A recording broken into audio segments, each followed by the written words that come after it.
unit Ukraina lainnya. Rekaman dipublikasikan 29 Mei. Selama misi penerbangan, awak pesawat serang Su-25 menyerang dengan rudal pesawat terarah, menghancurkan peralatan khusus dan personel musuh di wilayah tanggung jawab kelompok pasukan Vostok, demikian keterangan video militer Rusia.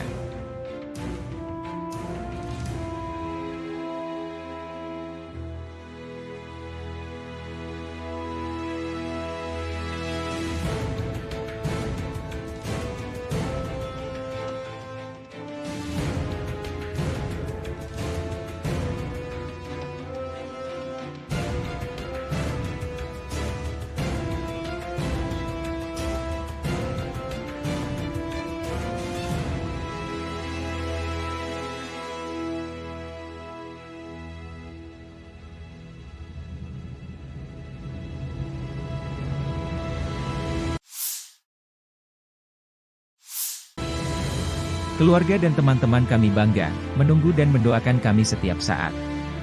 Pilot militer melakukan misi tempur siang dan malam, dan dalam kondisi meteorologi yang sulit, terbang pada ketinggian minimal. Masing-masing dari mereka adalah kartu as yang nyata, kata Victor, komandan awak helikopter Mi-35, berbicara tentang pekerjaannya sehari-hari selama operasi militer khusus di Ukraina. Video dipublikasikan militer Rusia, 29 Mei.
Angkatan Bersenjata Ukraina 29 Mei melansir 110 kontak senjata terjadi dalam 24 jam terakhir. 7 kontak senjata terjadi di arah Kharkiv. Satuan Angkatan Pertahanan Ukraina menghalau 4 serangan Rusia di distrik Staritsa dan Vovchansk. Situasinya tegang, namun dikendalikan oleh pasukan Ukraina. Saat ini, pertempuran berlanjut di wilayah Vovchansk, demikian pernyataan resmi Staf Umum Angkatan Bersenjata Ukraina. 19 bentrokan terjadi di arah Kupiansk. Pasukan pertahanan Ukraina menangkis 16 serangan musuh di wilayah pemukiman Sinkivka, Stepanovo-Selivka, Druselyubivka, Novoyehorivka dan Nevske. Staf Umum Angkatan Bersenjata Ukraina 29 Mei melansir militer Rusia total kehilangan 505.100 tentara di Ukraina sejak awal invasi besar-besaran 24 Februari 2022. Jumlah ini termasuk 1.300 korban yang diderita pasukan Rusia dalam 24 jam terakhir. Pasukan Vladimir Putin juga total kehilangan 7.700 tank, 14.891 kendaraan tempur lapis baja, 17.796 kendaraan dan tangki bahan bakar, 13.066 sistem artileri, 1.087 sistem peluncuran roket ganda, 815 sistem pertahanan udara, 357 pesawat terbang, 326 helikopter, 10.510 drone, 27 kapal dan perahu, dan 1 kapal selam.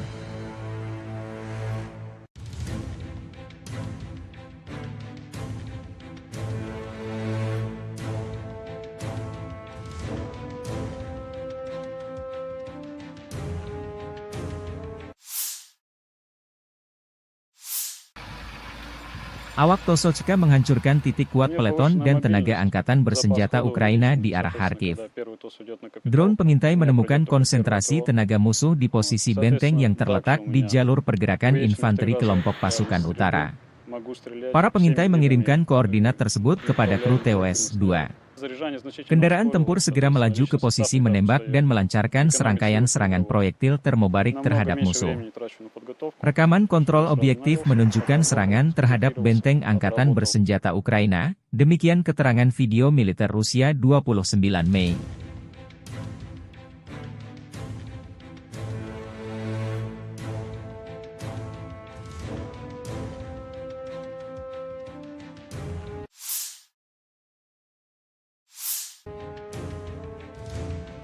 Presiden Ukraina 28 Mei mengunjungi pangkalan militer Melsbrook tempat prajurit Ukraina dilatih menggunakan jet tempur F-16 produksi Amerika Serikat.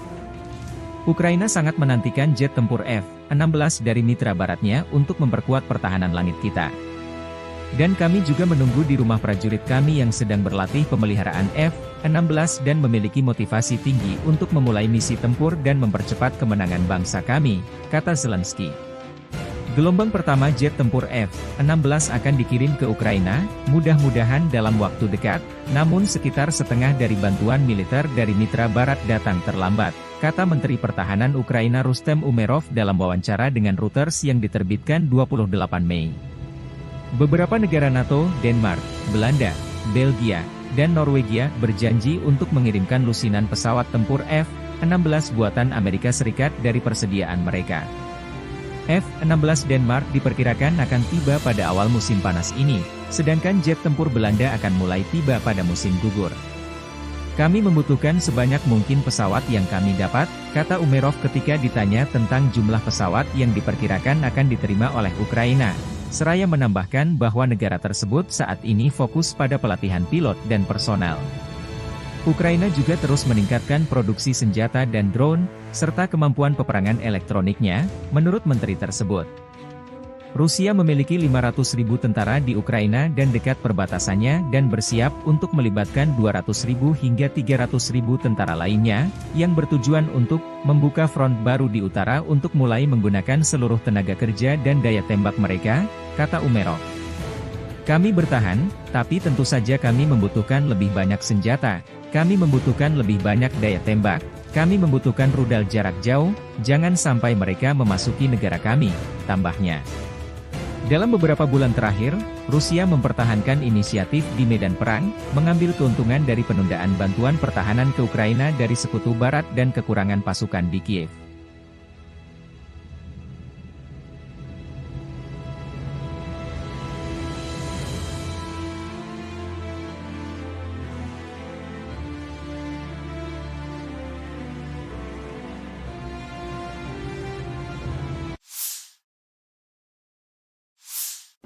По поводу легитимности украинской власти.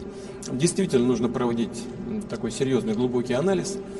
Но вот первое, что на виду, и то, что мне докладывают коллеги, заключается вот в чем.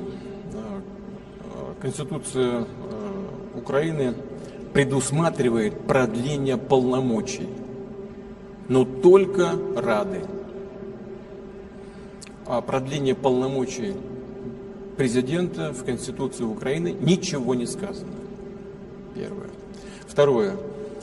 Действительно, закон Украины о правовом статусе закона о правовом положении закона о военном положении говорит о том, что в период военного положения выборы президента не проводятся. Но это не значит, что они пролонгируются. Они не проводятся. Но кто сказал, что они должны быть пролонгированы? Об этом в Конституции ничего нет. Но есть статья 111 Конституции Украины, которая говорит о том, что в этом случае полномочия верховной власти, фактически президентские полномочия, передаются спикеру парламента. Тем более, что в условиях действия закона о военном положении полномочия парламента продлеваются. Вот это такой предварительный анализ. Надо внимательно посмотреть. Некоторые специалисты говорят, что есть противоречие между Конституцией в которой говорится только о продлении полномочий Рады в условиях военного положения, и законом, о котором я только что сказал, закон от, по-моему, 2016 года, который определяет правовой статус военного положения. Там, как я уже сказал и повторяю, речь идет о том, что выборы президента не проводятся, но нигде не сказано, что они по 3 или сразу 18 лет.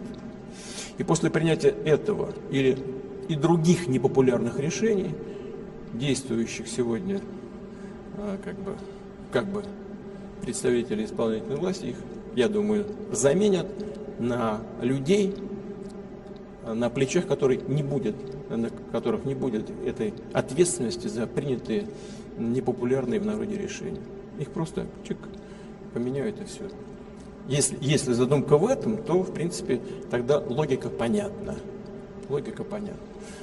Ну, посмотрим, что будет происходить дальше. Но так же, как я и говорил в Минске, все-таки окончательно эту ситуацию должна сформулировать и дать ответ на то, что происходит в Украине, должна сформулировать в окончательном виде сама политическая и правовая система Украины. Здесь, мне кажется, на самом деле не так уж и сложно. Я в третий раз повторяю. Закон 2016 года говорит о том, что нельзя проводить выборы президента в условиях военного положения. Но нигде не сказано, что эти полномочия пролонгируются. Значит, что? Смотри 111 статью Конституции. Вся власть переходит спикеру парламента. Pesawat tempur Rusia mengganggu rotasi unit Ukraina lainnya. Rekaman dipublikasikan 29 Mei. Selama misi penerbangan, awak pesawat serang Su-25 menyerang dengan rudal pesawat terarah, menghancurkan peralatan khusus dan personel musuh di wilayah tanggung jawab kelompok pasukan Vostok, demikian keterangan video militer Rusia.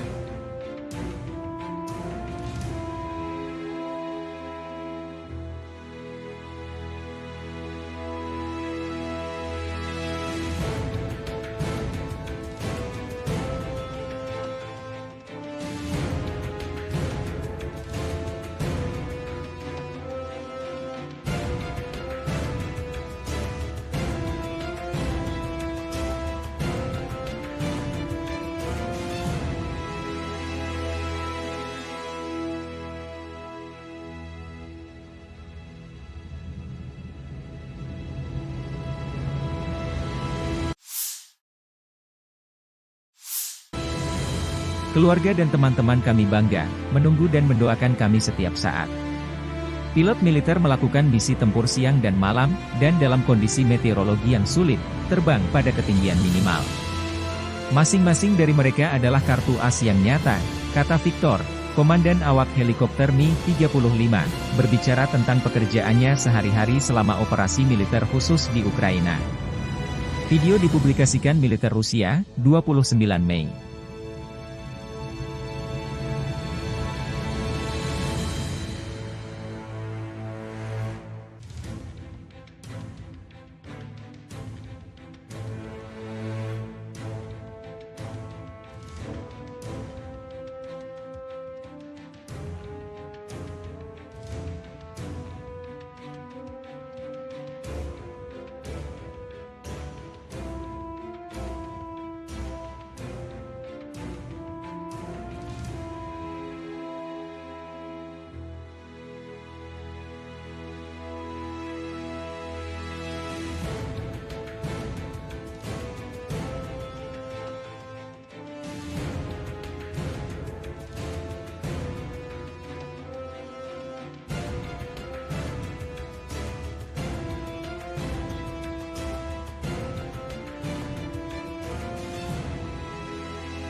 Angkatan Bersenjata Ukraina 29 Mei melansir 110 kontak senjata terjadi dalam 24 jam terakhir.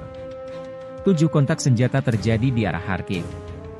Satuan Angkatan Pertahanan Ukraina menghalau 4 serangan Rusia di distrik Staritsa dan Vovchansk. Situasinya tegang, namun dikendalikan oleh pasukan Ukraina. Saat ini, pertempuran berlanjut di wilayah Vovchansk, demikian pernyataan resmi Staf Umum Angkatan Bersenjata Ukraina. 19 bentrokan terjadi di arah Kupiansk. Pasukan pertahanan Ukraina menangkis 16 serangan musuh di wilayah pemukiman Sinkivka, Stepovanovselivka, Druselyubivka, Novoyehorivka dan Nevske. Staf Umum Angkatan Bersenjata Ukraina 29 Mei melansir militer Rusia total kehilangan 505.100 tentara di Ukraina sejak awal invasi besar-besaran 24 Februari 2022. Jumlah ini termasuk 1.300 korban yang diderita pasukan Rusia dalam 24 jam terakhir. Pasukan Vladimir Putin juga total kehilangan 7.700 tank, 14.891 kendaraan tempur lapis baja, 17.796 kendaraan dan tangki bahan bakar, 13.066 sistem artileri, 1.087 sistem peluncuran roket ganda, 815 sistem pertahanan udara, 357 pesawat terbang, 326 helikopter, 10.510 drone, 27 kapal dan perahu, dan 1 kapal selam.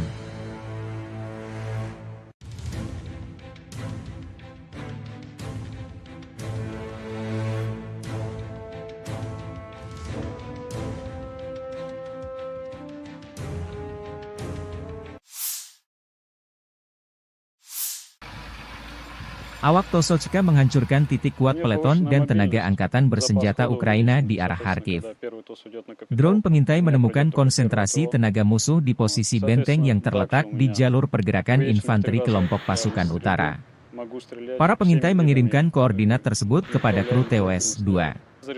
Kendaraan tempur segera melaju ke posisi menembak dan melancarkan serangkaian serangan proyektil termobarik terhadap musuh. Rekaman kontrol objektif menunjukkan serangan terhadap benteng angkatan bersenjata Ukraina, demikian keterangan video militer Rusia 29 Mei.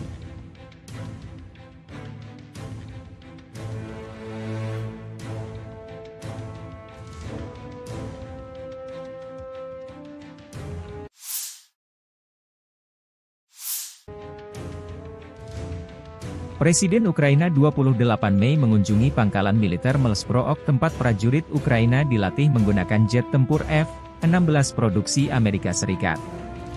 Ukraina sangat menantikan jet tempur F-16 dari mitra baratnya untuk memperkuat pertahanan langit kita.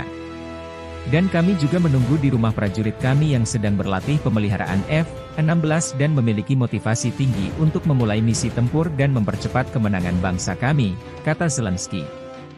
Gelombang pertama jet tempur F-16 akan dikirim ke Ukraina, mudah-mudahan dalam waktu dekat, namun sekitar setengah dari bantuan militer dari mitra barat datang terlambat, kata Menteri Pertahanan Ukraina Rustem Umerov dalam wawancara dengan Reuters yang diterbitkan 28 Mei.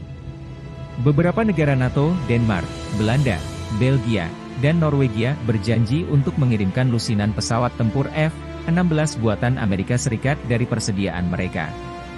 F-16 Denmark diperkirakan akan tiba pada awal musim panas ini, sedangkan jet tempur Belanda akan mulai tiba pada musim gugur. Kami membutuhkan sebanyak mungkin pesawat yang kami dapat, kata Umerov ketika ditanya tentang jumlah pesawat yang diperkirakan akan diterima oleh Ukraina. Seraya menambahkan bahwa negara tersebut saat ini fokus pada pelatihan pilot dan personel. Ukraina juga terus meningkatkan produksi senjata dan drone, serta kemampuan peperangan elektroniknya, menurut menteri tersebut. Rusia memiliki 500.000 tentara di Ukraina dan dekat perbatasannya dan bersiap untuk melibatkan 200.000 hingga 300.000 tentara lainnya, yang bertujuan untuk membuka front baru di utara untuk mulai menggunakan seluruh tenaga kerja dan daya tembak mereka, kata Umerov. Kami bertahan, tapi tentu saja kami membutuhkan lebih banyak senjata, kami membutuhkan lebih banyak daya tembak, kami membutuhkan rudal jarak jauh, jangan sampai mereka memasuki negara kami, tambahnya. Dalam beberapa bulan terakhir, Rusia mempertahankan inisiatif di medan perang, mengambil keuntungan dari penundaan bantuan pertahanan ke Ukraina dari Sekutu Barat dan kekurangan pasukan di Kiev.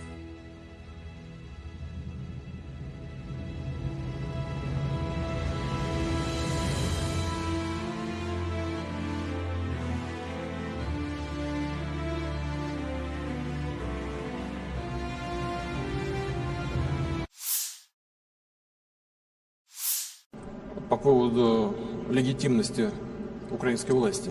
Действительно нужно проводить такой серьезный, глубокий анализ.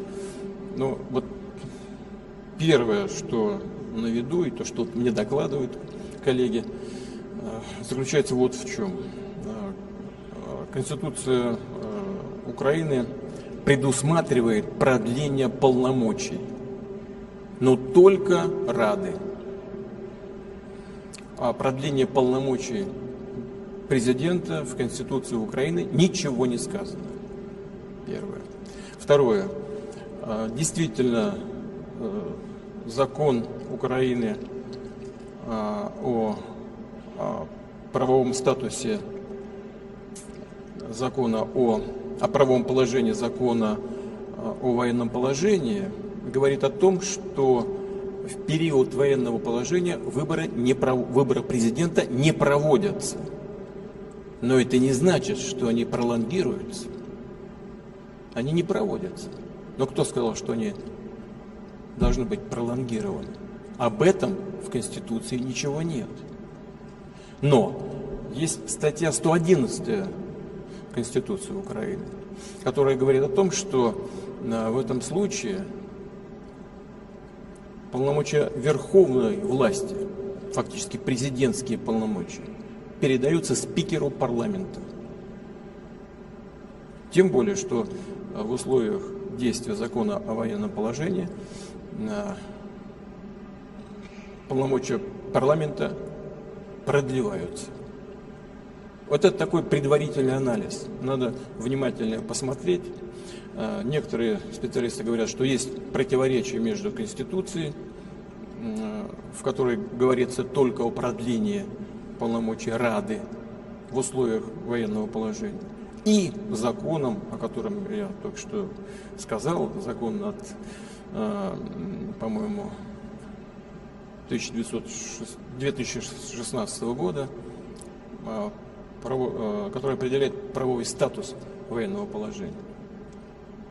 Там, как я уже сказал и повторяю, речь идет о том, что выборы президента не проводятся, но нигде не сказано, что они пролонгируются.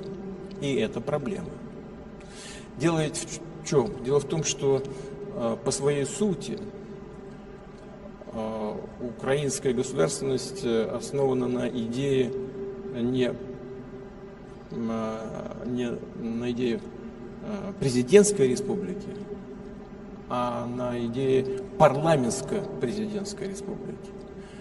И основные рычаги власти сосредотачиваются в представительном органе государства. Поэтому вполне логично, что так выстроена сама Конституция и другие правовые акты, которые принимались на ее основе. Поэтому, строго говоря, по предварительной оценке, я говорю только по предварительной оценке, единственной легитимной властью остается парламент и спикер Рады. Ну а так, по большому счету, если бы хотели провести президентские выборы, надо было бы отменить тогда закон о военном положении, вот и все, и провести выборы. Но не захотели этого делать по ряду обстоятельств. Но я думаю, это уже не связано никак с Конституцией, что, может быть, задумка хозяев, сегодняшних хозяев Украины, они находятся за океаном, заключается в том, чтобы возложить на действующую сегодня исполнительную власть бремя принятия всех непопулярных решений, в том числе и принятие еще одного решения по дальнейшему понижению призывного возраста. Вот сейчас было 27, сейчас 25. Следующий этап может быть 23 или сразу 18 лет. И после принятия этого или и других непопулярных решений, действующих сегодня как бы представители исполнительной власти, их, я думаю, заменят на людей, на плечах которых не будет этой ответственности за принятые непопулярные в народе решения. Их просто поменяют и все. Если задумка в этом, то, в принципе, тогда логика понятна. Логика понятна. Ну, посмотрим, что будет происходить дальше. Но так же, как я и говорил в Минске, все-таки окончательно эту ситуацию должна сформулировать и дать ответ на то, что происходит в Украине, должна сформулировать в окончательном виде сама политическая и правовая система Украины. Здесь, мне кажется, на самом деле не так уж и сложно. Я в третий раз повторяю. Закон 2016 года говорит о том, что нельзя проводить выборы президента в условиях военного положения. Но нигде не сказано, что эти полномочия пролонгируются. Значит, что? Смотри 111 статью Конституции. Вся власть переходит спикеру парламента. Pesawat tempur Rusia mengganggu rotasi unit Ukraina lainnya. Rekaman dipublikasikan 29 Mei. Selama misi penerbangan, awak pesawat serang Su-25 menyerang dengan rudal pesawat terarah, menghancurkan peralatan khusus dan personel musuh di wilayah tanggung jawab kelompok pasukan Vostok, demikian keterangan video militer Rusia.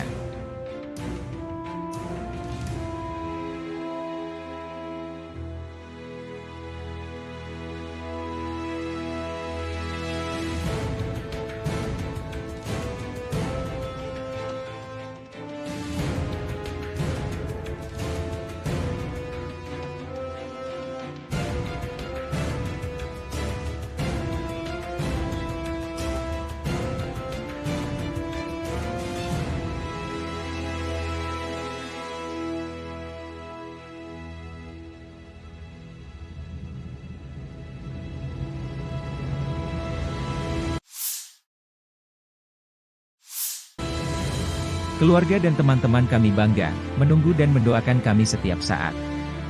Pilot militer melakukan misi tempur siang dan malam, dan dalam kondisi meteorologi yang sulit, terbang pada ketinggian minimal. Masing-masing dari mereka adalah kartu as yang nyata, kata Victor, komandan awak helikopter Mi-35, berbicara tentang pekerjaannya sehari-hari selama operasi militer khusus di Ukraina. Video dipublikasikan militer Rusia, 29 Mei.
Angkatan Bersenjata Ukraina 29 Mei melansir 110 kontak senjata terjadi dalam 24 jam terakhir.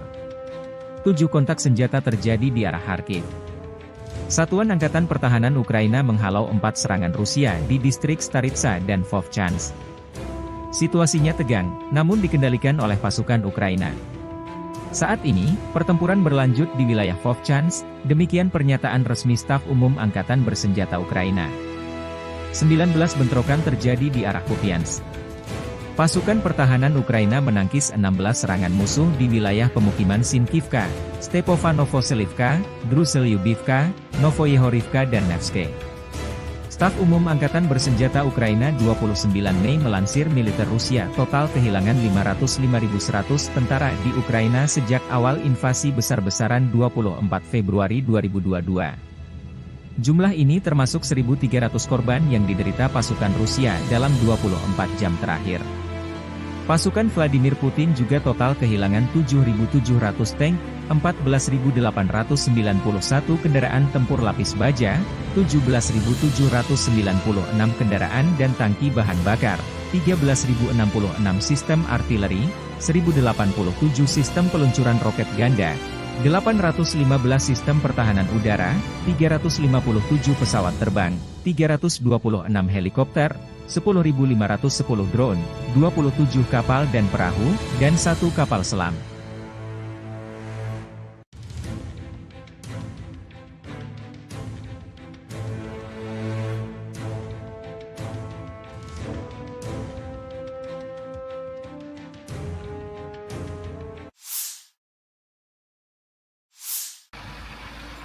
Awak Tosochka menghancurkan titik kuat peleton dan tenaga angkatan bersenjata Ukraina di arah Kharkiv. Drone pengintai menemukan konsentrasi tenaga musuh di posisi benteng yang terletak di jalur pergerakan infanteri kelompok pasukan utara. Para pengintai mengirimkan koordinat tersebut kepada kru TOS-2. Kendaraan tempur segera melaju ke posisi menembak dan melancarkan serangkaian serangan proyektil termobarik terhadap musuh. Rekaman kontrol objektif menunjukkan serangan terhadap benteng angkatan bersenjata Ukraina, demikian keterangan video militer Rusia 29 Mei.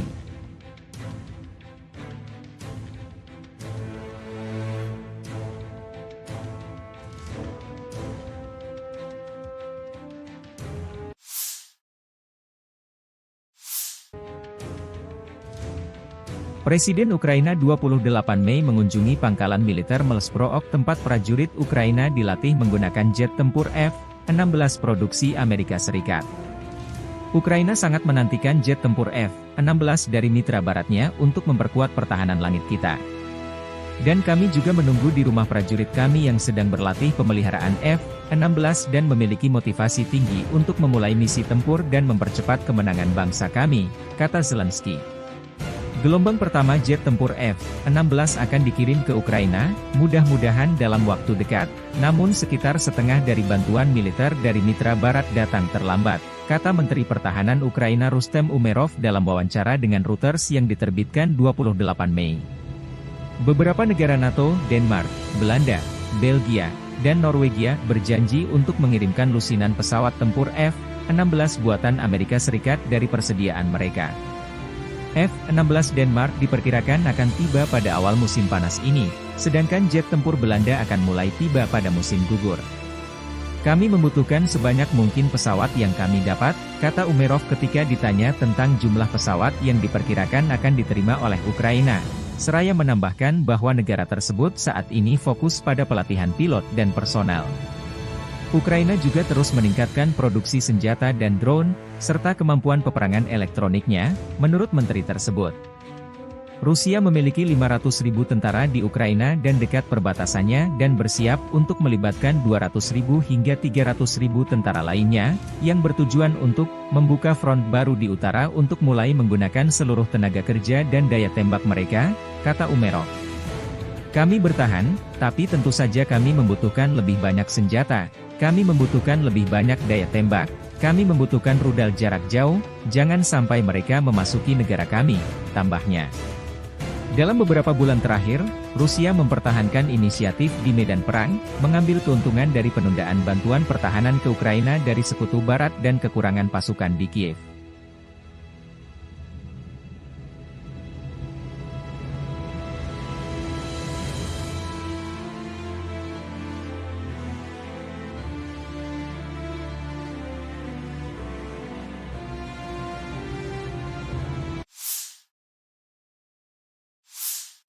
По поводу легитимности украинской власти. Действительно нужно проводить такой серьезный глубокий анализ. Но вот первое, что на виду, и то, что мне докладывают коллеги, заключается вот в чем. Конституция Украины предусматривает продление полномочий, но только Рады. О продлении полномочий президента в Конституции Украины ничего не сказано. Первое. Второе. Действительно, закон Украины о правовом статусе закона о правовом положении закона о военном положении говорит о том, что в период военного положения выборы президента не проводятся. Но это не значит, что они пролонгируются. Они не проводятся. Но кто сказал, что они должны быть пролонгированы? Об этом в Конституции ничего нет. Но есть статья 111 Конституции Украины, которая говорит о том, что в этом случае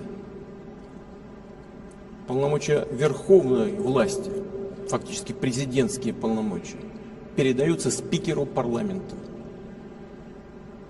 Тем более, что в условиях действия закона о военном положении полномочия парламента продлеваются. Вот это такой предварительный анализ. Надо внимательно посмотреть. Некоторые специалисты говорят, что есть противоречие между Конституцией, в которой говорится только о продлении полномочий Рады в условиях военного положения, и законом, о котором я только что сказал, закон от, по-моему, 2016 года, который определяет правовой статус военного положения. Там, как я уже сказал и повторяю, речь идет о том, что выборы президента не проводятся, но нигде не сказано, что они пролонгируются. И это проблема. Дело ведь в чем? Дело в том, что по своей сути украинская государственность основана на идее не на идее президентской республики, а на идее парламентско-президентской республики. И основные рычаги власти сосредотачиваются в представительном органе государства. Поэтому вполне логично, что так выстроена сама Конституция и другие правовые акты, которые принимались на ее основе.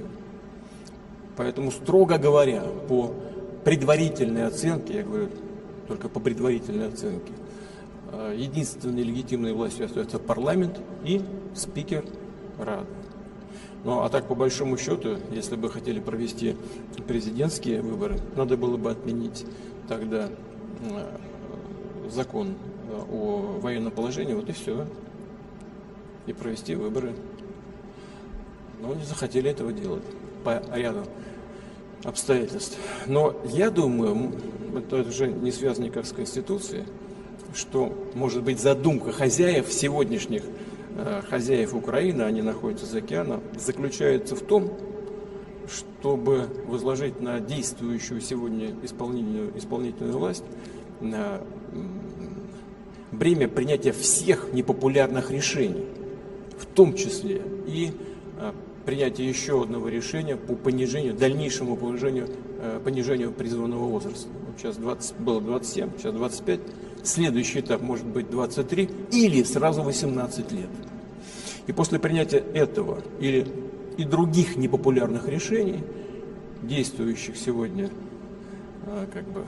как бы представители исполнительной власти, их, я думаю, заменят на людей, на плечах которых не будет этой ответственности за принятые непопулярные в народе решения.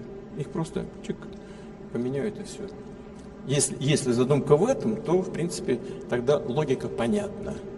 Ну, посмотрим, что будет происходить дальше. Но так же, как я и говорил в Минске, все-таки окончательно эту ситуацию должна сформулировать и дать ответ на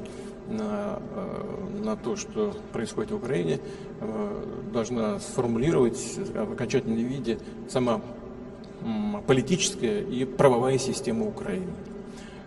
Здесь, мне кажется, на самом деле не так уж и сложно. Я в третий раз повторяю. Закон 2016 года говорит о том, что нельзя проводить выборы президента в условиях военного положения. Но нигде не сказано, что эти полномочия пролонгируются. Значит, что? Смотри 111 статью Конституции. Вся власть переходит спикеру парламента. Pesawat tempur Rusia mengganggu rotasi unit Ukraina lainnya. Rekaman dipublikasikan 29 Mei. Selama misi penerbangan, awak pesawat serang Su-25 menyerang dengan rudal pesawat terarah, menghancurkan peralatan khusus dan personel musuh di wilayah tanggung jawab kelompok pasukan Vostok, demikian keterangan video militer Rusia.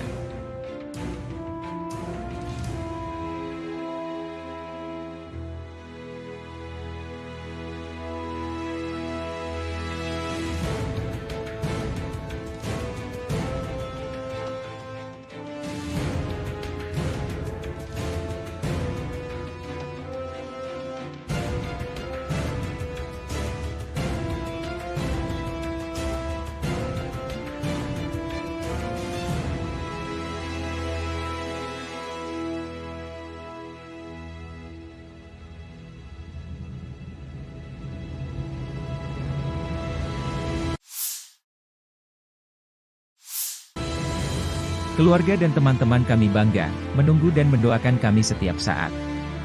Pilot militer melakukan misi tempur siang dan malam, dan dalam kondisi meteorologi yang sulit, terbang pada ketinggian minimal.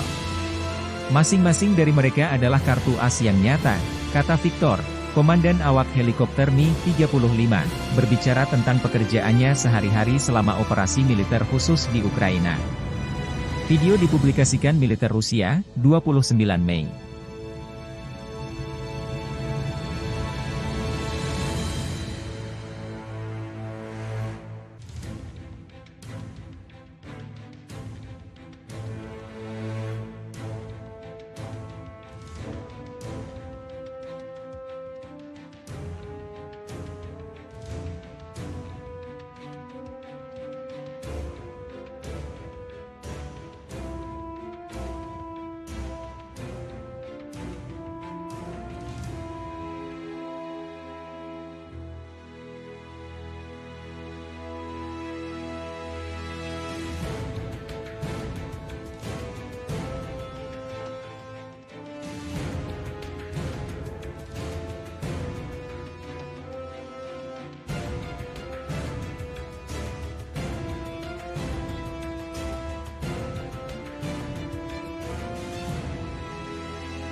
Angkatan Bersenjata Ukraina 29 Mei melansir 110 kontak senjata terjadi dalam 24 jam terakhir.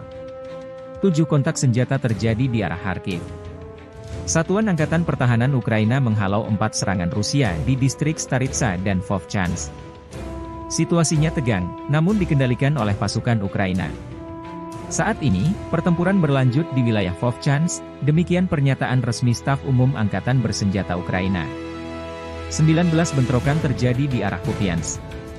Pasukan pertahanan Ukraina menangkis 16 serangan musuh di wilayah pemukiman Sinkivka, Stepanovo-Selivka, Druzhelyubivka, Novoyehorivka dan Nevske. Staf Umum Angkatan Bersenjata Ukraina 29 Mei melansir militer Rusia total kehilangan 505.100 tentara di Ukraina sejak awal invasi besar-besaran 24 Februari 2022. Jumlah ini termasuk 1.300 korban yang diderita pasukan Rusia dalam 24 jam terakhir. Pasukan Vladimir Putin juga total kehilangan 7.700 tank, 14.891 kendaraan tempur lapis baja, 17.796 kendaraan dan tangki bahan bakar, 13.066 sistem artileri, 1.087 sistem peluncuran roket ganda, 815 sistem pertahanan udara, 357 pesawat terbang, 326 helikopter, 10.510 drone, 27 kapal dan perahu, dan 1 kapal selam.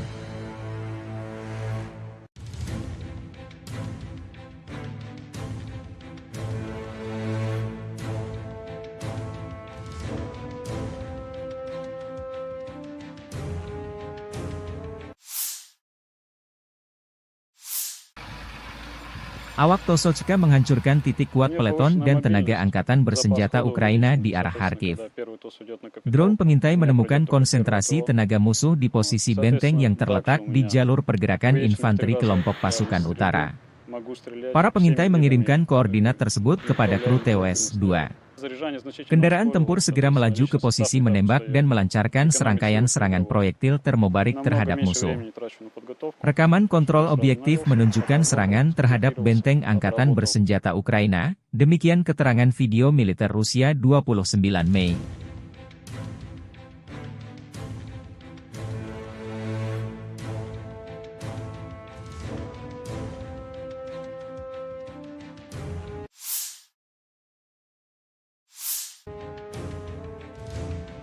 Presiden Ukraina 28 Mei mengunjungi pangkalan militer Melsprook tempat prajurit Ukraina dilatih menggunakan jet tempur F-16 produksi Amerika Serikat.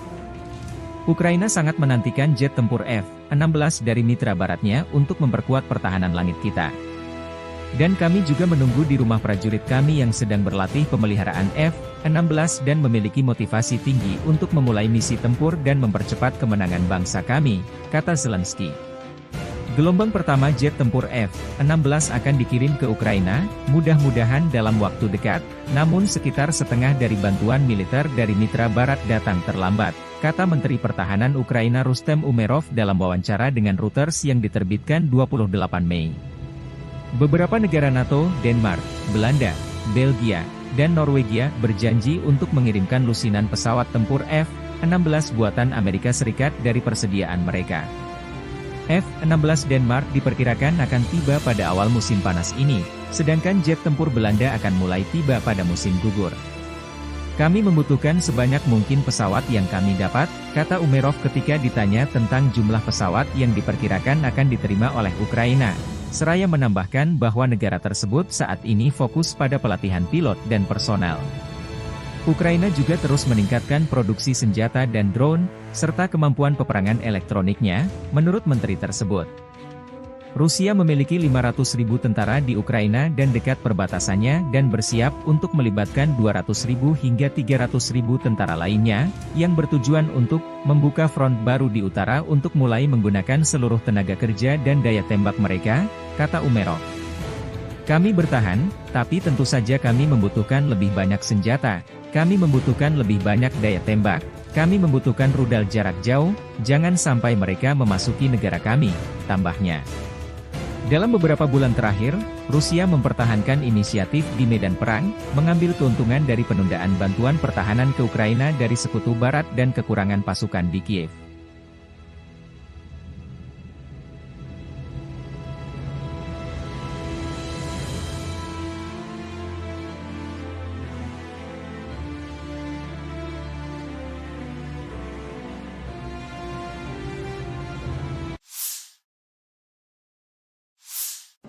По поводу легитимности украинской власти.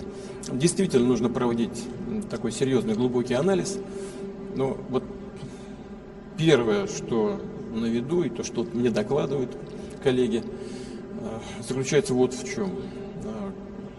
Конституция Украины предусматривает продление полномочий, но только Рады. О продлении полномочий президента в Конституции Украины ничего не сказано. Первое. Второе.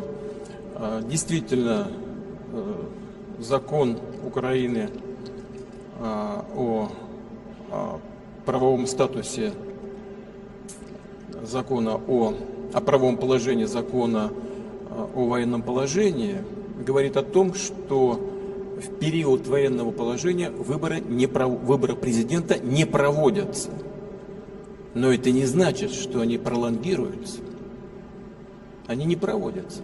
Но кто сказал, что они должны быть пролонгированы? Об этом в Конституции ничего нет.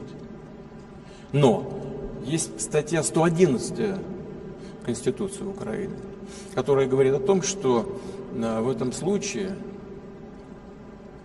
полномочия верховной власти, фактически президентские полномочия, передаются спикеру парламента. Тем более, что в условиях действия закона о военном положении полномочия парламента продлеваются. Вот это такой предварительный анализ. Надо внимательно посмотреть. Некоторые специалисты говорят, что есть противоречие между Конституцией, в которой говорится только о продлении полномочий Рады в условиях военного положения, и законом, о котором я только что сказал, закон от, по-моему, 2016 года, который определяет правовой статус военного положения. Там, как я уже сказал и повторяю, речь идет о том, что выборы президента не проводятся, но нигде не сказано, что они пролонгируются. И это проблема. Дело ведь в чем? Дело в том, что по своей сути украинская государственность основана на идее не на идее президентской республики, а на идее парламентско-президентской республики. И основные рычаги власти сосредотачиваются в представительном органе государства. Поэтому вполне логично, что так выстроена сама Конституция и другие правовые акты, которые принимались на ее основе. Поэтому, строго говоря, по предварительной оценке, я говорю только по предварительной оценке, единственной легитимной властью остается парламент и спикер Рады. Ну а так, по большому счету, если бы хотели провести президентские выборы, надо было бы отменить тогда закон о военном положении, вот и все, и провести выборы. Но не захотели этого делать по ряду обстоятельств. Но я думаю, это уже не связано никак с Конституцией, что, может быть, задумка хозяев, сегодняшних хозяев Украины, они находятся за океаном, заключается в том, чтобы возложить на действующую сегодня исполнительную власть бремя принятия всех непопулярных решений, в том числе и принятие еще одного решения по дальнейшему понижению призывного возраста. Вот сейчас было 27, сейчас 25. Следующий этап может быть 23 или сразу 18 лет. И после принятия этого или и других непопулярных решений, действующих сегодня как бы представители исполнительной власти, их, я думаю, заменят на людей, на плечах которых не будет этой ответственности за принятые непопулярные в народе решения. Их просто поменяют и все. Если задумка в этом, то, в принципе, тогда логика понятна.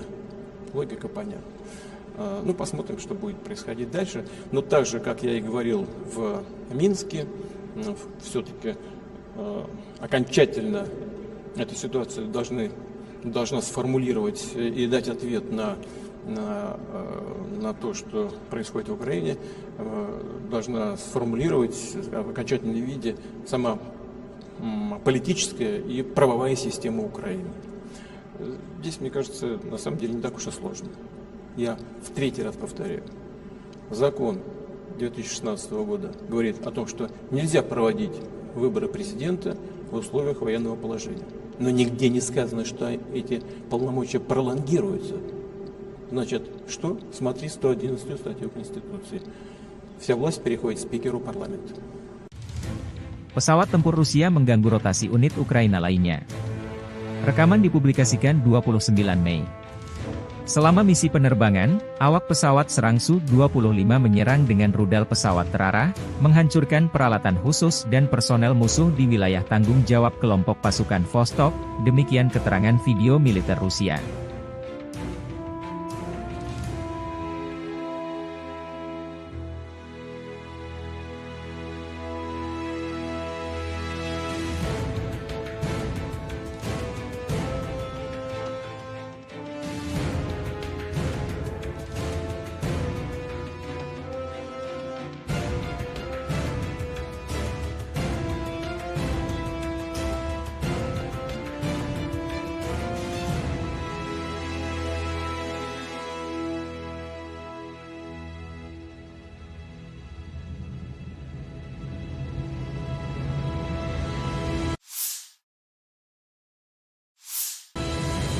Keluarga dan teman-teman kami bangga, menunggu dan mendoakan kami setiap saat. Pilot militer melakukan misi tempur siang dan malam, dan dalam kondisi meteorologi yang sulit, terbang pada ketinggian minimal. Masing-masing dari mereka adalah kartu as yang nyata, kata Victor, komandan awak helikopter Mi-35, berbicara tentang pekerjaannya sehari-hari selama operasi militer khusus di Ukraina. Video dipublikasikan militer Rusia, 29 Mei.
Angkatan Bersenjata Ukraina 29 Mei melansir 110 kontak senjata terjadi dalam 24 jam terakhir.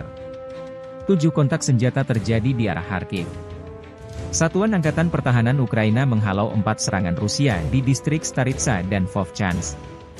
Situasinya tegang, namun dikendalikan oleh pasukan Ukraina. Saat ini, pertempuran berlanjut di wilayah Vovchansk, demikian pernyataan resmi Staf Umum Angkatan Bersenjata Ukraina. 19 bentrokan terjadi di arah Kupiansk. Pasukan pertahanan Ukraina menangkis 16 serangan musuh di wilayah pemukiman Sinkivka, Stepovanovselivka, Druselyubivka, Novoyehorivka dan Nevske. Staf Umum Angkatan Bersenjata Ukraina 29 Mei melansir militer Rusia total kehilangan 505.100 tentara di Ukraina sejak awal invasi besar-besaran 24 Februari 2022. Jumlah ini termasuk 1.300 korban yang diderita pasukan Rusia dalam 24 jam terakhir. Pasukan Vladimir Putin juga total kehilangan 7.700 tank, 14.891 kendaraan tempur lapis baja, 17.796 kendaraan dan tangki bahan bakar, 13.066 sistem artileri, 1.087 sistem peluncuran roket ganda, 815 sistem pertahanan udara, 357 pesawat terbang, 326 helikopter, 10.510 drone, 27 kapal dan perahu, dan 1 kapal selam.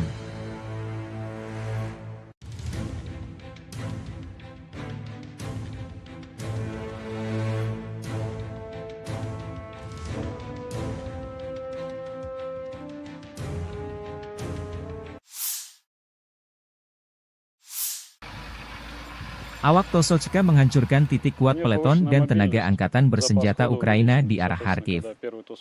Drone pengintai menemukan konsentrasi tenaga musuh di posisi benteng yang terletak di jalur pergerakan infanteri kelompok pasukan utara. Para pengintai mengirimkan koordinat tersebut kepada kru TOS-2. Kendaraan tempur segera melaju ke posisi menembak dan melancarkan serangkaian serangan proyektil termobarik terhadap musuh.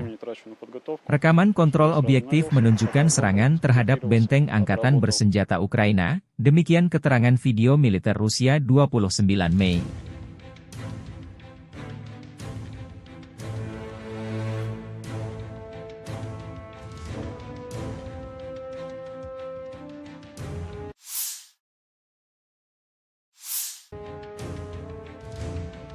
Presiden Ukraina 28 Mei mengunjungi pangkalan militer Melsbrook tempat prajurit Ukraina dilatih menggunakan jet tempur F-16 produksi Amerika Serikat. Ukraina sangat menantikan jet tempur F-16 dari mitra baratnya untuk memperkuat pertahanan langit kita. Dan kami juga menunggu di rumah prajurit kami yang sedang berlatih pemeliharaan F-16 dan memiliki motivasi tinggi untuk memulai misi tempur dan mempercepat kemenangan bangsa kami, kata Zelensky. Gelombang pertama jet tempur F-16 akan dikirim ke Ukraina, mudah-mudahan dalam waktu dekat, namun sekitar setengah dari bantuan militer dari mitra barat datang terlambat, kata Menteri Pertahanan Ukraina Rustem Umerov dalam wawancara dengan Reuters yang diterbitkan 28 Mei. Beberapa negara NATO, Denmark, Belanda, Belgia, dan Norwegia berjanji untuk mengirimkan lusinan pesawat tempur F-16 buatan Amerika Serikat dari persediaan mereka. F-16 Denmark diperkirakan akan tiba pada awal musim panas ini, sedangkan jet tempur Belanda akan mulai tiba pada musim gugur. Kami membutuhkan sebanyak mungkin pesawat yang kami dapat, kata Umerov ketika ditanya tentang jumlah pesawat yang diperkirakan akan diterima oleh Ukraina. Seraya menambahkan bahwa negara tersebut saat ini fokus pada pelatihan pilot dan personel. Ukraina juga terus meningkatkan produksi senjata dan drone, serta kemampuan peperangan elektroniknya, menurut menteri tersebut. Rusia memiliki 500.000 tentara di Ukraina dan dekat perbatasannya dan bersiap untuk melibatkan 200.000 hingga 300.000 tentara lainnya, yang bertujuan untuk membuka front baru di utara untuk mulai menggunakan seluruh tenaga kerja dan daya tembak mereka, kata Umerov. Kami bertahan, tapi tentu saja kami membutuhkan lebih banyak senjata, kami membutuhkan lebih banyak daya tembak, kami membutuhkan rudal jarak jauh, jangan sampai mereka memasuki negara kami, tambahnya. Dalam beberapa bulan terakhir, Rusia mempertahankan inisiatif di medan perang, mengambil keuntungan dari penundaan bantuan pertahanan ke Ukraina dari Sekutu Barat dan kekurangan pasukan di Kiev.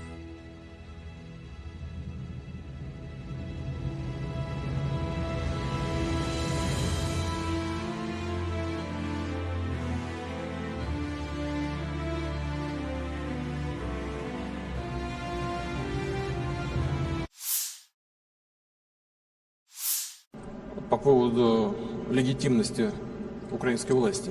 Действительно нужно проводить такой серьезный глубокий анализ. Но вот первое, что на виду, и то, что мне докладывают коллеги, заключается вот в чем. Конституция Украины предусматривает продление полномочий, но только Рады. О продлении полномочий президента в Конституции Украины ничего не сказано. Первое. Второе. Действительно, закон Украины о правовом статусе закона о правовом положении закона о военном положении говорит о том, что в период военного положения выборы президента не проводятся. Но это не значит, что они пролонгируются. Они не проводятся. Но кто сказал, что они должны быть пролонгированы? Об этом в Конституции ничего нет. Но есть статья 111 Конституции Украины, которая говорит о том, что в этом случае полномочия верховной власти, фактически президентские полномочия, передаются спикеру парламента. Тем более, что в условиях действия закона о военном положении полномочия парламента продлеваются. Вот это такой предварительный анализ. Надо внимательно посмотреть. Некоторые специалисты говорят, что есть противоречие между Конституцией, в которой говорится только о продлении полномочий Рады в условиях военного положения, и законом, о котором я только что сказал, закон от, по-моему, 2016 года, который определяет правовой статус военного положения. Там, как я уже сказал и повторяю, речь идет о том, что выборы президента не проводятся, но нигде не сказано, что они пролонгируются, и это проблема. Дело ведь в чем? Дело в том, что по своей сути украинская государственность основана на идее не на идее президентской республики, а на идее парламентско-президентской республики. И основные рычаги власти сосредотачиваются в представительном органе государства. Поэтому вполне логично, что так выстроена сама Конституция и другие правовые акты, которые принимались на ее основе. Поэтому, строго говоря, по предварительной оценке, я говорю только по предварительной оценке, единственной легитимной властью остается парламент и спикер Рады. Ну а так, по большому счету, если бы хотели провести президентские выборы, надо было бы отменить тогда закон о военном положении, вот и все, и провести выборы. Но не захотели этого делать по ряду обстоятельств. Но я думаю, это уже не связано никак с Конституцией, что, может быть, задумка хозяев сегодняшних, хозяев Украины, они находятся за океаном, заключается в том, чтобы возложить на действующую сегодня исполнительную власть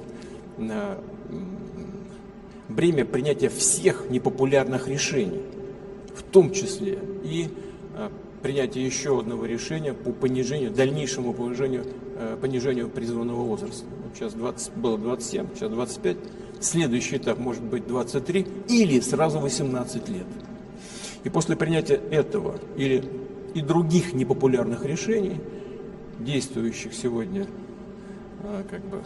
как бы представители исполнительной власти, их, я думаю, заменят на людей, на плечах на которых не будет этой ответственности за принятые непопулярные в народе решения. Их просто поменяют и все. Если задумка в этом, то, в принципе, тогда логика понятна. Ну, посмотрим, что будет происходить дальше. Но так же, как я и говорил в Минске, все-таки окончательно эту ситуацию должна сформулировать и дать ответ на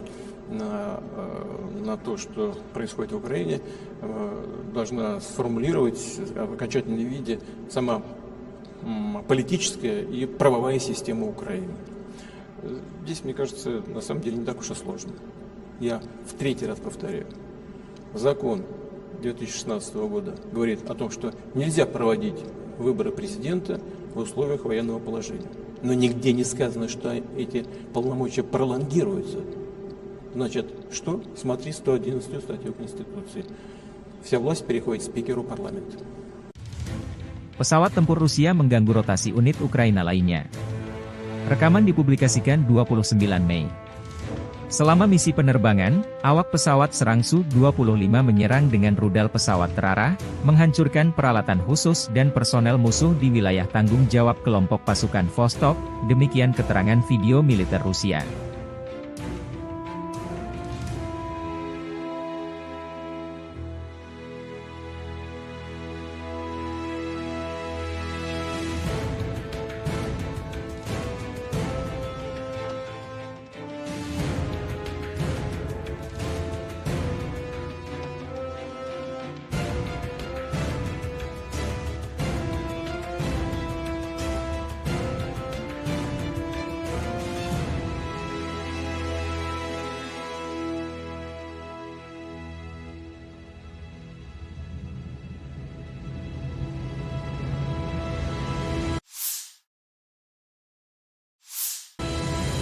Keluarga dan teman-teman kami bangga, menunggu dan mendoakan kami setiap saat.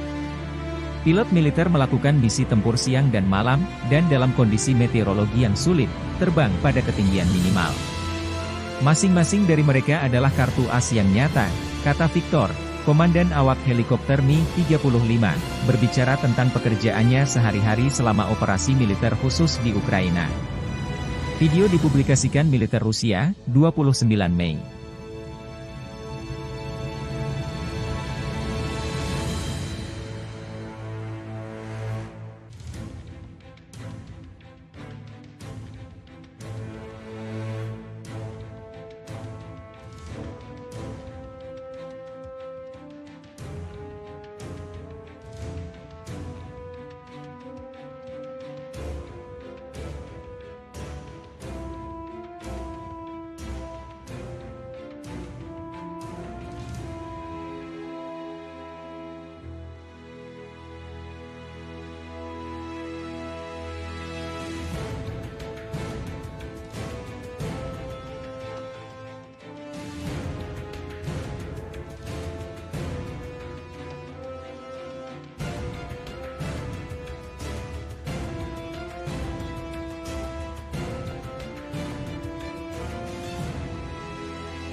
Angkatan bersenjata Ukraina 29 Mei melansir 110 kontak senjata terjadi dalam 24 jam terakhir. 7 kontak senjata terjadi di arah Kharkiv. Satuan Angkatan Pertahanan Ukraina menghalau 4 serangan Rusia di distrik Staritsa dan Vovchansk. Situasinya tegang, namun dikendalikan oleh pasukan Ukraina. Saat ini, pertempuran berlanjut di wilayah Vovchansk, demikian pernyataan resmi Staf Umum Angkatan Bersenjata Ukraina. 19 bentrokan terjadi di arah Kupiansk. Pasukan pertahanan Ukraina menangkis 16 serangan musuh di wilayah pemukiman Sinkivka, Stepovano-Vasilivka, Druselyubivka, Novoyehorivka dan Nevske. Staf Umum Angkatan Bersenjata Ukraina 29 Mei melansir militer Rusia total kehilangan 505.100 tentara di Ukraina sejak awal invasi besar-besaran 24 Februari 2022. Jumlah ini termasuk 1.300 korban yang diderita pasukan Rusia dalam 24 jam terakhir. Pasukan Vladimir Putin juga total kehilangan 7.700 tank, 14.891 kendaraan tempur lapis baja, 17.796 kendaraan dan tangki bahan bakar, 13.066 sistem artileri, 1.087 sistem peluncuran roket ganda, 815 sistem pertahanan udara, 357 pesawat terbang, 326 helikopter, 10.510 drone, 27 kapal dan perahu, dan 1 kapal selam.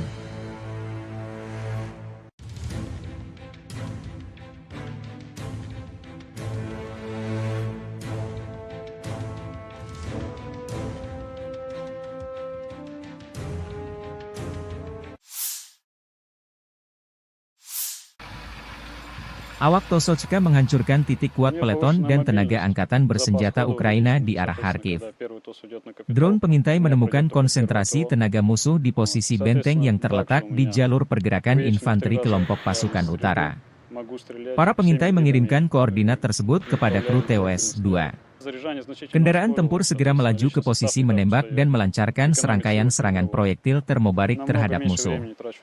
Rekaman kontrol objektif menunjukkan serangan terhadap benteng angkatan bersenjata Ukraina, demikian keterangan video militer Rusia 29 Mei.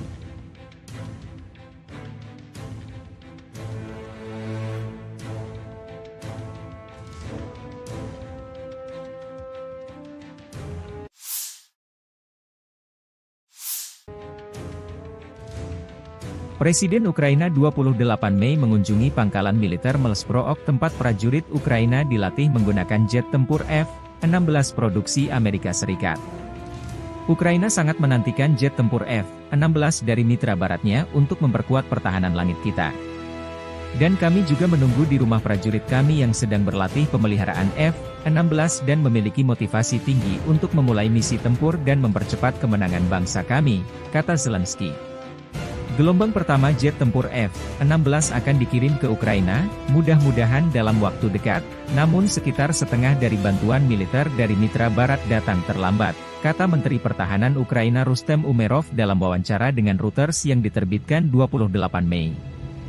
Beberapa negara NATO, Denmark, Belanda, Belgia, dan Norwegia berjanji untuk mengirimkan lusinan pesawat tempur F-16 buatan Amerika Serikat dari persediaan mereka.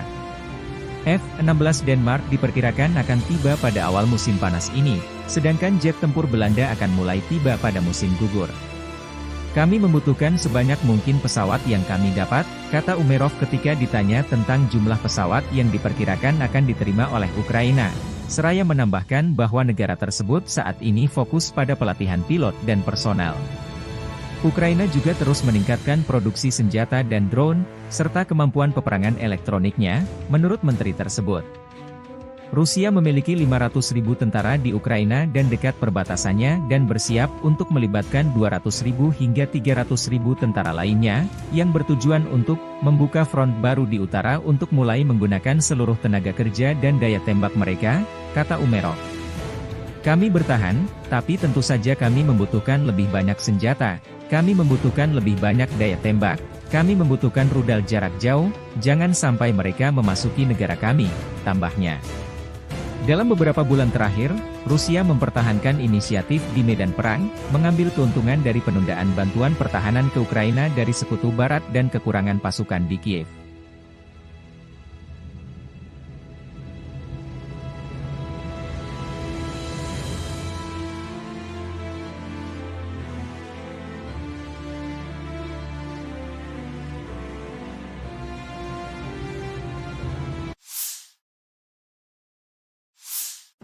по поводу легитимности украинской власти. Действительно нужно проводить такой серьезный, глубокий анализ. Но вот первое, что на виду, и то, что мне докладывают коллеги, заключается вот в чем. Конституция Украины предусматривает продление полномочий, но только Рады. О продлении полномочий президента в Конституции Украины ничего не сказано. Первое. Второе. Действительно, закон Украины о правовом статусе закона о правовом положении закона о военном положении говорит о том, что в период военного положения выборы президента не проводятся. Но это не значит, что они пролонгируются. Они не проводятся. Но кто сказал, что они должны быть пролонгированы? Об этом в Конституции ничего нет. Но есть статья 111 Конституции Украины, которая говорит о том, что в этом случае полномочия верховной власти, фактически президентские полномочия, передаются спикеру парламента. Тем более, что в условиях действия закона о военном положении полномочия парламента продлеваются. Вот это такой предварительный анализ. Надо внимательно посмотреть.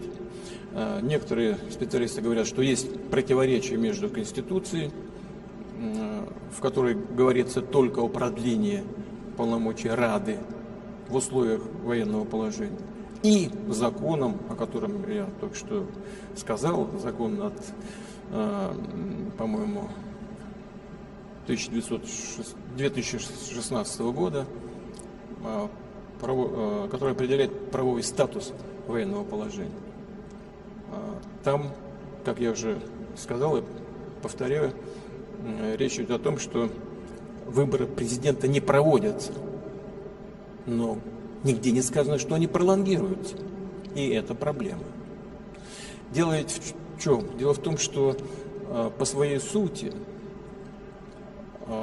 украинская государственность основана на идее не на идее президентской республики, а на идее парламентско-президентской республики.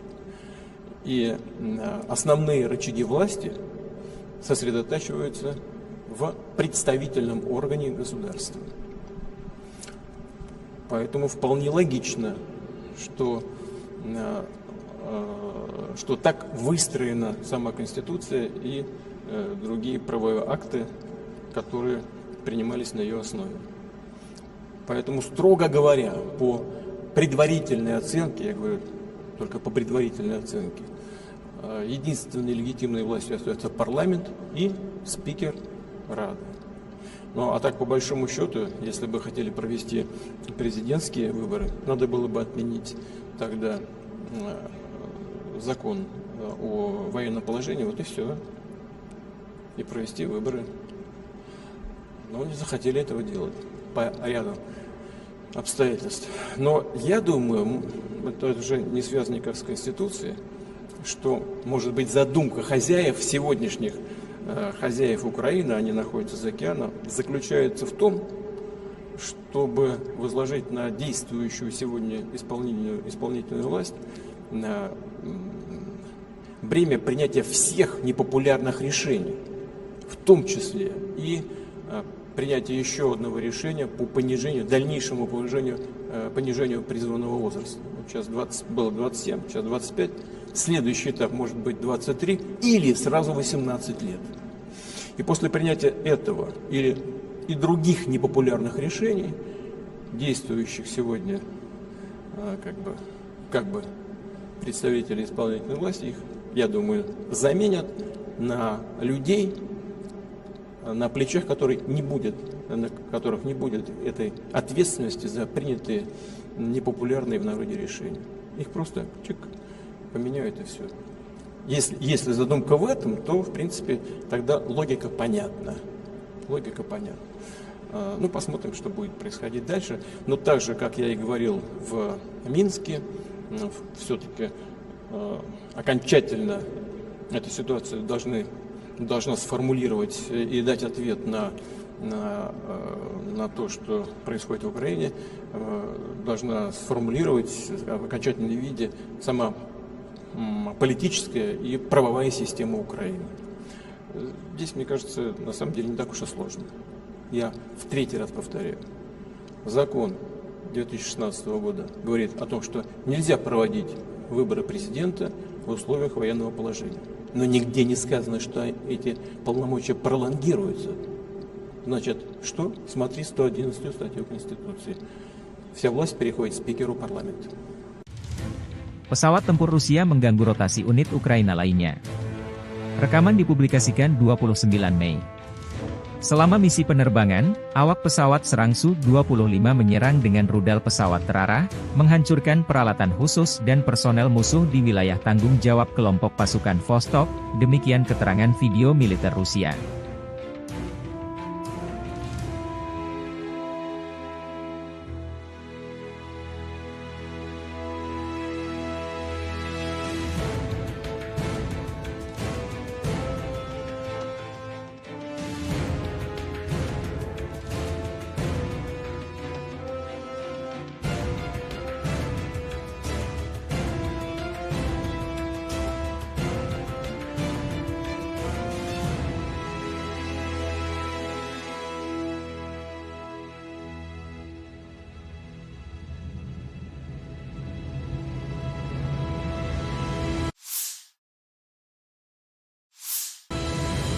Keluarga dan teman-teman kami bangga, menunggu dan mendoakan kami setiap saat.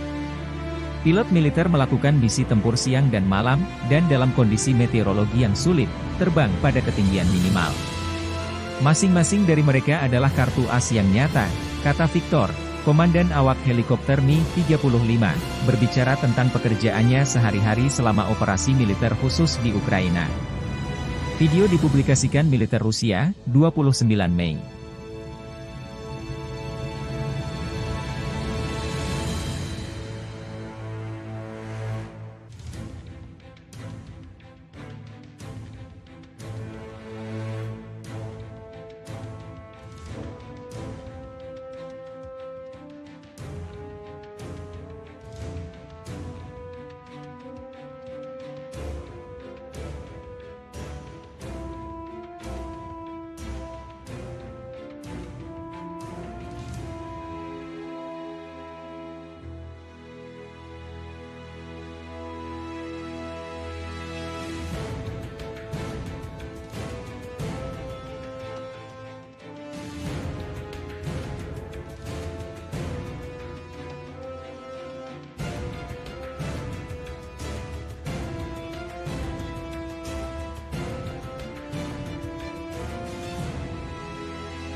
Angkatan Bersenjata Ukraina 29 Mei melansir 110 kontak senjata terjadi dalam 24 jam terakhir. 7 kontak senjata terjadi di arah Kharkiv. Satuan Angkatan Pertahanan Ukraina menghalau 4 serangan Rusia di distrik Staritsa dan Vovchansk. Situasinya tegang, namun dikendalikan oleh pasukan Ukraina. Saat ini, pertempuran berlanjut di wilayah Vovchansk, demikian pernyataan resmi Staf Umum Angkatan Bersenjata Ukraina. 19 bentrokan terjadi di arah Kupiansk. Pasukan pertahanan Ukraina menangkis 16 serangan musuh di wilayah pemukiman Sinkivka, Stepovanovselivka, Druselyubivka, Novoyehorivka dan Nevske.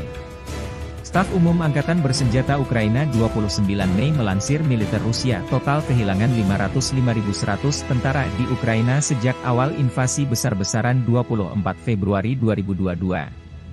Jumlah ini termasuk 1.300 korban yang diderita pasukan Rusia dalam 24 jam terakhir. Pasukan Vladimir Putin juga total kehilangan 7.700 tank, 14.891 kendaraan tempur lapis baja, 17.796 kendaraan dan tangki bahan bakar, 13.066 sistem artileri, 1.087 sistem peluncuran roket ganda, 815 sistem pertahanan udara, 357 pesawat terbang, 326 helikopter, 10.510 drone, 27 kapal dan perahu, dan 1 kapal selam.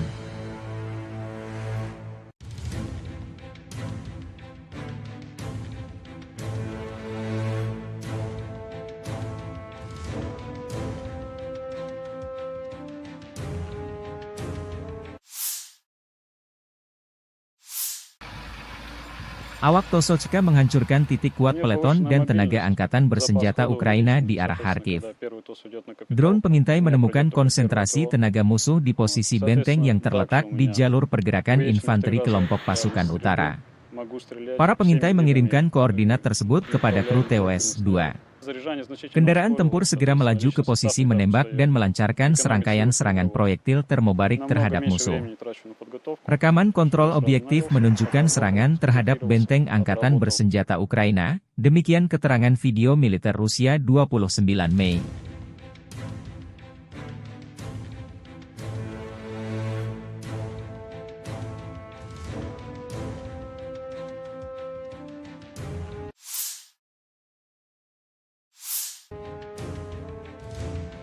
Presiden Ukraina 28 Mei mengunjungi pangkalan militer Melsprook tempat prajurit Ukraina dilatih menggunakan jet tempur F-16 produksi Amerika Serikat.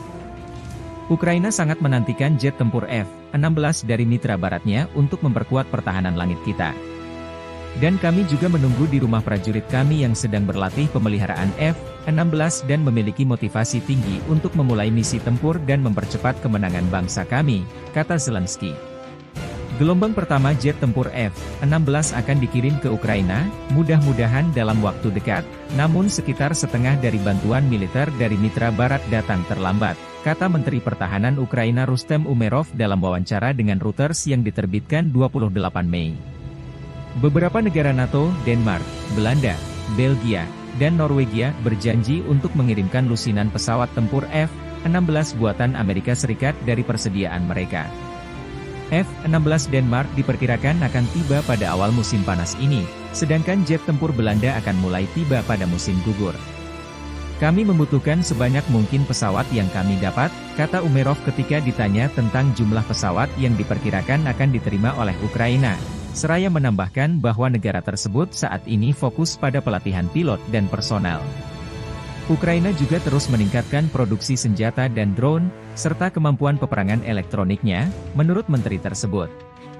Rusia memiliki 500.000 tentara di Ukraina dan dekat perbatasannya dan bersiap untuk melibatkan 200.000 hingga 300.000 tentara lainnya, yang bertujuan untuk membuka front baru di utara untuk mulai menggunakan seluruh tenaga kerja dan daya tembak mereka, kata Umerov. Kami bertahan, tapi tentu saja kami membutuhkan lebih banyak senjata. Kami membutuhkan lebih banyak daya tembak, kami membutuhkan rudal jarak jauh, jangan sampai mereka memasuki negara kami, tambahnya. Dalam beberapa bulan terakhir, Rusia mempertahankan inisiatif di medan perang, mengambil keuntungan dari penundaan bantuan pertahanan ke Ukraina dari Sekutu Barat dan kekurangan pasukan di Kiev.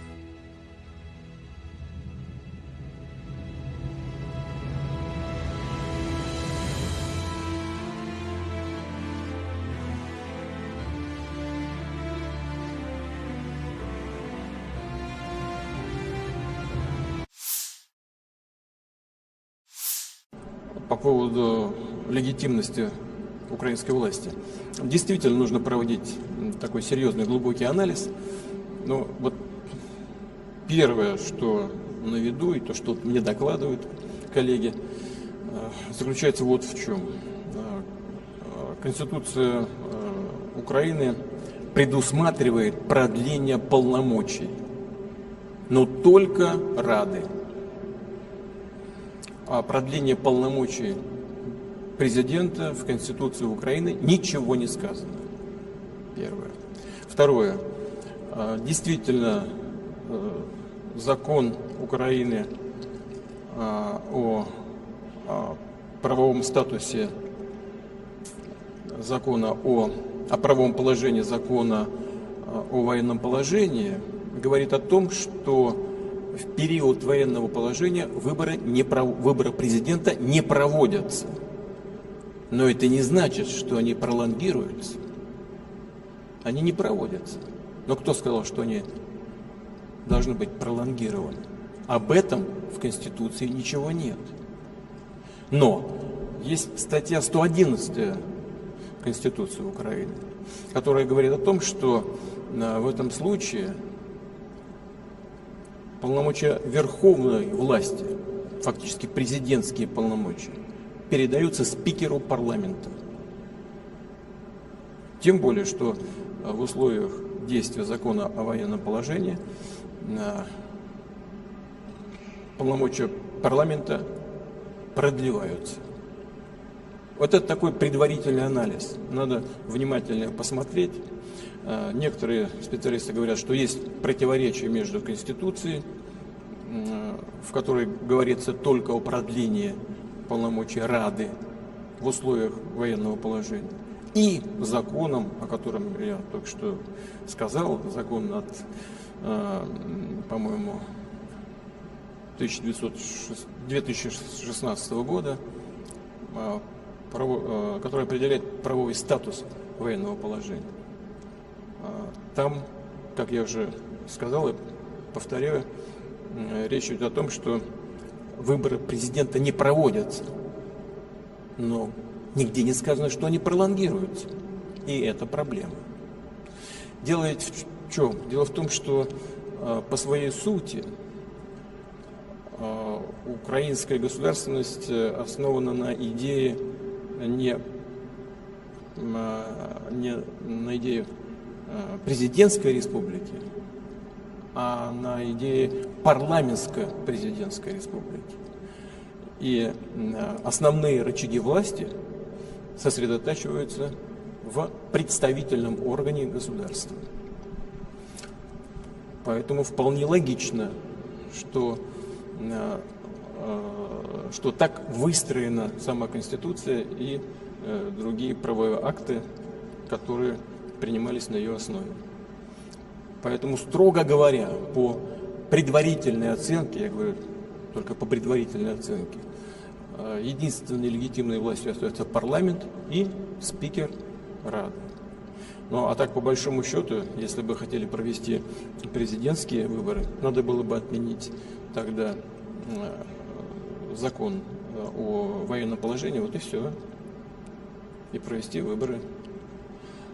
Но не захотели этого делать по ряду обстоятельств. Но я думаю, это уже не связано никак с Конституцией, что, может быть, задумка хозяев, сегодняшних хозяев Украины, они находятся за океаном, заключается в том, чтобы возложить на действующую сегодня исполнительную власть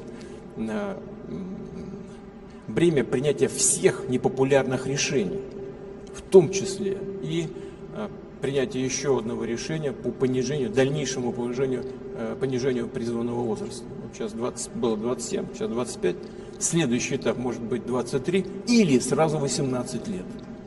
И после принятия этого и других непопулярных решений, действующих сегодня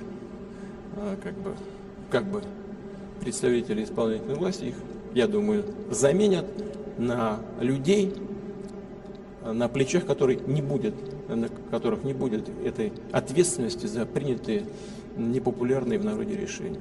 Их просто поменяют и все. Если задумка в этом, то, в принципе, тогда логика понятна. Ну, посмотрим, что будет происходить дальше. Но так же, как я и говорил в Минске, все-таки окончательно эту ситуацию должна сформулировать и дать ответ на то, что происходит в Украине, должна сформулировать в окончательном виде сама политическая и правовая система Украины. Здесь, мне кажется, на самом деле не так уж и сложно. Я в третий раз повторяю. Закон 2016 года говорит о том, что нельзя проводить выборы президента в условиях военного положения. Но нигде не сказано, что эти полномочия пролонгируются. Значит, что? Смотри 111 статью Конституции. Вся власть переходит спикеру парламента.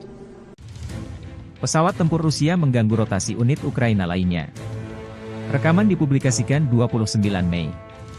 Selama misi penerbangan, awak pesawat serang Su-25 menyerang dengan rudal pesawat terarah, menghancurkan peralatan khusus dan personel musuh di wilayah tanggung jawab kelompok pasukan Vostok, demikian keterangan video militer Rusia.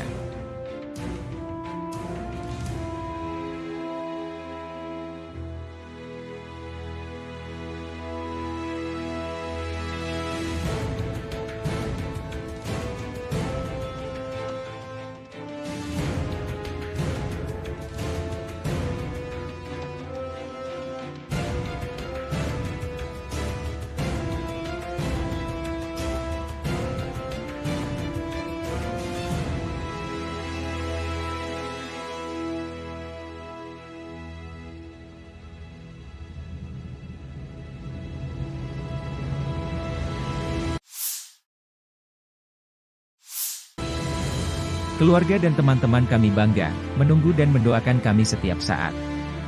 Pilot militer melakukan misi tempur siang dan malam, dan dalam kondisi meteorologi yang sulit, terbang pada ketinggian minimal. Masing-masing dari mereka adalah kartu as yang nyata, kata Victor, komandan awak helikopter Mi-35, berbicara tentang pekerjaannya sehari-hari selama operasi militer khusus di Ukraina. Video dipublikasikan militer Rusia, 29 Mei.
Angkatan Bersenjata Ukraina 29 Mei melansir 110 kontak senjata terjadi dalam 24 jam terakhir. 7 kontak senjata terjadi di arah Kharkiv. Satuan Angkatan Pertahanan Ukraina menghalau 4 serangan Rusia di distrik Staritsa dan Vovchansk. Situasinya tegang, namun dikendalikan oleh pasukan Ukraina.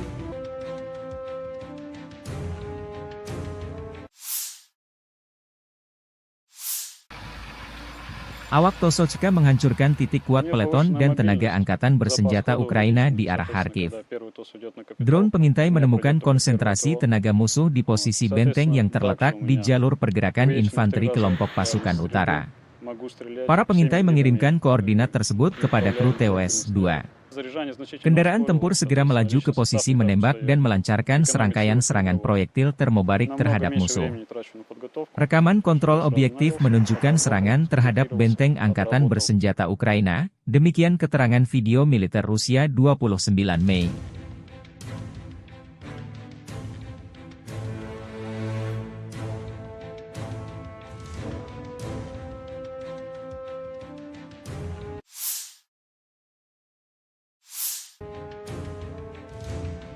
Presiden Ukraina 28 Mei mengunjungi pangkalan militer Melsprook tempat prajurit Ukraina dilatih menggunakan jet tempur F-16 produksi Amerika Serikat. Ukraina sangat menantikan jet tempur F-16 dari mitra baratnya untuk memperkuat pertahanan langit kita. Dan kami juga menunggu di rumah prajurit kami yang sedang berlatih pemeliharaan F-16 dan memiliki motivasi tinggi untuk memulai misi tempur dan mempercepat kemenangan bangsa kami, kata Zelensky. Gelombang pertama jet tempur F-16 akan dikirim ke Ukraina, mudah-mudahan dalam waktu dekat, namun sekitar setengah dari bantuan militer dari mitra barat datang terlambat, kata Menteri Pertahanan Ukraina Rustem Umerov dalam wawancara dengan Reuters yang diterbitkan 28 Mei.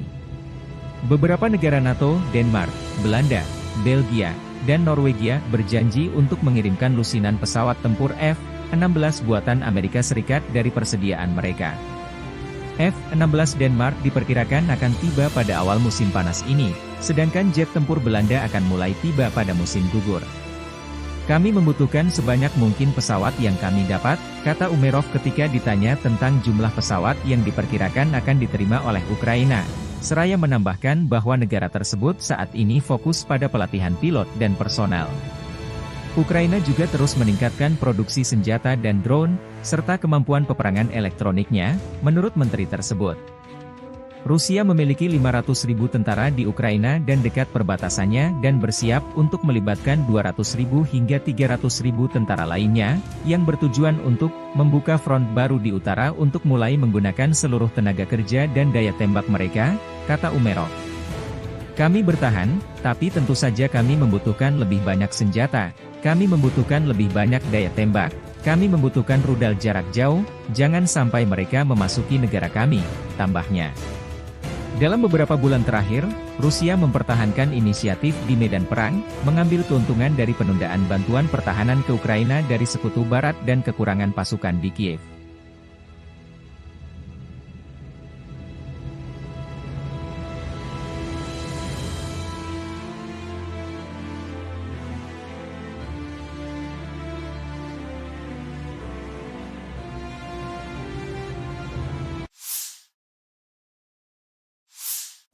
По поводу легитимности украинской власти. Действительно нужно проводить такой серьезный глубокий анализ. Но вот первое, что на виду, и то, что мне докладывают коллеги, заключается вот в чем. Конституция Украины предусматривает продление полномочий, но только Рады. О продлении полномочий президента в Конституции Украины ничего не сказано. Первое. Второе. Действительно, закон Украины о правовом статусе закона о правовом положении закона о военном положении говорит о том, что в период военного положения выборы президента не проводятся. Но это не значит, что они пролонгируются. Они не проводятся. Но кто сказал, что они должны быть пролонгированы? Об этом в Конституции ничего нет. Но есть статья 111 Конституции Украины, которая говорит о том, что в этом случае полномочия верховной власти, фактически президентские полномочия, передаются спикеру парламента. Тем более, что в условиях действия закона о военном положении полномочия парламента продлеваются. Вот это такой предварительный анализ. Надо внимательно посмотреть. Некоторые специалисты говорят, что есть противоречие между Конституцией, в которой говорится только о продлении полномочий Рады в условиях военного положения, и законом, о котором я только что сказал, закон от, по-моему, 2016 года, который определяет правовой статус военного положения.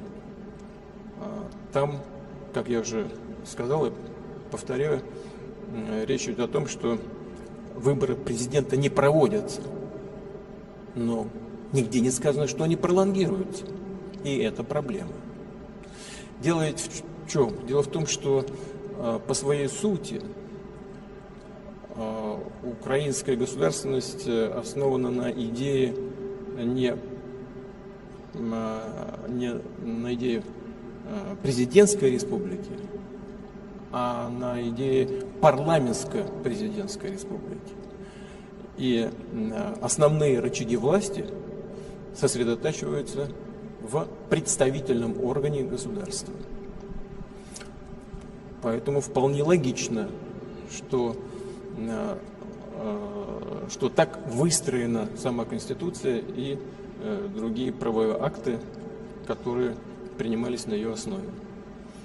Поэтому, строго говоря, по предварительной оценке, я говорю только по предварительной оценке, единственной легитимной властью остается парламент и спикер Рады. Ну а так, по большому счету, если бы хотели провести президентские выборы, надо было бы отменить тогда закон о военном положении, вот и все, и провести выборы. Но не захотели этого делать по ряду обстоятельств.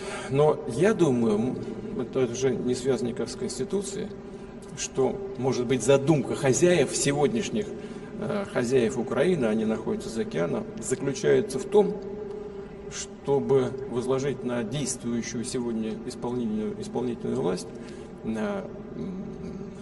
бремя принятия всех непопулярных решений, в том числе и принятие еще одного решения по дальнейшему понижению призывного возраста. Сейчас было 27, сейчас 25. Следующий этап может быть 23 или сразу 18 лет. И после принятия этого и других непопулярных решений, действующих сегодня как бы представители исполнительной власти, их, я думаю, заменят на людей, на плечах которых не будет этой ответственности за принятые непопулярные в народе решения.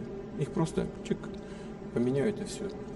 Если задумка в этом, то, в принципе, тогда логика понятна. Ну, посмотрим, что будет происходить дальше. Но так же, как я и говорил в Минске, все-таки окончательно эту ситуацию должна сформулировать и дать ответ на то, что происходит в Украине, должна сформулировать в окончательном виде сама политическая и правовая система Украины. Здесь, мне кажется, на самом деле не так уж и сложно. Я в третий раз повторяю. Закон 2016 года говорит о том, что нельзя проводить выборы президента в условиях военного положения. Но нигде не сказано, что эти полномочия пролонгируются. Значит, что? Смотри 111 статью Конституции. Вся власть переходит спикеру парламента. Pesawat tempur Rusia mengganggu rotasi unit Ukraina lainnya. Rekaman dipublikasikan 29 Mei. Selama misi penerbangan, awak pesawat serang Su-25 menyerang dengan rudal pesawat terarah, menghancurkan peralatan khusus dan personel musuh di wilayah tanggung jawab kelompok pasukan Vostok, demikian keterangan video militer Rusia.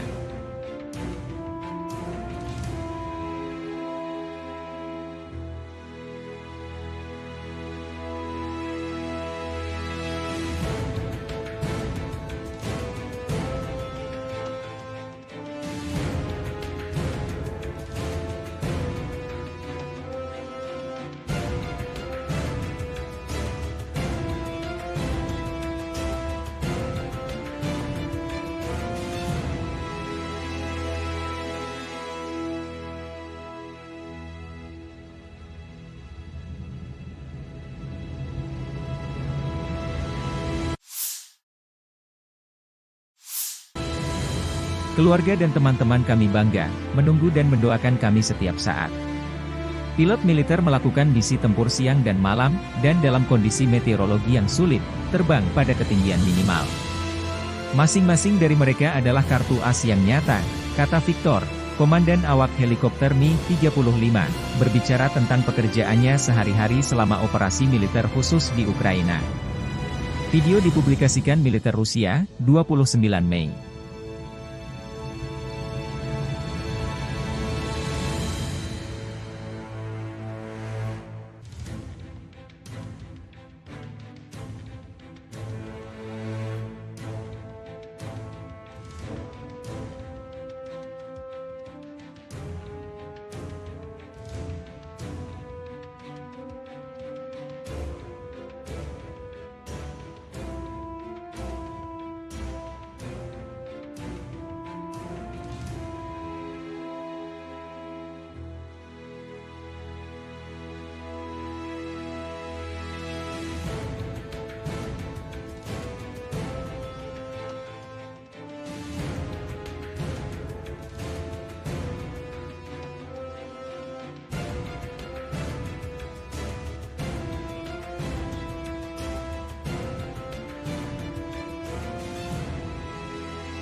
Angkatan Bersenjata Ukraina 29 Mei melansir 110 kontak senjata terjadi dalam 24 jam terakhir.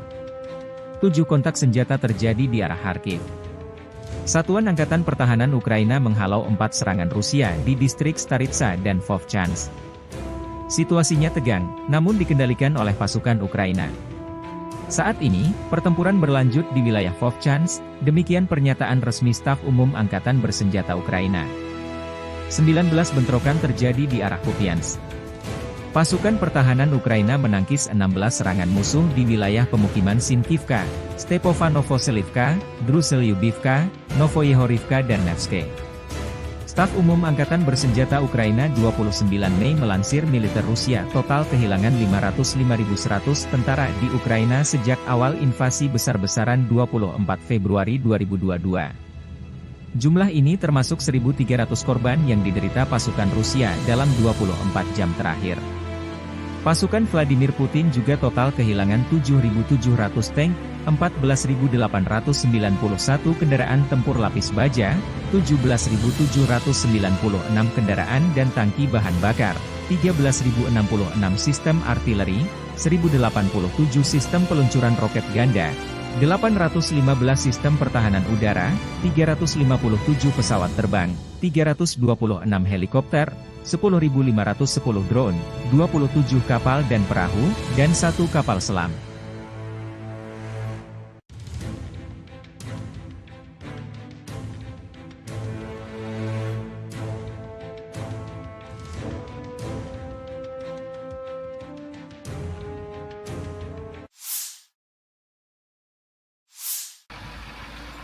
Awak Tosochka menghancurkan titik kuat peleton dan tenaga angkatan bersenjata Ukraina di arah Kharkiv.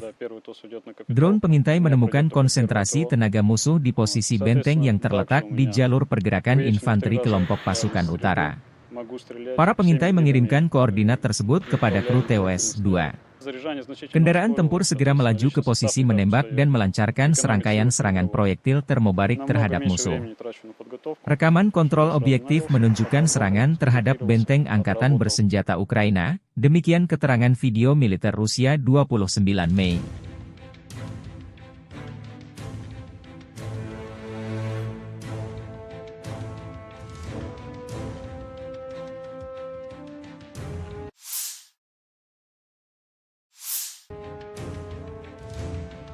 Presiden Ukraina 28 Mei mengunjungi pangkalan militer Melsprook tempat prajurit Ukraina dilatih menggunakan jet tempur F-16 produksi Amerika Serikat. Ukraina sangat menantikan jet tempur F-16 dari mitra baratnya untuk memperkuat pertahanan langit kita. Dan kami juga menunggu di rumah prajurit kami yang sedang berlatih pemeliharaan F-16 dan memiliki motivasi tinggi untuk memulai misi tempur dan mempercepat kemenangan bangsa kami, kata Zelensky. Gelombang pertama jet tempur F-16 akan dikirim ke Ukraina, mudah-mudahan dalam waktu dekat, namun sekitar setengah dari bantuan militer dari mitra barat datang terlambat, kata Menteri Pertahanan Ukraina Rustem Umerov dalam wawancara dengan Reuters yang diterbitkan 28 Mei. Beberapa negara NATO, Denmark, Belanda, Belgia, dan Norwegia berjanji untuk mengirimkan lusinan pesawat tempur F-16 buatan Amerika Serikat dari persediaan mereka. F-16 Denmark diperkirakan akan tiba pada awal musim panas ini, sedangkan jet tempur Belanda akan mulai tiba pada musim gugur. Kami membutuhkan sebanyak mungkin pesawat yang kami dapat, kata Umerov ketika ditanya tentang jumlah pesawat yang diperkirakan akan diterima oleh Ukraina. Seraya menambahkan bahwa negara tersebut saat ini fokus pada pelatihan pilot dan personel. Ukraina juga terus meningkatkan produksi senjata dan drone, serta kemampuan peperangan elektroniknya, menurut menteri tersebut. Rusia memiliki 500.000 tentara di Ukraina dan dekat perbatasannya dan bersiap untuk melibatkan 200.000 hingga 300.000 tentara lainnya, yang bertujuan untuk membuka front baru di utara untuk mulai menggunakan seluruh tenaga kerja dan daya tembak mereka, kata Umerov. Kami bertahan, tapi tentu saja kami membutuhkan lebih banyak senjata, kami membutuhkan lebih banyak daya tembak, kami membutuhkan rudal jarak jauh, jangan sampai mereka memasuki negara kami, tambahnya. Dalam beberapa bulan terakhir, Rusia mempertahankan inisiatif di medan perang, mengambil keuntungan dari penundaan bantuan pertahanan ke Ukraina dari Sekutu Barat dan kekurangan pasukan di Kiev.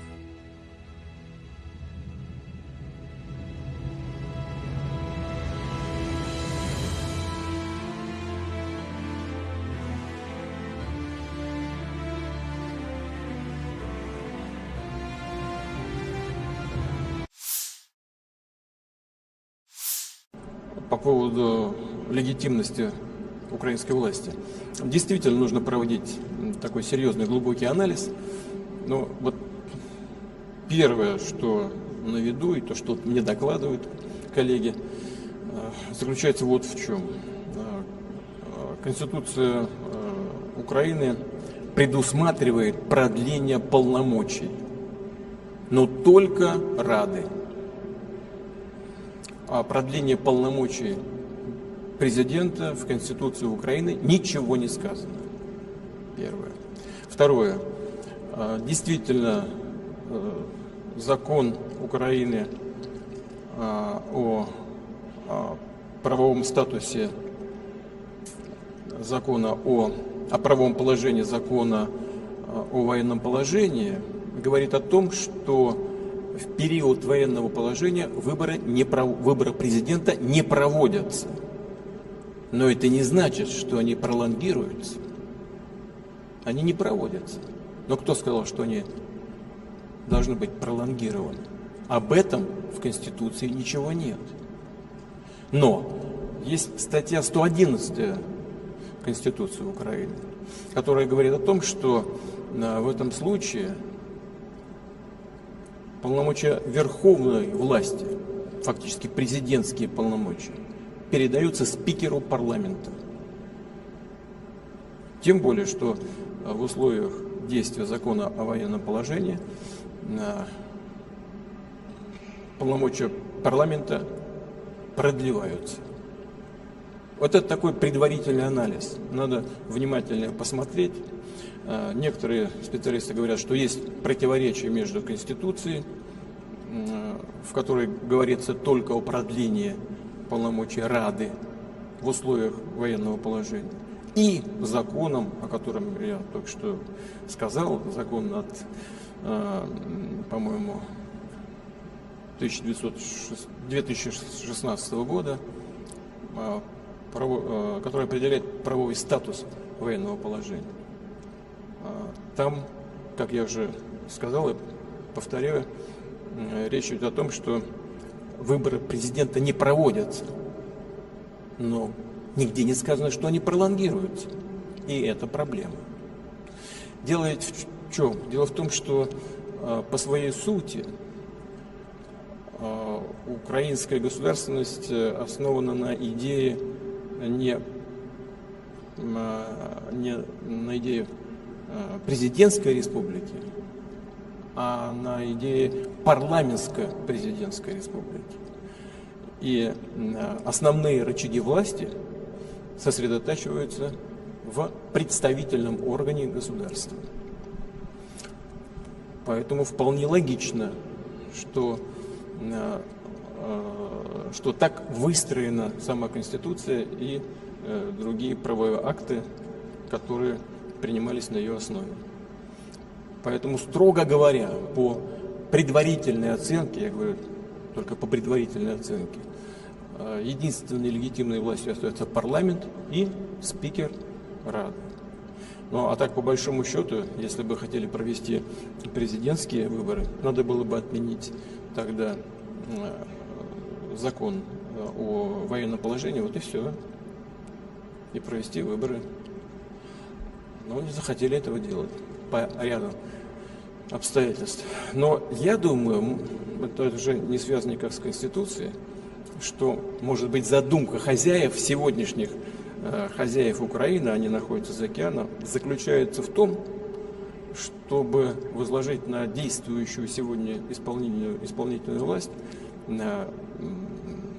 бремя принятия всех непопулярных решений, в том числе и принятие еще одного решения по дальнейшему понижению призывного возраста. Вот сейчас было 27, сейчас 25. Следующий этап может быть 23 или сразу 18 лет. И после принятия этого и других непопулярных решений, действующих сегодня как бы представители исполнительной власти, их, я думаю, заменят на людей, на плечах которых не будет этой ответственности за принятые непопулярные в народе решения. Их просто поменяют и все. Если задумка в этом, то, в принципе, тогда логика понятна. Логика понятна. Ну, посмотрим, что будет происходить дальше. Но так же, как я и говорил в Минске, все-таки окончательно эту ситуацию должна сформулировать и дать ответ на то, что происходит в Украине, должна сформулировать в окончательном виде сама политическая и правовая система Украины. Здесь, мне кажется, на самом деле не так уж и сложно. Я в третий раз повторяю. Закон 2016 года говорит о том, что нельзя проводить выборы президента в условиях военного положения. Но нигде не сказано, что эти полномочия пролонгируются. Значит, что? Смотри 111 статью Конституции. Вся власть переходит спикеру парламента. Pesawat tempur Rusia mengganggu rotasi unit Ukraina lainnya. Rekaman dipublikasikan 29 Mei. Selama misi penerbangan, awak pesawat serang Su-25 menyerang dengan rudal pesawat terarah, menghancurkan peralatan khusus dan personel musuh di wilayah tanggung jawab kelompok pasukan Vostok, demikian keterangan video militer Rusia.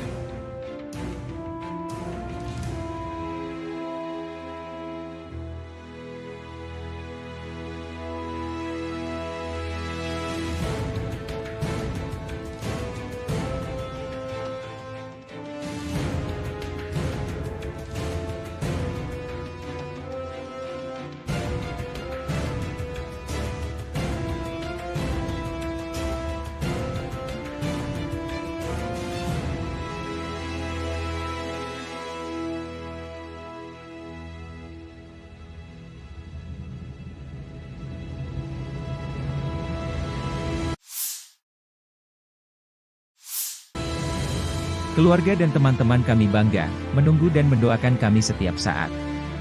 Pilot militer melakukan misi tempur siang dan malam, dan dalam kondisi meteorologi yang sulit, terbang pada ketinggian minimal. Masing-masing dari mereka adalah kartu as yang nyata, kata Victor, komandan awak helikopter Mi-35, berbicara tentang pekerjaannya sehari-hari selama operasi militer khusus di Ukraina. Video dipublikasikan militer Rusia, 29 Mei.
Angkatan Bersenjata Ukraina 29 Mei melansir 110 kontak senjata terjadi dalam 24 jam terakhir.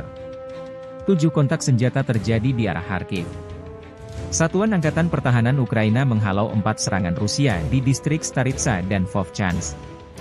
Situasinya tegang, namun dikendalikan oleh pasukan Ukraina. Saat ini, pertempuran berlanjut di wilayah Vovchansk, demikian pernyataan resmi Staf Umum Angkatan Bersenjata Ukraina. 19 bentrokan terjadi di arah Kupiansk. Pasukan pertahanan Ukraina menangkis 16 serangan musuh di wilayah pemukiman Sinkivka, Stepofanovo-Selivka, Druselyubivka, Novoyehorivka dan Nevske. Staf Umum Angkatan Bersenjata Ukraina 29 Mei melansir militer Rusia total kehilangan 505.100 tentara di Ukraina sejak awal invasi besar-besaran 24 Februari 2022. Jumlah ini termasuk 1.300 korban yang diderita pasukan Rusia dalam 24 jam terakhir. Pasukan Vladimir Putin juga total kehilangan 7.700 tank, 14.891 kendaraan tempur lapis baja, 17.796 kendaraan dan tangki bahan bakar, 13.066 sistem artileri, 1.087 sistem peluncuran roket ganda, 815 sistem pertahanan udara, 357 pesawat terbang, 326 helikopter, 10.510 drone, 27 kapal dan perahu, dan 1 kapal selam.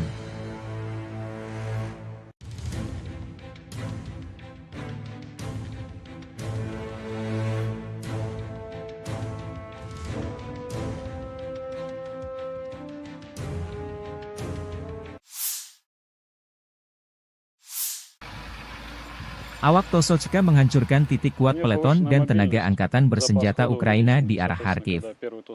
Drone pengintai menemukan konsentrasi tenaga musuh di posisi benteng yang terletak di jalur pergerakan infanteri kelompok pasukan utara. Para pengintai mengirimkan koordinat tersebut kepada kru TOS-2. Kendaraan tempur segera melaju ke posisi menembak dan melancarkan serangkaian serangan proyektil termobarik terhadap musuh. Rekaman kontrol objektif menunjukkan serangan terhadap benteng angkatan bersenjata Ukraina, demikian keterangan video militer Rusia 29 Mei.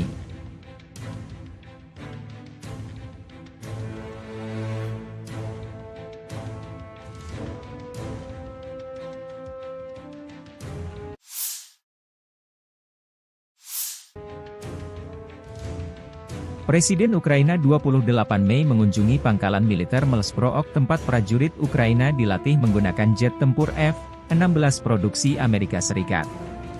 Ukraina sangat menantikan jet tempur F-16 dari mitra baratnya untuk memperkuat pertahanan langit kita.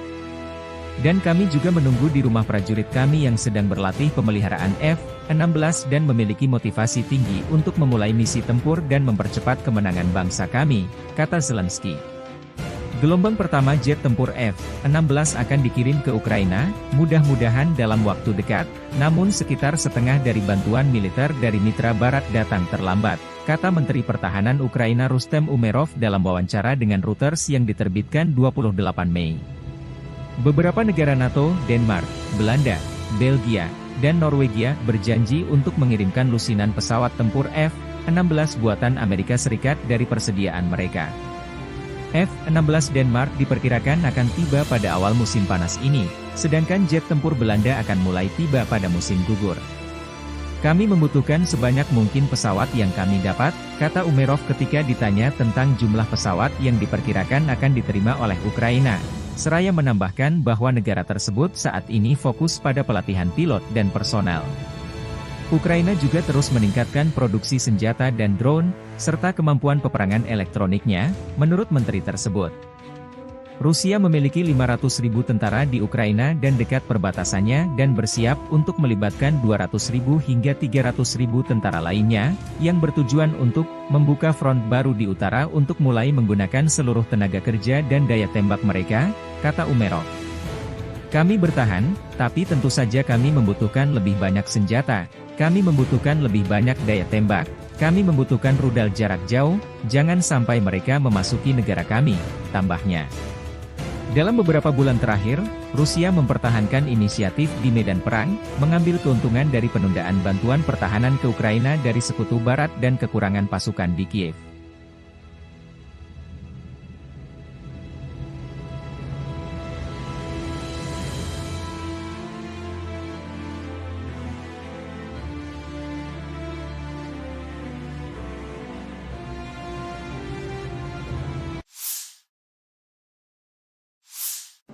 По поводу легитимности украинской власти. Действительно нужно проводить такой серьезный глубокий анализ. Но вот первое, что на виду, и то, что мне докладывают коллеги, заключается вот в чем. Конституция Украины предусматривает продление полномочий, но только Рады. О продлении полномочий президента в Конституции Украины ничего не сказано. Первое. Второе. Действительно, закон Украины о правовом статусе закона о правовом положении закона о военном положении говорит о том, что в период военного положения выборы президента не проводятся. Но это не значит, что они пролонгируются. Они не проводятся. Но кто сказал, что они должны быть пролонгированы? Об этом в Конституции ничего нет. Но есть статья 111 Конституции Украины, которая говорит о том, что в этом случае полномочия верховной власти, фактически президентские полномочия, передаются спикеру парламента. Тем более, что в условиях действия закона о военном положении полномочия парламента продлеваются. Вот это такой предварительный анализ. Надо внимательно посмотреть. Некоторые специалисты говорят, что есть противоречие между Конституцией, в которой говорится только о продлении полномочий Рады в условиях военного положения, и законом, о котором я только что сказал, закон от, по-моему, 2016 года, который определяет правовой статус военного положения. Там, как я уже сказал и повторяю, речь идет о том, что выборы президента не проводятся, но нигде не сказано, что они пролонгируются. И это проблема. Дело ведь в чем? Дело в том, что по своей сути украинская государственность основана на идее не на идее президентской республики, а на идее парламентско-президентской республики. И основные рычаги власти сосредотачиваются в представительном органе государства. Поэтому вполне логично, что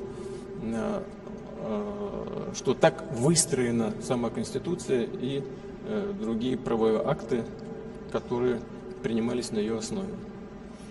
Поэтому, строго говоря, по предварительной оценке, я говорю только по предварительной оценке, единственной легитимной властью остается парламент и спикер Рады.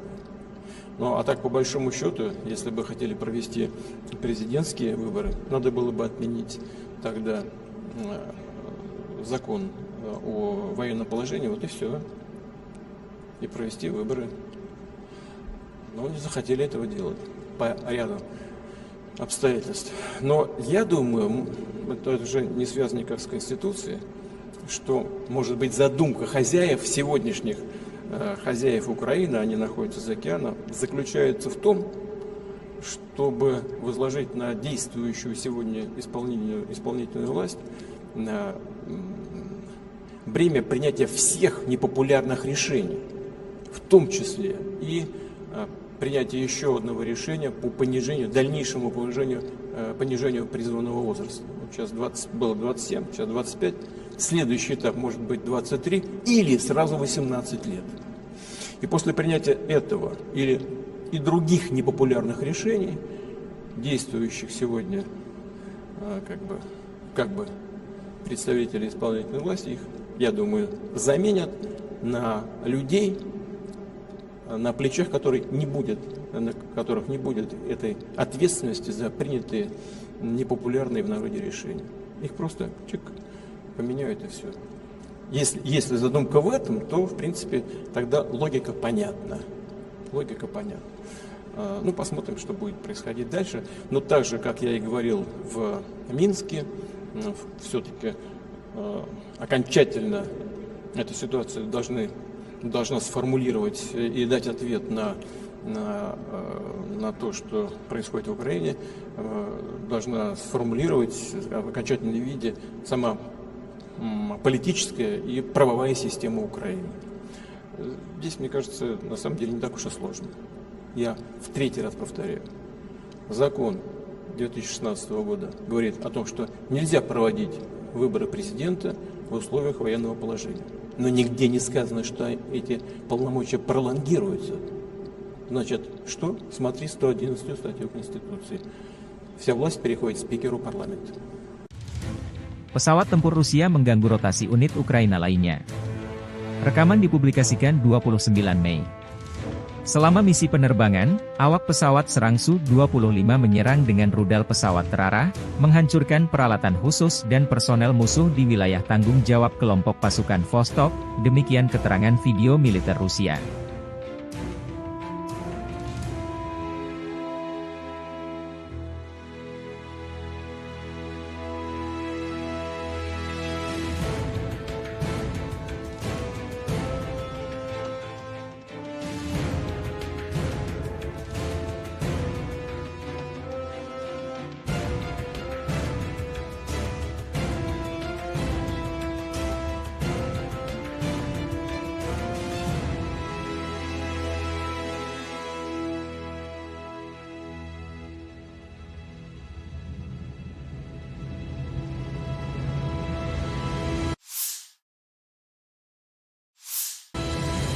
Keluarga dan teman-teman kami bangga, menunggu dan mendoakan kami setiap saat. Pilot militer melakukan misi tempur siang dan malam, dan dalam kondisi meteorologi yang sulit, terbang pada ketinggian minimal. Masing-masing dari mereka adalah kartu as yang nyata, kata Victor, komandan awak helikopter Mi-35, berbicara tentang pekerjaannya sehari-hari selama operasi militer khusus di Ukraina. Video dipublikasikan militer Rusia, 29 Mei.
Angkatan Bersenjata Ukraina 29 Mei melansir 110 kontak senjata terjadi dalam 24 jam terakhir. 7 kontak senjata terjadi di arah Kharkiv. Satuan Angkatan Pertahanan Ukraina menghalau 4 serangan Rusia di distrik Staritsa dan Vovchansk. Situasinya tegang, namun dikendalikan oleh pasukan Ukraina. Saat ini, pertempuran berlanjut di wilayah Vovchansk, demikian pernyataan resmi Staf Umum Angkatan Bersenjata Ukraina. 19 bentrokan terjadi di arah Kupiansk. Pasukan pertahanan Ukraina menangkis 16 serangan musuh di wilayah pemukiman Sinkivka, Stepovanovselivka, Druselyubivka, Novoyehorivka dan Nevske. Staf Umum Angkatan Bersenjata Ukraina 29 Mei melansir militer Rusia total kehilangan 505.100 tentara di Ukraina sejak awal invasi besar-besaran 24 Februari 2022. Jumlah ini termasuk 1.300 korban yang diderita pasukan Rusia dalam 24 jam terakhir.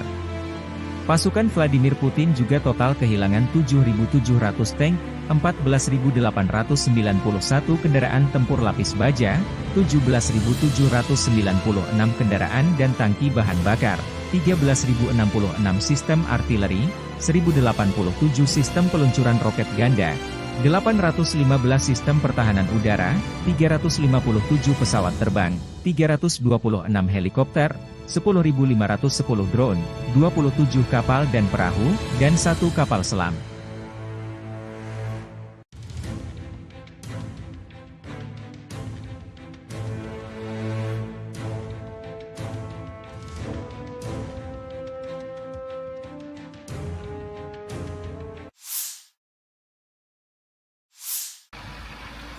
Awak Tosolchka menghancurkan titik kuat peleton dan tenaga angkatan bersenjata Ukraina di arah Kharkiv. Drone pengintai menemukan konsentrasi tenaga musuh di posisi benteng yang terletak di jalur pergerakan infanteri kelompok pasukan utara.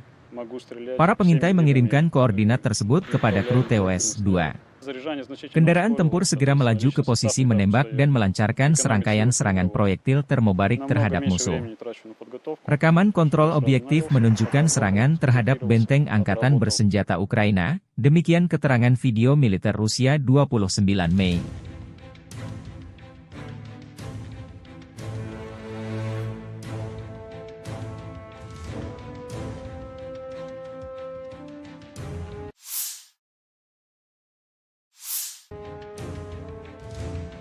Presiden Ukraina 28 Mei mengunjungi pangkalan militer Melsprook tempat prajurit Ukraina dilatih menggunakan jet tempur F-16 produksi Amerika Serikat.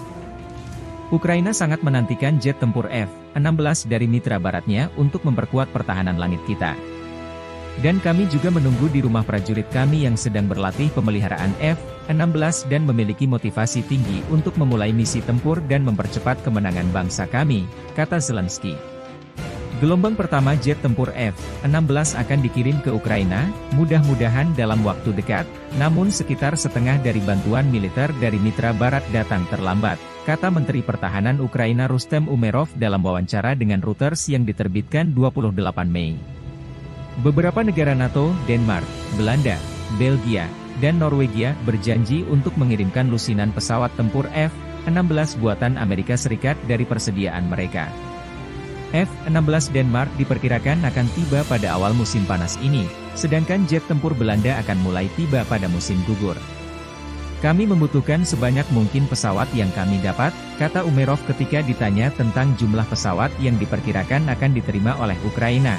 Seraya menambahkan bahwa negara tersebut saat ini fokus pada pelatihan pilot dan personel. Ukraina juga terus meningkatkan produksi senjata dan drone, serta kemampuan peperangan elektroniknya, menurut menteri tersebut. Rusia memiliki 500.000 tentara di Ukraina dan dekat perbatasannya dan bersiap untuk melibatkan 200.000 hingga 300.000 tentara lainnya, yang bertujuan untuk membuka front baru di utara untuk mulai menggunakan seluruh tenaga kerja dan daya tembak mereka, kata Umerov. Kami bertahan, tapi tentu saja kami membutuhkan lebih banyak senjata, kami membutuhkan lebih banyak daya tembak, kami membutuhkan rudal jarak jauh, jangan sampai mereka memasuki negara kami, tambahnya. Dalam beberapa bulan terakhir, Rusia mempertahankan inisiatif di medan perang, mengambil keuntungan dari penundaan bantuan pertahanan ke Ukraina dari Sekutu Barat dan kekurangan pasukan di Kiev.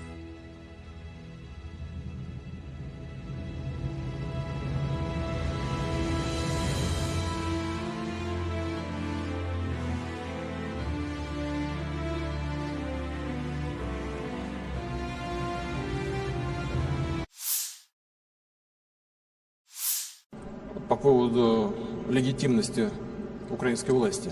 Действительно нужно проводить такой серьезный глубокий анализ. Но вот первое, что на виду, и то, что мне докладывают коллеги, заключается вот в чем. Конституция Украины предусматривает продление полномочий, но только Рады. О продлении полномочий президента в Конституции Украины ничего не сказано. Первое. Второе. Действительно, закон Украины о правовом статусе закона о правовом положении закона о военном положении говорит о том, что в период военного положения выборы президента не проводятся. Но это не значит, что они пролонгируются. Они не проводятся. Но кто сказал, что они должны быть пролонгированы? Об этом в Конституции ничего нет. Но есть статья 111 Конституции Украины, которая говорит о том, что в этом случае полномочия верховной власти, фактически президентские полномочия, передаются спикеру парламента. Тем более, что в условиях действия закона о военном положении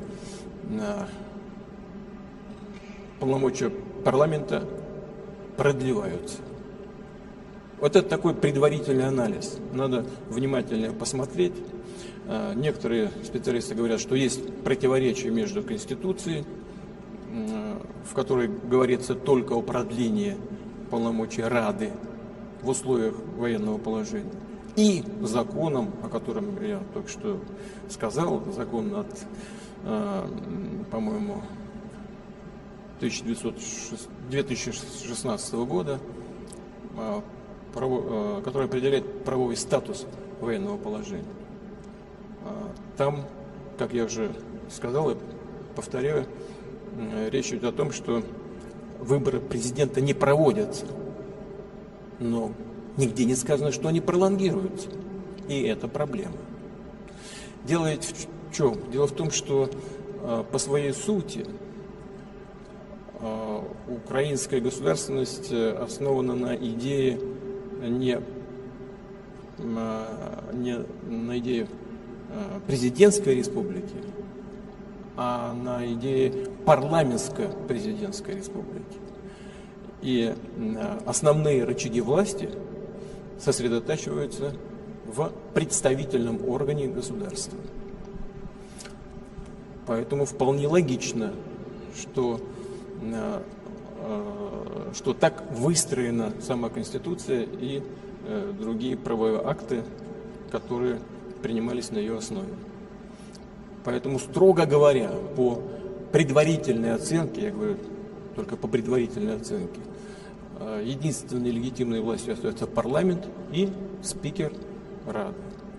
Ну а так, по большому счету, если бы хотели провести президентские выборы, надо было бы отменить тогда закон о военном положении, вот и все, и провести выборы. Но не захотели этого делать по ряду обстоятельств. Но я думаю, это уже не связано никак с Конституцией, что, может быть, задумка хозяев, сегодняшних хозяев Украины, они находятся за океаном, заключается в том, чтобы возложить на действующую сегодня исполнительную власть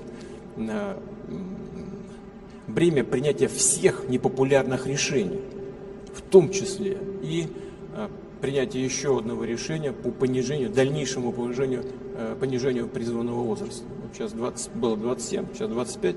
Следующий этап может быть 23 или сразу 18 лет. И после принятия этого и других непопулярных решений, действующих сегодня как бы представители исполнительной власти, их, я думаю, заменят на людей, на плечах которых не будет этой ответственности за принятые непопулярные в народе решения. Их просто поменяют и все. Если задумка в этом, то, в принципе, тогда логика понятна. Ну, посмотрим, что будет происходить дальше. Но так же, как я и говорил в Минске, все-таки окончательно эту ситуацию должна сформулировать и дать ответ на то, что происходит в Украине, должна сформулировать в окончательном виде сама политическая и правовая система Украины. Здесь, мне кажется, на самом деле не так уж и сложно. Я в третий раз повторяю. Закон 2016 года говорит о том, что нельзя проводить выборы президента в условиях военного положения. Но нигде не сказано, что эти полномочия пролонгируются. Значит, что? Смотри 111 статью Конституции. Вся власть переходит спикеру парламента. Pesawat tempur Rusia mengganggu rotasi unit Ukraina lainnya. Rekaman dipublikasikan 29 Mei. Selama misi penerbangan, awak pesawat serang Su-25 menyerang dengan rudal pesawat terarah, menghancurkan peralatan khusus dan personel musuh di wilayah tanggung jawab kelompok pasukan Vostok, demikian keterangan video militer Rusia.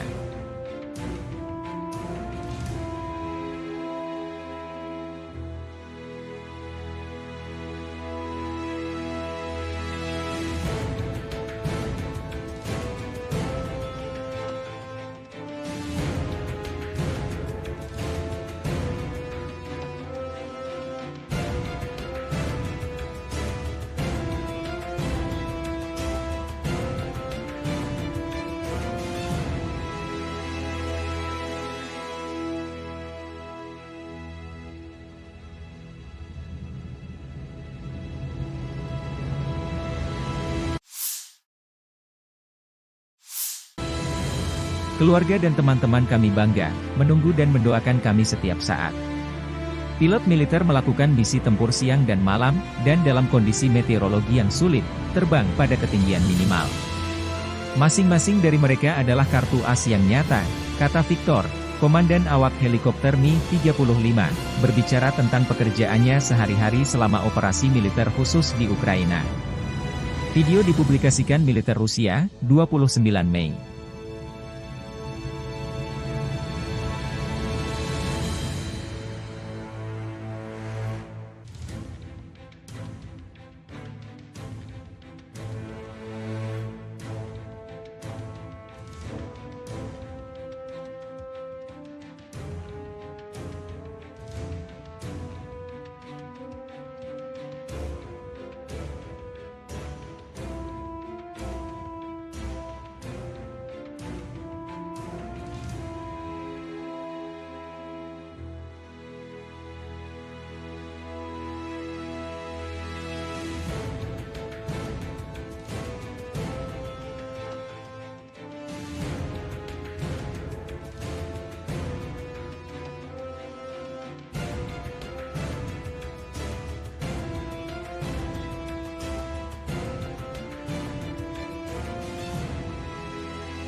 Angkatan Bersenjata Ukraina 29 Mei melansir 110 kontak senjata terjadi dalam 24 jam terakhir.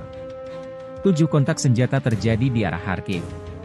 Satuan Angkatan Pertahanan Ukraina menghalau 4 serangan Rusia di distrik Staritsa dan Vovchansk. Situasinya tegang, namun dikendalikan oleh pasukan Ukraina. Saat ini, pertempuran berlanjut di wilayah Vovchansk, demikian pernyataan resmi Staf Umum Angkatan Bersenjata Ukraina. 19 bentrokan terjadi di arah Kupiansk.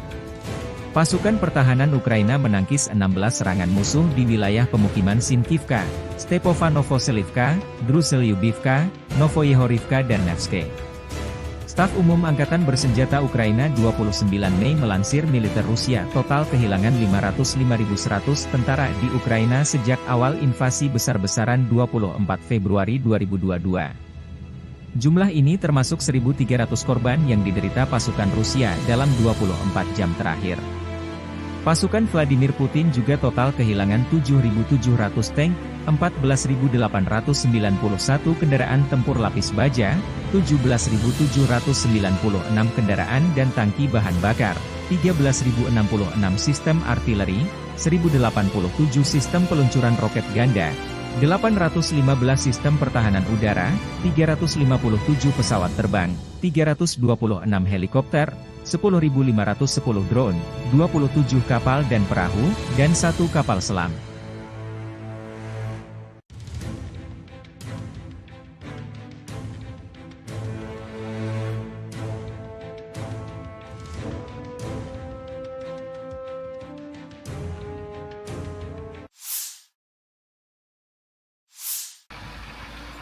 Awak Tosochka menghancurkan titik kuat peleton dan tenaga angkatan bersenjata Ukraina di arah Kharkiv.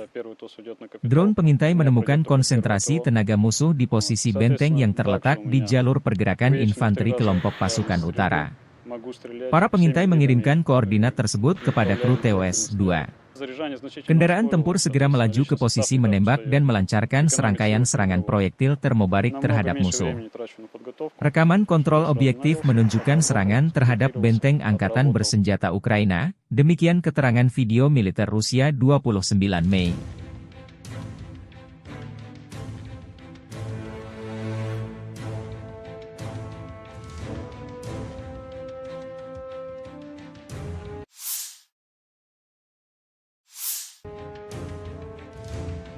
Presiden Ukraina 28 Mei mengunjungi pangkalan militer Melsprook tempat prajurit Ukraina dilatih menggunakan jet tempur F-16 produksi Amerika Serikat. Ukraina sangat menantikan jet tempur F-16 dari mitra baratnya untuk memperkuat pertahanan langit kita. Dan kami juga menunggu di rumah prajurit kami yang sedang berlatih pemeliharaan F-16 dan memiliki motivasi tinggi untuk memulai misi tempur dan mempercepat kemenangan bangsa kami, kata Zelensky. Gelombang pertama jet tempur F-16 akan dikirim ke Ukraina, mudah-mudahan dalam waktu dekat, namun sekitar setengah dari bantuan militer dari mitra barat datang terlambat, kata Menteri Pertahanan Ukraina Rustem Umerov dalam wawancara dengan Reuters yang diterbitkan 28 Mei.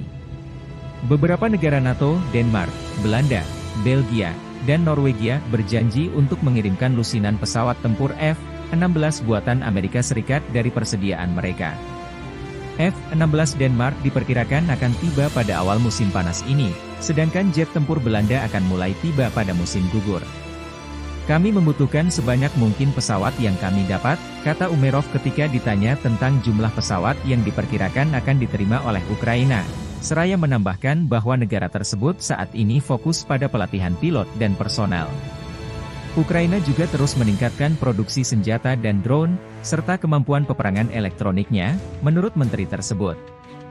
Rusia memiliki 500.000 tentara di Ukraina dan dekat perbatasannya dan bersiap untuk melibatkan 200.000 hingga 300.000 tentara lainnya, yang bertujuan untuk membuka front baru di utara untuk mulai menggunakan seluruh tenaga kerja dan daya tembak mereka, kata Umerov. Kami bertahan, tapi tentu saja kami membutuhkan lebih banyak senjata, kami membutuhkan lebih banyak daya tembak, kami membutuhkan rudal jarak jauh, jangan sampai mereka memasuki negara kami, tambahnya. Dalam beberapa bulan terakhir, Rusia mempertahankan inisiatif di medan perang, mengambil keuntungan dari penundaan bantuan pertahanan ke Ukraina dari Sekutu Barat dan kekurangan pasukan di Kiev.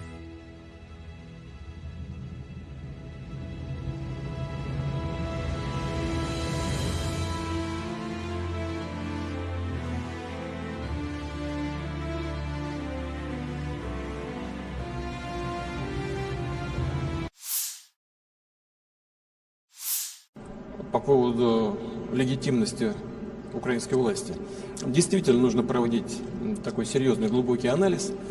Но вот первое, что на виду, и то, что мне докладывают коллеги, заключается вот в чем. Конституция Украины предусматривает продление полномочий, но только Рады. О продлении полномочий президента в Конституции Украины ничего не сказано. Первое. Второе. Действительно, закон Украины о правовом статусе закона о правовом положении закона о военном положении говорит о том, что в период военного положения выборы президента не проводятся. Но это не значит, что они пролонгируются. Они не проводятся. Но кто сказал, что они должны быть пролонгированы? Об этом в Конституции ничего нет. Но есть статья 111 Конституции Украины, которая говорит о том, что в этом случае полномочия верховной власти, фактически президентские полномочия, передаются спикеру парламента. Тем более, что в условиях действия закона о военном положении полномочия парламента продлеваются. Вот это такой предварительный анализ. Надо внимательно посмотреть.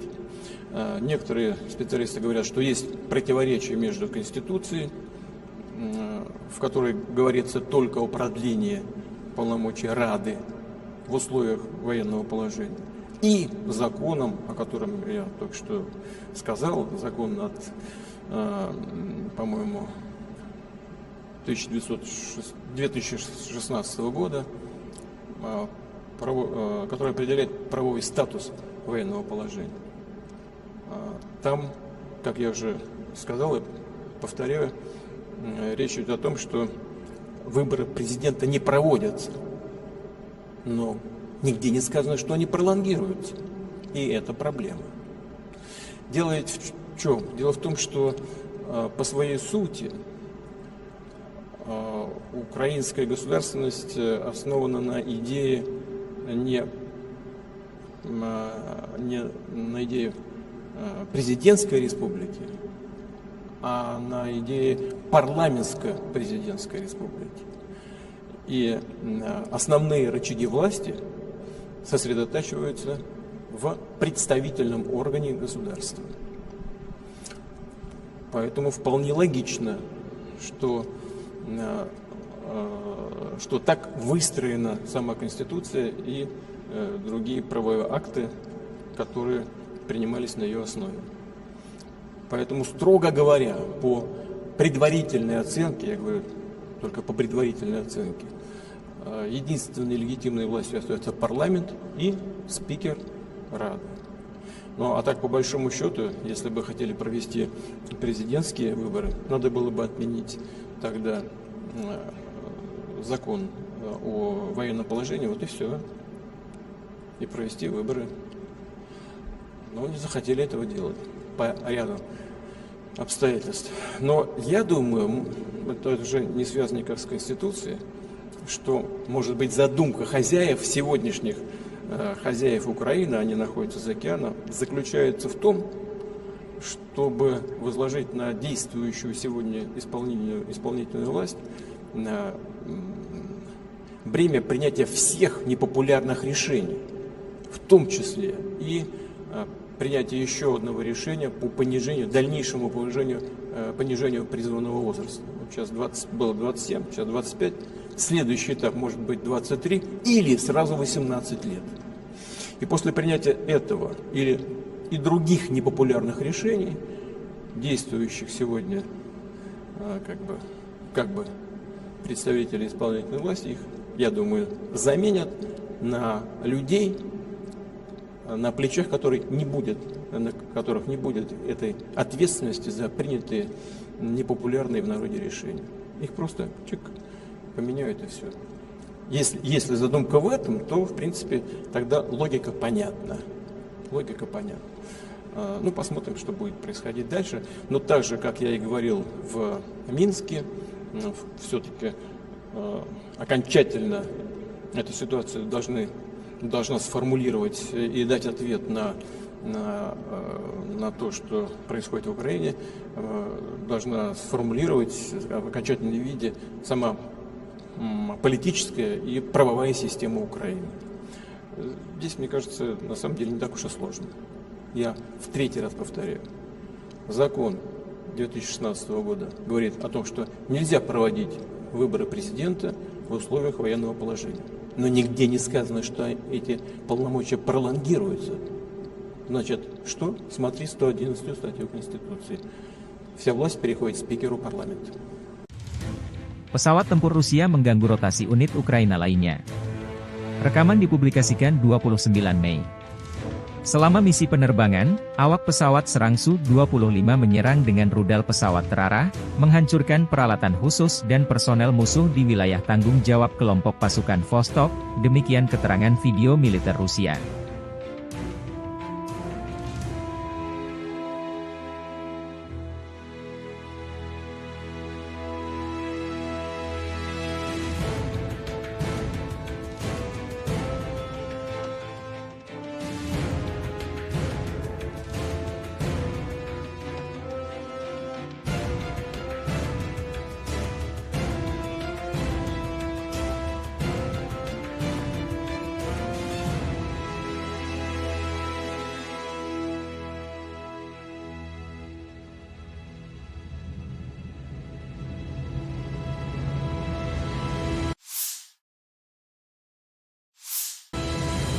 Keluarga dan teman-teman kami bangga, menunggu dan mendoakan kami setiap saat. Pilot militer melakukan misi tempur siang dan malam, dan dalam kondisi meteorologi yang sulit, terbang pada ketinggian minimal. Masing-masing dari mereka adalah kartu as yang nyata, kata Victor, komandan awak helikopter Mi-35, berbicara tentang pekerjaannya sehari-hari selama operasi militer khusus di Ukraina. Video dipublikasikan militer Rusia, 29 Mei.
Angkatan Bersenjata Ukraina 29 Mei melansir 110 kontak senjata terjadi dalam 24 jam terakhir.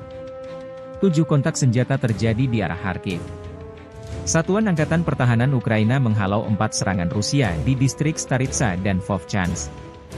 Situasinya tegang, namun dikendalikan oleh pasukan Ukraina. Saat ini, pertempuran berlanjut di wilayah Vovchansk, demikian pernyataan resmi Staf Umum Angkatan Bersenjata Ukraina. 19 bentrokan terjadi di arah Kupiansk. Pasukan pertahanan Ukraina menangkis 16 serangan musuh di wilayah pemukiman Sinkivka, Stepovanovselivka, Druselyubivka, Novoyehorivka dan Nevske. Staf Umum Angkatan Bersenjata Ukraina 29 Mei melansir militer Rusia total kehilangan 505.100 tentara di Ukraina sejak awal invasi besar-besaran 24 Februari 2022. Jumlah ini termasuk 1.300 korban yang diderita pasukan Rusia dalam 24 jam terakhir. Pasukan Vladimir Putin juga total kehilangan 7.700 tank, 14.891 kendaraan tempur lapis baja, 17.796 kendaraan dan tangki bahan bakar, 13.066 sistem artileri, 1.087 sistem peluncuran roket ganda, 815 sistem pertahanan udara, 357 pesawat terbang, 326 helikopter, 10.510 drone, 27 kapal dan perahu, dan 1 kapal selam.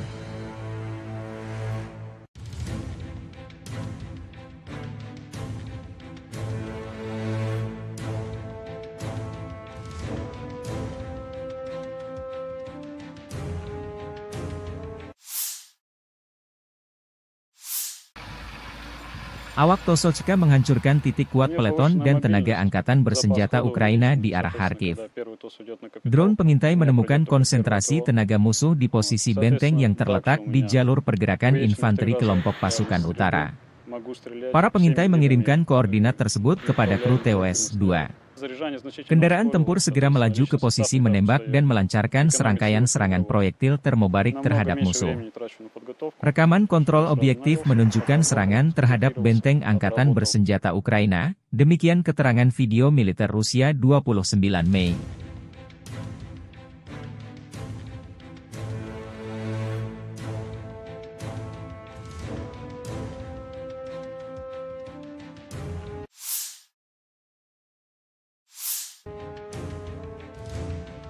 Presiden Ukraina 28 Mei mengunjungi pangkalan militer Melsprook tempat prajurit Ukraina dilatih menggunakan jet tempur F-16 produksi Amerika Serikat.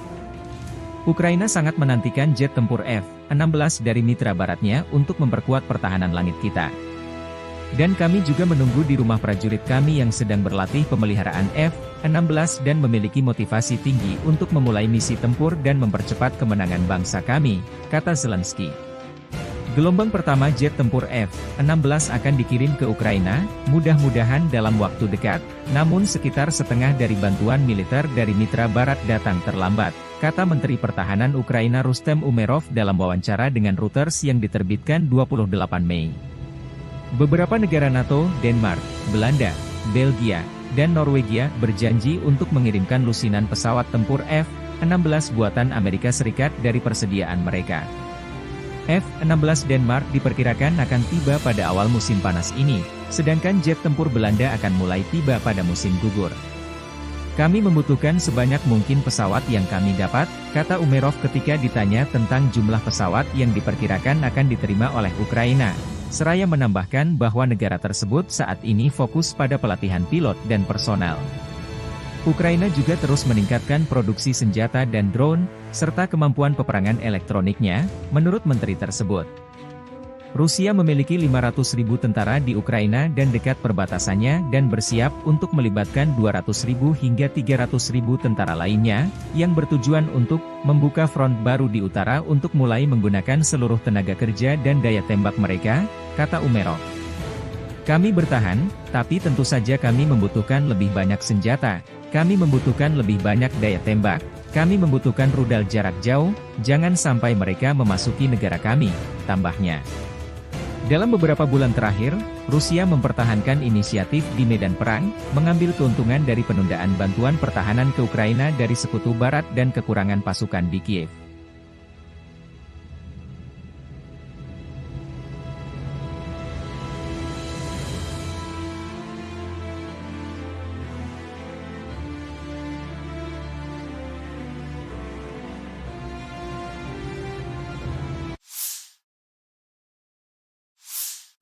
по поводу легитимности украинской власти. Действительно нужно проводить такой серьезный глубокий анализ. Но вот первое, что на виду, и то, что мне докладывают коллеги, заключается вот в чем. Конституция Украины предусматривает продление полномочий, но только Рады. О продлении полномочий президента в Конституции Украины ничего не сказано. Первое. Второе. Действительно, закон Украины о правовом статусе закона о правовом положении закона о военном положении говорит о том, что в период военного положения выборы президента не проводятся. Но это не значит, что они пролонгируются. Они не проводятся. Но кто сказал, что они должны быть пролонгированы? Об этом в Конституции ничего нет. Но есть статья 111 Конституции Украины, которая говорит о том, что в этом случае полномочия верховной власти, фактически президентские полномочия, передаются спикеру парламента. Тем более, что в условиях действия закона о военном положении полномочия парламента продлеваются. Вот это такой предварительный анализ. Надо внимательнее посмотреть. Некоторые специалисты говорят, что есть противоречие между Конституцией, в которой говорится только о продлении полномочий Рады в условиях военного положения, и законом, о котором я только что сказал, закон от, по-моему, 2016 года, который определяет правовой статус военного положения. Там, как я уже сказал и повторяю, речь идет о том, что выборы президента не проводятся, но нигде не сказано, что они пролонгируются. И это проблема. Дело ведь в чем? Дело в том, что по своей сути украинская государственность основана на идее не на идее президентской республики, а на идее парламентско-президентской республики. И основные рычаги власти сосредотачиваются в представительном органе государства. Поэтому вполне логично, что так выстроена сама Конституция и другие правовые акты, которые принимались на ее основе. Поэтому, строго говоря, по предварительной оценке, я говорю только по предварительной оценке, единственной легитимной властью остается парламент и спикер Рады. Ну а так, по большому счету, если бы хотели провести президентские выборы, надо было бы отменить тогда закон о военном положении, вот и все, и провести выборы. Но не захотели этого делать по ряду обстоятельств. Но я думаю, это уже не связано никак с Конституцией, что, может быть, задумка хозяев, сегодняшних хозяев Украины, они находятся за океаном, заключается в том, чтобы возложить на действующую сегодня исполнительную власть бремя принятия всех непопулярных решений, в том числе и принятие еще одного решения по дальнейшему понижению призывного возраста. Вот сейчас было 27, сейчас 25. Следующий этап может быть 23 или сразу 18 лет. И после принятия этого или и других непопулярных решений, действующих сегодня как бы представители исполнительной власти, их, я думаю, заменят на людей, на плечах которых не будет этой ответственности за принятые непопулярные в народе решения. Их просто поменяют и все. Если задумка в этом, то, в принципе, тогда логика понятна. Логика понятна. Ну, посмотрим, что будет происходить дальше. Но так же, как я и говорил в Минске, все-таки окончательно эту ситуацию должна сформулировать и дать ответ на то, что происходит в Украине, должна сформулировать в окончательном виде сама политическая и правовая система Украины. Здесь, мне кажется, на самом деле не так уж и сложно. Я в третий раз повторяю. Закон 2016 года говорит о том, что нельзя проводить выборы президента в условиях военного положения. Но нигде не сказано, что эти полномочия пролонгируются. Значит, что? Смотри 111 статью Конституции. Вся власть переходит спикеру парламента. Pesawat tempur Rusia mengganggu rotasi unit Ukraina lainnya. Rekaman dipublikasikan 29 Mei. Selama misi penerbangan, awak pesawat serang Su-25 menyerang dengan rudal pesawat terarah, menghancurkan peralatan khusus dan personel musuh di wilayah tanggung jawab kelompok pasukan Vostok, demikian keterangan video militer Rusia.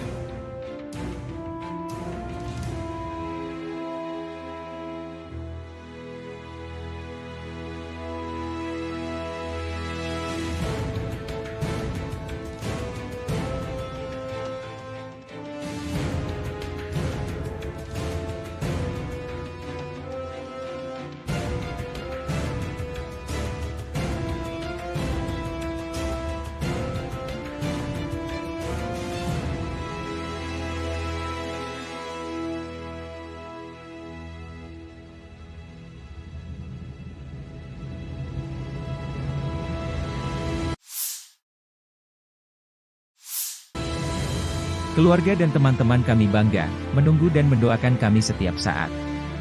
Pilot militer melakukan misi tempur siang dan malam, dan dalam kondisi meteorologi yang sulit, terbang pada ketinggian minimal. Masing-masing dari mereka adalah kartu as yang nyata, kata Victor, komandan awak helikopter Mi-35, berbicara tentang pekerjaannya sehari-hari selama operasi militer khusus di Ukraina. Video dipublikasikan militer Rusia, 29 Mei.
Angkatan Bersenjata Ukraina 29 Mei melansir 110 kontak senjata terjadi dalam 24 jam terakhir. 7 kontak senjata terjadi di arah Kharkiv. Satuan Angkatan Pertahanan Ukraina menghalau 4 serangan Rusia di distrik Staritsa dan Vovchansk. Situasinya tegang, namun dikendalikan oleh pasukan Ukraina. Saat ini, pertempuran berlanjut di wilayah Vovchansk, demikian pernyataan resmi Staf Umum Angkatan Bersenjata Ukraina. 19 bentrokan terjadi di arah Kupiansk. Pasukan pertahanan Ukraina menangkis 16 serangan musuh di wilayah pemukiman Sinkivka, Stepofanovo-Selivka, Druselyubivka, Novoyehorivka dan Nevske. Staf Umum Angkatan Bersenjata Ukraina 29 Mei melansir militer Rusia total kehilangan 505.100 tentara di Ukraina sejak awal invasi besar-besaran 24 Februari 2022. Jumlah ini termasuk 1.300 korban yang diderita pasukan Rusia dalam 24 jam terakhir. Pasukan Vladimir Putin juga total kehilangan 7.700 tank, 14.891 kendaraan tempur lapis baja, 17.796 kendaraan dan tangki bahan bakar, 13.066 sistem artileri, 1.087 sistem peluncuran roket ganda, 815 sistem pertahanan udara, 357 pesawat terbang, 326 helikopter, 10.510 drone, 27 kapal dan perahu, dan 1 kapal selam.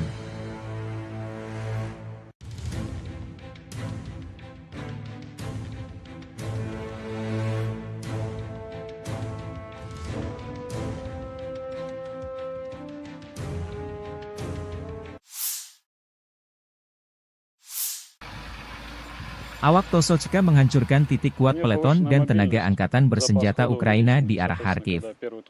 Drone pengintai menemukan konsentrasi tenaga musuh di posisi benteng yang terletak di jalur pergerakan infanteri kelompok pasukan utara. Para pengintai mengirimkan koordinat tersebut kepada kru TOS-2. Kendaraan tempur segera melaju ke posisi menembak dan melancarkan serangkaian serangan proyektil termobarik terhadap musuh. Rekaman kontrol objektif menunjukkan serangan terhadap benteng angkatan bersenjata Ukraina, demikian keterangan video militer Rusia 29 Mei.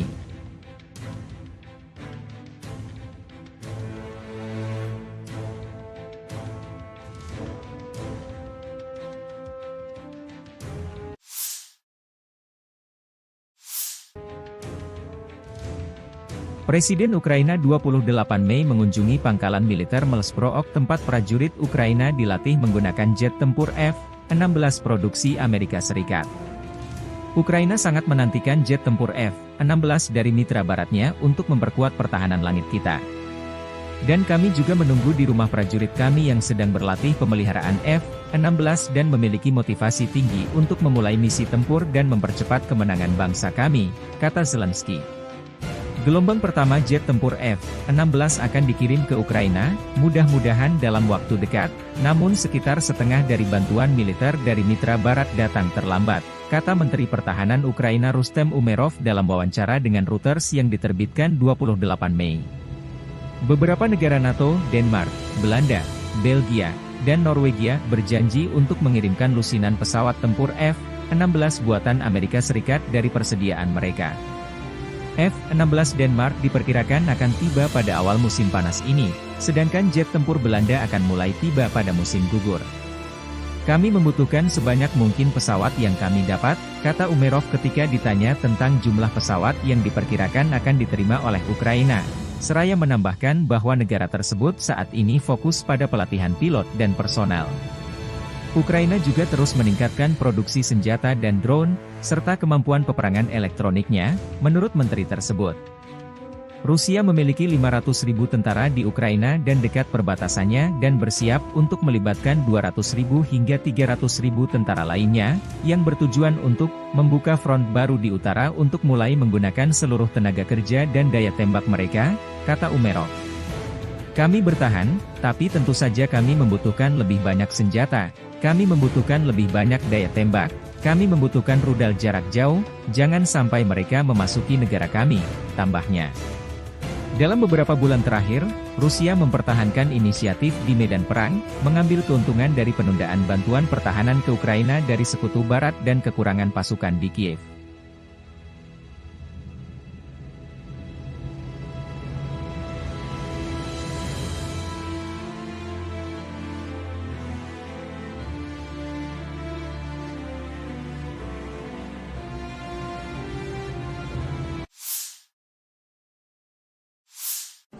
По поводу легитимности украинской власти. Действительно нужно проводить такой серьезный глубокий анализ. Но вот первое, что на виду, и то, что мне докладывают коллеги, заключается вот в чем. Конституция Украины предусматривает продление полномочий, но только Рады. О продлении полномочий президента в Конституции Украины ничего не сказано. Первое. Второе. Действительно, закон Украины о правовом статусе закона о правовом положении закона о военном положении говорит о том, что в период военного положения выборы президента не проводятся. Но это не значит, что они пролонгируются. Они не проводятся. Но кто сказал, что они должны быть пролонгированы? Об этом в Конституции ничего нет. Но есть статья 111 Конституции Украины, которая говорит о том, что в этом случае полномочия верховной власти, фактически президентские полномочия, передаются спикеру парламента. Тем более, что в условиях действия закона о военном положении полномочия парламента продлеваются. Вот это такой предварительный анализ. Надо внимательно посмотреть.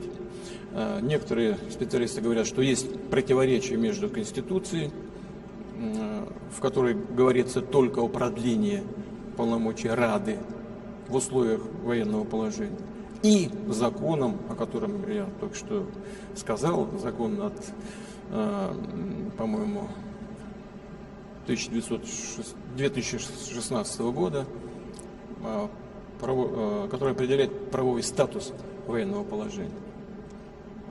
Там, как я уже сказал и повторяю, речь идет о том, что выборы президента не проводятся, но нигде не сказано, что они пролонгируются. И это проблема. Дело ведь в чем? Дело в том, что по своей сути украинская государственность основана на идее не на идее президентской республики, а на идее парламентско-президентской республики. И основные рычаги власти сосредотачиваются в представительном органе государства. Поэтому вполне логично, что так выстроена сама Конституция и другие правовые акты, которые принимались на ее основе. Поэтому, строго говоря, по предварительной оценке, я говорю только по предварительной оценке, единственной легитимной властью остается парламент и спикер Рады. Ну а так, по большому счету, если бы хотели провести президентские выборы, надо было бы отменить тогда закон о военном положении, вот и все, и провести выборы. Но не захотели этого делать по ряду обстоятельств. Но я думаю, это уже не связано никак с Конституцией, что, может быть, задумка хозяев, сегодняшних хозяев Украины, они находятся за океаном, заключается в том, чтобы возложить на действующую сегодня исполнительную власть бремя принятия всех непопулярных решений, в том числе и принятие еще одного решения по дальнейшему понижению призывного возраста. Вот сейчас было 27, сейчас 25. Следующий этап может быть 23 или сразу 18 лет. И после принятия этого или и других непопулярных решений, действующих сегодня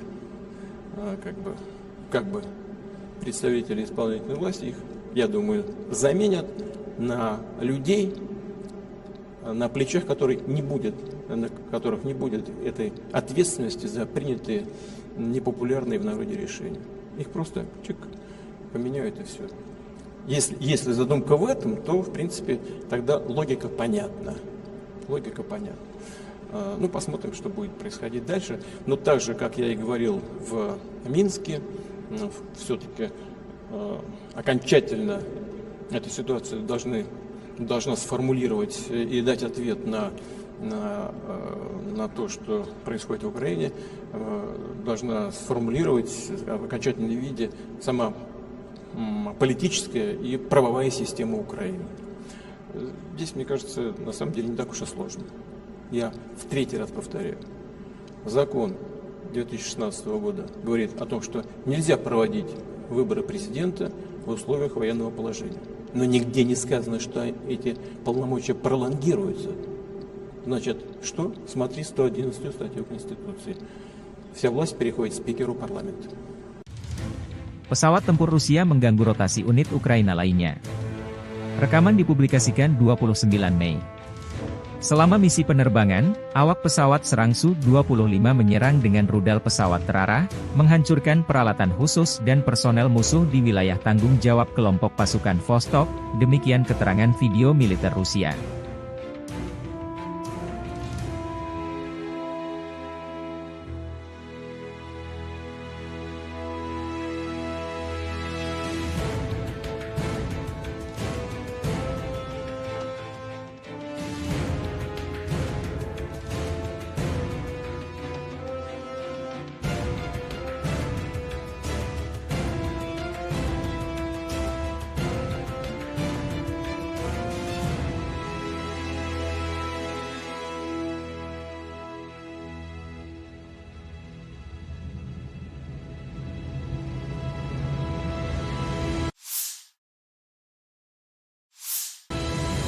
Keluarga dan teman-teman kami bangga, menunggu dan mendoakan kami setiap saat.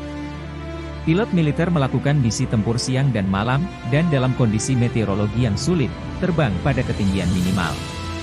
Masing-masing dari mereka adalah kartu as yang nyata, kata Victor, Komandan awak helikopter Mi-35, berbicara tentang pekerjaannya sehari-hari selama operasi militer khusus di Ukraina. Video dipublikasikan militer Rusia, 29 Mei.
Angkatan Bersenjata Ukraina 29 Mei melansir 110 kontak senjata terjadi dalam 24 jam terakhir.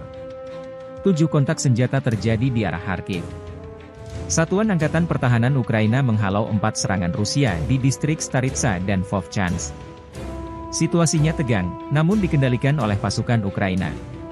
Saat ini, pertempuran berlanjut di wilayah Vovchansk, demikian pernyataan resmi Staf Umum Angkatan Bersenjata Ukraina. 19 bentrokan terjadi di arah Kupiansk. Pasukan pertahanan Ukraina menangkis 16 serangan musuh di wilayah pemukiman Sinkivka, Stepovanovselivka, Druselyubivka, Novoyehorivka dan Nevske. Staf Umum Angkatan Bersenjata Ukraina 29 Mei melansir militer Rusia total kehilangan 505.100 tentara di Ukraina sejak awal invasi besar-besaran 24 Februari 2022. Jumlah ini termasuk 1.300 korban yang diderita pasukan Rusia dalam 24 jam terakhir.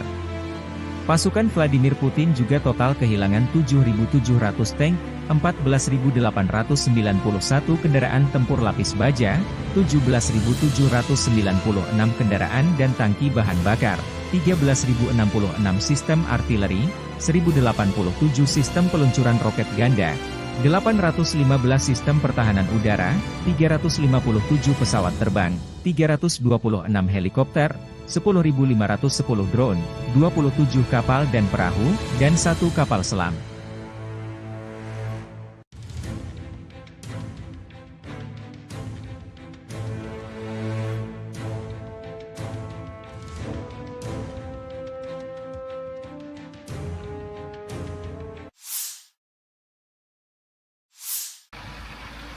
Awak Tosolska menghancurkan titik kuat peleton dan tenaga angkatan bersenjata Ukraina di arah Kharkiv. Drone pengintai menemukan konsentrasi tenaga musuh di posisi benteng yang terletak di jalur pergerakan infanteri kelompok pasukan utara. Para pengintai mengirimkan koordinat tersebut kepada kru TOS-2. Kendaraan tempur segera melaju ke posisi menembak dan melancarkan serangkaian serangan proyektil termobarik terhadap musuh. Rekaman kontrol objektif menunjukkan serangan terhadap benteng angkatan bersenjata Ukraina, demikian keterangan video militer Rusia 29 Mei.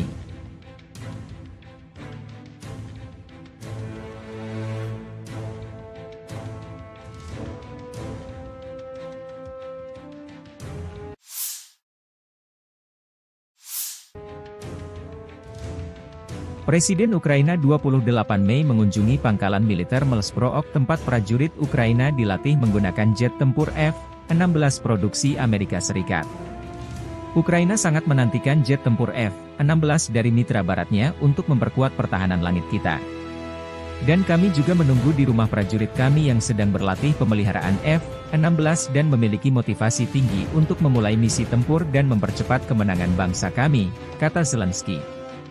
Gelombang pertama jet tempur F-16 akan dikirim ke Ukraina, mudah-mudahan dalam waktu dekat, namun sekitar setengah dari bantuan militer dari mitra barat datang terlambat, kata Menteri Pertahanan Ukraina Rustem Umerov dalam wawancara dengan Reuters yang diterbitkan 28 Mei.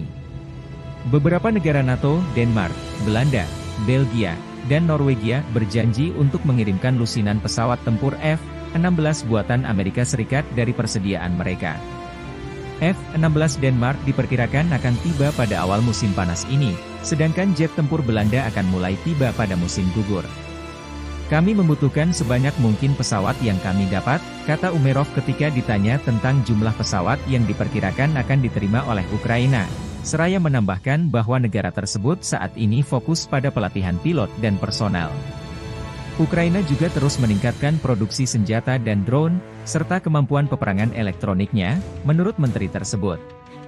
Rusia memiliki 500.000 tentara di Ukraina dan dekat perbatasannya dan bersiap untuk melibatkan 200.000 hingga 300.000 tentara lainnya, yang bertujuan untuk membuka front baru di utara untuk mulai menggunakan seluruh tenaga kerja dan daya tembak mereka, kata Umerov.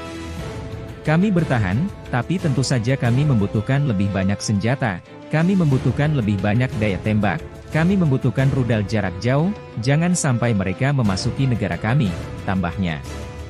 Dalam beberapa bulan terakhir, Rusia mempertahankan inisiatif di medan perang, mengambil keuntungan dari penundaan bantuan pertahanan ke Ukraina dari Sekutu Barat dan kekurangan pasukan di Kiev.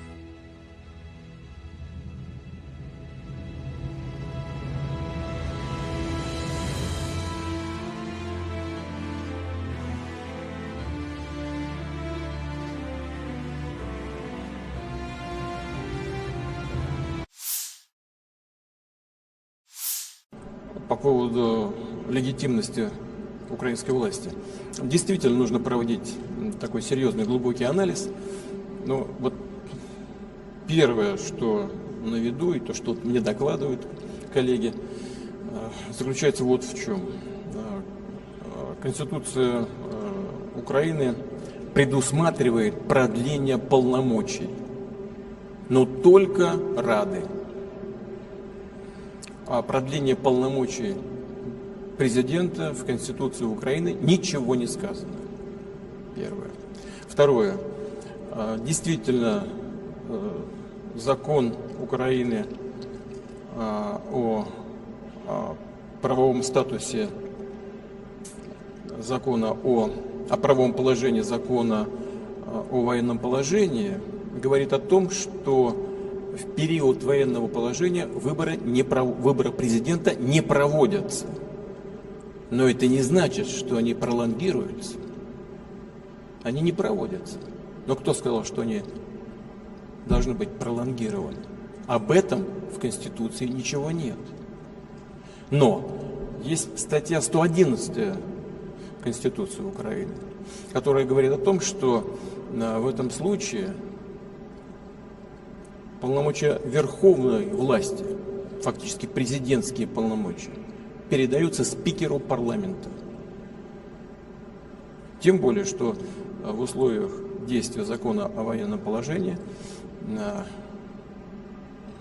полномочия парламента продлеваются.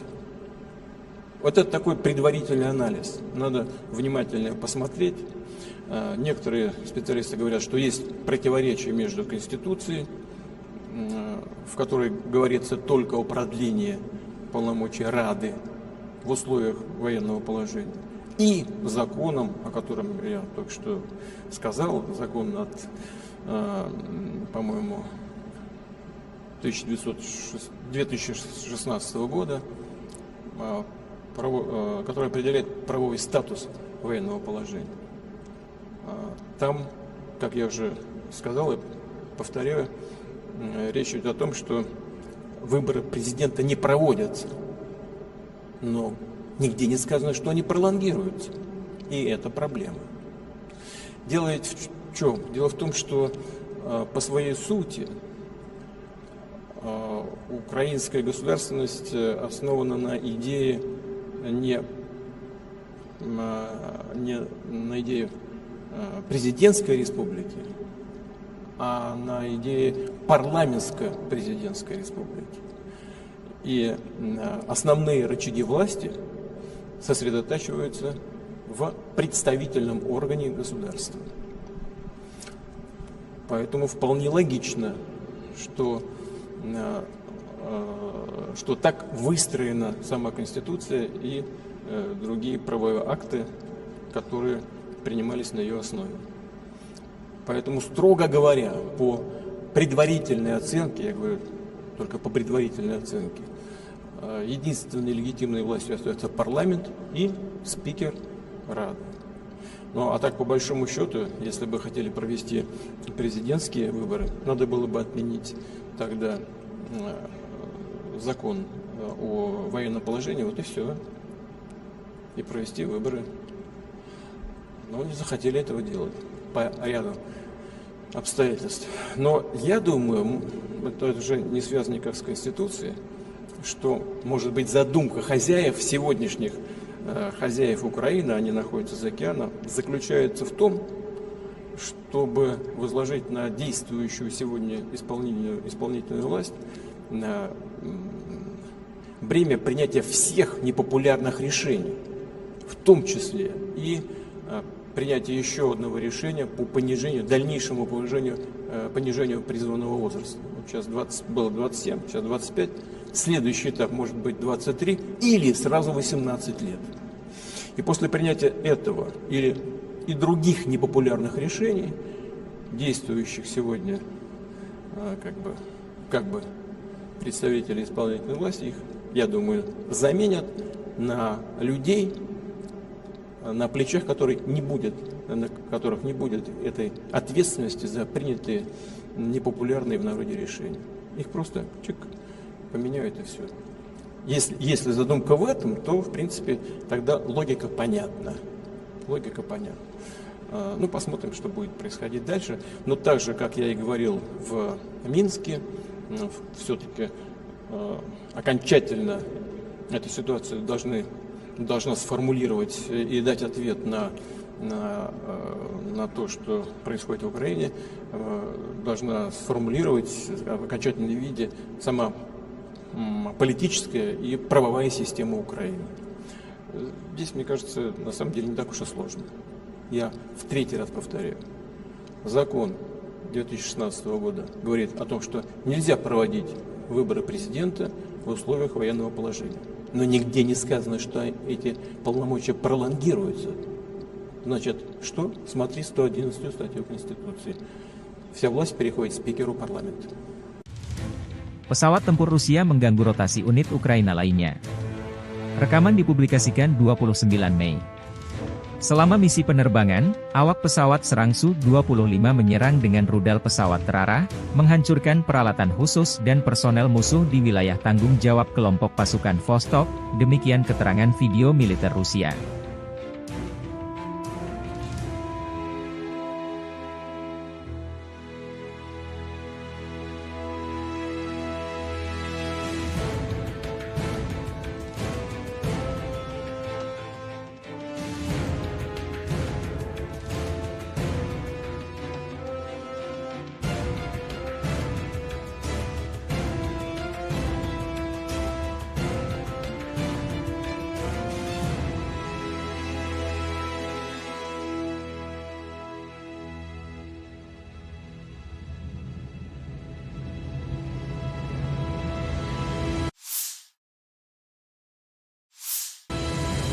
Keluarga dan teman-teman kami bangga, menunggu dan mendoakan kami setiap saat.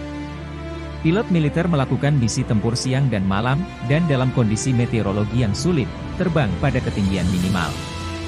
Masing-masing dari mereka adalah kartu as yang nyata, kata Raina. Video dipublikasikan militer Rusia, 29 Mei.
Angkatan Bersenjata Ukraina 29 Mei melansir 110 kontak senjata terjadi dalam 24 jam terakhir.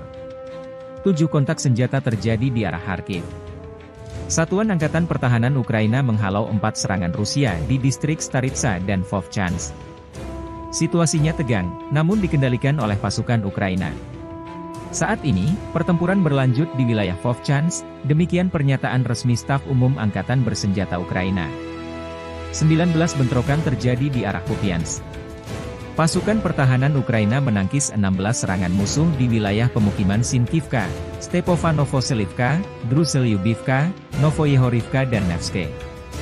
Staf Umum Angkatan Bersenjata Ukraina 29 Mei melansir militer Rusia total kehilangan 505.100 tentara di Ukraina sejak awal invasi besar-besaran 24 Februari 2022. Jumlah ini termasuk 1.300 korban yang diderita pasukan Rusia dalam 24 jam terakhir.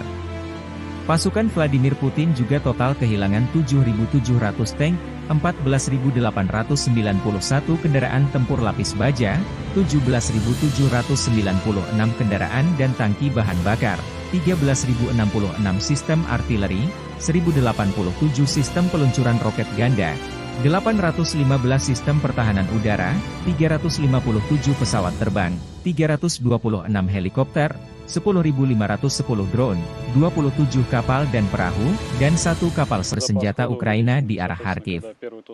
Drone pengintai menemukan konsentrasi tenaga musuh di posisi benteng yang terletak di jalur pergerakan infanteri kelompok pasukan utara. Para pengintai mengirimkan koordinat tersebut kepada kru TOS-2. Kendaraan tempur segera melaju ke posisi menembak dan melancarkan serangkaian serangan proyektil termobarik terhadap musuh. Rekaman kontrol objektif menunjukkan serangan terhadap benteng Angkatan Bersenjata Ukraina, demikian keterangan video militer Rusia 29 Mei.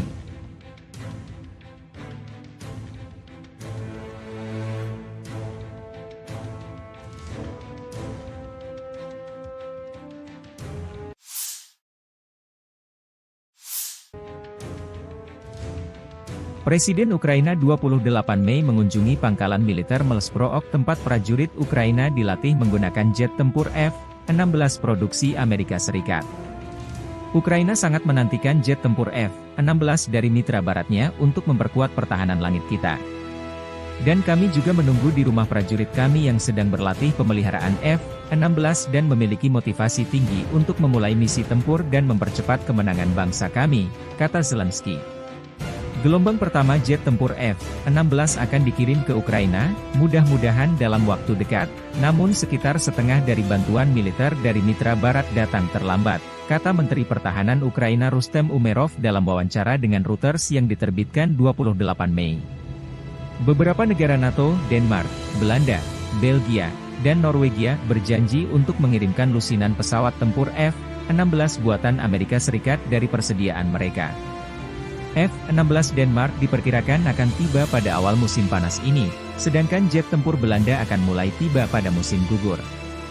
Kami membutuhkan sebanyak mungkin pesawat yang kami dapat, kata Umerov ketika ditanya tentang jumlah pesawat yang diperkirakan akan diterima oleh Ukraina. Seraya menambahkan bahwa negara tersebut saat ini fokus pada pelatihan pilot dan personel. Ukraina juga terus meningkatkan produksi senjata dan drone, serta kemampuan peperangan elektroniknya, menurut menteri tersebut. Rusia memiliki 500.000 tentara di Ukraina dan dekat perbatasannya dan bersiap untuk melibatkan 200.000 hingga 300.000 tentara lainnya, yang bertujuan untuk membuka front baru di utara untuk mulai menggunakan seluruh tenaga kerja dan daya tembak mereka, kata Umerov. Kami bertahan, tapi tentu saja kami membutuhkan lebih banyak senjata, kami membutuhkan lebih banyak daya tembak, kami membutuhkan rudal jarak jauh, jangan sampai mereka memasuki negara kami, tambahnya. Dalam beberapa bulan terakhir, Rusia mempertahankan inisiatif di medan perang, mengambil keuntungan dari penundaan bantuan pertahanan ke Ukraina dari Sekutu Barat dan kekurangan pasukan di Kiev.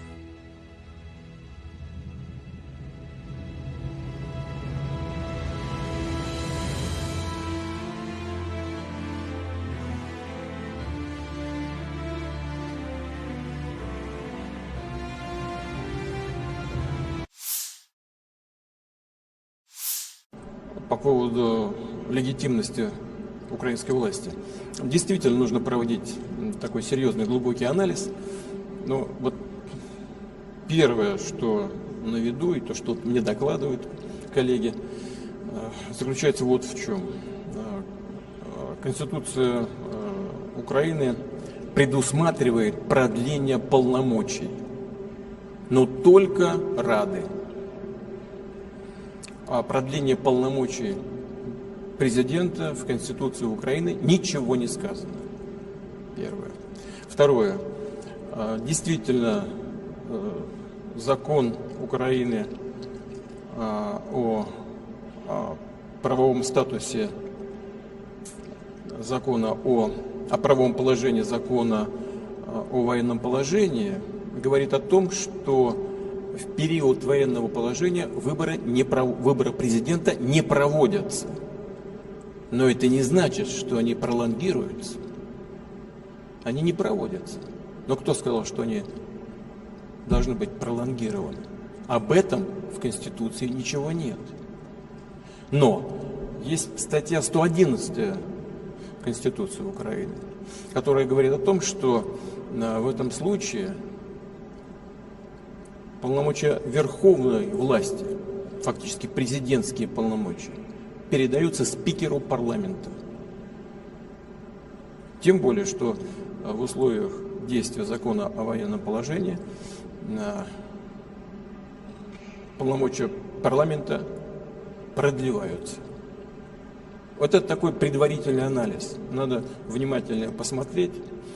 Некоторые специалисты говорят, что есть противоречие между Конституцией, в которой говорится только о продлении полномочий Рады в условиях военного положения, и законом, о котором я только что сказал, закон от, по-моему, 2016 года, который определяет правовой статус военного положения.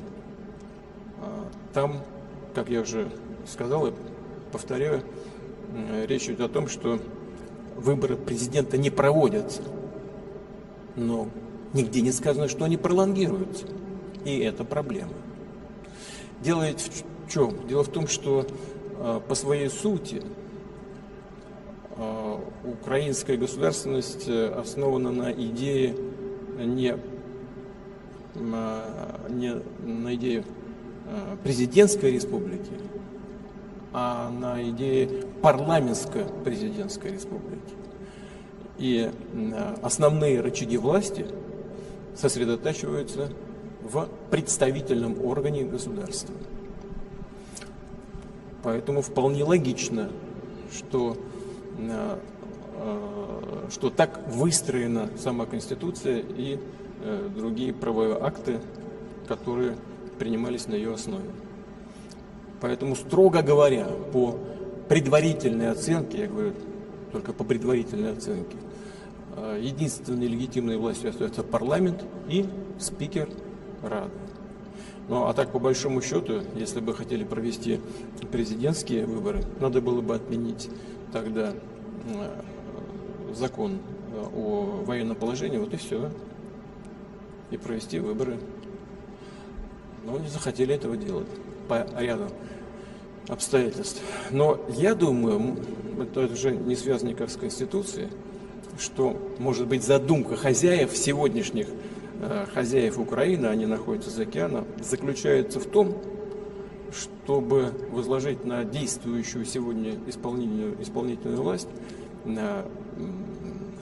бремя принятия всех непопулярных решений, в том числе и принятие еще одного решения по понижению, дальнейшему понижению призывного возраста. Сейчас было 27, сейчас 25.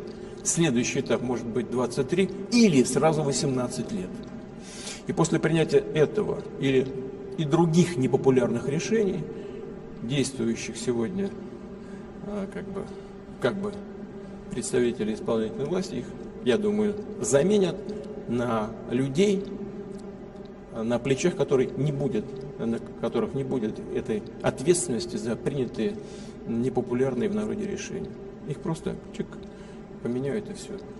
Если задумка в этом, то, в принципе, тогда логика понятна. Логика понятна. Ну, посмотрим, что будет происходить дальше. Но так же, как я и говорил в Минске, все-таки окончательно эту ситуацию должна сформулировать и дать ответ на то, что происходит в Украине, должна сформулировать в окончательном виде сама политическая и правовая система Украины. Здесь, мне кажется, на самом деле не так уж и сложно. Я в третий раз повторяю. Закон 2016 года говорит о том, что нельзя проводить выборы президента в условиях военного положения. Но нигде не сказано, что эти полномочия пролонгируются. Значит, что? Смотри 111 статью Конституции.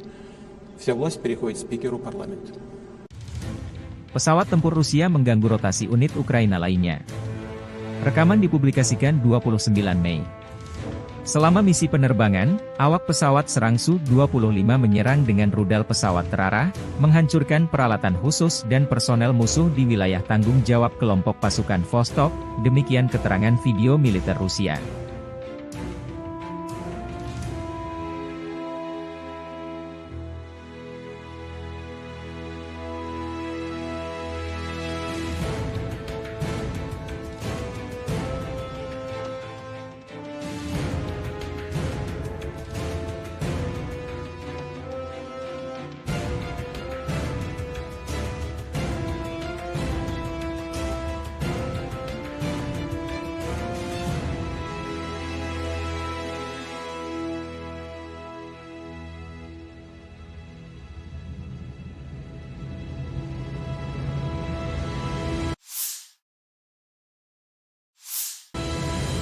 Keluarga dan teman-teman kami bangga, menunggu dan mendoakan kami setiap saat. Pilot militer melakukan misi tempur siang dan malam, dan dalam kondisi meteorologi yang sulit, terbang pada ketinggian minimal. Masing-masing dari mereka adalah kartu as yang nyata, kata Victor, komandan awak helikopter Mi-35, berbicara tentang pekerjaannya sehari-hari selama operasi militer khusus di Ukraina. Video dipublikasikan militer Rusia, 29 Mei.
Angkatan Bersenjata Ukraina 29 Mei melansir 110 kontak senjata terjadi dalam 24 jam terakhir.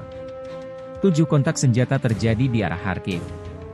Satuan Angkatan Pertahanan Ukraina menghalau 4 serangan Rusia di distrik Staritsa dan Vovchansk. Situasinya tegang, namun dikendalikan oleh pasukan Ukraina. Saat ini, pertempuran berlanjut di wilayah Vovchansk, demikian pernyataan resmi Staf Umum Angkatan Bersenjata Ukraina. 19 bentrokan terjadi di arah Kupiansk. Pasukan pertahanan Ukraina menangkis 16 serangan musuh di wilayah pemukiman Sinkivka, Stepofanovoselivka, Druselyubivka, Novoyehorivka dan Nevske. Staf Umum Angkatan Bersenjata Ukraina 29 Mei melansir militer Rusia total kehilangan 505.100 tentara di Ukraina sejak awal invasi besar-besaran 24 Februari 2022.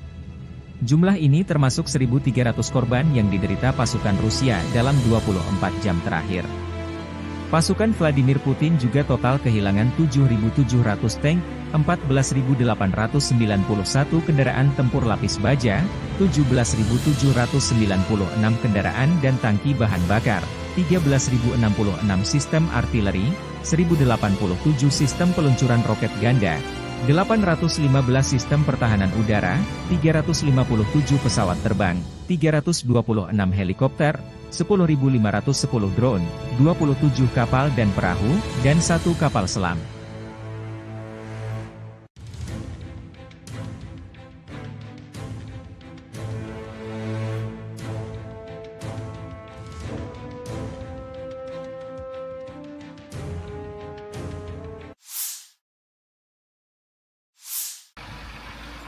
Awak Tosochka menghancurkan titik kuat peleton dan tenaga angkatan bersenjata Ukraina di arah Kharkiv. Drone pengintai menemukan konsentrasi tenaga musuh di posisi benteng yang terletak di jalur pergerakan infanteri kelompok pasukan utara. Para pengintai mengirimkan koordinat tersebut kepada kru TOS-2. Kendaraan tempur segera melaju ke posisi menembak dan melancarkan serangkaian serangan proyektil termobarik terhadap musuh. Rekaman kontrol objektif menunjukkan serangan terhadap benteng angkatan bersenjata Ukraina, demikian keterangan video militer Rusia 29 Mei.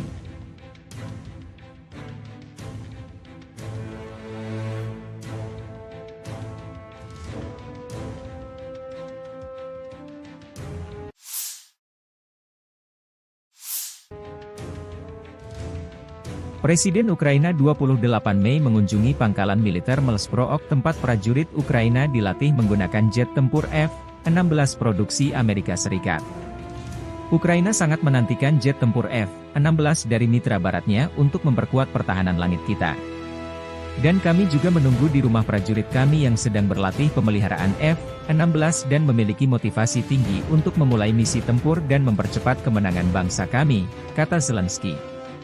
Gelombang pertama jet tempur F-16 akan dikirim ke Ukraina, mudah-mudahan dalam waktu dekat, namun sekitar setengah dari bantuan militer dari mitra barat datang terlambat, kata Menteri Pertahanan Ukraina Rustem Umerov dalam wawancara dengan Reuters yang diterbitkan 28 Mei. Beberapa negara NATO, Denmark, Belanda, Belgia, dan Norwegia berjanji untuk mengirimkan lusinan pesawat tempur F-16 buatan Amerika Serikat dari persediaan mereka. F-16 Denmark diperkirakan akan tiba pada awal musim panas ini, sedangkan jet tempur Belanda akan mulai tiba pada musim gugur. Kami membutuhkan sebanyak mungkin pesawat yang kami dapat, kata Umerov ketika ditanya tentang jumlah pesawat yang diperkirakan akan diterima oleh Ukraina. Seraya menambahkan bahwa negara tersebut saat ini fokus pada pelatihan pilot dan personel. Ukraina juga terus meningkatkan produksi senjata dan drone, serta kemampuan peperangan elektroniknya, menurut menteri tersebut. Rusia memiliki 500.000 tentara di Ukraina dan dekat perbatasannya dan bersiap untuk melibatkan 200.000 hingga 300.000 tentara lainnya, yang bertujuan untuk membuka front baru di utara untuk mulai menggunakan seluruh tenaga kerja dan daya tembak mereka, kata Umerov. Kami bertahan, tapi tentu saja kami membutuhkan lebih banyak senjata, kami membutuhkan lebih banyak daya tembak, kami membutuhkan rudal jarak jauh, jangan sampai mereka memasuki negara kami, tambahnya. Dalam beberapa bulan terakhir, Rusia mempertahankan inisiatif di medan perang, mengambil keuntungan dari penundaan bantuan pertahanan ke Ukraina dari Sekutu Barat dan kekurangan pasukan di Kiev.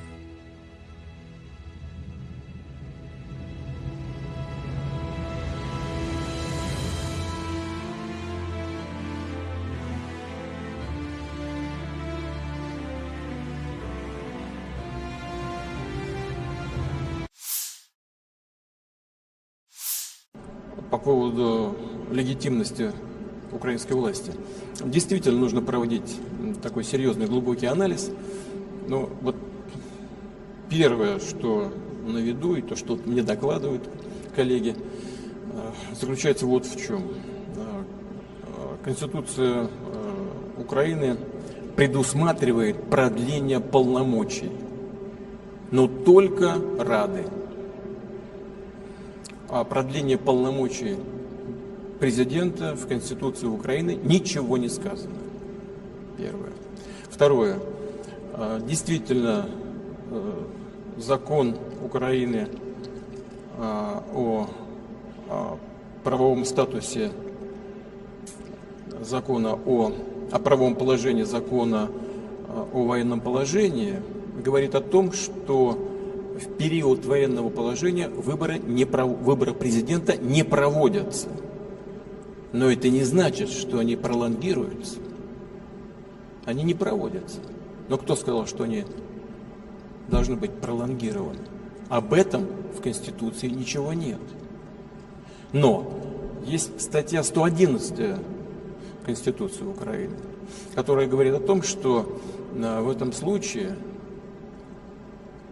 полномочия верховной власти, фактически президентские полномочия, передаются спикеру парламента. Тем более, что в условиях действия закона о военном положении полномочия парламента продлеваются. Вот это такой предварительный анализ. Надо внимательно посмотреть. Некоторые специалисты говорят, что есть противоречие между Конституцией, в которой говорится только о продлении полномочий Рады в условиях военного положения, и законом, о котором я только что сказал, закон от, по-моему, 2016 года, который определяет правовой статус военного положения. Там, как я уже сказал и повторяю, речь идет о том, что выборы президента не проводятся, но нигде не сказано, что они пролонгируются. И это проблема.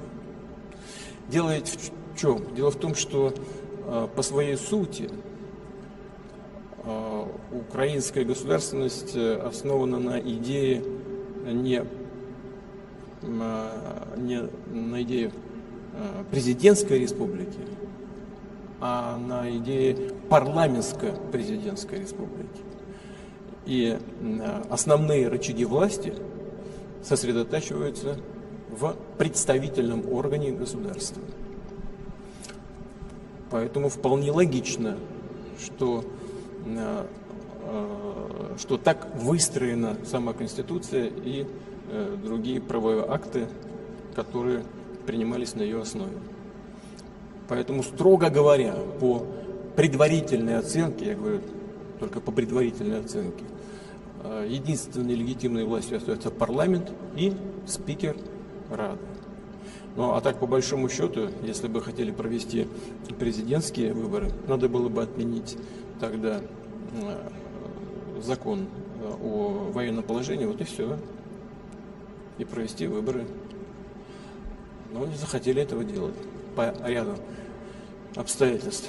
Но я думаю, это уже не связано никак с Конституцией, что, может быть, задумка хозяев, сегодняшних хозяев Украины, они находятся за океаном, заключается в том, чтобы возложить на действующую сегодня исполнительную власть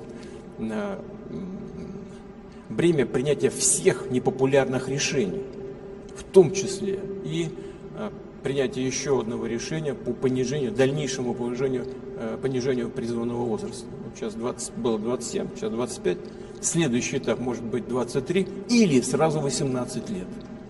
И после принятия этого или и других непопулярных решений, действующих сегодня как бы представители исполнительной власти, их, я думаю, заменят на людей, на плечах которых не будет этой ответственности за принятые непопулярные в народе решения. Их просто поменяют и все. Если задумка в этом, то, в принципе, тогда логика понятна. Логика понятна. Ну, посмотрим, что будет происходить дальше. Но так же, как я и говорил в Минске, все-таки окончательно эту ситуацию должна сформулировать и дать ответ на то, что происходит в Украине, должна сформулировать в окончательном виде сама политическая и правовая система Украины. Здесь, мне кажется, на самом деле не так уж и сложно. Я в третий раз повторяю. Закон 2016 года говорит о том, что нельзя проводить выборы президента в условиях военного положения. Но нигде не сказано, что эти полномочия пролонгируются. Значит, что? Смотри 111 статью Конституции. Вся власть переходит спикеру парламента. Pesawat tempur Rusia mengganggu rotasi unit Ukraina lainnya. Rekaman dipublikasikan 29 Mei. Selama misi penerbangan, awak pesawat serang Su-25 menyerang dengan rudal pesawat terarah, menghancurkan peralatan khusus dan personel musuh di wilayah tanggung jawab kelompok pasukan Vostok, demikian keterangan video militer Rusia.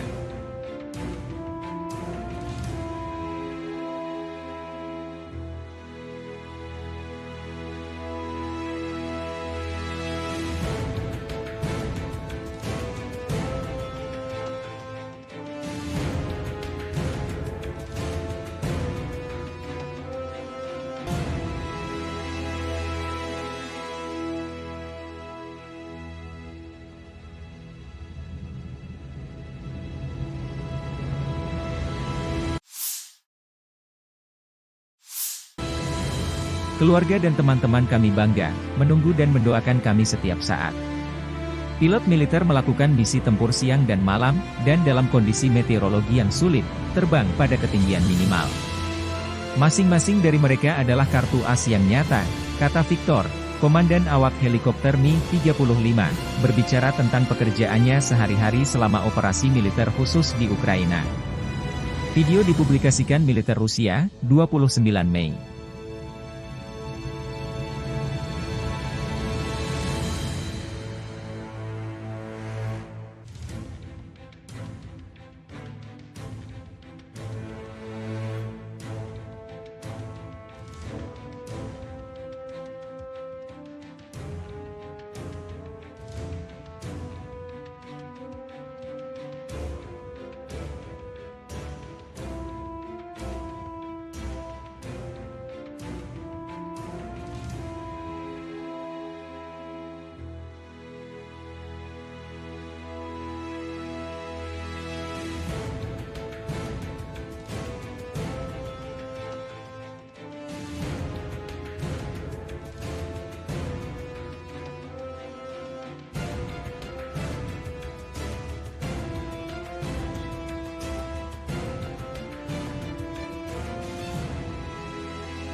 Angkatan Bersenjata Ukraina 29 Mei melansir 110 kontak senjata terjadi dalam 24 jam terakhir. 7 kontak senjata terjadi di arah Kharkiv. Satuan Angkatan Pertahanan Ukraina menghalau 4 serangan Rusia di distrik Staritsa dan Vovchansk. Situasinya tegang, namun dikendalikan oleh pasukan Ukraina. Saat ini, pertempuran berlanjut di wilayah Vovchansk, demikian pernyataan resmi staf umum Angkatan Bersenjata Ukraina. 19 bentrokan terjadi di arah Kupiansk. Pasukan pertahanan Ukraina menangkis 16 serangan musuh di wilayah pemukiman Sinkivka, Stepanovo-Selivka, Druzhelyubivka, Novoyehorivka dan Nevske. Staf Umum Angkatan Bersenjata Ukraina 29 Mei melansir militer Rusia total kehilangan 505.100 tentara di Ukraina sejak awal invasi besar-besaran 24 Februari 2022. Jumlah ini termasuk 1.300 korban yang diderita pasukan Rusia dalam 24 jam terakhir. Pasukan Vladimir Putin juga total kehilangan 7.700 tank, 14.891 kendaraan tempur lapis baja, 17.796 kendaraan dan tangki bahan bakar, 13.066 sistem artileri, 1.087 sistem peluncuran roket ganda, 815 sistem pertahanan udara, 357 pesawat terbang, 326 helikopter, 10.510 drone, 27 kapal dan perahu, dan 1 kapal selam.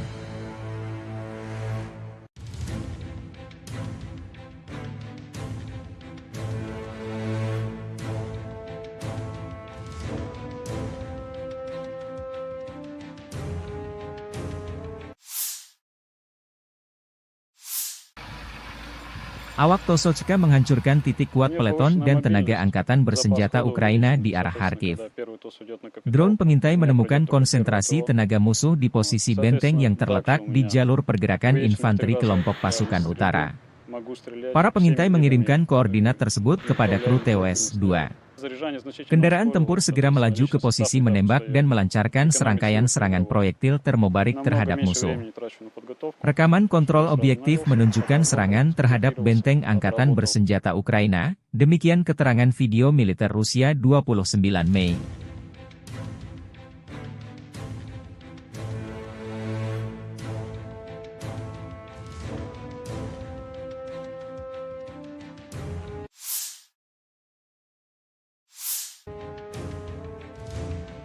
Presiden Ukraina 28 Mei mengunjungi pangkalan militer Melsprook tempat prajurit Ukraina dilatih menggunakan jet tempur F-16 produksi Amerika Serikat. Ukraina sangat menantikan jet tempur F-16 dari mitra baratnya untuk memperkuat pertahanan langit kita. Dan kami juga menunggu di rumah prajurit kami yang sedang berlatih pemeliharaan F-16 dan memiliki motivasi tinggi untuk memulai misi tempur dan mempercepat kemenangan bangsa kami, kata Zelensky. Gelombang pertama jet tempur F-16 akan dikirim ke Ukraina, mudah-mudahan dalam waktu dekat, namun sekitar setengah dari bantuan militer dari mitra barat datang terlambat, kata Menteri Pertahanan Ukraina Rustem Umerov dalam wawancara dengan Reuters yang diterbitkan 28 Mei. Beberapa negara NATO, Denmark, Belanda, Belgia, dan Norwegia berjanji untuk mengirimkan lusinan pesawat tempur F-16 buatan Amerika Serikat dari persediaan mereka. F-16 Denmark diperkirakan akan tiba pada awal musim panas ini, sedangkan jet tempur Belanda akan mulai tiba pada musim gugur. Kami membutuhkan sebanyak mungkin pesawat yang kami dapat, kata Umerov ketika ditanya tentang jumlah pesawat yang diperkirakan akan diterima oleh Ukraina. Seraya menambahkan bahwa negara tersebut saat ini fokus pada pelatihan pilot dan personel. Ukraina juga terus meningkatkan produksi senjata dan drone, serta kemampuan peperangan elektroniknya, menurut menteri tersebut. Rusia memiliki 500.000 tentara di Ukraina dan dekat perbatasannya dan bersiap untuk melibatkan 200.000 hingga 300.000 tentara lainnya, yang bertujuan untuk membuka front baru di utara untuk mulai menggunakan seluruh tenaga kerja dan daya tembak mereka, kata Umerov. Kami bertahan, tapi tentu saja kami membutuhkan lebih banyak senjata, kami membutuhkan lebih banyak daya tembak, kami membutuhkan rudal jarak jauh, jangan sampai mereka memasuki negara kami, tambahnya. Dalam beberapa bulan terakhir, Rusia mempertahankan inisiatif di medan perang, mengambil keuntungan dari penundaan bantuan pertahanan ke Ukraina dari Sekutu Barat dan kekurangan pasukan di Kiev.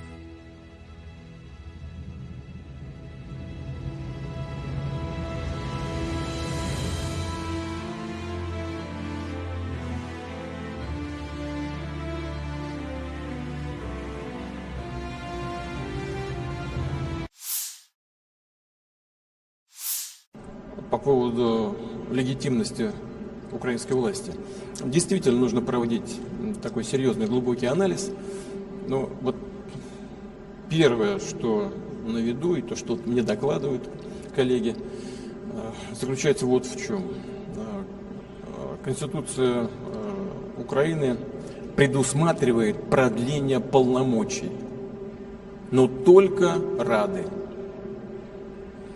О продлении полномочий президента в Конституции Украины ничего не сказано. Первое. Второе. Действительно, закон Украины о правовом статусе закона о правовом положении закона о военном положении говорит о том, что в период военного положения выборы президента не проводятся. Но это не значит, что они пролонгируются. Они не проводятся. Но кто сказал, что они должны быть пролонгированы? Об этом в Конституции ничего нет. Но есть статья 111 Конституции Украины, которая говорит о том, что в этом случае полномочия верховной власти, фактически президентские полномочия, передаются спикеру парламента. Тем более, что в условиях действия закона о военном положении полномочия парламента продлеваются. Вот это такой предварительный анализ. Надо внимательно посмотреть. Некоторые специалисты говорят, что есть противоречие между Конституцией, в которой говорится только о продлении полномочий Рады в условиях военного положения, и законом, о котором я только что сказал, закон от, по-моему, 2016 года, который определяет правовой статус военного положения. Там, как я уже сказал и повторяю, речь идет о том, что выборы президента не проводятся, но нигде не сказано, что они пролонгируются, и это проблема.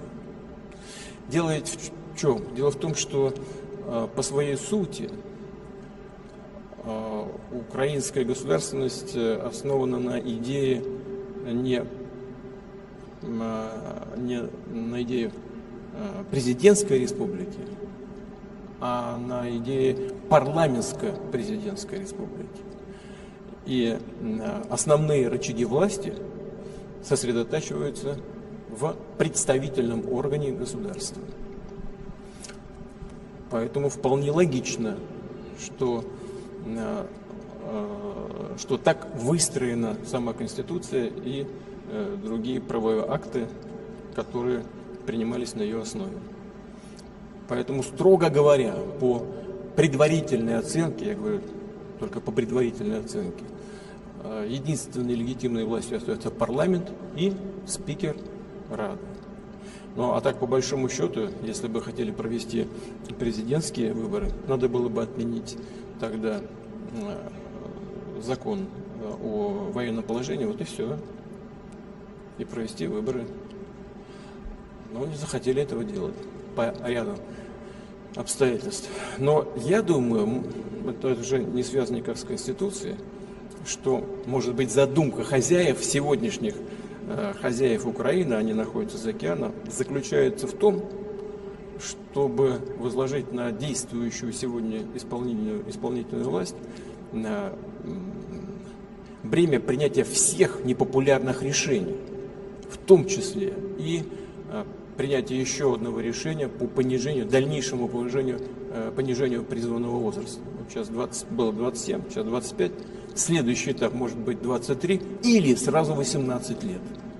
И после принятия этого и других непопулярных решений, действующих сегодня как бы представители исполнительной власти, их, я думаю, заменят на людей, на плечах которых не будет этой ответственности за принятые непопулярные в народе решения.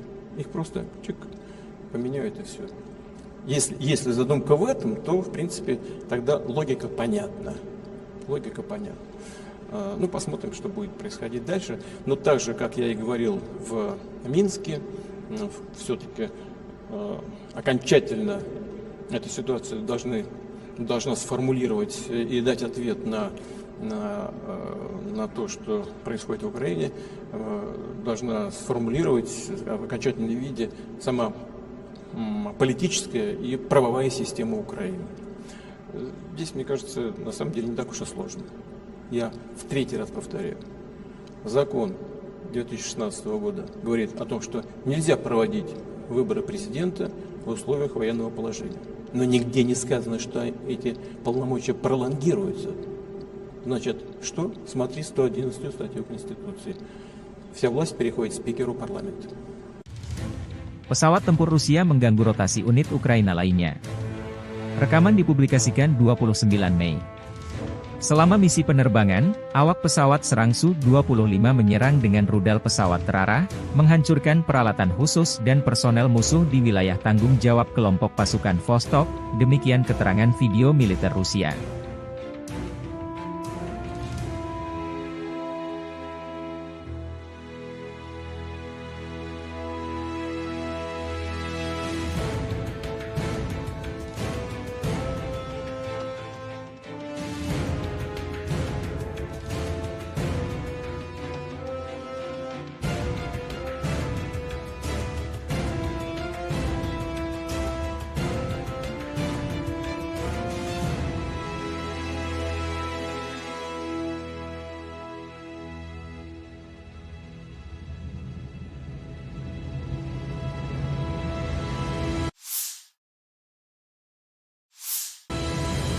Keluarga dan teman-teman kami bangga, menunggu dan mendoakan kami setiap saat.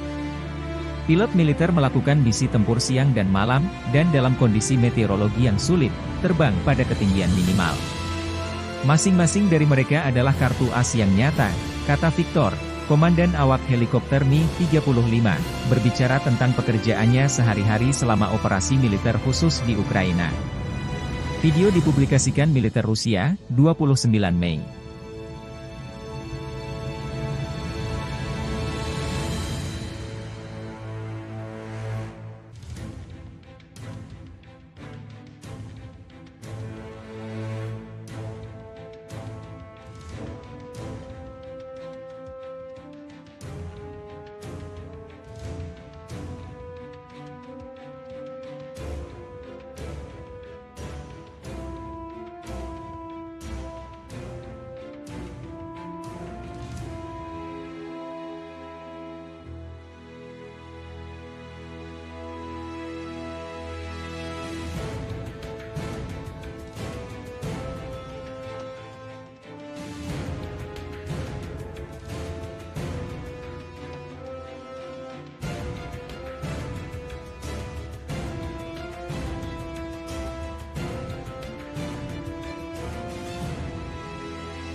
Angkatan Bersenjata Ukraina 29 Mei melansir 110 kontak senjata terjadi dalam 24 jam terakhir.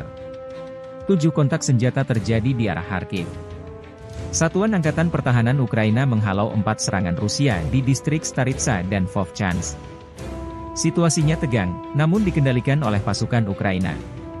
Saat ini, pertempuran berlanjut di wilayah Vovchansk, demikian pernyataan resmi Staf Umum Angkatan Bersenjata Ukraina. 19 bentrokan terjadi di arah Kupiansk. Pasukan pertahanan Ukraina menangkis 16 serangan musuh di wilayah pemukiman Sinkivka, Stepofanovo-Selivka, Druselyubivka, Novoyehorivka dan Nevske.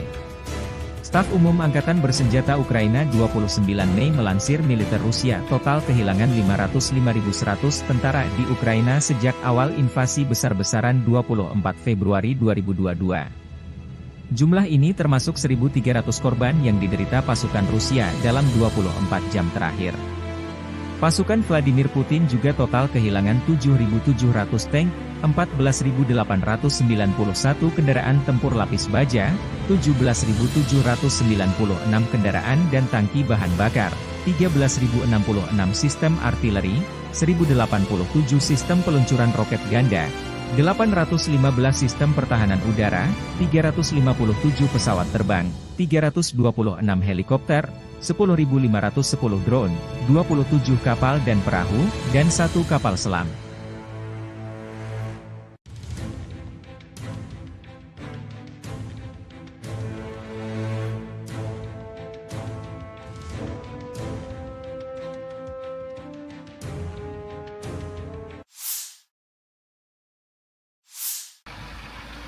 Awak Tosochka menghancurkan titik kuat peleton dan tenaga angkatan bersenjata Ukraina di arah Kharkiv.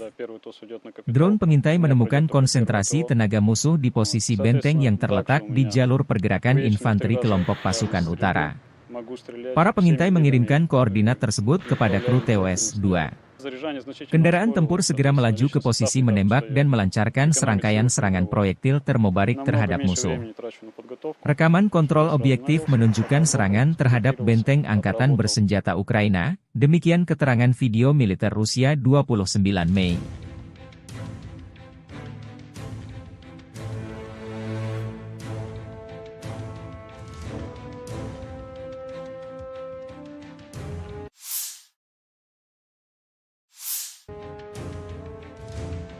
Presiden Ukraina 28 Mei mengunjungi pangkalan militer Melsbrook tempat prajurit Ukraina dilatih menggunakan jet tempur F-16 produksi Amerika Serikat. Ukraina sangat menantikan jet tempur F-16 dari mitra baratnya untuk memperkuat pertahanan langit kita. Dan kami juga menunggu di rumah prajurit kami yang sedang berlatih pemeliharaan F-16 dan memiliki motivasi tinggi untuk memulai misi tempur dan mempercepat kemenangan bangsa kami, kata Zelensky. Gelombang pertama jet tempur F-16 akan dikirim ke Ukraina, mudah-mudahan dalam waktu dekat, namun sekitar setengah dari bantuan militer dari mitra barat datang terlambat, kata Menteri Pertahanan Ukraina Rustem Umerov dalam wawancara dengan Reuters yang diterbitkan 28 Mei. Beberapa negara NATO, Denmark, Belanda, Belgia, dan Norwegia berjanji untuk mengirimkan lusinan pesawat tempur F-16 buatan Amerika Serikat dari persediaan mereka. F-16 Denmark diperkirakan akan tiba pada awal musim panas ini, sedangkan jet tempur Belanda akan mulai tiba pada musim gugur. Kami membutuhkan sebanyak mungkin pesawat yang kami dapat, kata Umerov ketika ditanya tentang jumlah pesawat yang diperkirakan akan diterima oleh Ukraina. Seraya menambahkan bahwa negara tersebut saat ini fokus pada pelatihan pilot dan personel. Ukraina juga terus meningkatkan produksi senjata dan drone, serta kemampuan peperangan elektroniknya, menurut menteri tersebut. Rusia memiliki 500.000 tentara di Ukraina dan dekat perbatasannya dan bersiap untuk melibatkan 200.000 hingga 300.000 tentara lainnya, yang bertujuan untuk membuka front baru di utara untuk mulai menggunakan seluruh tenaga kerja dan daya tembak mereka, kata Umerov. Kami bertahan, tapi tentu saja kami membutuhkan lebih banyak senjata, kami membutuhkan lebih banyak daya tembak, kami membutuhkan rudal jarak jauh, jangan sampai mereka memasuki negara kami, tambahnya. Dalam beberapa bulan terakhir, Rusia mempertahankan inisiatif di medan perang, mengambil keuntungan dari penundaan bantuan pertahanan ke Ukraina dari Sekutu Barat dan kekurangan pasukan di Kiev.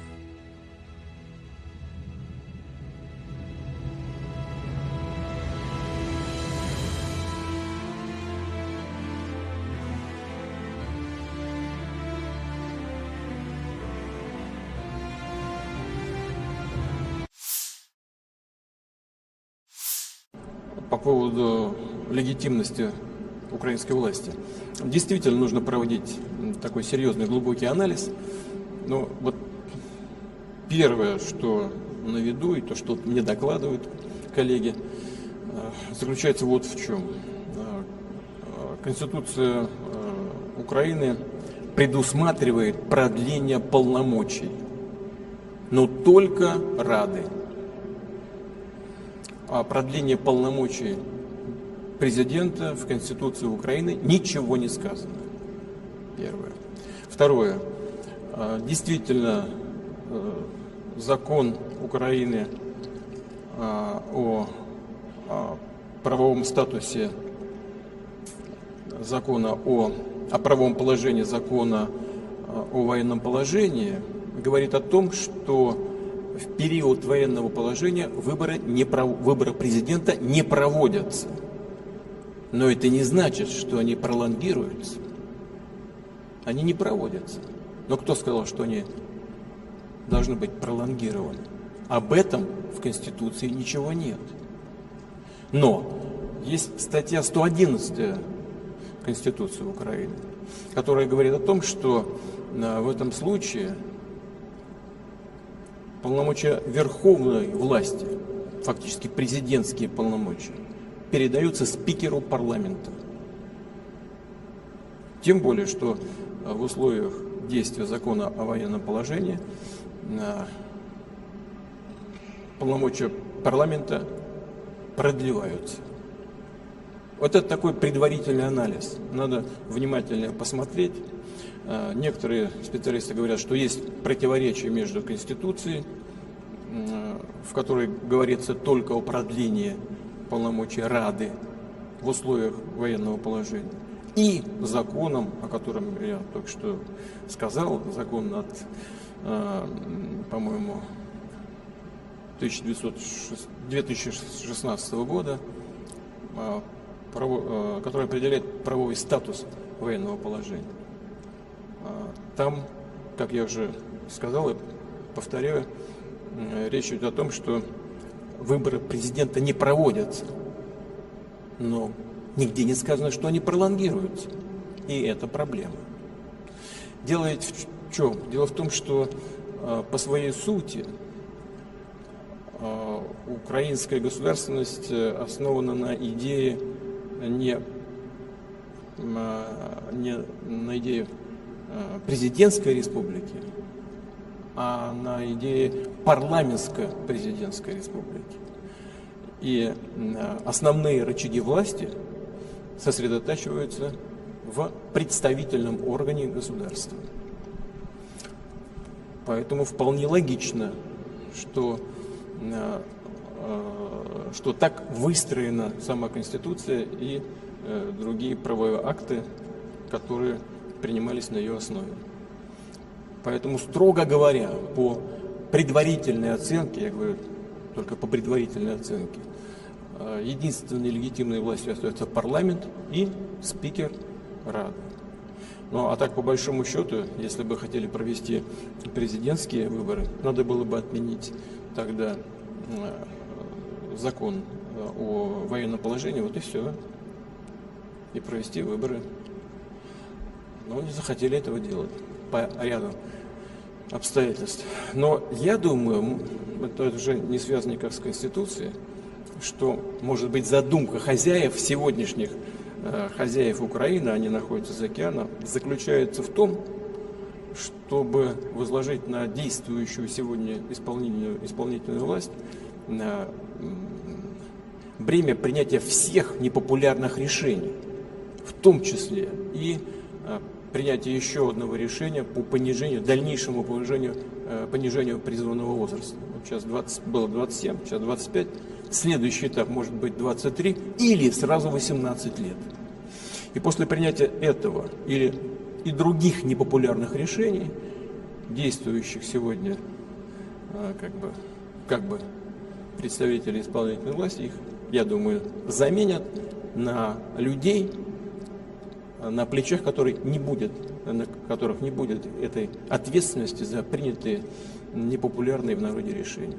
Их просто поменяют и все. Если задумка в этом, то, в принципе, тогда логика понятна. Логика понятна. Ну, посмотрим, что будет происходить дальше. Но так же, как я и говорил в Минске, все-таки окончательно эту ситуацию должна сформулировать и дать ответ на то, что происходит в Украине, должна сформулировать в окончательном виде сама политическая и правовая система Украины. Здесь, мне кажется, на самом деле не так уж и сложно. Я в третий раз повторяю. Закон 2016 года говорит о том, что нельзя проводить выборы президента в условиях военного положения. Но нигде не сказано, что эти полномочия пролонгируются. Значит, что? Смотри 111 статью Конституции. Вся власть переходит спикеру парламента. Pesawat tempur Rusia mengganggu rotasi unit Ukraina lainnya. Rekaman dipublikasikan 29 Mei. Selama misi penerbangan, awak pesawat serang Su-25 menyerang dengan rudal pesawat terarah, menghancurkan peralatan khusus dan personel musuh di wilayah tanggung jawab kelompok pasukan Vostok, demikian keterangan video militer Rusia.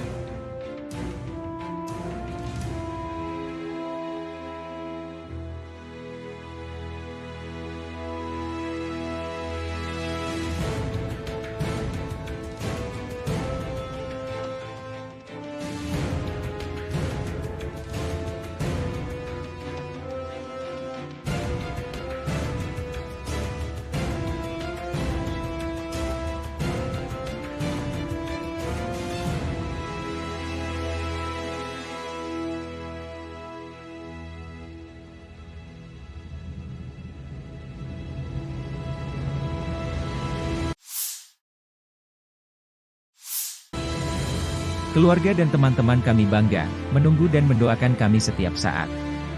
Pilot militer melakukan misi tempur siang dan malam, dan dalam kondisi meteorologi yang sulit, terbang pada ketinggian minimal.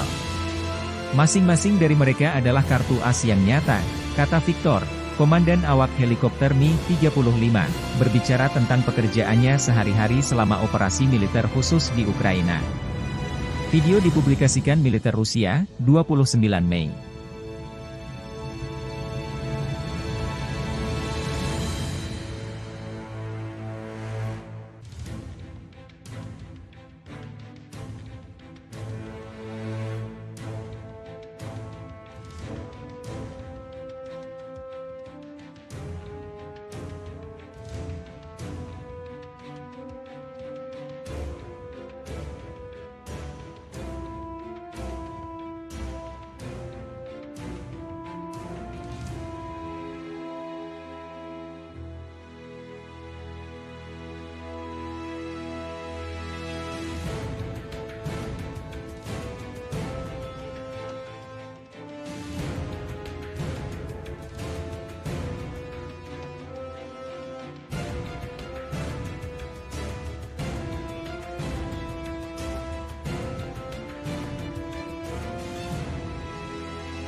Angkatan Bersenjata Ukraina 29 Mei melansir 110 kontak senjata terjadi dalam 24 jam terakhir. 7 kontak senjata terjadi di arah Kharkiv. Satuan Angkatan Pertahanan Ukraina menghalau 4 serangan Rusia di distrik Staritsa dan Vovchansk. Situasinya tegang, namun dikendalikan oleh pasukan Ukraina.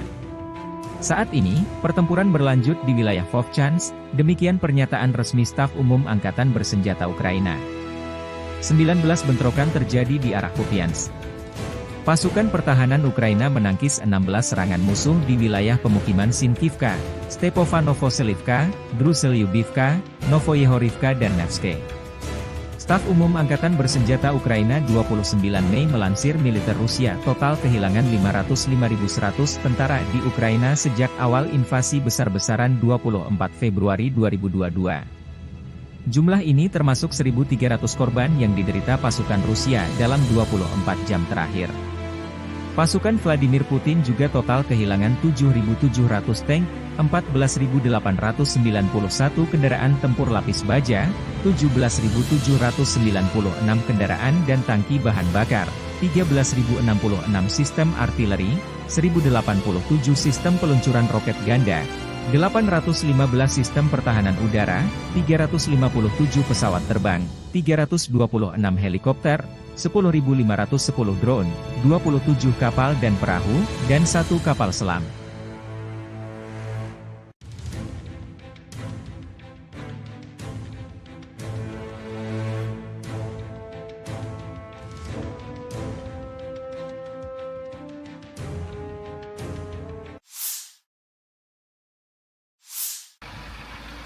Awak Tosochka menghancurkan titik kuat peleton dan tenaga angkatan bersenjata Ukraina di arah Kharkiv. Drone pengintai menemukan konsentrasi tenaga musuh di posisi benteng yang terletak di jalur pergerakan infanteri kelompok pasukan utara. Para pengintai mengirimkan koordinat tersebut kepada kru TOS-2. Kendaraan tempur segera melaju ke posisi menembak dan melancarkan serangkaian serangan proyektil termobarik terhadap musuh. Rekaman kontrol objektif menunjukkan serangan terhadap benteng angkatan bersenjata Ukraina, demikian keterangan video militer Rusia 29 Mei.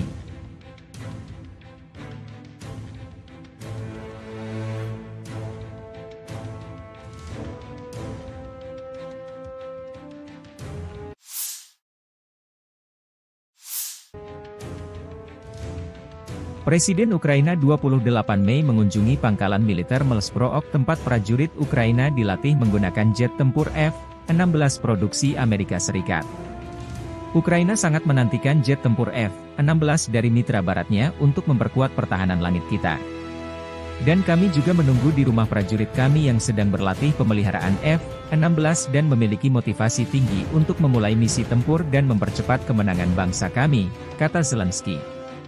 Gelombang pertama jet tempur F-16 akan dikirim ke Ukraina, mudah-mudahan dalam waktu dekat, namun sekitar setengah dari bantuan militer dari mitra barat datang terlambat, kata Menteri Pertahanan Ukraina Rustem Umerov dalam wawancara dengan Reuters yang diterbitkan 28 Mei.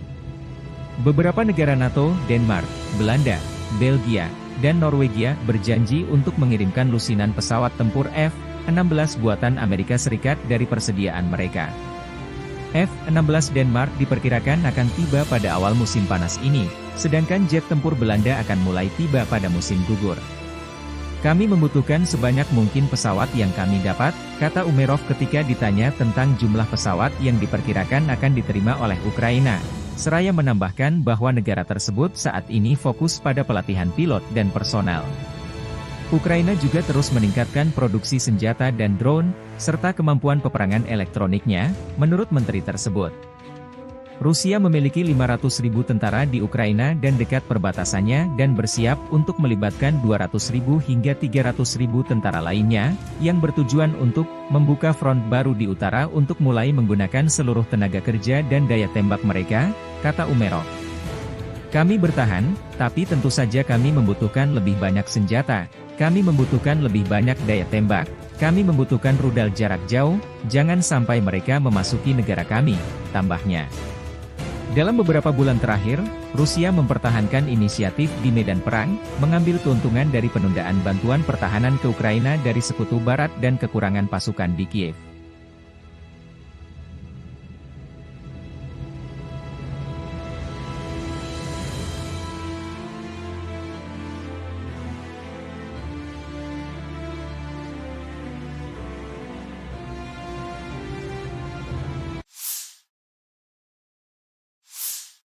По поводу легитимности украинской власти. Действительно нужно проводить такой серьезный, глубокий анализ.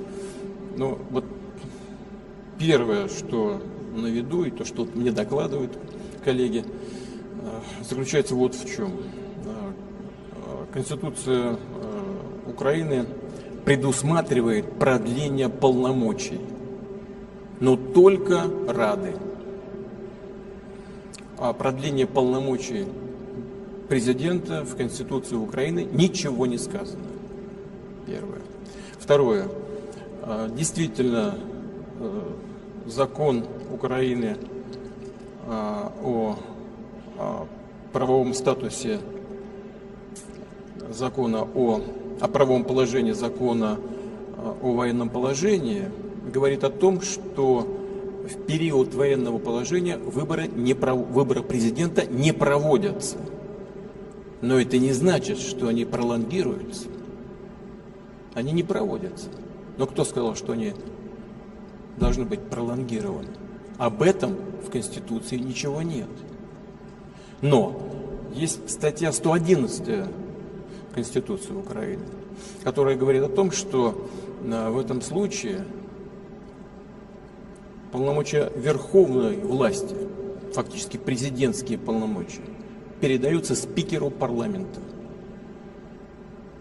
Тем более, что в условиях действия закона о военном положении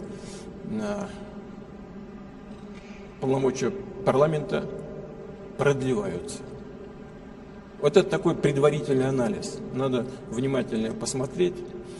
Некоторые специалисты говорят, что есть противоречие между Конституцией, в которой говорится только о продлении полномочий Рады в условиях военного положения, и законом, о котором я только что сказал, закон от, по-моему, 2016 года, который определяет правовой статус военного положения.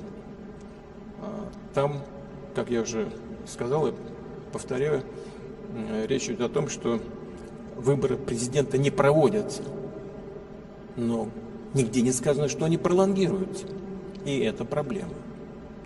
Дело ведь в чем? Дело в том, что по своей сути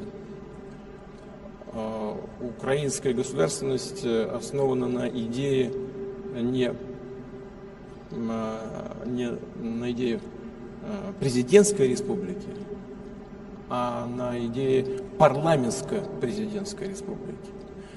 И основные рычаги власти сосредотачиваются в представительном органе государства. Поэтому вполне логично, что так выстроена сама Конституция и другие правовые акты, которые принимались на ее основе. Поэтому, строго говоря, по предварительной оценке, я говорю только по предварительной оценке, единственной легитимной властью остается парламент и спикер Рады. Ну а так, по большому счету, если бы хотели провести президентские выборы, надо было бы отменить тогда закон о военном положении, вот и все, и провести выборы. Но не захотели этого делать по ряду обстоятельств. Но я думаю, это уже не связано никак с Конституцией, что, может быть, задумка хозяев сегодняшних, хозяев Украины, они находятся за океаном, заключается в том, чтобы возложить на действующую сегодня исполнительную власть бремя принятия всех непопулярных решений, в том числе и принятие еще одного решения по дальнейшему понижению призывного возраста. Вот сейчас было 27, сейчас 25. Следующий этап может быть 23 или сразу 18 лет. И после принятия этого или и других непопулярных решений, действующих сегодня как бы представители исполнительной власти, их, я думаю, заменят на людей, на плечах которых не будет этой ответственности за принятые непопулярные в народе решения. Их просто поменяют и все. Если задумка в этом, то, в принципе, тогда логика понятна. Ну, посмотрим, что будет происходить дальше. Но так же, как я и говорил в Минске, все-таки окончательно эту ситуацию должна сформулировать и дать ответ на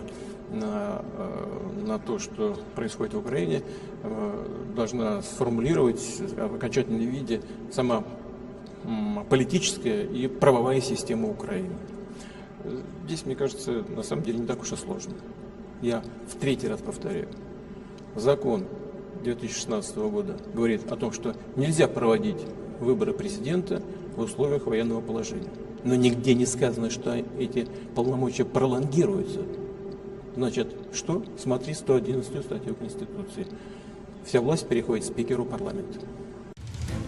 Pesawat tempur Rusia mengganggu rotasi unit Ukraina lainnya. Rekaman dipublikasikan 29 Mei.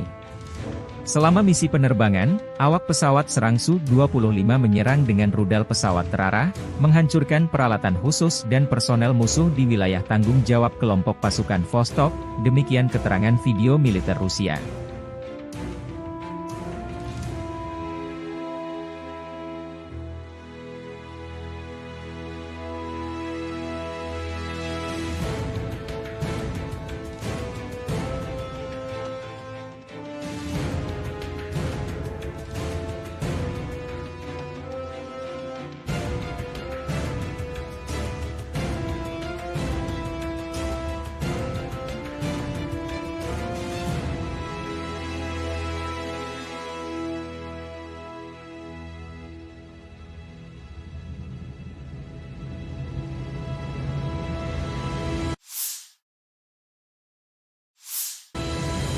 Keluarga dan teman-teman kami bangga, menunggu dan mendoakan kami setiap saat. Pilot militer melakukan misi tempur siang dan malam, dan dalam kondisi meteorologi yang sulit, terbang pada ketinggian minimal. Masing-masing dari mereka adalah kartu as yang nyata, kata Victor, komandan awak helikopter Mi-35, berbicara tentang pekerjaannya sehari-hari selama operasi militer khusus di Ukraina. Video dipublikasikan militer Rusia, 29 Mei.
Angkatan Bersenjata Ukraina 29 Mei melansir 110 kontak senjata terjadi dalam 24 jam terakhir. 7 kontak senjata terjadi di arah Kharkiv. Satuan Angkatan Pertahanan Ukraina menghalau 4 serangan Rusia di distrik Staritsa dan Vovchansk. Situasinya tegang, namun dikendalikan oleh pasukan Ukraina. Saat ini, pertempuran berlanjut di wilayah Vovchansk, demikian pernyataan resmi Staf Umum Angkatan Bersenjata Ukraina. 19 bentrokan terjadi di arah Kupiansk. Pasukan pertahanan Ukraina menangkis 16 serangan musuh di wilayah pemukiman Sinkivka, Stepovanovselivka, Druselyubivka, Novoyehorivka dan Nevske. Staf Umum Angkatan Bersenjata Ukraina 29 Mei melansir militer Rusia total kehilangan 505.100 tentara di Ukraina sejak awal invasi besar-besaran 24 Februari 2022. Jumlah ini termasuk 1.300 korban yang diderita pasukan Rusia dalam 24 jam terakhir. Pasukan Vladimir Putin juga total kehilangan 7.700 tank, 14.891 kendaraan tempur lapis baja, 17.796 kendaraan dan tangki bahan bakar, 13.066 sistem artileri, 1.087 sistem peluncuran roket ganda, 815 sistem pertahanan udara, 357 pesawat terbang, 326 helikopter, 10.510 drone, 27 kapal dan perahu, dan 1 kapal selam.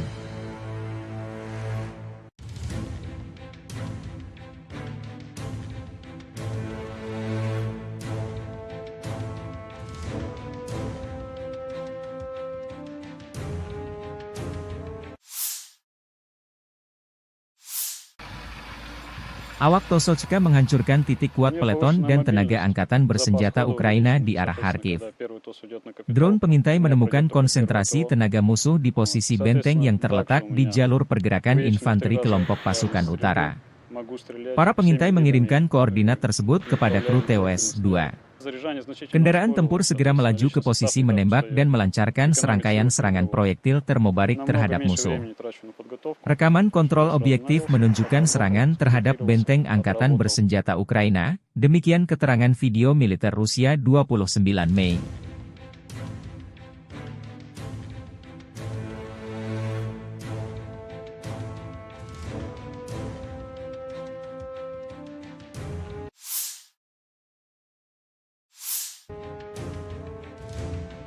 Presiden Ukraina 28 Mei mengunjungi pangkalan militer Melsprook tempat prajurit Ukraina dilatih menggunakan jet tempur F-16 produksi Amerika Serikat. Ukraina sangat menantikan jet tempur F-16 dari mitra baratnya untuk memperkuat pertahanan langit kita. Dan kami juga menunggu di rumah prajurit kami yang sedang berlatih pemeliharaan F-16 dan memiliki motivasi tinggi untuk memulai misi tempur dan mempercepat kemenangan bangsa kami, kata Zelensky. Gelombang pertama jet tempur F-16 akan dikirim ke Ukraina, mudah-mudahan dalam waktu dekat, namun sekitar setengah dari bantuan militer dari mitra barat datang terlambat, kata Menteri Pertahanan Ukraina Rustem Umerov dalam wawancara dengan Reuters yang diterbitkan 28 Mei. Beberapa negara NATO, Denmark, Belanda, Belgia, dan Norwegia berjanji untuk mengirimkan lusinan pesawat tempur F-16 buatan Amerika Serikat dari persediaan mereka. F-16 Denmark diperkirakan akan tiba pada awal musim panas ini, sedangkan jet tempur Belanda akan mulai tiba pada musim gugur. Kami membutuhkan sebanyak mungkin pesawat yang kami dapat, kata Umerov ketika ditanya tentang jumlah pesawat yang diperkirakan akan diterima oleh Ukraina. Seraya menambahkan bahwa negara tersebut saat ini fokus pada pelatihan pilot dan personel. Ukraina juga terus meningkatkan produksi senjata dan drone, serta kemampuan peperangan elektroniknya, menurut menteri tersebut. Rusia memiliki 500.000 tentara di Ukraina dan dekat perbatasannya dan bersiap untuk melibatkan 200.000 hingga 300.000 tentara lainnya, yang bertujuan untuk membuka front baru di utara untuk mulai menggunakan seluruh tenaga kerja dan daya tembak mereka, kata Umerov. Kami bertahan, tapi tentu saja kami membutuhkan lebih banyak senjata. Kami membutuhkan lebih banyak daya tembak, kami membutuhkan rudal jarak jauh, jangan sampai mereka memasuki negara kami, tambahnya. Dalam beberapa bulan terakhir, Rusia mempertahankan inisiatif di medan perang, mengambil keuntungan dari penundaan bantuan pertahanan ke Ukraina dari Sekutu Barat dan kekurangan pasukan di Kiev.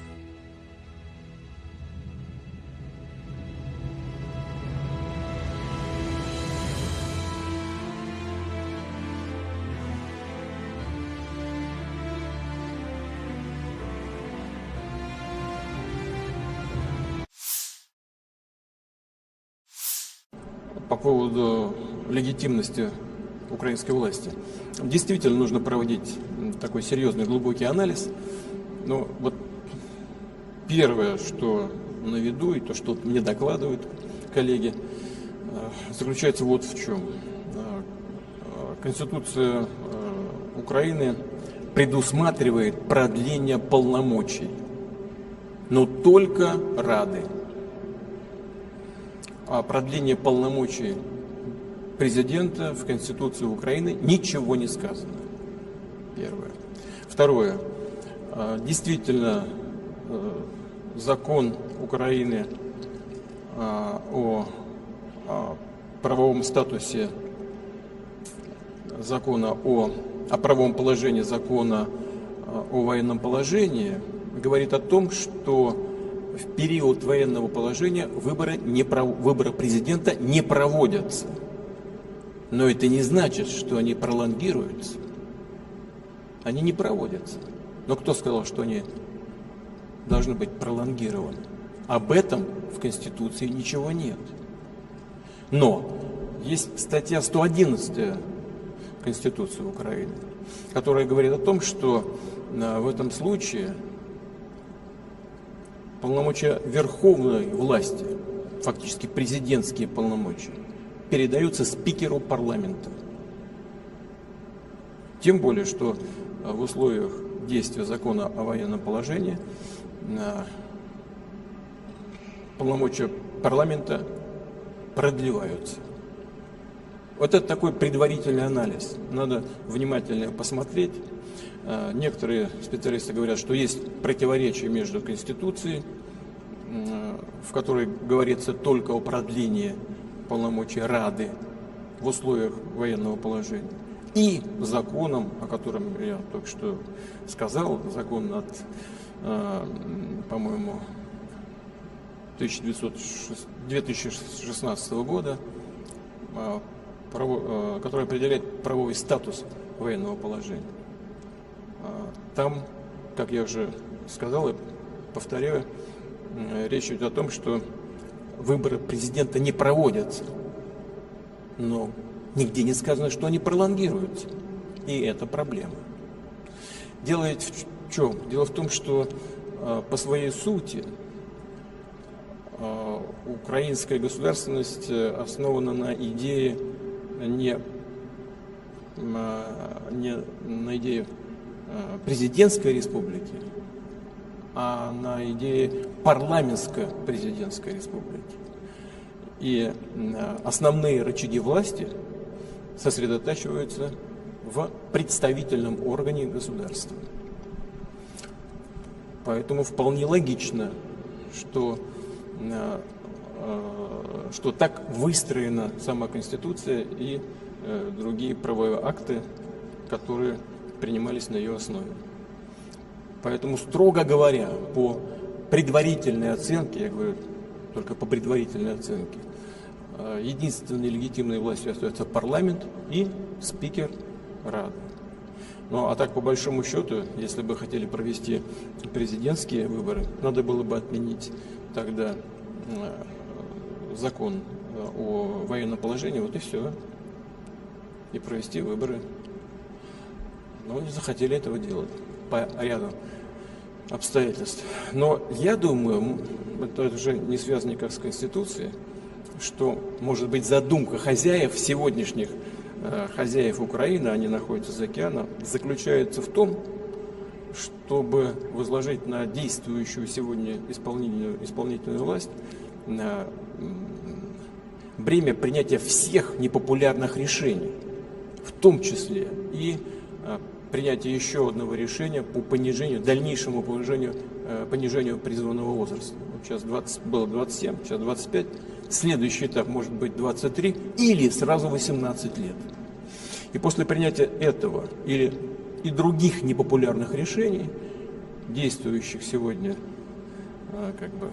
как бы представители исполнительной власти, их, я думаю, заменят на людей, на плечах которых не будет этой ответственности за принятые непопулярные в народе решения. Их просто поменяют и все. Если задумка в этом, то, в принципе, тогда логика понятна. Логика понятна. Ну, посмотрим, что будет происходить дальше. Но так же, как я и говорил в Минске, все-таки окончательно эту ситуацию должна сформулировать и дать ответ на то, что происходит в Украине, должна сформулировать в окончательном виде сама политическая и правовая система Украины. Здесь, мне кажется, на самом деле не так уж и сложно. Я в третий раз повторяю. Закон 2016 года говорит о том, что нельзя проводить выборы президента в условиях военного положения. Но нигде не сказано, что эти полномочия пролонгируются. Значит, что? Смотри 111 статью Конституции. Вся власть переходит спикеру парламента. Pesawat tempur Rusia mengganggu rotasi unit Ukraina lainnya. Rekaman dipublikasikan 29 Mei. Selama misi penerbangan, awak pesawat serang Su-25 menyerang dengan rudal pesawat terarah, menghancurkan peralatan khusus dan personel musuh di wilayah tanggung jawab kelompok pasukan Vostok, demikian keterangan video militer Rusia.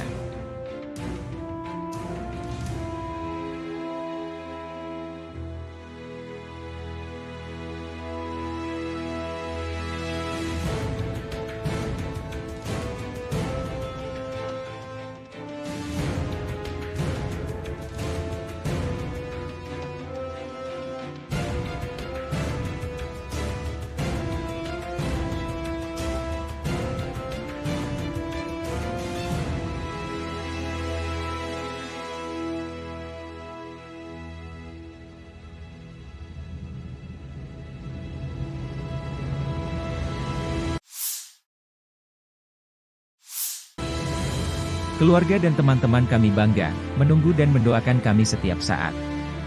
Pilot militer melakukan misi tempur siang dan malam, dan dalam kondisi meteorologi yang sulit, terbang pada ketinggian minimal. Masing-masing dari mereka adalah kartu as yang nyata, kata Victor, komandan awak helikopter Mi-35, berbicara tentang pekerjaannya sehari-hari selama operasi militer khusus di Ukraina. Video dipublikasikan militer Rusia, 29 Mei.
Angkatan Bersenjata Ukraina 29 Mei melansir 110 kontak senjata terjadi dalam 24 jam terakhir.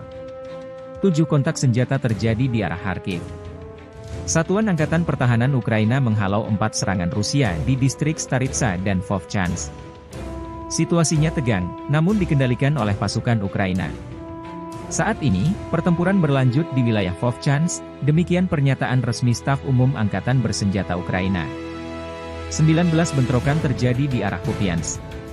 Pasukan pertahanan Ukraina menangkis 16 serangan musuh di wilayah pemukiman Sinkivka, Stepanovoselivka, Druselyubivka, Novoyehorivka dan Nevske.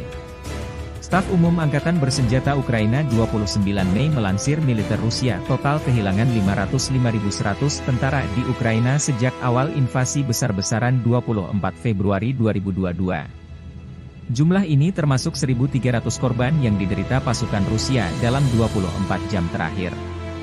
Pasukan Vladimir Putin juga total kehilangan 7.700 tank, 14.891 kendaraan tempur lapis baja, 17.796 kendaraan dan tangki bahan bakar, 13.066 sistem artileri, 1.087 sistem peluncuran roket ganda, 815 sistem pertahanan udara, 357 pesawat terbang, 326 helikopter, 10.510 drone, 27 kapal dan perahu, dan 1 kapal selam.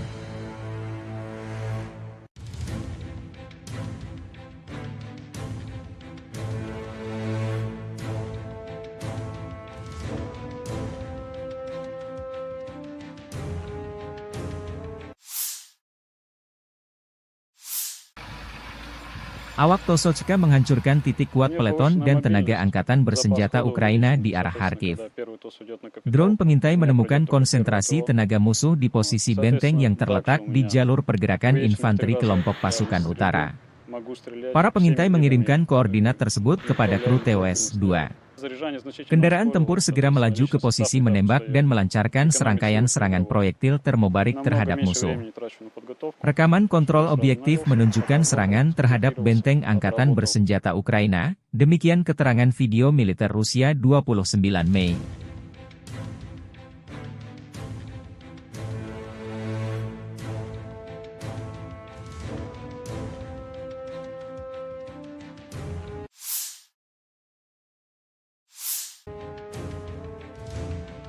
Presiden Ukraina 28 Mei mengunjungi pangkalan militer Melsprook tempat prajurit Ukraina dilatih menggunakan jet tempur F-16 produksi Amerika Serikat.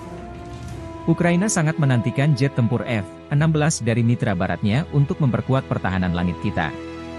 Dan kami juga menunggu di rumah prajurit kami yang sedang berlatih pemeliharaan F-16 dan memiliki motivasi tinggi untuk memulai misi tempur dan mempercepat kemenangan bangsa kami, kata Zelensky. Gelombang pertama jet tempur F-16 akan dikirim ke Ukraina, mudah-mudahan dalam waktu dekat, namun sekitar setengah dari bantuan militer dari mitra barat datang terlambat, kata Menteri Pertahanan Ukraina Rustem Umerov dalam wawancara dengan Reuters yang diterbitkan 28 Mei.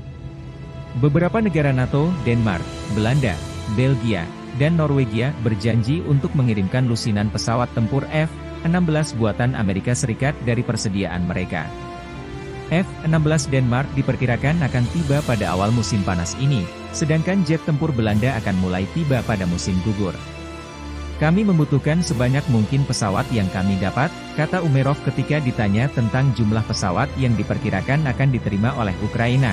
Seraya menambahkan bahwa negara tersebut saat ini fokus pada pelatihan pilot dan personel. Ukraina juga terus meningkatkan produksi senjata dan drone, serta kemampuan peperangan elektroniknya, menurut menteri tersebut. Rusia memiliki 500.000 tentara di Ukraina dan dekat perbatasannya dan bersiap untuk melibatkan 200.000 hingga 300.000 tentara lainnya, yang bertujuan untuk membuka front baru di utara untuk mulai menggunakan seluruh tenaga kerja dan daya tembak mereka, kata Umerov. Kami bertahan, tapi tentu saja kami membutuhkan lebih banyak senjata, kami membutuhkan lebih banyak daya tembak, kami membutuhkan rudal jarak jauh, jangan sampai mereka memasuki negara kami, tambahnya. Dalam beberapa bulan terakhir, Rusia mempertahankan inisiatif di medan perang, mengambil keuntungan dari penundaan bantuan pertahanan ke Ukraina dari Sekutu Barat dan kekurangan pasukan di Kiev.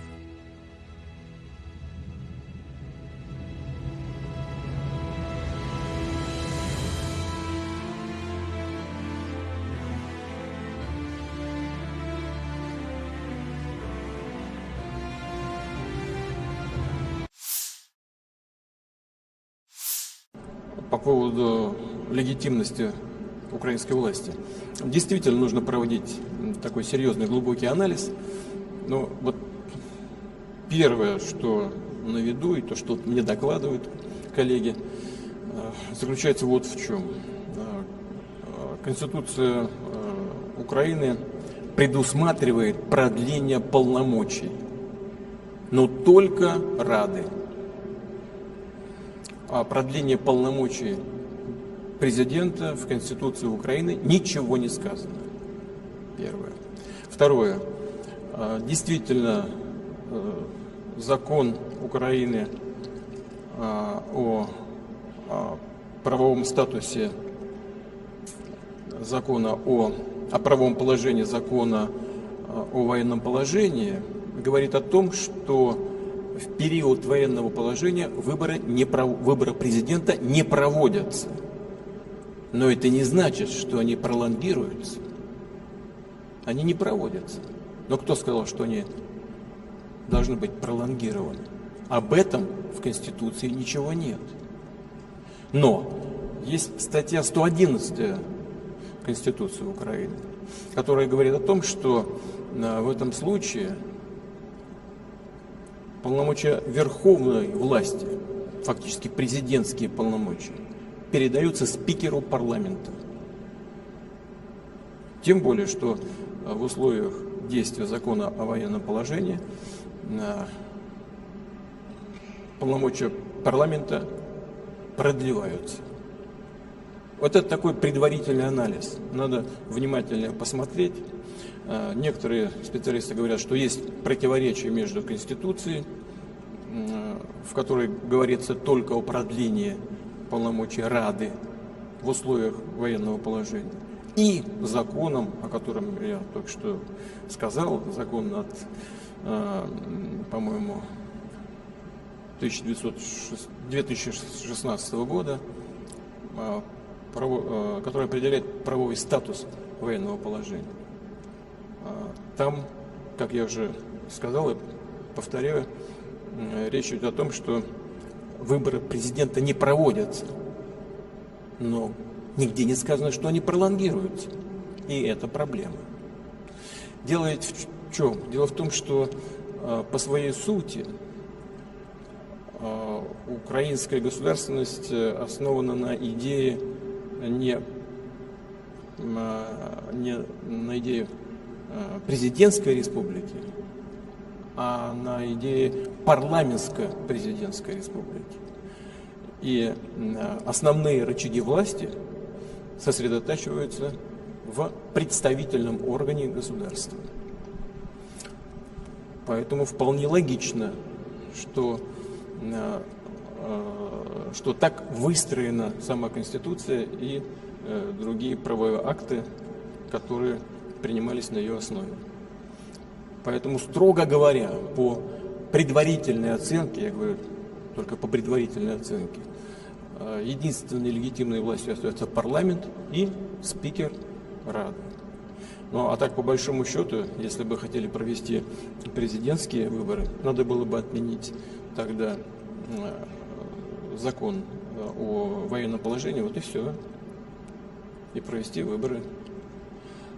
Но не захотели этого делать по ряду обстоятельств. Но я думаю, это уже не связано никак с Конституцией, что, может быть, задумка хозяев, сегодняшних хозяев Украины, они находятся за океаном, заключается в том, чтобы возложить на действующую сегодня исполнительную власть бремя принятия всех непопулярных решений, в том числе и принятие еще одного решения по дальнейшему понижению призывного возраста. Вот сейчас было 27, сейчас 25. Следующий этап может быть 23 или сразу 18 лет.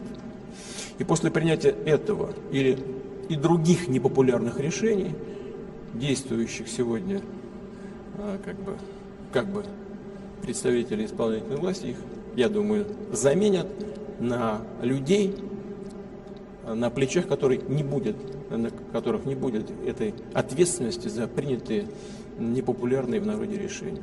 Их просто поменяют и все. Если задумка в этом, то, в принципе, тогда логика понятна. Ну, посмотрим, что будет происходить дальше. Но так же, как я и говорил в Минске, все-таки окончательно эту ситуацию должна сформулировать и дать ответ на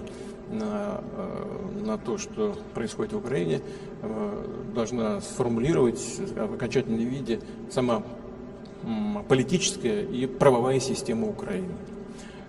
Здесь, мне кажется, на самом деле не так уж и сложно. Я в третий раз повторяю. Закон 2016 года говорит о том, что нельзя проводить выборы президента в условиях военного положения. Но нигде не сказано, что эти полномочия пролонгируются. Значит, что? Смотри 111 статью Конституции. Вся власть переходит к спикеру парламента. Pesawat tempur Rusia mengganggu rotasi unit Ukraina lainnya. Rekaman dipublikasikan 29 Mei. Selama misi penerbangan, awak pesawat serang Su-25 menyerang dengan rudal pesawat terarah, menghancurkan peralatan khusus dan personel musuh di wilayah tanggung jawab kelompok pasukan Vostok, demikian keterangan video militer Rusia.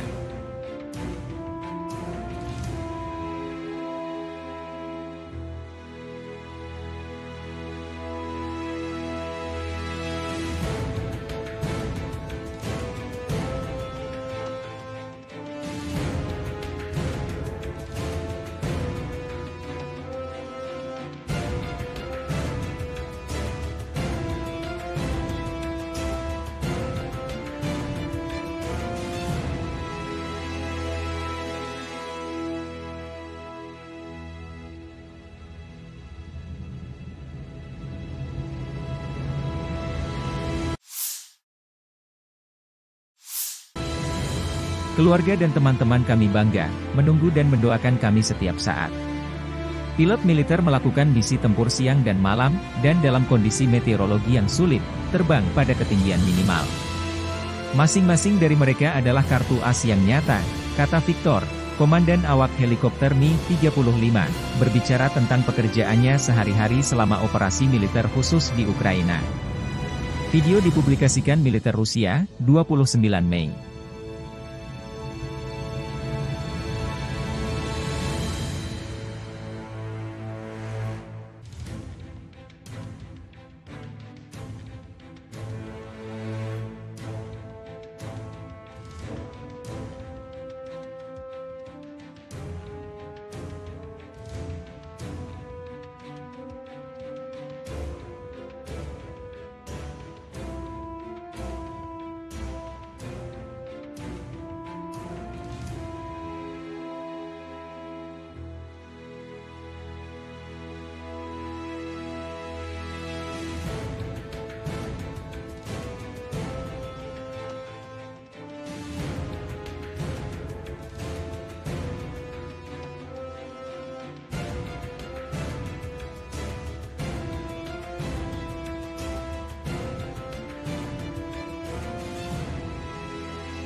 Angkatan Bersenjata Ukraina 29 Mei melansir 110 kontak senjata terjadi dalam 24 jam terakhir. 7 kontak senjata terjadi di arah Kharkiv. Satuan Angkatan Pertahanan Ukraina menghalau 4 serangan Rusia di distrik Staritsa dan Vovchansk. Situasinya tegang, namun dikendalikan oleh pasukan Ukraina. Saat ini, pertempuran berlanjut di wilayah Vovchansk, demikian pernyataan resmi Staf Umum Angkatan Bersenjata Ukraina. 19 bentrokan terjadi di arah Kupiansk. Pasukan pertahanan Ukraina menangkis 16 serangan musuh di wilayah pemukiman Sinkivka, Stepovanovselivka, Druselyubivka, Novoyehorivka dan Nevske. Staf Umum Angkatan Bersenjata Ukraina 29 Mei melansir militer Rusia total kehilangan 505.100 tentara di Ukraina sejak awal invasi besar-besaran 24 Februari 2022. Jumlah ini termasuk 1.300 korban yang diderita pasukan Rusia dalam 24 jam terakhir. Pasukan Vladimir Putin juga total kehilangan 7.700 tank, 14.891 kendaraan tempur lapis baja, 17.796 kendaraan dan tangki bahan bakar, 13.066 sistem artileri, 1.087 sistem peluncuran roket ganda, 815 sistem pertahanan udara, 357 pesawat terbang, 326 helikopter, 10.510 drone, 27 kapal dan perahu, dan 1 kapal selam.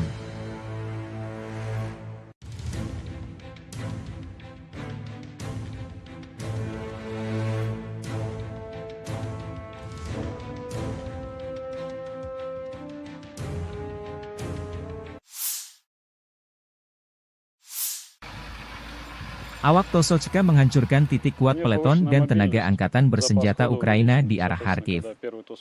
Drone pengintai menemukan konsentrasi tenaga musuh di posisi benteng yang terletak di jalur pergerakan infanteri kelompok pasukan utara. Para pengintai mengirimkan koordinat tersebut kepada kru TOS-2.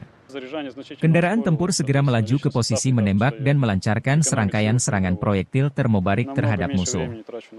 Rekaman kontrol objektif menunjukkan serangan terhadap benteng angkatan bersenjata Ukraina, demikian keterangan video militer Rusia 29 Mei.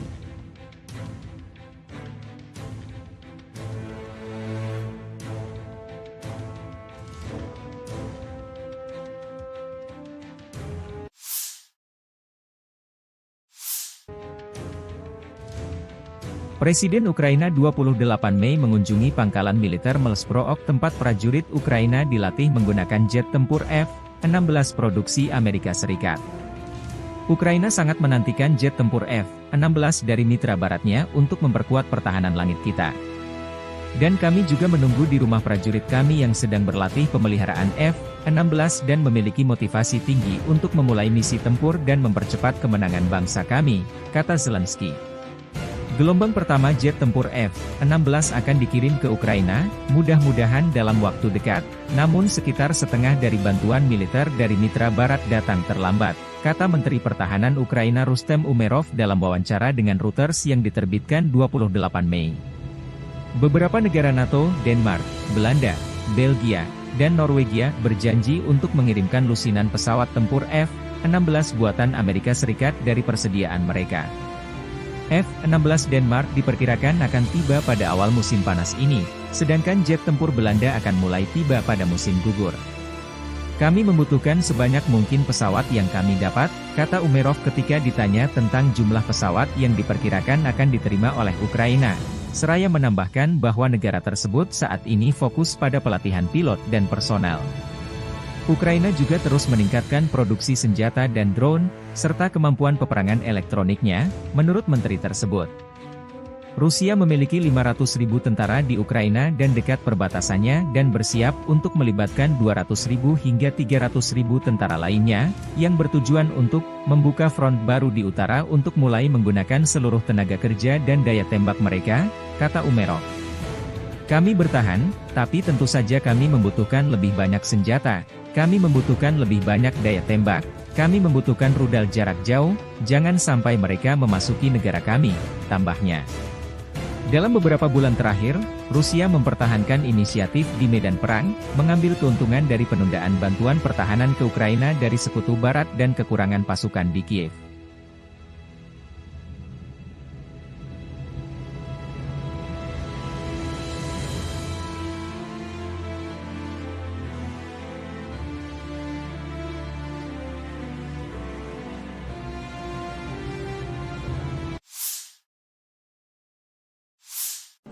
По поводу легитимности украинской власти. Действительно нужно проводить такой серьезный глубокий анализ. Но вот первое, что на виду, и то, что мне докладывают коллеги, заключается вот в чем. Конституция Украины предусматривает продление полномочий, но только Рады. О продлении полномочий президента в Конституции Украины ничего не сказано. Первое. Второе. Действительно, закон Украины о правовом статусе закона о правовом положении закона о военном положении говорит о том, что в период военного положения выборы президента не проводятся. Но это не значит, что они пролонгируются. Они не проводятся. Но кто сказал, что они должны быть пролонгированы? Об этом в Конституции ничего нет. Но есть статья 111 Конституции Украины, которая говорит о том, что в этом случае полномочия верховной власти, фактически президентские полномочия, передаются спикеру парламента. Тем более, что в условиях действия закона о военном положении полномочия парламента продлеваются. Вот это такой предварительный анализ. Надо внимательно посмотреть. Некоторые специалисты говорят, что есть противоречие между Конституцией, в которой говорится только о продлении полномочий Рады в условиях военного положения, и законом, о котором я только что сказал, закон от, по-моему, 2016 года, который определяет правовой статус военного положения. Там, как я уже сказал и повторяю, речь идет о том, что выборы президента не проводятся, но нигде не сказано, что они пролонгируются. И это проблема. Дело ведь в чем? Дело в том, что по своей сути украинская государственность основана на идее не на идее президентской республики, а на идее парламентско-президентской республики. И основные рычаги власти сосредотачиваются в представительном органе государства. Поэтому вполне логично, что так выстроена сама Конституция и другие правовые акты, которые принимались на ее основе. Поэтому, строго говоря, по предварительной оценке, я говорю только по предварительной оценке, единственной легитимной властью остается парламент и спикер Рады. Ну а так, по большому счету, если бы хотели провести президентские выборы, надо было бы отменить тогда закон о военном положении, вот и все, и провести выборы. Но не захотели этого делать по ряду обстоятельств. Но я думаю, это уже не связано никак с Конституцией, что, может быть, задумка хозяев, сегодняшних хозяев Украины, они находятся за океаном, заключается в том, чтобы возложить на действующую сегодня исполнительную власть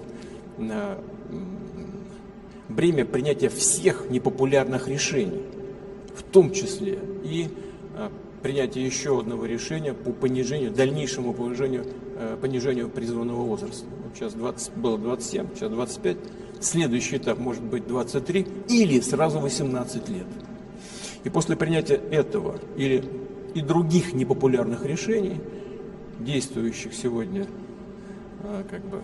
как бы представители исполнительной власти, их, я думаю, заменят на людей, на плечах которых не будет этой ответственности за принятые непопулярные в народе решения. Их просто поменяют и все. Если задумка в этом, то, в принципе, тогда логика понятна. Логика понятна. Ну, посмотрим, что будет происходить дальше. Но так же, как я и говорил в Минске, все-таки окончательно эту ситуацию должна сформулировать и дать ответ на то, что происходит в Украине, должна сформулировать в окончательном виде сама политическая и правовая система Украины. Здесь, мне кажется, на самом деле не так уж и сложно. Я в третий раз повторяю. Закон 2016 года говорит о том, что нельзя проводить выборы президента в условиях военного положения. Но нигде не сказано, что эти полномочия пролонгируются. Значит, что? Смотри 111 статью Конституции. Вся власть переходит спикеру парламента. Pesawat tempur Rusia mengganggu rotasi unit Ukraina lainnya.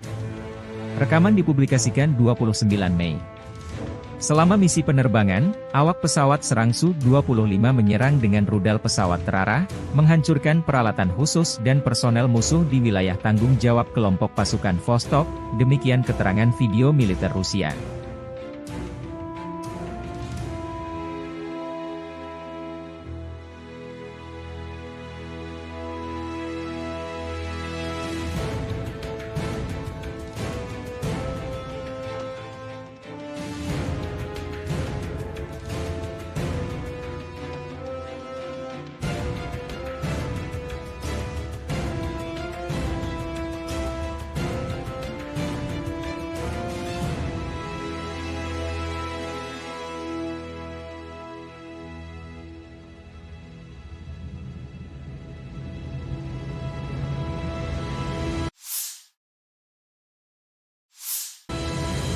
Keluarga dan teman-teman kami bangga, menunggu dan mendoakan kami setiap saat.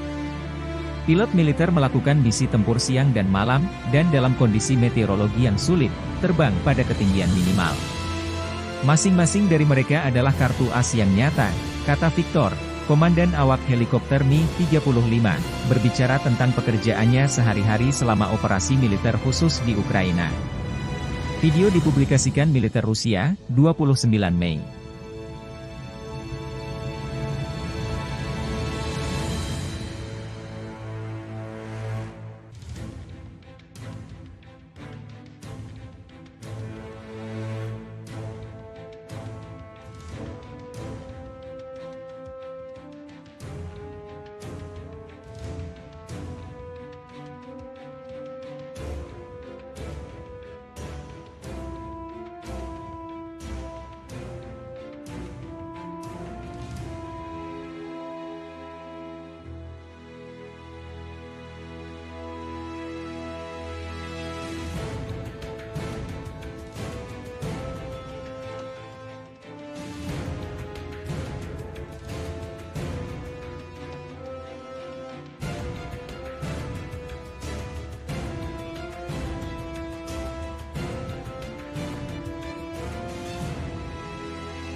Angkatan Bersenjata Ukraina 29 Mei melansir 110 kontak senjata terjadi dalam 24 jam terakhir. 7 kontak senjata terjadi di arah Kharkiv. Satuan Angkatan Pertahanan Ukraina menghalau 4 serangan Rusia di distrik Staritsa dan Vovchansk. Situasinya tegang, namun dikendalikan oleh pasukan Ukraina. Saat ini, pertempuran berlanjut di wilayah Vovchansk, demikian pernyataan resmi Staf Umum Angkatan Bersenjata Ukraina. 19 bentrokan terjadi di arah Kupiansk. Pasukan pertahanan Ukraina menangkis 16 serangan musuh di wilayah pemukiman Sinkivka, Stepofanovo-Selivka, Druselyubivka, Novoyehorivka dan Nevske. Staf Umum Angkatan Bersenjata Ukraina 29 Mei melansir militer Rusia total kehilangan 505.100 tentara di Ukraina sejak awal invasi besar-besaran 24 Februari 2022. Jumlah ini termasuk 1.300 korban yang diderita pasukan Rusia dalam 24 jam terakhir. Pasukan Vladimir Putin juga total kehilangan 7.700 tank, 14.891 kendaraan tempur lapis baja, 17.796 kendaraan dan tangki bahan bakar, 13.066 sistem artileri, 1.087 sistem peluncuran roket ganda, 815 sistem pertahanan udara, 357 pesawat terbang, 326 helikopter, 10.510 drone, 27 kapal dan perahu, dan 1 kapal selam.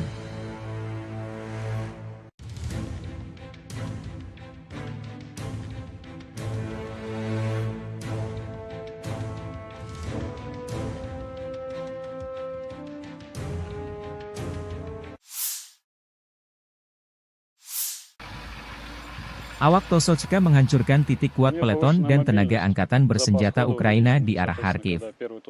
Drone pengintai menemukan konsentrasi tenaga musuh di posisi benteng yang terletak di jalur pergerakan infanteri kelompok pasukan utara. Para pengintai mengirimkan koordinat tersebut kepada kru TOS-2. Kendaraan tempur segera melaju ke posisi menembak dan melancarkan serangkaian serangan proyektil termobarik terhadap musuh.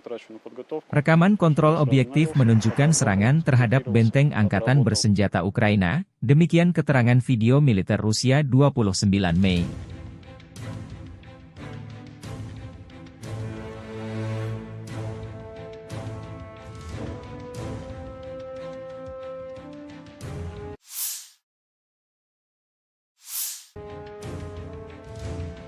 Presiden Ukraina 28 Mei mengunjungi pangkalan militer Melsprook tempat prajurit Ukraina dilatih menggunakan jet tempur F-16 produksi Amerika Serikat.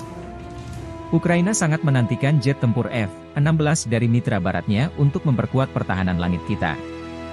Dan kami juga menunggu di rumah prajurit kami yang sedang berlatih pemeliharaan F-16 dan memiliki motivasi tinggi untuk memulai misi tempur dan mempercepat kemenangan bangsa kami, kata Zelensky.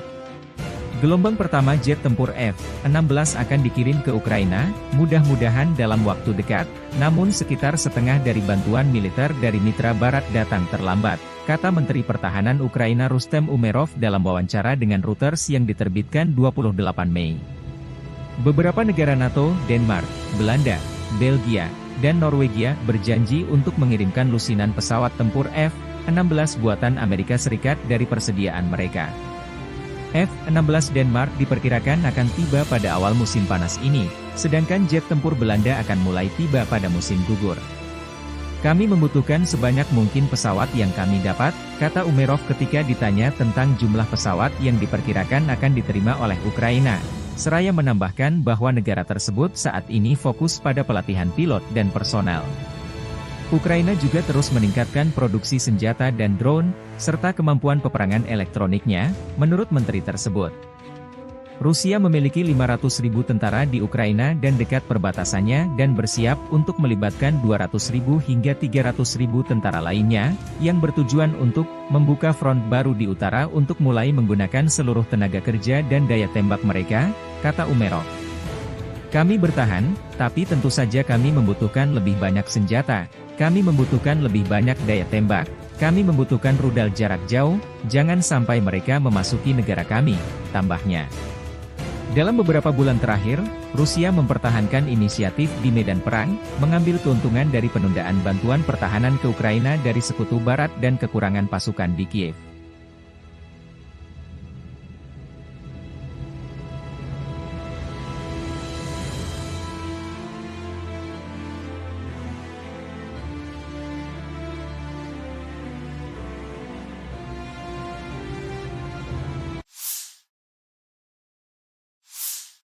По поводу легитимности украинской власти.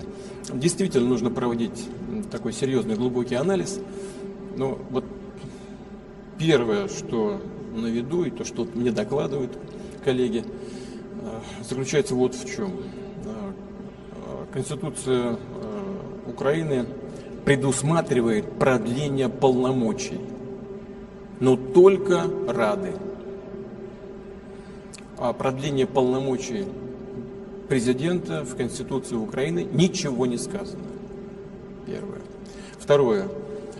Действительно, закон Украины о правовом статусе закона о правовом положении закона о военном положении говорит о том, что в период военного положения выборы президента не проводятся. Но это не значит, что они пролонгируются. Они не проводятся. Но кто сказал, что они должны быть пролонгированы? Об этом в Конституции ничего нет. Но есть статья 111 Конституции Украины, которая говорит о том, что в этом случае полномочия верховной власти, фактически президентские полномочия, передаются спикеру парламента. Тем более, что в условиях действия закона о военном положении полномочия парламента продлеваются. Вот это такой предварительный анализ. Надо внимательно посмотреть.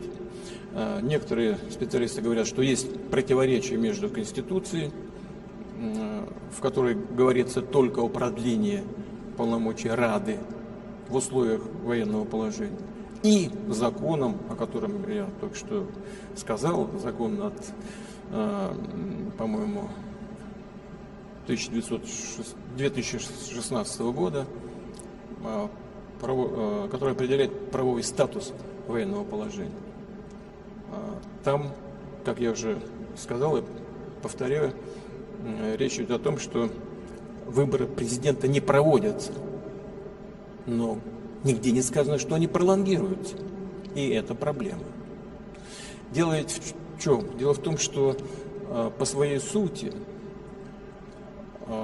украинская государственность основана на идее не на идее президентской республики, а на идее парламентско-президентской республики.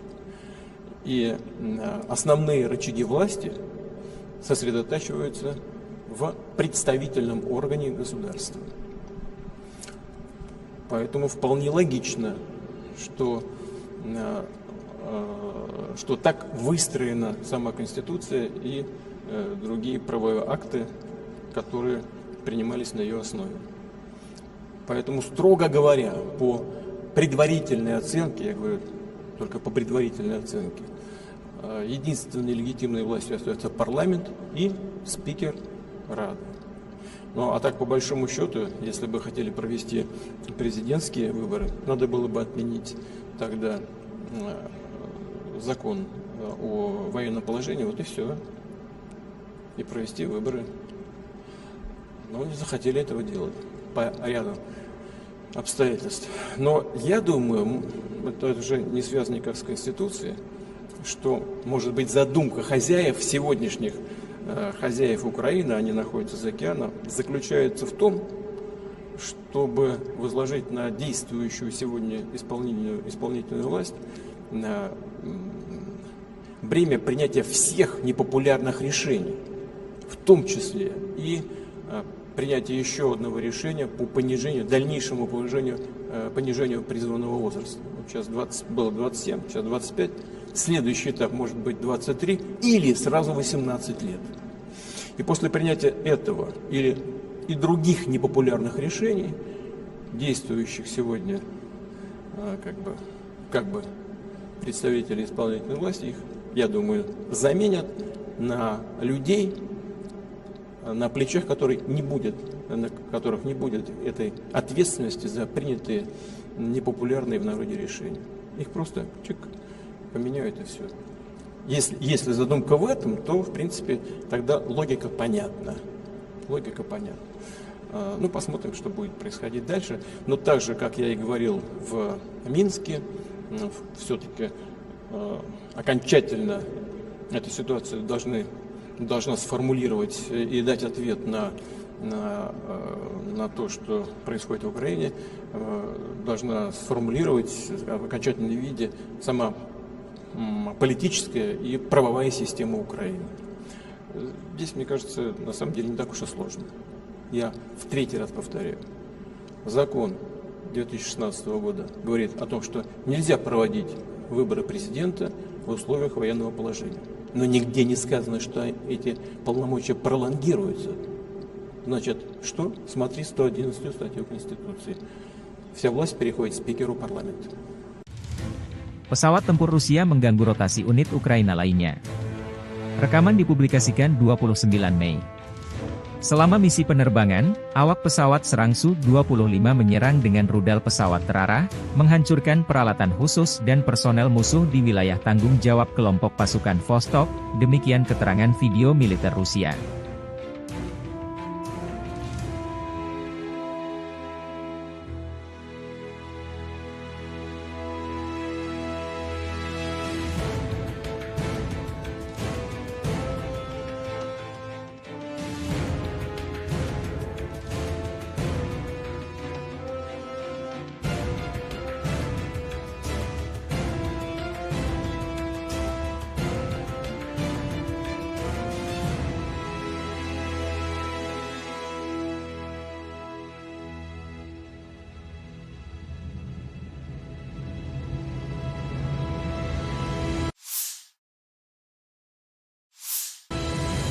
Keluarga dan teman-teman kami bangga, menunggu dan mendoakan kami setiap saat.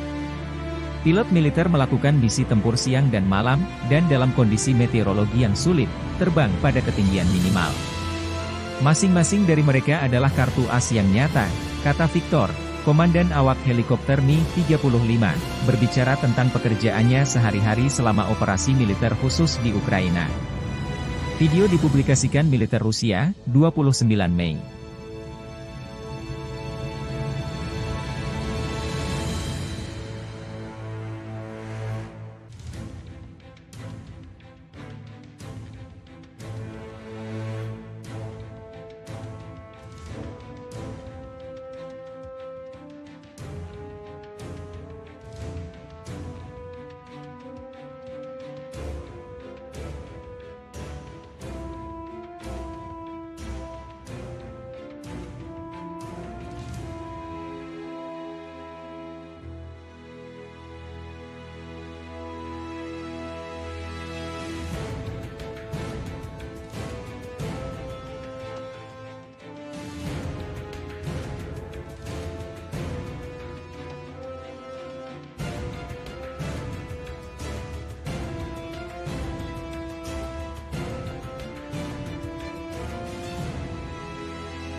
Angkatan Bersenjata Ukraina 29 Mei melansir 110 kontak senjata terjadi dalam 24 jam terakhir.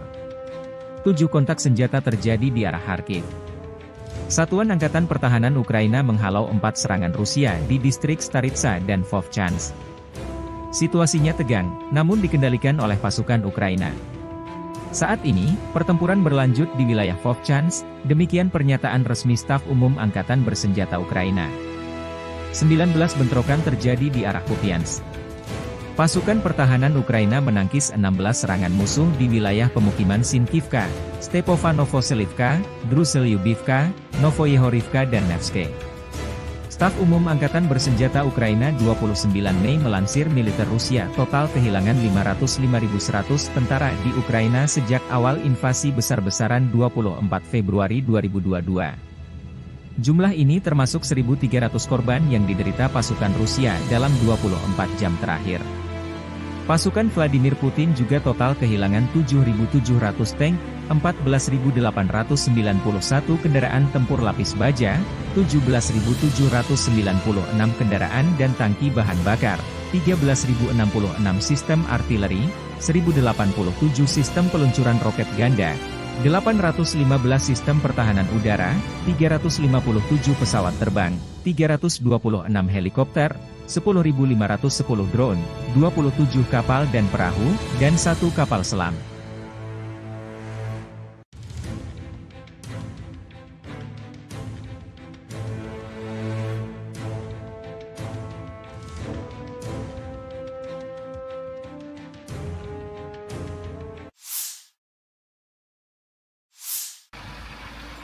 Awak Tosochka menghancurkan titik kuat peleton dan tenaga angkatan bersenjata Ukraina di arah Kharkiv.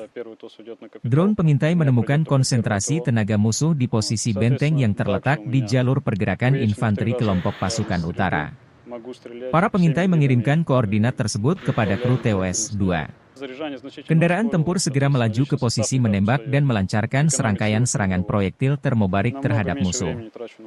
Rekaman kontrol objektif menunjukkan serangan terhadap benteng angkatan bersenjata Ukraina, demikian keterangan video militer Rusia 29 Mei.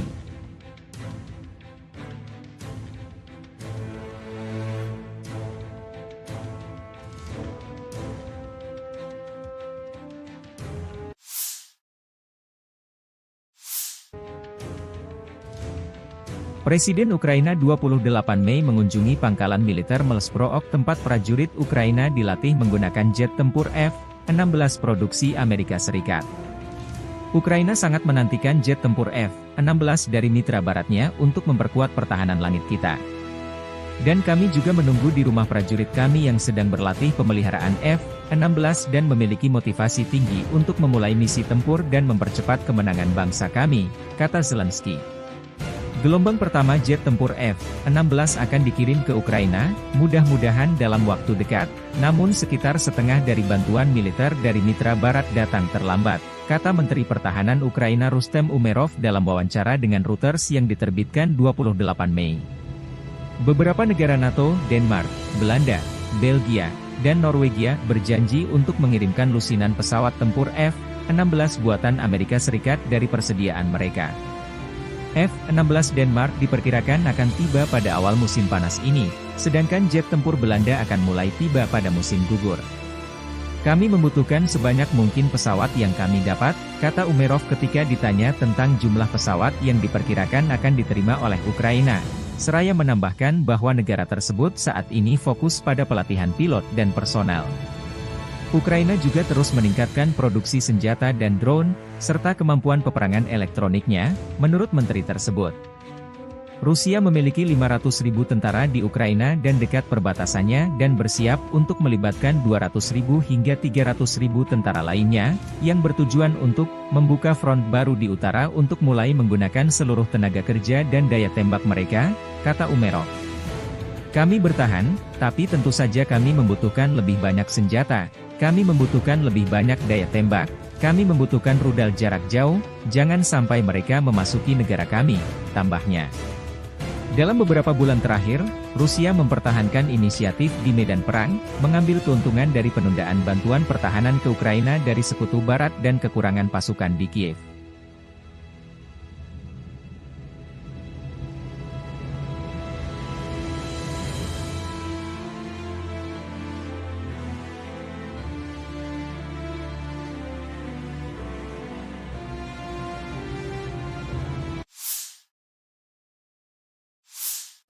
по поводу легитимности украинской власти. Действительно нужно проводить такой серьезный глубокий анализ. Но вот первое, что на виду, и то, что мне докладывают коллеги, заключается вот в чем. Конституция Украины предусматривает продление полномочий, но только Рады. О продлении полномочий президента в Конституции Украины ничего не сказано. Первое. Второе. Действительно, закон Украины о правовом статусе закона о правовом положении закона о военном положении говорит о том, что в период военного положения выборы президента не проводятся. Но это не значит, что они пролонгируются. Они не проводятся. Но кто сказал, что они должны быть пролонгированы? Об этом в Конституции ничего нет. Но есть статья 111 Конституции Украины, которая говорит о том, что в этом случае полномочия верховной власти, фактически президентские полномочия, передаются спикеру парламента. Тем более, что в условиях действия закона о военном положении полномочия парламента продлеваются. Вот это такой предварительный анализ. Надо внимательно посмотреть.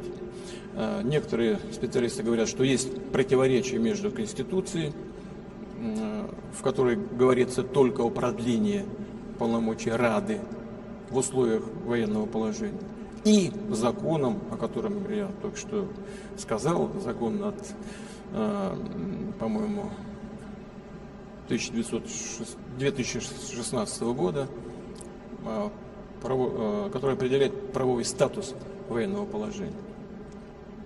Там, как я уже сказал и повторяю, речь идет о том, что выборы президента не проводятся, но нигде не сказано, что они пролонгируются. И это проблема. Дело ведь в чем? Дело в том, что по своей сути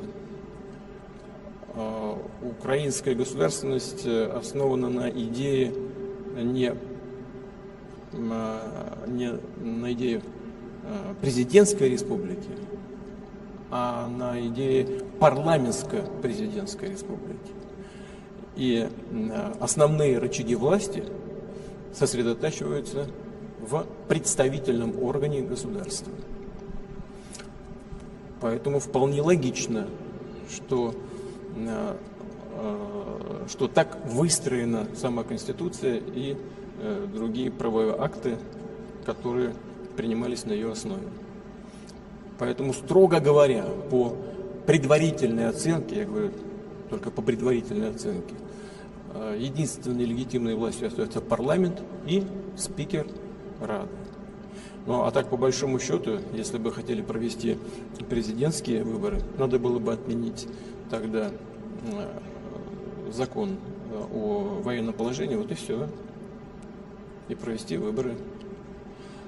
Но не захотели этого делать по ряду обстоятельств. Но я думаю, это уже не связано никак с Конституцией, что, может быть, задумка хозяев, сегодняшних хозяев Украины, они находятся за океаном, заключается в том, чтобы возложить на действующую сегодня исполнительную власть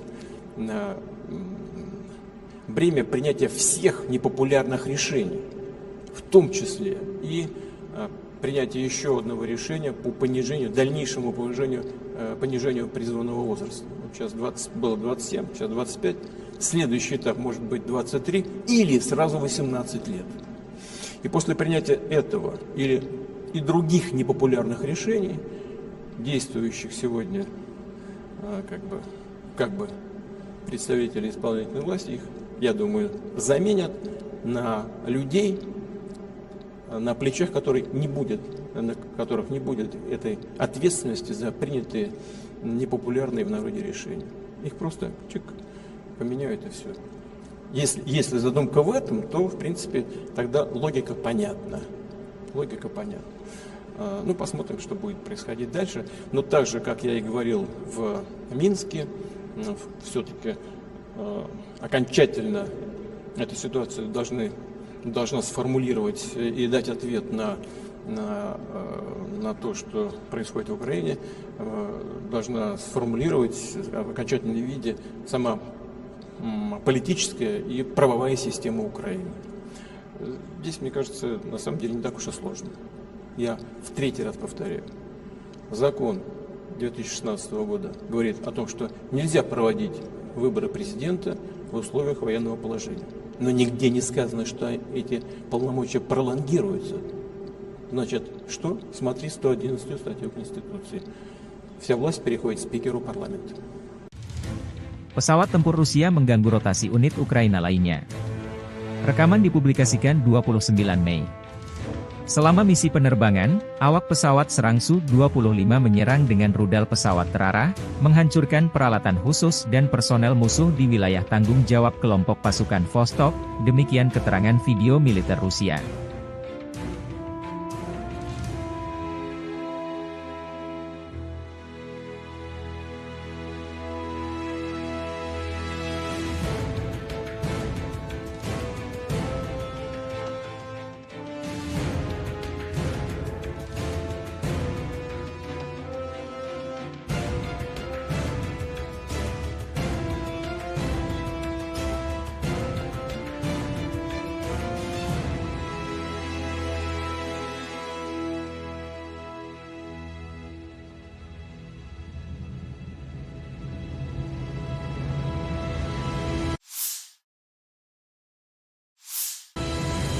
Keluarga dan teman-teman kami bangga, menunggu dan mendoakan kami setiap saat.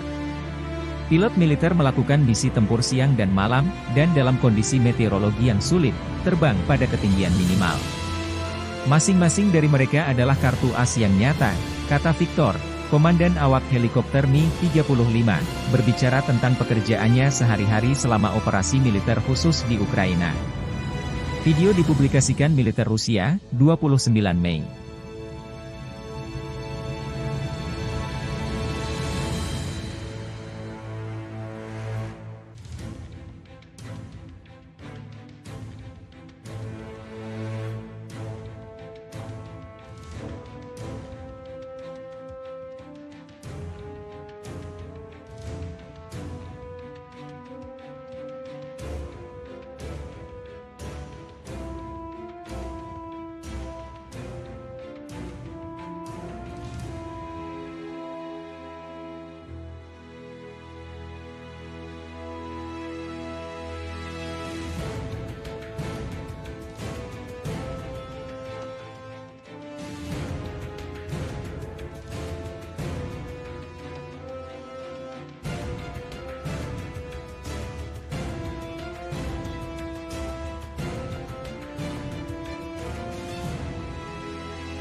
Angkatan Bersenjata Ukraina 29 Mei melansir 110 kontak senjata terjadi dalam 24 jam terakhir.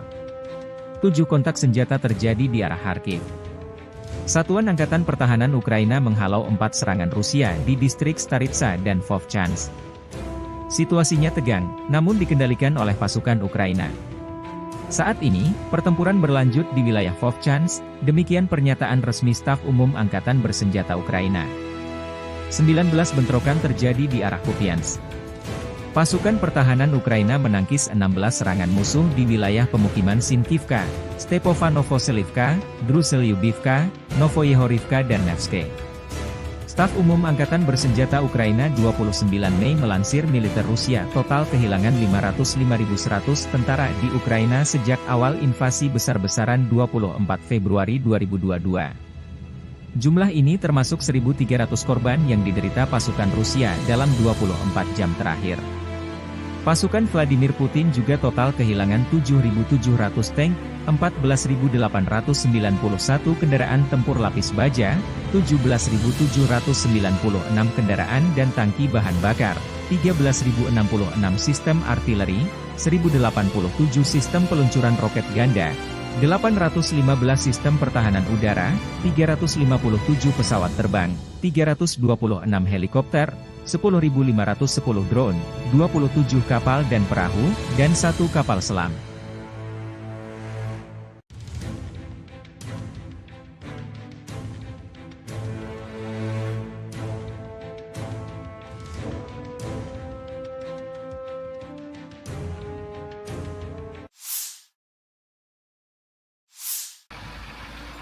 Awak Tosochka menghancurkan titik kuat peleton dan tenaga angkatan bersenjata Ukraina di arah Kharkiv. Drone pengintai menemukan konsentrasi tenaga musuh di posisi benteng yang terletak di jalur pergerakan infanteri kelompok pasukan utara. Para pengintai mengirimkan koordinat tersebut kepada kru TOS-2. Kendaraan tempur segera melaju ke posisi menembak dan melancarkan serangkaian serangan proyektil termobarik terhadap musuh. Rekaman kontrol objektif menunjukkan serangan terhadap benteng angkatan bersenjata Ukraina, demikian keterangan video militer Rusia 29 Mei.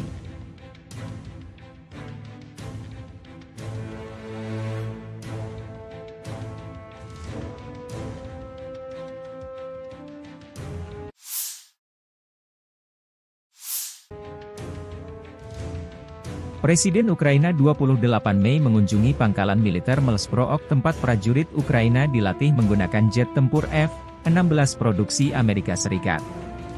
Ukraina sangat menantikan jet tempur F-16 dari mitra baratnya untuk memperkuat pertahanan langit kita. Dan kami juga menunggu di rumah prajurit kami yang sedang berlatih pemeliharaan F-16 dan memiliki motivasi tinggi untuk memulai misi tempur dan mempercepat kemenangan bangsa kami, kata Zelensky. Gelombang pertama jet tempur F-16 akan dikirim ke Ukraina, mudah-mudahan dalam waktu dekat, namun sekitar setengah dari bantuan militer dari mitra barat datang terlambat, kata Menteri Pertahanan Ukraina Rustem Umerov dalam wawancara dengan Reuters yang diterbitkan 28 Mei. Beberapa negara NATO, Denmark, Belanda, Belgia, dan Norwegia berjanji untuk mengirimkan lusinan pesawat tempur F-16 buatan Amerika Serikat dari persediaan mereka. F-16 Denmark diperkirakan akan tiba pada awal musim panas ini, sedangkan jet tempur Belanda akan mulai tiba pada musim gugur. Kami membutuhkan sebanyak mungkin pesawat yang kami dapat, kata Umerov ketika ditanya tentang jumlah pesawat yang diperkirakan akan diterima oleh Ukraina. Seraya menambahkan bahwa negara tersebut saat ini fokus pada pelatihan pilot dan personel. Ukraina juga terus meningkatkan produksi senjata dan drone, serta kemampuan peperangan elektroniknya, menurut menteri tersebut. Rusia memiliki 500.000 tentara di Ukraina dan dekat perbatasannya dan bersiap untuk melibatkan 200.000 hingga 300.000 tentara lainnya, yang bertujuan untuk membuka front baru di utara untuk mulai menggunakan seluruh tenaga kerja dan daya tembak mereka, kata Umerov. Kami bertahan, tapi tentu saja kami membutuhkan lebih banyak senjata, kami membutuhkan lebih banyak daya tembak, kami membutuhkan rudal jarak jauh, jangan sampai mereka memasuki negara kami, tambahnya. Dalam beberapa bulan terakhir, Rusia mempertahankan inisiatif di medan perang, mengambil keuntungan dari penundaan bantuan pertahanan ke Ukraina dari Sekutu Barat dan kekurangan pasukan di Kiev.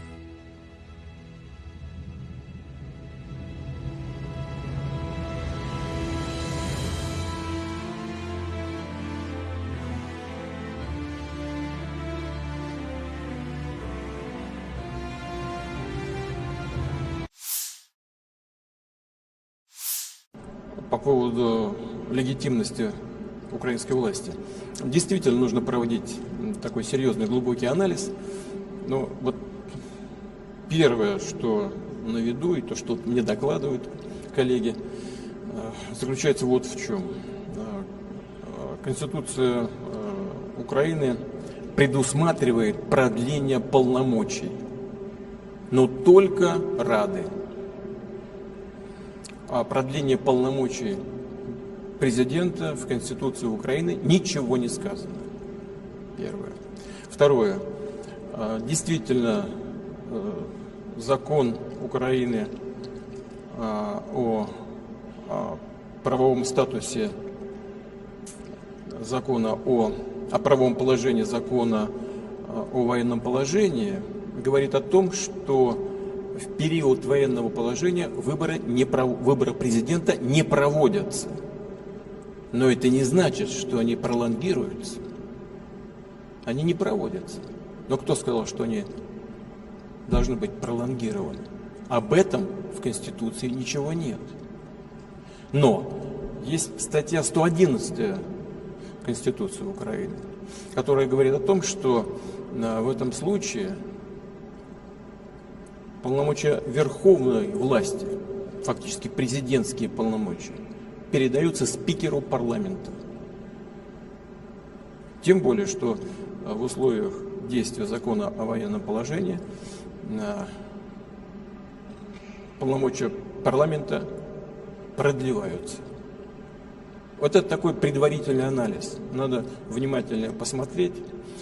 Некоторые специалисты говорят, что есть противоречие между Конституцией, в которой говорится только о продлении полномочий Рады в условиях военного положения, и законом, о котором я только что сказал, закон от, по-моему, 2016 года, который определяет правовой статус военного положения.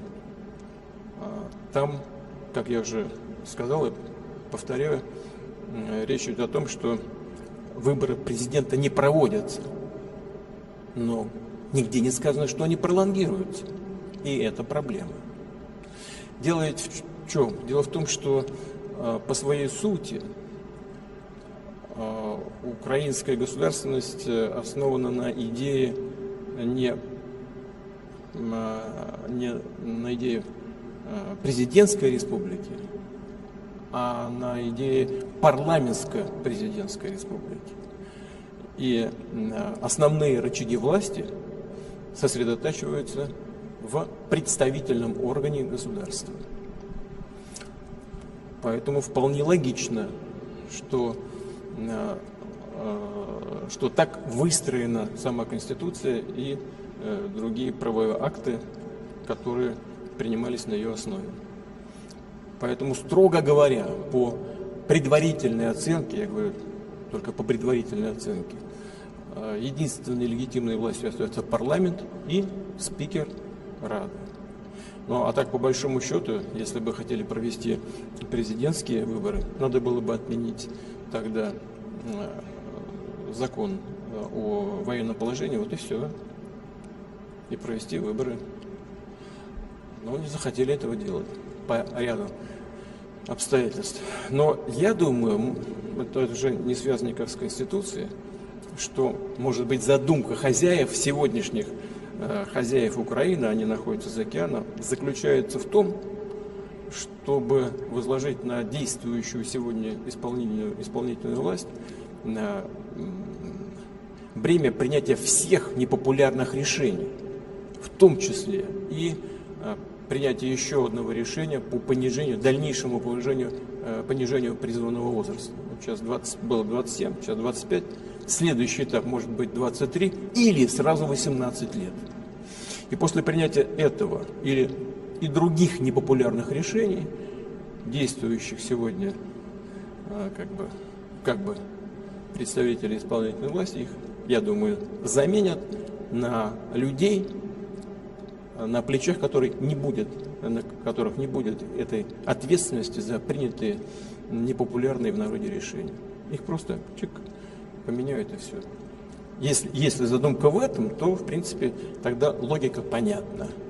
Ну, посмотрим, что будет происходить дальше. Но так же, как я и говорил в Минске, все-таки окончательно эту ситуацию должна сформулировать и дать ответ на то, что происходит в Украине, должна сформулировать в окончательном виде сама политическая и правовая система Украины. Здесь, мне кажется, на самом деле не так уж и сложно. Я в третий раз повторяю. Закон 2016 года говорит о том, что нельзя проводить выборы президента в условиях военного положения. Но нигде не сказано, что эти полномочия пролонгируются. Значит, что? Смотри 111 статью Конституции. Вся власть переходит к спикеру парламента. Pesawat tempur Rusia mengganggu rotasi unit Ukraina lainnya. Rekaman dipublikasikan 29 Mei. Selama misi penerbangan, awak pesawat serang Su-25 menyerang dengan rudal pesawat terarah, menghancurkan peralatan khusus dan personel musuh di wilayah tanggung jawab kelompok pasukan Vostok, demikian keterangan video militer Rusia.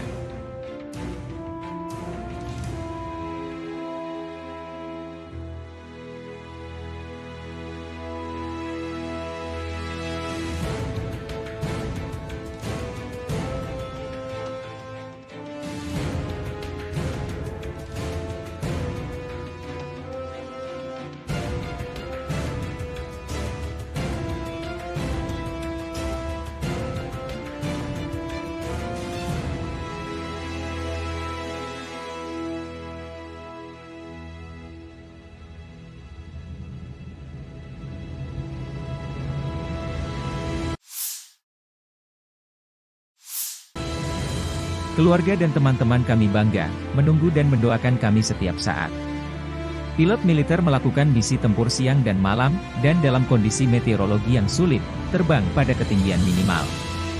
Masing-masing dari mereka adalah kartu as yang nyata, kata Victor, komandan awak helikopter Mi-35, berbicara tentang pekerjaannya sehari-hari selama operasi militer khusus di Ukraina. Video dipublikasikan militer Rusia, 29 Mei.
Angkatan Bersenjata Ukraina 29 Mei melansir 110 kontak senjata terjadi dalam 24 jam terakhir.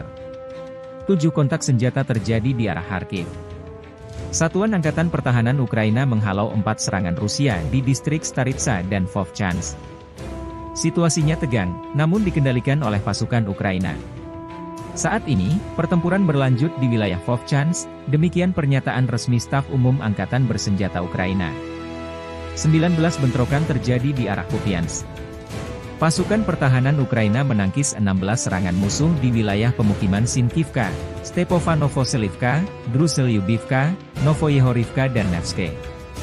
Staf Umum Angkatan Bersenjata Ukraina 29 Mei melansir militer Rusia total kehilangan 505.100 tentara di Ukraina sejak awal invasi besar-besaran 24 Februari 2022.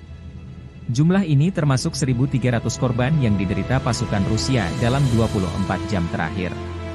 Pasukan Vladimir Putin juga total kehilangan 7.700 tank, 14.891 kendaraan tempur lapis baja, 17.796 kendaraan dan tangki bahan bakar, 13.066 sistem artileri, 1.087 sistem peluncuran roket ganda, 815 sistem pertahanan udara, 357 pesawat terbang, 326 helikopter, 10.510 drone, 27 kapal dan perahu, dan 1 kapal selam.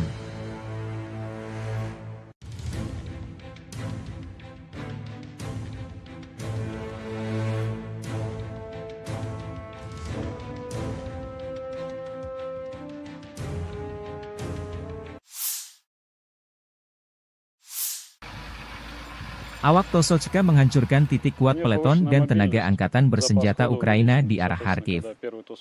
Drone pengintai menemukan konsentrasi tenaga musuh di posisi benteng yang terletak di jalur pergerakan infanteri kelompok pasukan utara. Para pengintai mengirimkan koordinat tersebut kepada kru TOS-2. Kendaraan tempur segera melaju ke posisi menembak dan melancarkan serangkaian serangan proyektil termobarik terhadap musuh.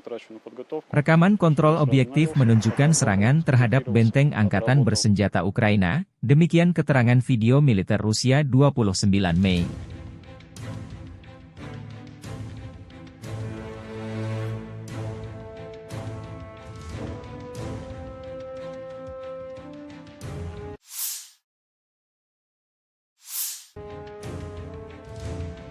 Presiden Ukraina 28 Mei mengunjungi pangkalan militer Millsborough, tempat prajurit Ukraina dilatih menggunakan jet tempur F-16 produksi Amerika Serikat.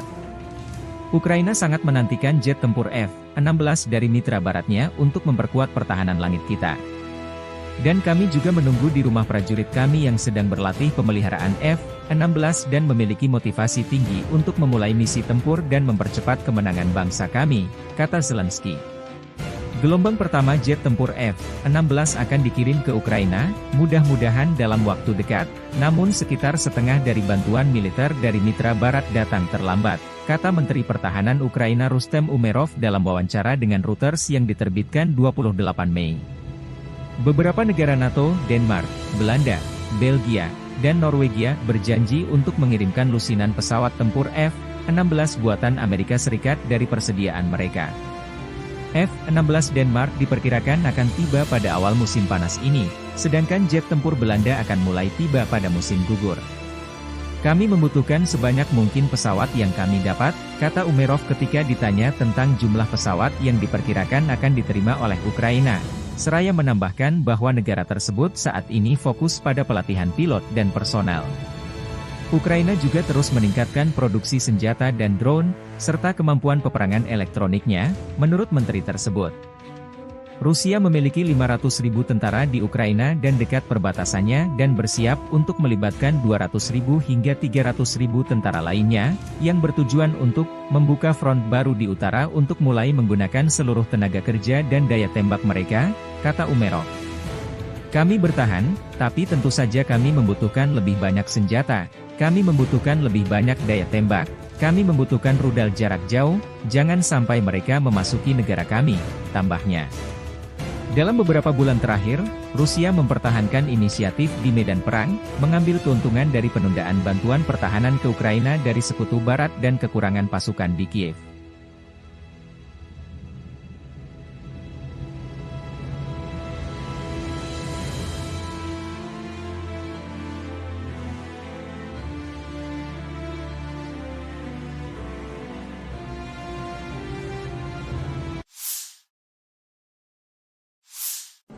По поводу легитимности украинской власти. Действительно нужно проводить такой серьезный глубокий анализ. Но вот первое, что на виду, и то, что мне докладывают коллеги, заключается вот в чем. Конституция Украины предусматривает продление полномочий, но только Рады. О продлении полномочий президента в Конституции Украины ничего не сказано. Первое. Второе. Действительно, закон Украины о правовом статусе закона о правовом положении закона о военном положении говорит о том, что в период военного положения выборы президента не проводятся. Но это не значит, что они пролонгируются. Они не проводятся. Но кто сказал, что они должны быть пролонгированы? Об этом в Конституции ничего нет. Но есть статья 111 Конституции Украины, которая говорит о том, что в этом случае полномочия верховной власти, фактически президентские полномочия, передаются спикеру парламента. Тем более, что в условиях действия закона о военном положении полномочия парламента продлеваются. Вот это такой предварительный анализ. Надо внимательно посмотреть. Некоторые специалисты говорят, что есть противоречие между Конституцией, в которой говорится только о продлении полномочий Рады в условиях военного положения, и законом, о котором я только что сказал, закон от, по-моему, 2016 года, который определяет правовой статус военного положения. Там, как я уже сказал и повторяю, речь идет о том, что выборы президента не проводятся, но нигде не сказано, что они пролонгируются. И это проблема. Дело ведь в чем? Дело в том, что по своей сути украинская государственность основана на идее не на идее президентской республики, а на идее парламентско-президентской республики. И основные рычаги власти сосредотачиваются в представительном органе государства. Поэтому вполне логично, что так выстроена сама Конституция и другие правовые акты, которые принимались на ее основе. Поэтому, строго говоря, по предварительной оценке, я говорю только по предварительной оценке, единственной легитимной властью остается парламент и спикер Рады. Ну а так, по большому счету, если бы хотели провести президентские выборы, надо было бы отменить тогда закон о военном положении, вот и все, и провести выборы. Но не захотели этого делать по ряду обстоятельств. Но я думаю, это уже не связано никак с Конституцией, что, может быть, задумка хозяев, сегодняшних хозяев Украины, они находятся за океаном, заключается в том, чтобы возложить на действующую сегодня исполнительную власть бремя принятия всех непопулярных решений, в том числе и принятие еще одного решения по дальнейшему понижению призывного возраста. Вот сейчас было 27, сейчас 25. Следующий этап может быть 23 или сразу 18 лет. И после принятия этого или и других непопулярных решений, действующих сегодня как бы представители исполнительной власти, их, я думаю, заменят на людей, на плечах которых не будет этой ответственности за принятые непопулярные в народе решения. Их просто поменяют и все. Если задумка в этом, то, в принципе, тогда логика понятна. Ну, посмотрим, что будет происходить дальше. Но так же, как я и говорил в Минске, все-таки окончательно эту ситуацию должна сформулировать и дать ответ на то, что происходит в Украине, должна сформулировать в окончательном виде сама политическая и правовая система Украины. Здесь, мне кажется, на самом деле не так уж и сложно. Я в третий раз повторяю. Закон 2016 года говорит о том, что нельзя проводить выборы президента в условиях военного положения. Но нигде не сказано, что эти полномочия пролонгируются. Значит, что? Смотри 111 статью Конституции. Вся власть переходит спикеру парламента. Pesawat tempur Rusia mengganggu rotasi unit Ukraina lainnya. Rekaman dipublikasikan 29 Mei. Selama misi penerbangan, awak pesawat serang Su-25 menyerang dengan rudal pesawat terarah, menghancurkan peralatan khusus dan personel musuh di wilayah tanggung jawab kelompok pasukan Vostok, demikian keterangan video militer Rusia.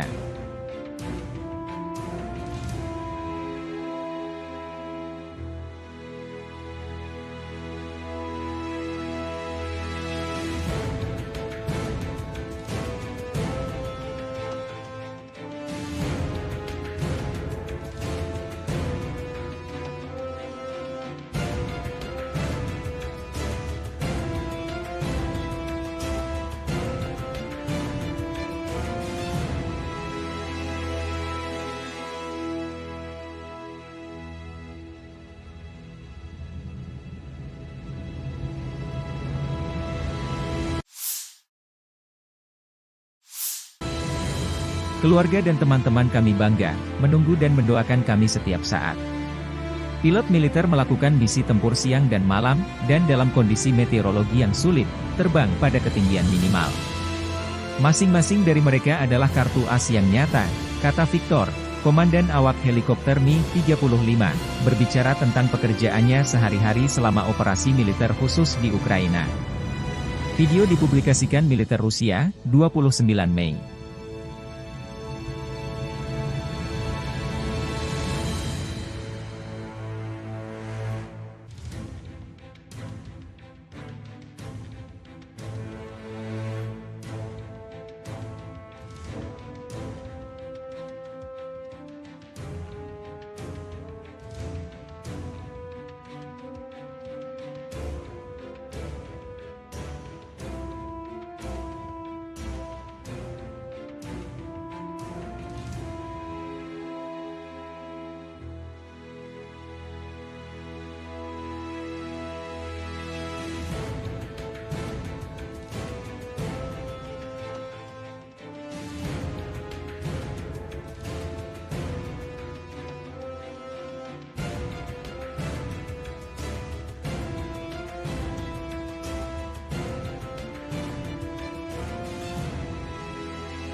Angkatan Bersenjata Ukraina 29 Mei melansir 110 kontak senjata terjadi dalam 24 jam terakhir. 7 kontak senjata terjadi di arah Kharkiv.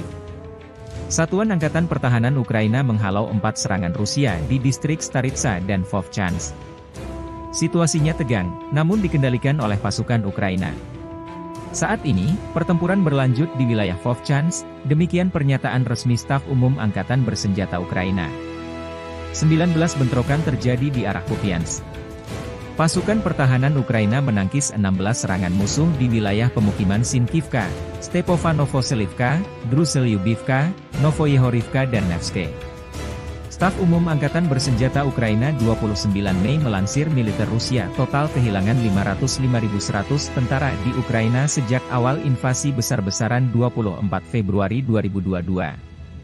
Jumlah ini termasuk 1.300 korban yang diderita pasukan Rusia dalam 24 jam terakhir.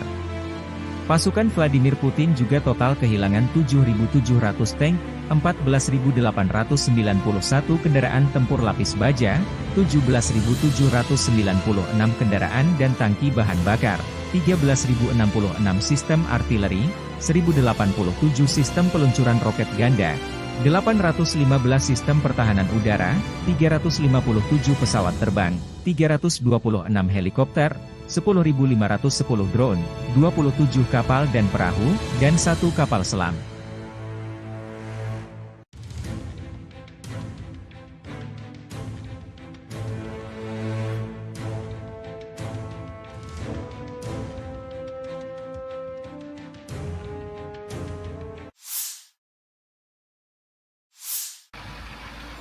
Awak Tosochka menghancurkan titik kuat peleton dan tenaga angkatan bersenjata Ukraina di arah Kharkiv. Drone pengintai menemukan konsentrasi tenaga musuh di posisi benteng yang terletak di jalur pergerakan infanteri kelompok pasukan utara. Para pengintai mengirimkan koordinat tersebut kepada kru TOS-2. Kendaraan tempur segera melaju ke posisi menembak dan melancarkan serangkaian serangan proyektil termobarik terhadap musuh. Rekaman kontrol objektif menunjukkan serangan terhadap benteng angkatan bersenjata Ukraina, demikian keterangan video militer Rusia 29 Mei.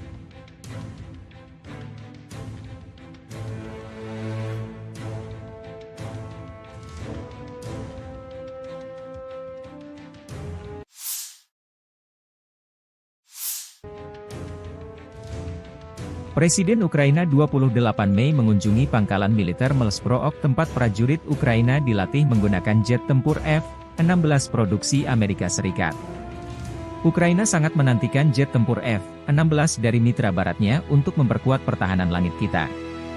Dan kami juga menunggu di rumah prajurit kami yang sedang berlatih pemeliharaan F-16 dan memiliki motivasi tinggi untuk memulai misi tempur dan mempercepat kemenangan bangsa kami, kata Zelensky.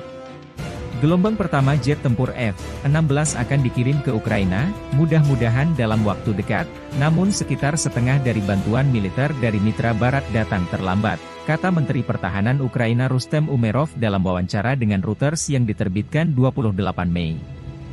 Beberapa negara NATO, Denmark, Belanda, Belgia, dan Norwegia berjanji untuk mengirimkan lusinan pesawat tempur F-16 buatan Amerika Serikat dari persediaan mereka. F-16 Denmark diperkirakan akan tiba pada awal musim panas ini, sedangkan jet tempur Belanda akan mulai tiba pada musim gugur. Kami membutuhkan sebanyak mungkin pesawat yang kami dapat, kata Umerov ketika ditanya tentang jumlah pesawat yang diperkirakan akan diterima oleh Ukraina. Seraya menambahkan bahwa negara tersebut saat ini fokus pada pelatihan pilot dan personel. Ukraina juga terus meningkatkan produksi senjata dan drone, serta kemampuan peperangan elektroniknya, menurut menteri tersebut.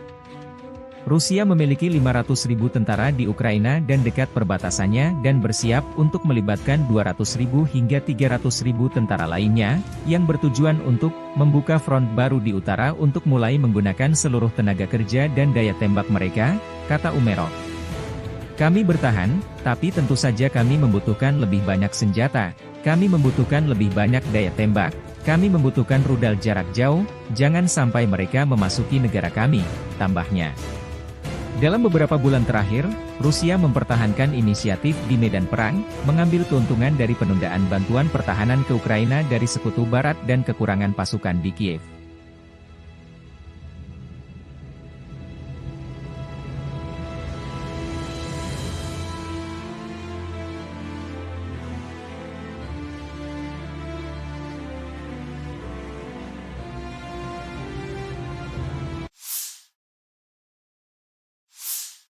По поводу легитимности украинской власти. Действительно нужно проводить такой серьезный, глубокий анализ. Но вот первое, что на виду, и то, что мне докладывают коллеги, заключается вот в чем. Конституция Украины предусматривает продление полномочий, но только Рады. О продлении полномочий президента в Конституции Украины ничего не сказано. Первое. Второе. Действительно, закон Украины о правовом статусе закона о правовом положении закона о военном положении говорит о том, что в период военного положения выборы президента не проводятся. Но это не значит, что они пролонгируются. Они не проводятся. Но кто сказал, что они должны быть пролонгированы? Об этом в Конституции ничего нет. Но есть статья 111 Конституции Украины, которая говорит о том, что в этом случае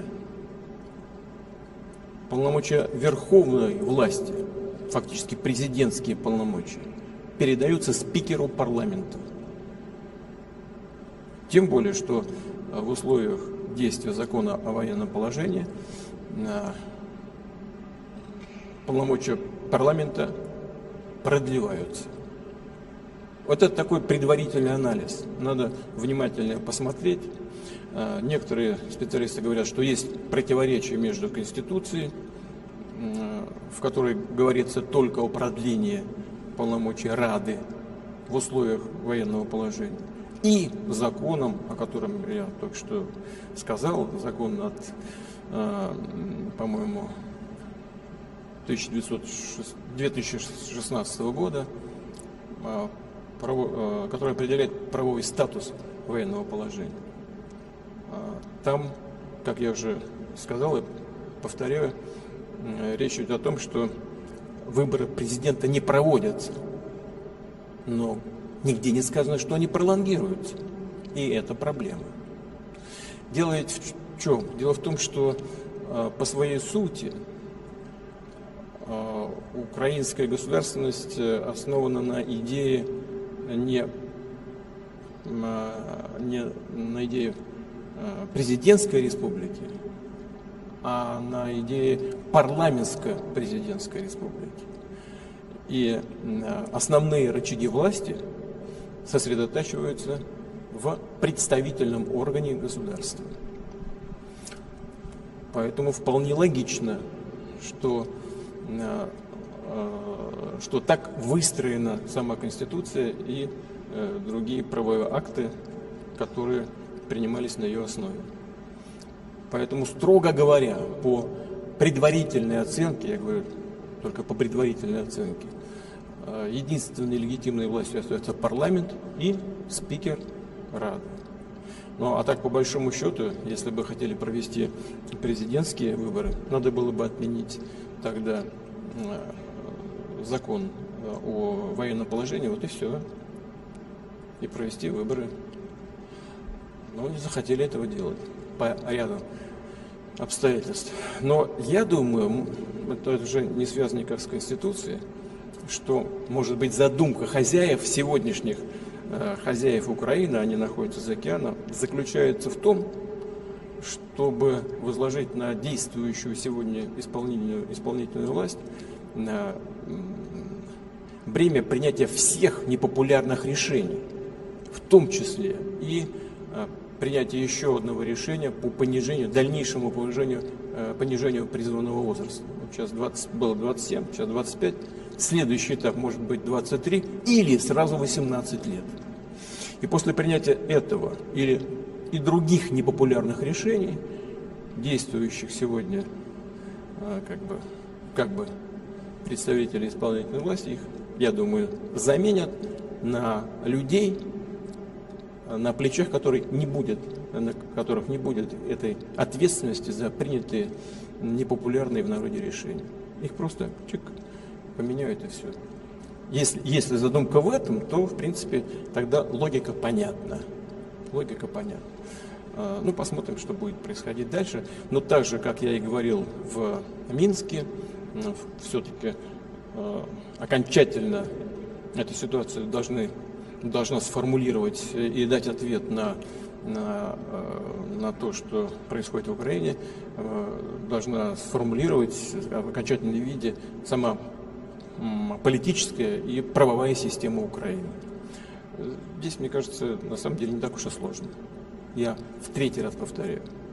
Закон 2016 года говорит о том, что нельзя проводить выборы президента в условиях военного положения. Но нигде не сказано, что эти полномочия пролонгируются. Значит, что? Смотри 111 статью Конституции. Вся власть переходит спикеру парламента.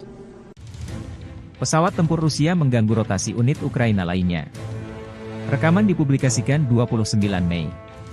Selama misi penerbangan, awak pesawat serang Su-25 menyerang dengan rudal pesawat terarah, menghancurkan peralatan khusus dan personel musuh di wilayah tanggung jawab kelompok pasukan Vostok, demikian keterangan video militer Rusia.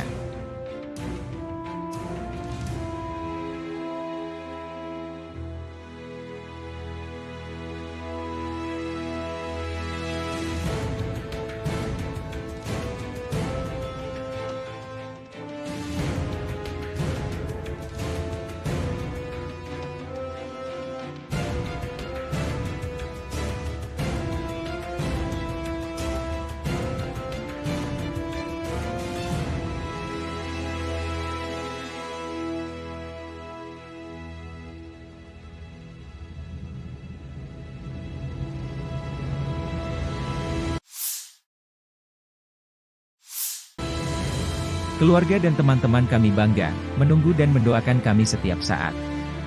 Pilot militer melakukan misi tempur siang dan malam, dan dalam kondisi meteorologi yang sulit, terbang pada ketinggian minimal. Masing-masing dari mereka adalah kartu as yang nyata, kata Victor, komandan awak helikopter Mi-35, berbicara tentang pekerjaannya sehari-hari selama operasi militer khusus di Ukraina. Video dipublikasikan militer Rusia, 29 Mei.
Angkatan Bersenjata Ukraina 29 Mei melansir 110 kontak senjata terjadi dalam 24 jam terakhir. 7 kontak senjata terjadi di arah Kharkiv. Satuan Angkatan Pertahanan Ukraina menghalau 4 serangan Rusia di distrik Staritsa dan Vovchansk. Situasinya tegang, namun dikendalikan oleh pasukan Ukraina. Saat ini, pertempuran berlanjut di wilayah Vovchansk, demikian pernyataan resmi Staf Umum Angkatan Bersenjata Ukraina. 19 bentrokan terjadi di arah Kupiansk. Pasukan pertahanan Ukraina menangkis 16 serangan musuh di wilayah pemukiman Sinkivka, Stepovanovselivka, Druselyubivka, Novoyehorivka dan Nevske.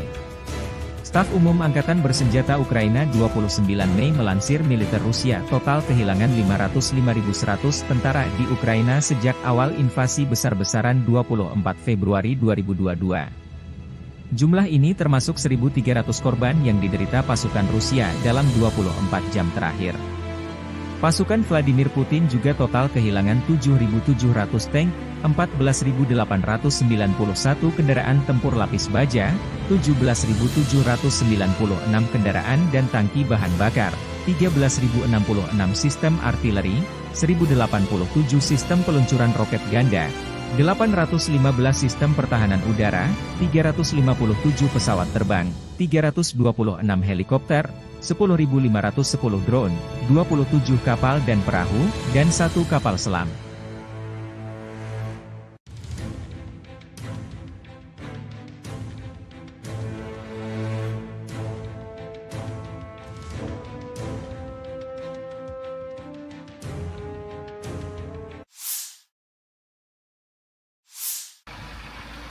Awak Tosochka menghancurkan titik kuat peleton dan tenaga angkatan bersenjata Ukraina di arah Kharkiv. Drone pengintai menemukan konsentrasi tenaga musuh di posisi benteng yang terletak di jalur pergerakan infanteri kelompok pasukan utara. Para pengintai mengirimkan koordinat tersebut kepada kru TOS-2. Kendaraan tempur segera melaju ke posisi menembak dan melancarkan serangkaian serangan proyektil termobarik terhadap musuh. Rekaman kontrol objektif menunjukkan serangan terhadap benteng angkatan bersenjata Ukraina, demikian keterangan video militer Rusia 29 Mei.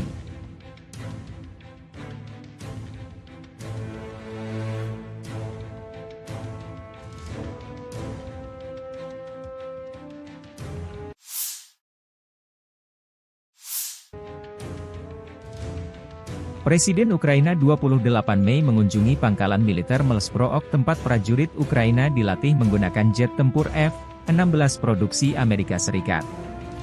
Ukraina sangat menantikan jet tempur F-16 dari mitra baratnya untuk memperkuat pertahanan langit kita. Dan kami juga menunggu di rumah prajurit kami yang sedang berlatih pemeliharaan F-16 dan memiliki motivasi tinggi untuk memulai misi tempur dan mempercepat kemenangan bangsa kami, kata Zelensky. Gelombang pertama jet tempur F-16 akan dikirim ke Ukraina, mudah-mudahan dalam waktu dekat, namun sekitar setengah dari bantuan militer dari mitra barat datang terlambat, kata Menteri Pertahanan Ukraina Rustem Umerov dalam wawancara dengan Reuters yang diterbitkan 28 Mei. Beberapa negara NATO, Denmark, Belanda, Belgia, dan Norwegia berjanji untuk mengirimkan lusinan pesawat tempur F-16 buatan Amerika Serikat dari persediaan mereka. F-16 Denmark diperkirakan akan tiba pada awal musim panas ini, sedangkan jet tempur Belanda akan mulai tiba pada musim gugur. Kami membutuhkan sebanyak mungkin pesawat yang kami dapat, kata Umerov ketika ditanya tentang jumlah pesawat yang diperkirakan akan diterima oleh Ukraina. Seraya menambahkan bahwa negara tersebut saat ini fokus pada pelatihan pilot dan personel. Ukraina juga terus meningkatkan produksi senjata dan drone, serta kemampuan peperangan elektroniknya, menurut menteri tersebut.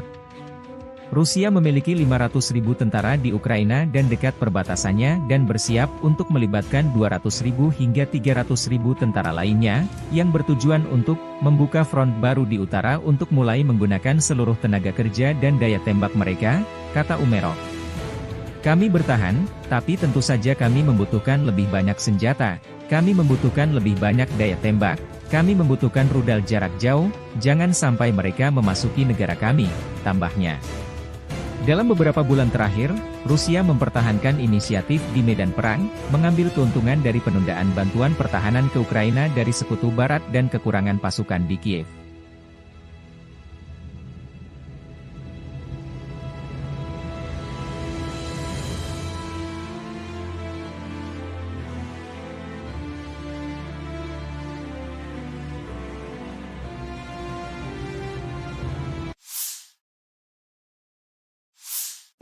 по поводу легитимности украинской власти. Действительно нужно проводить такой серьезный глубокий анализ. Но вот первое, что на виду, и то, что мне докладывают коллеги, заключается вот в чем. Конституция Украины предусматривает продление полномочий, но только Рады. О продлении полномочий президента в Конституции Украины ничего не сказано. Первое. Второе. Действительно, закон Украины о правовом статусе закона о правовом положении закона о военном положении говорит о том, что в период военного положения выборы президента не проводятся. Но это не значит, что они пролонгируются. Они не проводятся. Но кто сказал, что они должны быть пролонгированы? Об этом в Конституции ничего нет. Но есть статья 111 Конституции Украины, которая говорит о том, что в этом случае полномочия верховной власти, фактически президентские полномочия, передаются спикеру парламента. Тем более, что в условиях действия закона о военном положении полномочия парламента продлеваются. Вот это такой предварительный анализ. Надо внимательно посмотреть. Некоторые специалисты говорят, что есть противоречие между Конституцией, в которой говорится только о продлении полномочий Рады в условиях военного положения, и законом, о котором я только что сказал, закон от, по-моему, 2016 года, который определяет правовой статус военного положения. Там, как я уже сказал и повторяю, речь идет о том, что выборы президента не проводятся, но нигде не сказано, что они пролонгируются. И это проблема. Дело ведь в чем? Дело в том, что по своей сути украинская государственность основана на идее не на идее президентской республики, а на идее парламентско-президентской республики. И основные рычаги власти сосредотачиваются в представительном органе государства. Поэтому вполне логично, что так выстроена сама Конституция и другие правовые акты, которые принимались на ее основе. Поэтому, строго говоря, по предварительной оценке, я говорю только по предварительной оценке, единственной легитимной властью остается парламент и спикер Рады. Ну, а так, по большому счету, если бы хотели провести президентские выборы, надо было бы отменить тогда закон о военном положении, вот и все, и провести выборы. Но не захотели этого делать по ряду обстоятельств. Но я думаю, это уже не связано никак с Конституцией, что, может быть, задумка хозяев, сегодняшних хозяев Украины, они находятся за океаном, заключается в том, чтобы возложить на действующую сегодня исполнительную власть бремя принятия всех непопулярных решений, в том числе и принятие еще одного решения по дальнейшему понижению призывного возраста. Сейчас было 27, сейчас 25. Следующий этап может быть 23 или сразу 18 лет. И после принятия этого и других непопулярных решений, действующих сегодня как бы представители исполнительной власти, их, я думаю, заменят на людей, на плечах которых не будет этой ответственности за принятые непопулярные в народе решения. Их просто поменяют и все. Если задумка в этом, то, в принципе, тогда логика понятна. Логика понятна. Ну, посмотрим, что будет происходить дальше. Но так же, как я и говорил в Минске, все-таки окончательно эту ситуацию должна сформулировать и дать ответ на то, что происходит в Украине, должна сформулировать в окончательном виде сама политическая и правовая система Украины. Здесь, мне кажется, на самом деле не так уж и сложно. Я в третий раз повторяю. Закон 2016 года говорит о том, что нельзя проводить выборы президента в условиях военного положения. Но нигде не сказано, что эти полномочия пролонгируются. Значит, что? Смотри 111 статью Конституции. Вся власть переходит спикеру парламента. Pesawat tempur Rusia mengganggu rotasi unit Ukraina lainnya. Rekaman dipublikasikan 29 Mei. Selama misi penerbangan, awak pesawat serang Su-25 menyerang dengan rudal pesawat terarah, menghancurkan peralatan khusus dan personel musuh di wilayah tanggung jawab kelompok pasukan Vostok, demikian keterangan video militer Rusia.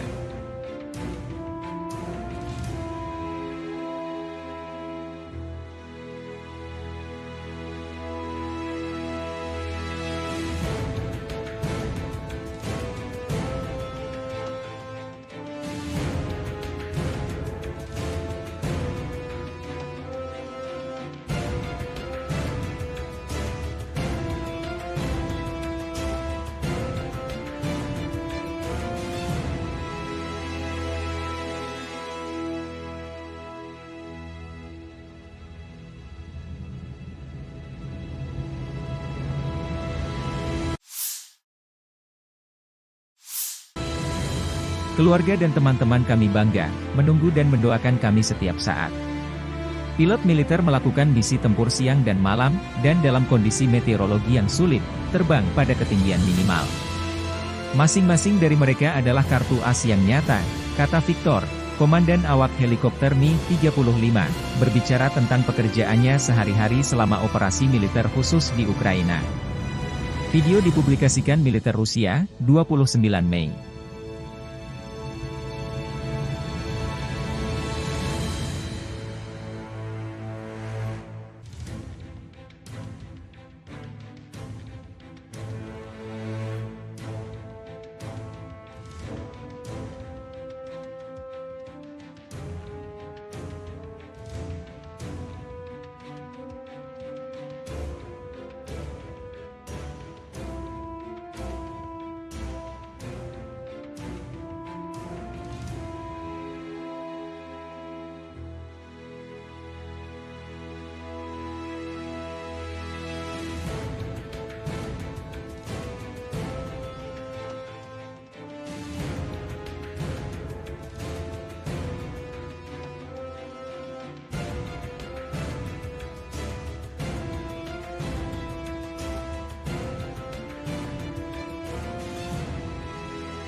Angkatan Bersenjata Ukraina 29 Mei melansir 110 kontak senjata terjadi dalam 24 jam terakhir. 7 kontak senjata terjadi di arah Kharkiv. Satuan Angkatan Pertahanan Ukraina menghalau 4 serangan Rusia di distrik Staritsa dan Vovchansk. Situasinya tegang, namun dikendalikan oleh pasukan Ukraina. Saat ini, pertempuran berlanjut di wilayah Vovchansk, demikian pernyataan resmi Staf Umum Angkatan Bersenjata Ukraina. 19 bentrokan terjadi di arah Kupiansk. Pasukan pertahanan Ukraina menangkis 16 serangan musuh di wilayah pemukiman Sinkivka, Stepanovo-Selivka, Druselyubivka, Novoyehorivka dan Nevske. Staf Umum Angkatan Bersenjata Ukraina 29 Mei melansir militer Rusia total kehilangan 505.100 tentara di Ukraina sejak awal invasi besar-besaran 24 Februari 2022. Jumlah ini termasuk 1.300 korban yang diderita pasukan Rusia dalam 24 jam terakhir. Pasukan Vladimir Putin juga total kehilangan 7.700 tank, 14.891 kendaraan tempur lapis baja, 17.796 kendaraan dan tangki bahan bakar, 13.066 sistem artileri, 1.087 sistem peluncuran roket ganda, 815 sistem pertahanan udara, 357 pesawat terbang, 326 helikopter, 10.510 drone, 27 kapal dan perahu, dan 1 kapal selam.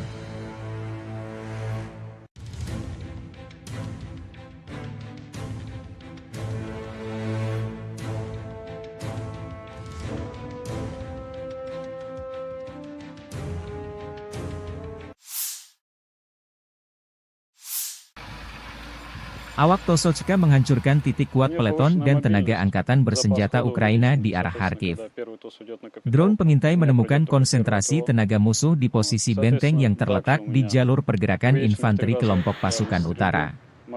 Para pengintai mengirimkan koordinat tersebut kepada kru TOS-2. Kendaraan tempur segera melaju ke posisi menembak dan melancarkan serangkaian serangan proyektil termobarik terhadap musuh. Rekaman kontrol objektif menunjukkan serangan terhadap benteng angkatan bersenjata Ukraina, demikian keterangan video militer Rusia 29 Mei.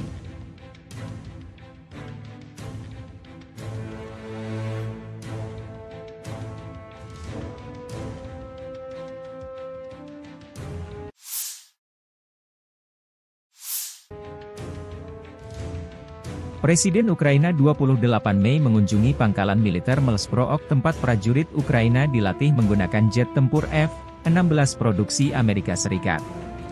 Ukraina sangat menantikan jet tempur F-16 dari mitra baratnya untuk memperkuat pertahanan langit kita. Dan kami juga menunggu di rumah prajurit kami yang sedang berlatih pemeliharaan F-16 dan memiliki motivasi tinggi untuk memulai misi tempur dan mempercepat kemenangan bangsa kami, kata Zelensky.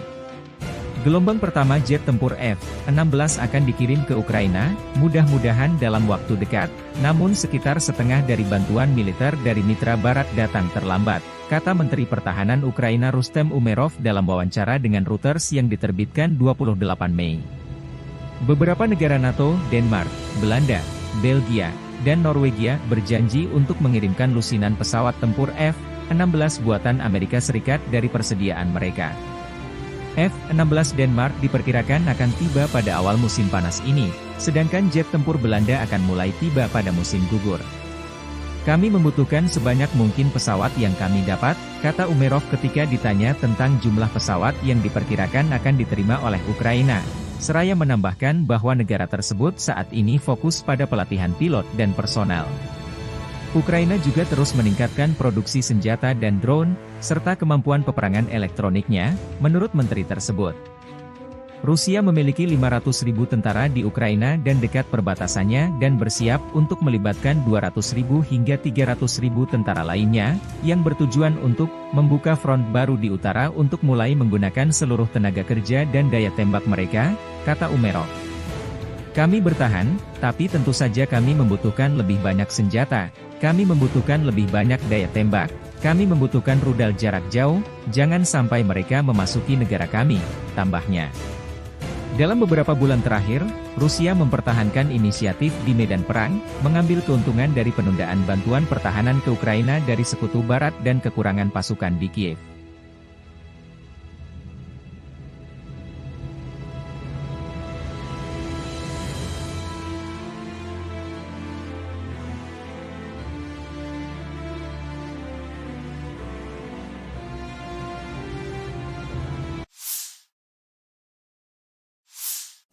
По поводу легитимности украинской власти. Действительно нужно проводить такой серьезный, глубокий анализ. Но вот первое, что на виду, и то, что мне докладывают коллеги, заключается вот в чем. Конституция Украины предусматривает продление полномочий, но только Рады. О продлении полномочий президента в Конституции Украины ничего не сказано. Первое. Второе. Действительно, закон Украины о правовом статусе закона о правовом положении закона о военном положении говорит о том, что в период военного положения выборы президента не проводятся. Но это не значит, что они пролонгируются. Они не проводятся. Но кто сказал, что они должны быть пролонгированы? Об этом в Конституции ничего нет. Но есть статья 111 Конституции Украины, которая говорит о том, что в этом случае полномочия верховной власти, фактически президентские полномочия, передаются спикеру парламента. Тем более, что в условиях действия закона о военном положении полномочия парламента продлеваются. Вот это такой предварительный анализ. Надо внимательно посмотреть. Некоторые специалисты говорят, что есть противоречие между Конституцией, в которой говорится только о продлении полномочий Рады в условиях военного положения, и законом, о котором я только что сказал, закон от, по-моему, 2016 года, который определяет правовой статус военного положения. Там, как я уже сказал и повторяю, речь идет о том, что выборы президента не проводятся, но нигде не сказано, что они пролонгируются. И это проблема. Дело ведь в чем? Дело в том, что по своей сути украинская государственность основана на идее не на идее президентской республики, а на идее парламентско-президентской республики. И основные рычаги власти сосредотачиваются в представительном органе государства. Поэтому вполне логично, что так выстроена сама Конституция и другие правовые акты, которые принимались на ее основе. Поэтому, строго говоря, по предварительной оценке, я говорю только по предварительной оценке, единственной легитимной властью остается парламент и спикер Рады. Ну а так, по большому счету, если бы хотели провести президентские выборы, надо было бы отменить тогда закон о военном положении, вот и все, и провести выборы. Но не захотели этого делать по ряду обстоятельств. Но я думаю, это уже не связано никак с Конституцией, что, может быть, задумка хозяев, сегодняшних хозяев Украины, они находятся за океаном, заключается в том, чтобы возложить на действующую сегодня исполнительную власть бремя принятия всех непопулярных решений, в том числе и принятие еще одного решения по дальнейшему понижению призывного возраста. Вот сейчас было 27, сейчас 25. Следующий этап может быть 23 или сразу 18 лет. И после принятия этого и других непопулярных решений, действующих сегодня как бы представители исполнительной власти, их, я думаю, заменят на людей, на плечах которых не будет этой ответственности за принятые непопулярные в народе решения. Их просто поменяют и все. Если задумка в этом, то, в принципе, тогда логика понятна. Ну, посмотрим, что будет происходить дальше. Но так же, как я и говорил в Минске, все-таки окончательно эту ситуацию должна сформулировать и дать ответ на то, что происходит в Украине, должна сформулировать в окончательном виде сама политическая и правовая система Украины. Здесь, мне кажется, на самом деле не так уж и сложно. Я в третий раз повторяю. Закон 2016 года говорит о том, что нельзя проводить выборы президента в условиях военного положения. Но нигде не сказано, что эти полномочия пролонгируются. Значит, что? Смотри 111 статью Конституции. Вся власть переходит спикеру парламента.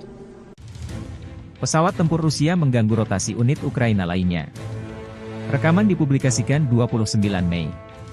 Selama misi penerbangan, awak pesawat serang Su-25 menyerang dengan rudal pesawat terarah, menghancurkan peralatan khusus dan personel musuh di wilayah tanggung jawab kelompok pasukan Vostok, demikian keterangan video militer Rusia.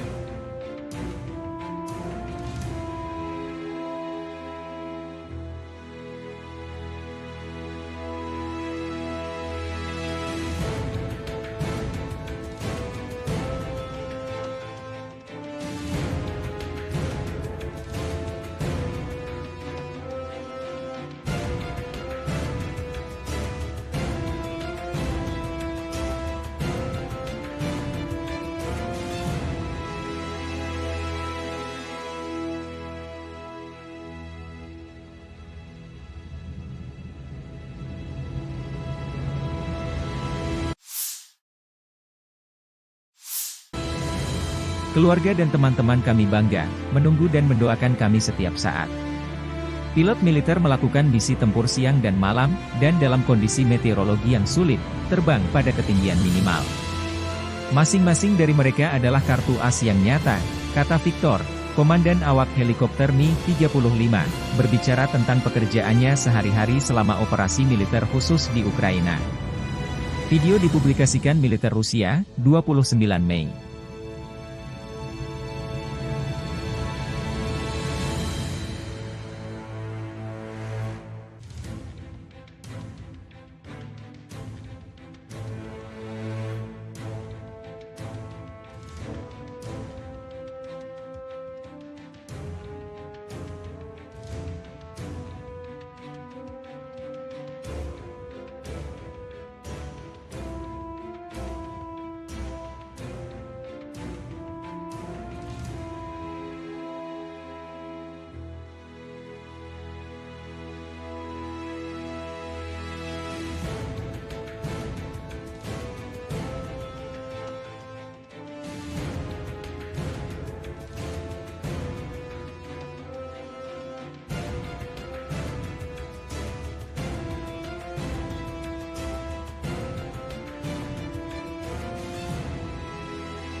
Angkatan Bersenjata Ukraina 29 Mei melansir 110 kontak senjata terjadi dalam 24 jam terakhir. 7 kontak senjata terjadi di arah Kharkiv. Satuan Angkatan Pertahanan Ukraina menghalau 4 serangan Rusia di distrik Staritsa dan Vovchansk. Situasinya tegang, namun dikendalikan oleh pasukan Ukraina. Saat ini, pertempuran berlanjut di wilayah Vovchansk, demikian pernyataan resmi Staf Umum Angkatan Bersenjata Ukraina. 19 bentrokan terjadi di arah Kupiansk. Pasukan pertahanan Ukraina menangkis 16 serangan musuh di wilayah pemukiman Sinkivka, Stepovanovselivka, Druselyubivka, Novoyehorivka dan Nevske. Staf Umum Angkatan Bersenjata Ukraina 29 Mei melansir militer Rusia total kehilangan 505.100 tentara di Ukraina sejak awal invasi besar-besaran 24 Februari 2022. Jumlah ini termasuk 1.300 korban yang diderita pasukan Rusia dalam 24 jam terakhir.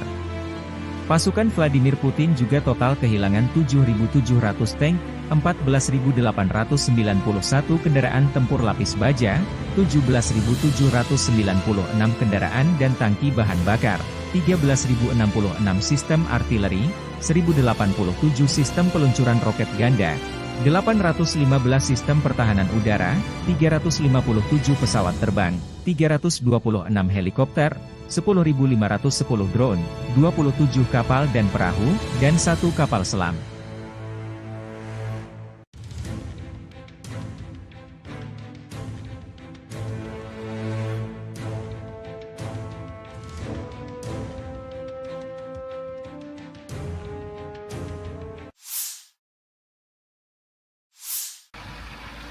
Awak Tosochka menghancurkan titik kuat peleton dan tenaga angkatan bersenjata Ukraina di arah Kharkiv. Drone pengintai menemukan konsentrasi tenaga musuh di posisi benteng yang terletak di jalur pergerakan infanteri kelompok pasukan utara. Para pengintai mengirimkan koordinat tersebut kepada kru TOS-2. Kendaraan tempur segera melaju ke posisi menembak dan melancarkan serangkaian serangan proyektil termobarik terhadap musuh. Rekaman kontrol objektif menunjukkan serangan terhadap benteng angkatan bersenjata Ukraina, demikian keterangan video militer Rusia 29 Mei.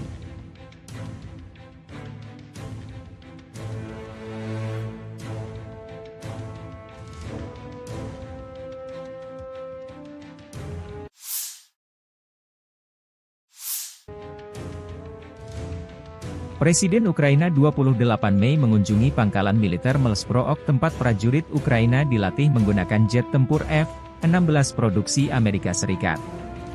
Ukraina sangat menantikan jet tempur F-16 dari mitra baratnya untuk memperkuat pertahanan langit kita.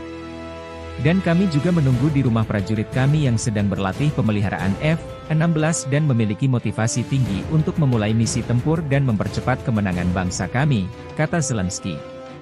Gelombang pertama jet tempur F-16 akan dikirim ke Ukraina, mudah-mudahan dalam waktu dekat, namun sekitar setengah dari bantuan militer dari mitra barat datang terlambat, kata Menteri Pertahanan Ukraina Rustem Umerov dalam wawancara dengan Reuters yang diterbitkan 28 Mei.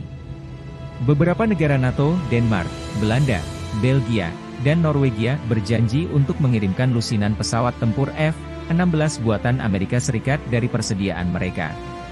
F-16 Denmark diperkirakan akan tiba pada awal musim panas ini, sedangkan jet tempur Belanda akan mulai tiba pada musim gugur. Kami membutuhkan sebanyak mungkin pesawat yang kami dapat, kata Umerov ketika ditanya tentang jumlah pesawat yang diperkirakan akan diterima oleh Ukraina. Seraya menambahkan bahwa negara tersebut saat ini fokus pada pelatihan pilot dan personel. Ukraina juga terus meningkatkan produksi senjata dan drone, serta kemampuan peperangan elektroniknya, menurut menteri tersebut.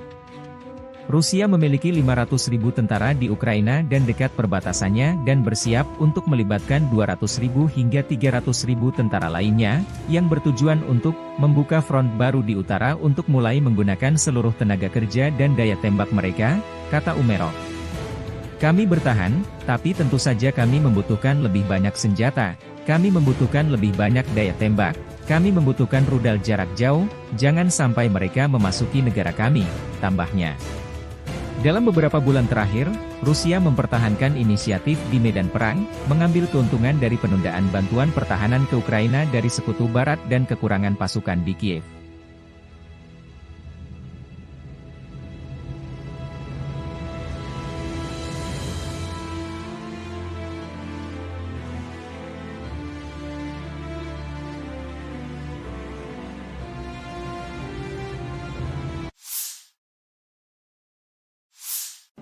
По поводу легитимности украинской власти.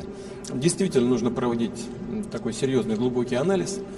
Но вот первое, что на виду, и то, что мне докладывают коллеги, заключается вот в чем. Конституция Украины предусматривает продление полномочий, но только Рады. О продлении полномочий президента в Конституции Украины ничего не сказано. Первое. Второе.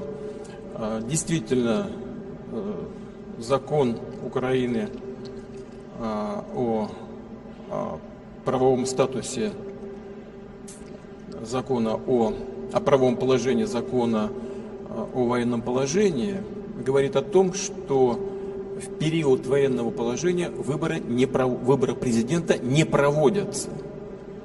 Но это не значит, что они пролонгируются.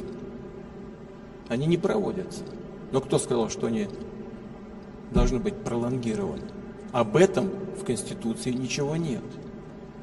Но есть статья 111 Конституции Украины, которая говорит о том, что в этом случае полномочия верховной власти, фактически президентские полномочия, передаются спикеру парламента. Тем более, что в условиях действия закона о военном положении полномочия парламента продлеваются. Вот это такой предварительный анализ. Надо внимательно посмотреть.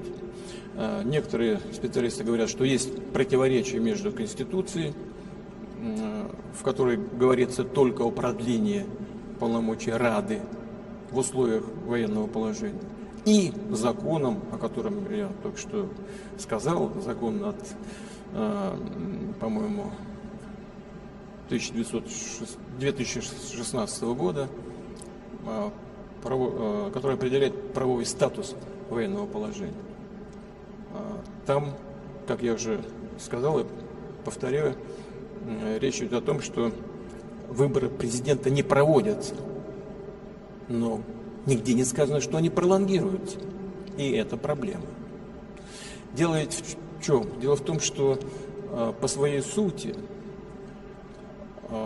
украинская государственность основана на идее не на идее президентской республики, а на идее парламентско-президентской республики. И основные рычаги власти сосредотачиваются в представительном органе государства. Поэтому вполне логично, что так выстроена сама Конституция и другие правовые акты, которые принимались на ее основе. Поэтому, строго говоря, по предварительной оценке, я говорю только по предварительной оценке, единственной легитимной властью остается парламент и спикер Рады. Ну а так, по большому счету, если бы хотели провести президентские выборы, надо было бы отменить тогда закон о военном положении, вот и все, и провести выборы. Но не захотели этого делать по ряду обстоятельств. Но я думаю, это уже не связано никак с Конституцией, что, может быть, задумка хозяев, сегодняшних хозяев Украины, они находятся за океаном, заключается в том, чтобы возложить на действующую сегодня исполнительную власть бремя принятия всех непопулярных решений, в том числе и принятие еще одного решения по дальнейшему понижению призывного возраста. Вот сейчас было 27, сейчас 25. Следующий этап может быть 23 или сразу 18 лет. И после принятия этого или и других непопулярных решений, действующих сегодня как бы представители исполнительной власти, их, я думаю, заменят на людей, на плечах на которых не будет этой ответственности за принятые непопулярные в народе решения. Их просто поменяют и все. Если задумка в этом, то, в принципе, тогда логика понятна. Ну, посмотрим, что будет происходить дальше. Но так же, как я и говорил в Минске, все-таки окончательно эту ситуацию должна сформулировать и дать ответ на то, что происходит в Украине, должна сформулировать в окончательном виде сама политическая и правовая система Украины. Здесь, мне кажется, на самом деле не так уж и сложно. Я в третий раз повторяю. Закон 2016 года говорит о том, что нельзя проводить выборы президента в условиях военного положения. Но нигде не сказано, что эти полномочия пролонгируются. Значит, что? Смотри 111 статью Конституции. Вся власть переходит спикеру парламента. Pesawat tempur Rusia mengganggu rotasi unit Ukraina lainnya. Rekaman dipublikasikan 29 Mei. Selama misi penerbangan, awak pesawat serang Su-25 menyerang dengan rudal pesawat terarah, menghancurkan peralatan khusus dan personel musuh di wilayah tanggung jawab kelompok pasukan Vostok, demikian keterangan video militer Rusia.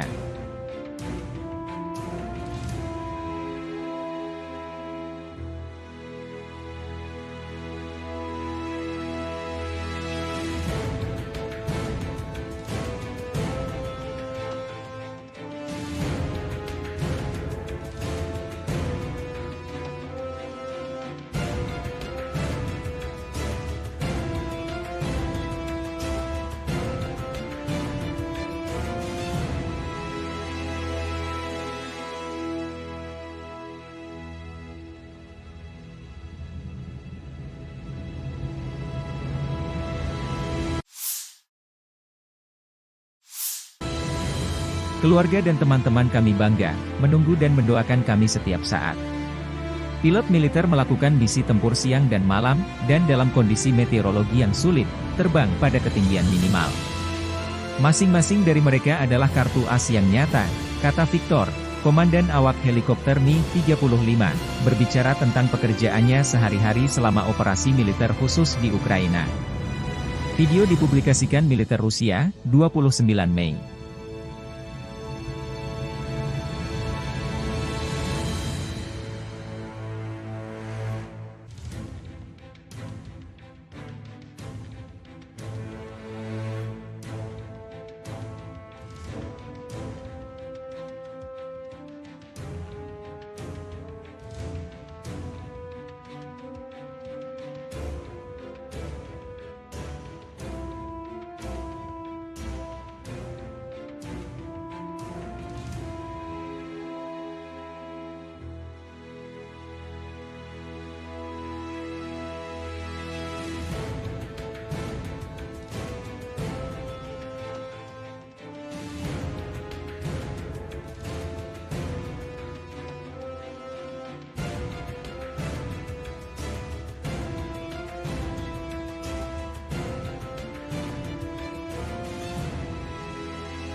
Angkatan Bersenjata Ukraina 29 Mei melansir 110 kontak senjata terjadi dalam 24 jam terakhir.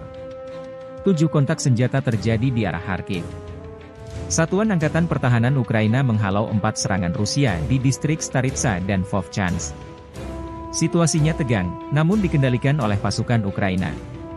Saat ini, pertempuran berlanjut di wilayah Vovchansk, demikian pernyataan resmi Staf Umum Angkatan Bersenjata Ukraina.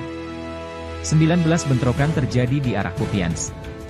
Pasukan pertahanan Ukraina menangkis 16 serangan musuh di wilayah pemukiman Sinkivka, Stepovanovselivka, Druselyubivka, Novoyehorivka dan Nevske.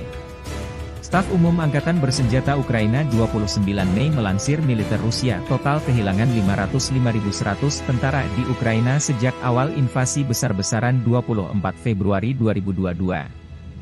Jumlah ini termasuk 1.300 korban yang diderita pasukan Rusia dalam 24 jam terakhir. Pasukan Vladimir Putin juga total kehilangan 7.700 tank, 14.891 kendaraan tempur lapis baja, 17.796 kendaraan dan tangki bahan bakar, 13.066 sistem artileri, 1.087 sistem peluncuran roket ganda, 815 sistem pertahanan udara, 357 pesawat terbang, 326 helikopter, 10.510 drone, 27 kapal dan perahu, dan 1 kapal selam.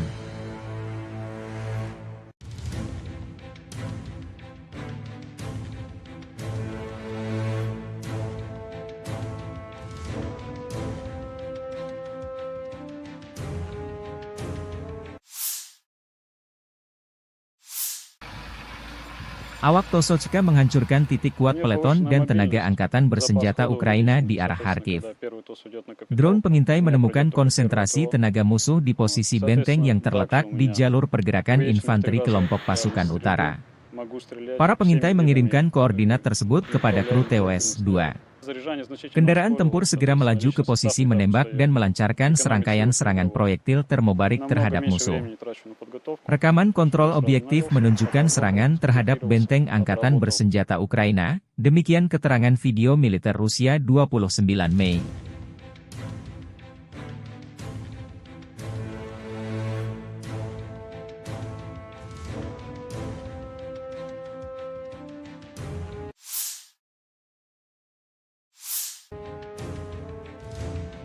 Presiden Ukraina 28 Mei mengunjungi pangkalan militer Melsprook tempat prajurit Ukraina dilatih menggunakan jet tempur F-16 produksi Amerika Serikat. Ukraina sangat menantikan jet tempur F-16 dari mitra baratnya untuk memperkuat pertahanan langit kita. Dan kami juga menunggu di rumah prajurit kami yang sedang berlatih pemeliharaan F-16 dan memiliki motivasi tinggi untuk memulai misi tempur dan mempercepat kemenangan bangsa kami, kata Zelensky. Gelombang pertama jet tempur F-16 akan dikirim ke Ukraina, mudah-mudahan dalam waktu dekat, namun sekitar setengah dari bantuan militer dari mitra barat datang terlambat, kata Menteri Pertahanan Ukraina Rustem Umerov dalam wawancara dengan Reuters yang diterbitkan 28 Mei. Beberapa negara NATO, Denmark, Belanda, Belgia, dan Norwegia berjanji untuk mengirimkan lusinan pesawat tempur F-16 buatan Amerika Serikat dari persediaan mereka. F-16 Denmark diperkirakan akan tiba pada awal musim panas ini, sedangkan jet tempur Belanda akan mulai tiba pada musim gugur. Kami membutuhkan sebanyak mungkin pesawat yang kami dapat, kata Umerov ketika ditanya tentang jumlah pesawat yang diperkirakan akan diterima oleh Ukraina. Seraya menambahkan bahwa negara tersebut saat ini fokus pada pelatihan pilot dan personel. Ukraina juga terus meningkatkan produksi senjata dan drone, serta kemampuan peperangan elektroniknya, menurut menteri tersebut. Rusia memiliki 500.000 tentara di Ukraina dan dekat perbatasannya dan bersiap untuk melibatkan 200.000 hingga 300.000 tentara lainnya, yang bertujuan untuk membuka front baru di utara untuk mulai menggunakan seluruh tenaga kerja dan daya tembak mereka, kata Umerov. Kami bertahan, tapi tentu saja kami membutuhkan lebih banyak senjata, kami membutuhkan lebih banyak daya tembak, kami membutuhkan rudal jarak jauh, jangan sampai mereka memasuki negara kami, tambahnya. Dalam beberapa bulan terakhir, Rusia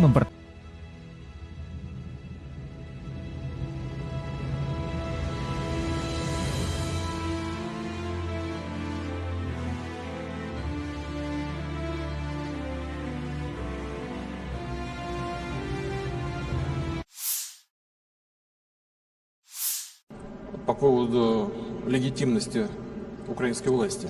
Действительно нужно проводить такой серьезный, глубокий анализ.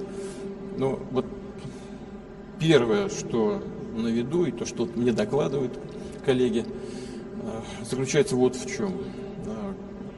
Конституция Украины предусматривает продление полномочий, но только Рады. О продлении полномочий президента в Конституции Украины ничего не сказано. Первое. Второе.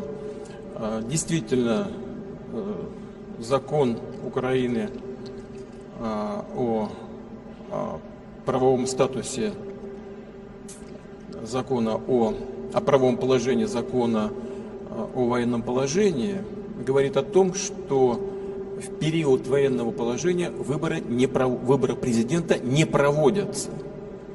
Но это не значит, что они пролонгируются. Они не проводятся. Но кто сказал, что они должны быть пролонгированы? Об этом в Конституции ничего нет. Но есть статья 111 Конституции Украины, которая говорит о том, что в этом случае полномочия верховной власти, фактически президентские полномочия, передаются спикеру парламента. Тем более, что в условиях действия закона о военном положении полномочия парламента продлеваются. Вот это такой предварительный анализ. Надо внимательно посмотреть.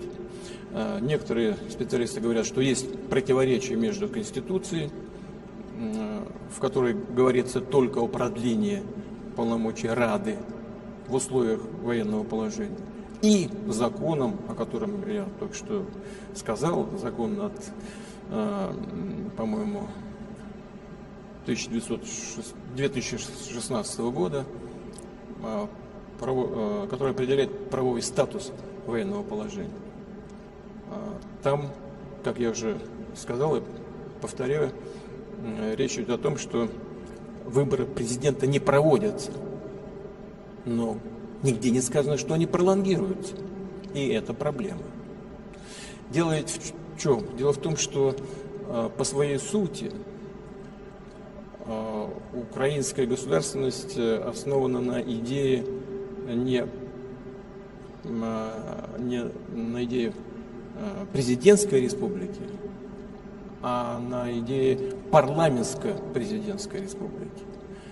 И основные рычаги власти сосредотачиваются в представительном органе государства. Поэтому вполне логично, что так выстроена сама Конституция и другие правовые акты, которые принимались на ее основе. Поэтому, строго говоря, по предварительной оценке, я говорю только по предварительной оценке, единственной легитимной властью остается парламент и спикер Рады. Ну а так, по большому счету, если бы хотели провести президентские выборы, надо было бы отменить тогда закон о военном положении, вот и все. И провести выборы. Но не захотели этого делать по ряду обстоятельств. Но я думаю, это уже не связано никак с Конституцией, что, может быть, задумка хозяев сегодняшних, хозяев Украины, они находятся за океаном, заключается в том, чтобы возложить на действующую сегодня исполнительную власть бремя принятия всех непопулярных решений, в том числе и принятие еще одного решения по дальнейшему понижению призывного возраста. Вот сейчас было 27, сейчас 25. Следующий этап может быть 23 или сразу 18 лет. И после принятия этого и других непопулярных решений, действующих сегодня как бы представители исполнительной власти, их, я думаю, заменят на людей, на плечах которых не будет этой ответственности за принятые непопулярные в народе решения. Их просто поменяют и все. Если задумка в этом, то, в принципе, тогда логика понятна. Ну, посмотрим, что будет происходить дальше. Но так же, как я и говорил в Минске, все-таки окончательно эту ситуацию должна сформулировать и дать ответ на то, что происходит в Украине, должна сформулировать в окончательном виде сама политическая и правовая система Украины. Здесь, мне кажется, на самом деле не так уж и сложно. Я в третий раз повторяю. Закон 2016 года говорит о том, что нельзя проводить выборы президента в условиях военного положения. Но нигде не сказано, что эти полномочия пролонгируются. Значит, что? Смотри 111 статью Конституции. Вся власть переходит спикеру парламента. Pesawat tempur Rusia mengganggu rotasi unit Ukraina lainnya. Rekaman dipublikasikan 29 Mei. Selama misi penerbangan, awak pesawat serang Su-25 menyerang dengan rudal pesawat terarah, menghancurkan peralatan khusus dan personel musuh di wilayah tanggung jawab kelompok pasukan Vostok, demikian keterangan video militer Rusia.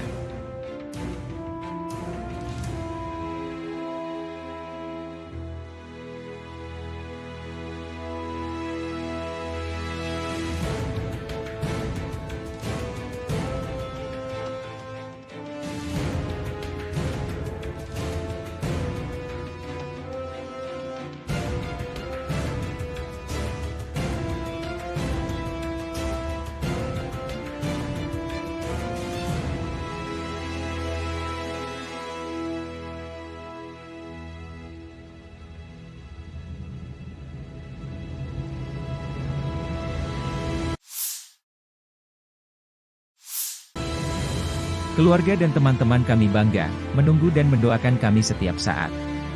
Pilot militer melakukan misi tempur siang dan malam, dan dalam kondisi meteorologi yang sulit, terbang pada ketinggian minimal.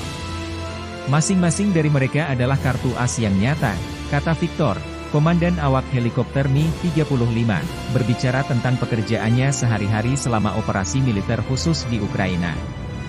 Video dipublikasikan militer Rusia, 29 Mei.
Angkatan Bersenjata Ukraina 29 Mei melansir 110 kontak senjata terjadi dalam 24 jam terakhir.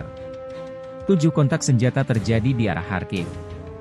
Satuan Angkatan Pertahanan Ukraina menghalau 4 serangan Rusia di distrik Staritsa dan Vovchansk. Situasinya tegang, namun dikendalikan oleh pasukan Ukraina. Saat ini, pertempuran berlanjut di wilayah Vovchansk, demikian pernyataan resmi Staf Umum Angkatan Bersenjata Ukraina. 19 bentrokan terjadi di arah Kupiansk. Pasukan pertahanan Ukraina menangkis 16 serangan musuh di wilayah pemukiman Sinkivka, Stepovanovselivka, Druselyubivka, Novoyehorivka dan Nevske. Staf Umum Angkatan Bersenjata Ukraina 29 Mei melansir militer Rusia total kehilangan 505.100 tentara di Ukraina sejak awal invasi besar-besaran 24 Februari 2022. Jumlah ini termasuk 1.300 korban yang diderita pasukan Rusia dalam 24 jam terakhir. Pasukan Vladimir Putin juga total kehilangan 7.700 tank, 14.891 kendaraan tempur lapis baja, 17.796 kendaraan dan tangki bahan bakar, 13.066 sistem artileri, 1.087 sistem peluncuran roket ganda, 815 sistem pertahanan udara, 357 pesawat terbang, 326 helikopter, 10.510 drone, 27 kapal dan perahu, dan 1 kapal selam.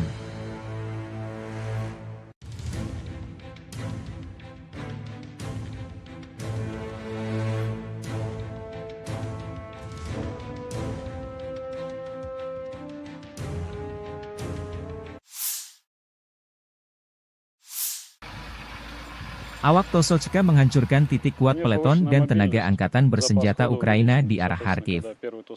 Drone pengintai menemukan konsentrasi tenaga musuh di posisi benteng yang terletak di jalur pergerakan infanteri kelompok pasukan utara. Para pengintai mengirimkan koordinat tersebut kepada kru TOS-2.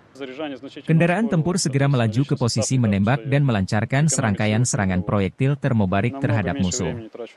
Rekaman kontrol objektif menunjukkan serangan terhadap benteng angkatan bersenjata Ukraina, demikian keterangan video militer Rusia 29 Mei.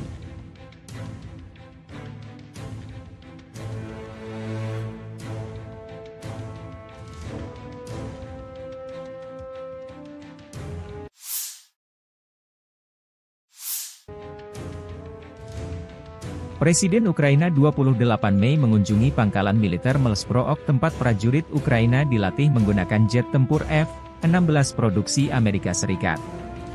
Ukraina sangat menantikan jet tempur F-16 dari mitra baratnya untuk memperkuat pertahanan langit kita. Dan kami juga menunggu di rumah prajurit kami yang sedang berlatih pemeliharaan F-16 dan memiliki motivasi tinggi untuk memulai misi tempur dan mempercepat kemenangan bangsa kami, kata Zelensky. Gelombang pertama jet tempur F-16 akan dikirim ke Ukraina, mudah-mudahan dalam waktu dekat, namun sekitar setengah dari bantuan militer dari mitra barat datang terlambat, kata Menteri Pertahanan Ukraina Rustem Umerov dalam wawancara dengan Reuters yang diterbitkan 28 Mei. Beberapa negara NATO, Denmark, Belanda, Belgia, dan Norwegia berjanji untuk mengirimkan lusinan pesawat tempur F-16 buatan Amerika Serikat dari persediaan mereka. F-16 Denmark diperkirakan akan tiba pada awal musim panas ini, sedangkan jet tempur Belanda akan mulai tiba pada musim gugur. Kami membutuhkan sebanyak mungkin pesawat yang kami dapat, kata Umerov ketika ditanya tentang jumlah pesawat yang diperkirakan akan diterima oleh Ukraina. Seraya menambahkan bahwa negara tersebut saat ini fokus pada pelatihan pilot dan personel. Ukraina juga terus meningkatkan produksi senjata dan drone, serta kemampuan peperangan elektroniknya, menurut menteri tersebut. Rusia memiliki 500.000 tentara di Ukraina dan dekat perbatasannya dan bersiap untuk melibatkan 200.000 hingga 300.000 tentara lainnya, yang bertujuan untuk membuka front baru di utara untuk mulai menggunakan seluruh tenaga kerja dan daya tembak mereka, kata Umerov. Kami bertahan, tapi tentu saja kami membutuhkan lebih banyak senjata, kami membutuhkan lebih banyak daya tembak, kami membutuhkan rudal jarak jauh, jangan sampai mereka memasuki negara kami, tambahnya. Dalam beberapa bulan terakhir, Rusia mempertahankan inisiatif di medan perang, mengambil keuntungan dari penundaan bantuan pertahanan ke Ukraina dari Sekutu Barat dan kekurangan pasukan di Kiev.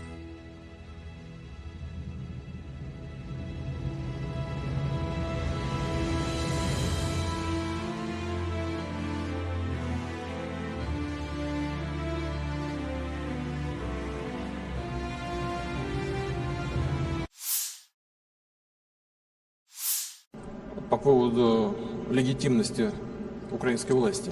Действительно нужно проводить такой серьезный, глубокий анализ. Но вот первое, что на виду, и то, что мне докладывают коллеги, заключается вот в чем. Конституция Украины предусматривает продление полномочий, но только Рады. О продлении полномочий президента в Конституции Украины ничего не сказано. Первое. Второе. Действительно, закон Украины о правовом статусе закона о правовом положении закона о военном положении говорит о том, что в период военного положения выборы президента не проводятся. Но это не значит, что они пролонгируются. Они не проводятся. Но кто сказал, что они должны быть пролонгированы? Об этом в Конституции ничего нет. Но есть статья 111 Конституции Украины, которая говорит о том, что в этом случае полномочия верховной власти, фактически президентские полномочия, передаются спикеру парламента. Тем более, что в условиях действия закона о военном положении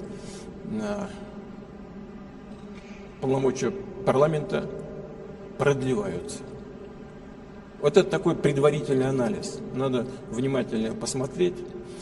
Некоторые специалисты говорят, что есть противоречие между Конституцией, в которой говорится только о продлении полномочий Рады в условиях военного положения, и законом, о котором я только что сказал, закон от, по-моему, 2016 года, который определяет правовой статус военного положения. Там, как я уже сказал и повторяю, речь идет о том, что выборы президента не проводятся, но нигде не сказано, что они пролонгируются. И это проблема. Дело ведь в чем? Дело в том, что по своей сути украинская государственность основана на идее не на идее президентской республики, а на идее парламентско-президентской республики. И основные рычаги власти сосредотачиваются в представительном органе государства. Поэтому вполне логично, что так выстроена сама Конституция и другие правовые акты, которые принимались на ее основе. Поэтому, строго говоря, по предварительной оценке, я говорю только по предварительной оценке, единственной легитимной властью остается парламент и спикер Рады. Ну а так, по большому счету, если бы хотели провести президентские выборы, надо было бы отменить тогда закон о военном положении, вот и все, и провести выборы. Но не захотели этого делать по ряду обстоятельств. Но я думаю, это уже не связано никак с Конституцией, что, может быть, задумка хозяев, сегодняшних хозяев Украины, они находятся за океаном, заключается в том, чтобы возложить на действующую сегодня исполнительную власть бремя принятия всех непопулярных решений, в том числе и принятие еще одного решения по дальнейшему понижению призывного возраста. Вот сейчас было 27, сейчас 25. Следующий этап может быть 23 или сразу 18 лет. И после принятия этого или и других непопулярных решений, действующих сегодня как бы представители исполнительной власти, их, я думаю, заменят на людей, на плечах которых не будет этой ответственности за принятые непопулярные в народе решения. Их просто поменяют и все. Если задумка в этом, то, в принципе, тогда логика понятна. Логика понятна. Ну, посмотрим, что будет происходить дальше. Но так же, как я и говорил в Минске, все-таки окончательно эту ситуацию должна сформулировать и дать ответ на то, что происходит в Украине, должна сформулировать в окончательном виде сама политическая и правовая система Украины. Здесь, мне кажется, на самом деле не так уж и сложно. Я в третий раз повторяю. Закон 2016 года говорит о том, что нельзя проводить выборы президента в условиях военного положения. Но нигде не сказано, что эти полномочия пролонгируются. Значит, что? Смотри 111 статью Конституции. Вся власть переходит спикеру парламента. Pesawat tempur Rusia mengganggu rotasi unit Ukraina lainnya.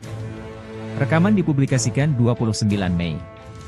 Selama misi penerbangan, awak pesawat serang Su-25 menyerang dengan rudal pesawat terarah, menghancurkan peralatan khusus dan personel musuh di wilayah tanggung jawab kelompok pasukan Vostok, demikian keterangan video militer Rusia.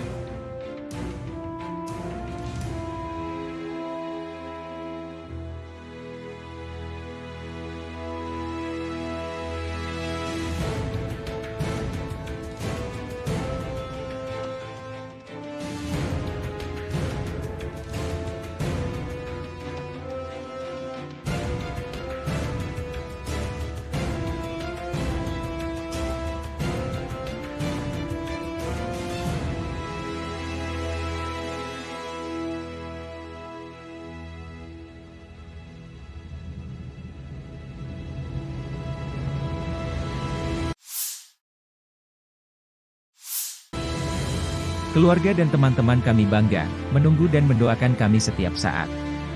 Pilot militer melakukan misi tempur siang dan malam, dan dalam kondisi meteorologi yang sulit, terbang pada ketinggian minimal. Masing-masing dari mereka adalah kartu as yang nyata, kata Victor, komandan awak helikopter Mi-35, berbicara tentang pekerjaannya sehari-hari selama operasi militer khusus di Ukraina. Video dipublikasikan militer Rusia, 29 Mei.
Angkatan Bersenjata Ukraina 29 Mei melansir 110 kontak senjata terjadi dalam 24 jam terakhir.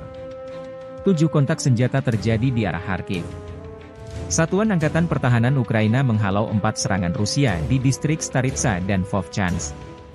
Situasinya tegang, namun dikendalikan oleh pasukan Ukraina.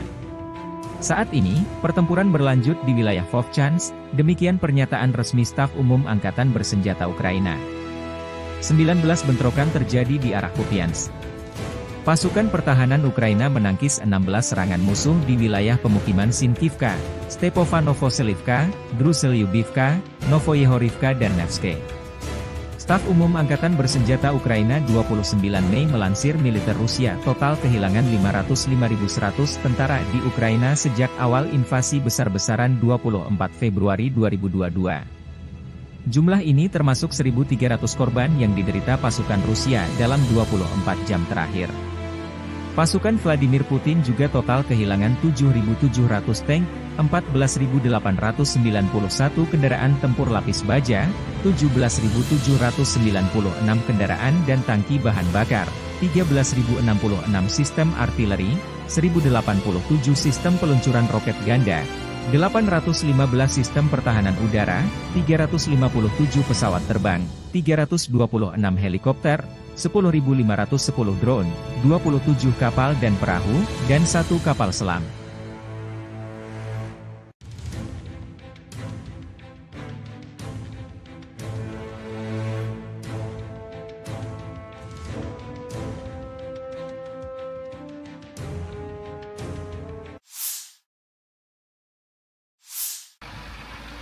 Awak Tosolchka menghancurkan titik kuat peleton dan tenaga angkatan bersenjata Ukraina di arah Kharkiv. Drone pengintai menemukan konsentrasi tenaga musuh di posisi benteng yang terletak di jalur pergerakan infanteri kelompok pasukan utara. Para pengintai mengirimkan koordinat tersebut kepada kru TOS-2. Kendaraan tempur segera melaju ke posisi menembak dan melancarkan serangkaian serangan proyektil termobarik terhadap musuh. Rekaman kontrol objektif menunjukkan serangan terhadap benteng angkatan bersenjata Ukraina, demikian keterangan video militer Rusia 29 Mei.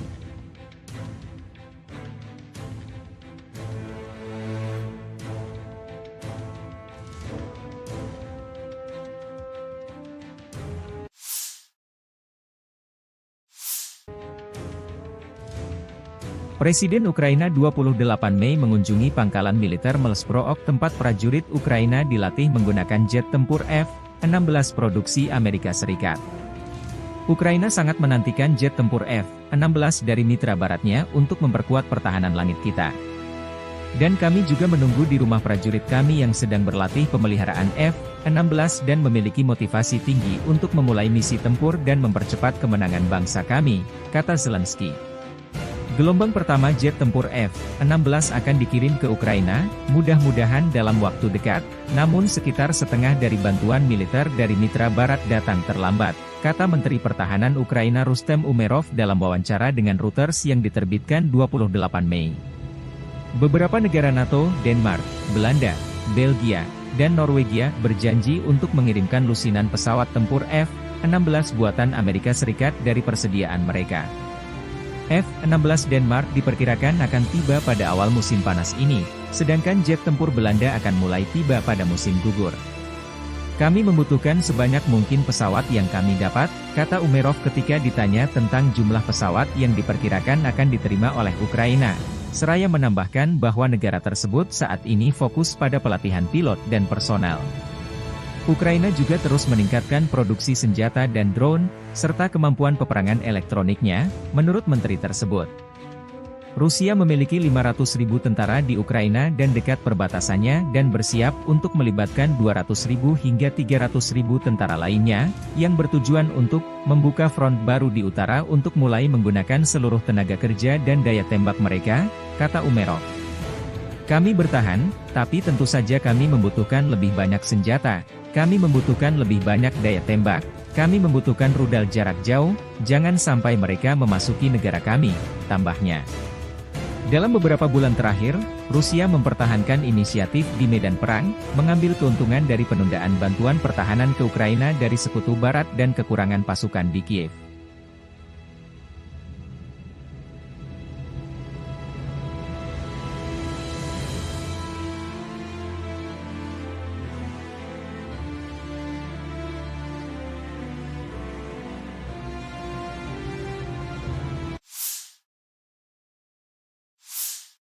По поводу легитимности украинской власти.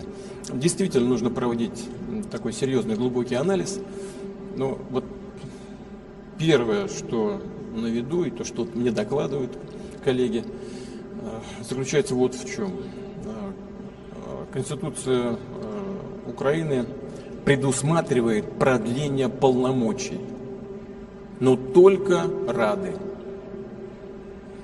О продлении полномочий президента в Конституции Украины ничего не сказано. Первое. Второе. Действительно, закон Украины о правовом статусе закона о правовом положении закона о военном положении говорит о том, что в период военного положения выборы президента не проводятся. Но это не значит, что они пролонгируются. Они не проводятся. Но кто сказал, что они должны быть пролонгированы? Об этом в Конституции ничего нет. Но есть статья 111 Конституции Украины, которая говорит о том, что в этом случае полномочия верховной власти, фактически президентские полномочия, передаются спикеру парламента. Тем более, что в условиях действия закона о военном положении полномочия парламента продлеваются. Вот это такой предварительный анализ. Надо внимательно посмотреть. Некоторые специалисты говорят, что есть противоречие между Конституцией, в которой говорится только о продлении полномочий Рады в условиях военного положения, и законом, о котором я только что сказал, закон от, по-моему, 2016 года, который определяет правовой статус военного положения. Там, как я уже сказал и повторяю, речь идет о том, что выборы президента не проводятся, но нигде не сказано, что они пролонгируются. И это проблема. Дело в чем? Дело в том, что по своей сути украинская государственность основана на идее не на идее президентской республики, а на идее парламентско-президентской республики. И основные рычаги власти сосредотачиваются в представительном органе государства. Поэтому вполне логично, что так выстроена сама Конституция и другие правовые акты, которые принимались на ее основе. Поэтому, строго говоря, по предварительной оценке, я говорю только по предварительной оценке, единственной легитимной властью остается парламент и спикер Рады. Ну а так, по большому счету, если бы хотели провести президентские выборы, надо было бы отменить тогда закон о военном положении, вот и все, и провести выборы. Но не захотели этого делать по ряду обстоятельств. Но я думаю, это уже не связано никак с Конституцией, что, может быть, задумка хозяев, сегодняшних хозяев Украины, они находятся за океаном, заключается в том, чтобы возложить на действующую сегодня исполнительную власть бремя принятия всех непопулярных решений, в том числе и принятие еще одного решения по дальнейшему понижению призывного возраста. Вот сейчас было 27, сейчас 25. Следующий этап может быть 23 или сразу 18 лет. И после принятия этого и других непопулярных решений, действующих сегодня как бы представители исполнительной власти, их, я думаю, заменят на людей, на плечах которых не будет этой ответственности за принятые непопулярные в народе решения. Их просто поменяют и все. Если задумка в этом, то, в принципе, тогда логика понятна. Ну, посмотрим, что будет происходить дальше. Но так же, как я и говорил в Минске, все-таки окончательно эту ситуацию должна сформулировать и дать ответ на то, что происходит в Украине, должна сформулировать в окончательном виде сама политическая и правовая система Украины. Здесь, мне кажется, на самом деле не так уж и сложно. Я в третий раз повторяю. Закон 2016 года говорит о том, что нельзя проводить выборы президента в условиях военного положения. но нигде не сказано, что эти полномочия пролонгируются. Значит, что? Смотри 111 статью Конституции. Вся власть переходит спикеру парламента. Pesawat tempur Rusia mengganggu rotasi unit Ukraina lainnya. Rekaman dipublikasikan 29 Mei. Selama misi penerbangan, awak pesawat serang Su-25 menyerang dengan rudal pesawat terarah, menghancurkan peralatan khusus dan personel musuh di wilayah tanggung jawab kelompok pasukan Vostok, demikian keterangan video militer Rusia.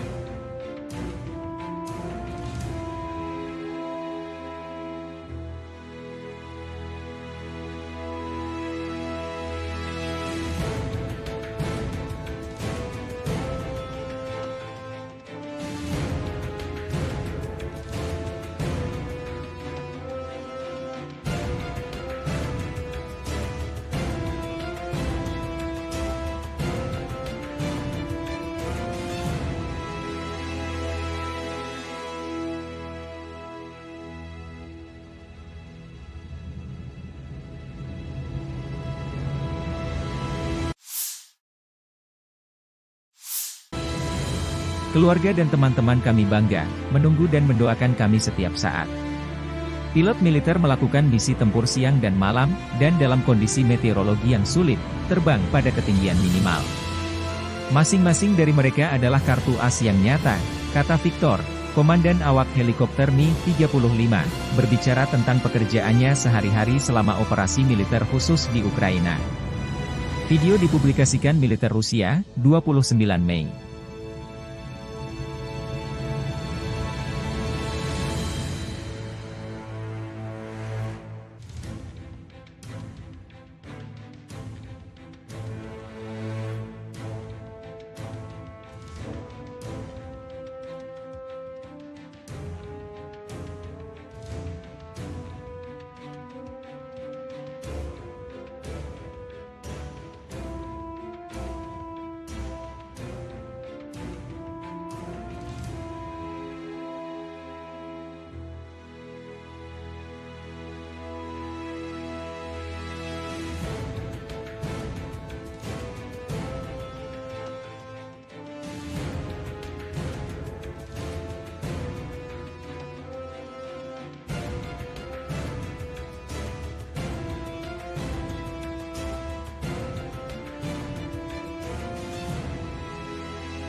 Angkatan Bersenjata Ukraina 29 Mei melansir 110 kontak senjata terjadi dalam 24 jam terakhir. 7 kontak senjata terjadi di arah Kharkiv. Satuan Angkatan Pertahanan Ukraina menghalau 4 serangan Rusia di distrik Staritsa dan Vovchansk. Situasinya tegang, namun dikendalikan oleh pasukan Ukraina. Saat ini, pertempuran berlanjut di wilayah Vovchansk, demikian pernyataan resmi Staf Umum Angkatan Bersenjata Ukraina.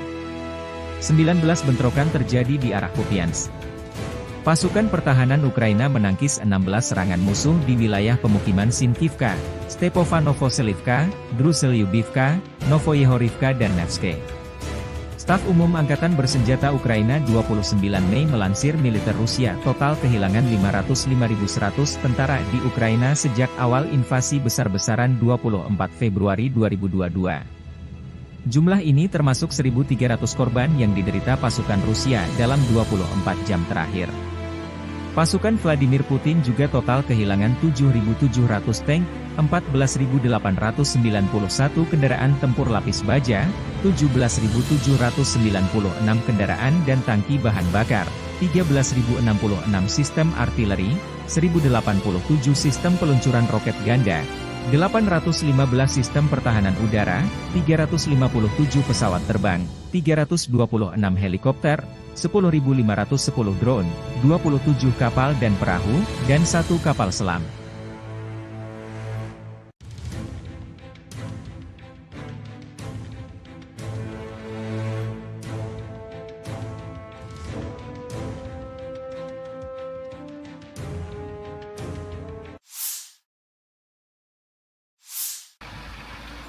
Awak Tosochka menghancurkan titik kuat peleton dan tenaga angkatan bersenjata Ukraina di arah Kharkiv.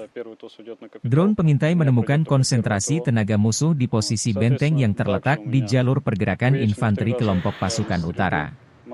Para pengintai mengirimkan koordinat tersebut kepada kru TOS-2. Kendaraan tempur segera melaju ke posisi menembak dan melancarkan serangkaian serangan proyektil termobarik terhadap musuh. Rekaman kontrol objektif menunjukkan serangan terhadap benteng angkatan bersenjata Ukraina, demikian keterangan video militer Rusia 29 Mei.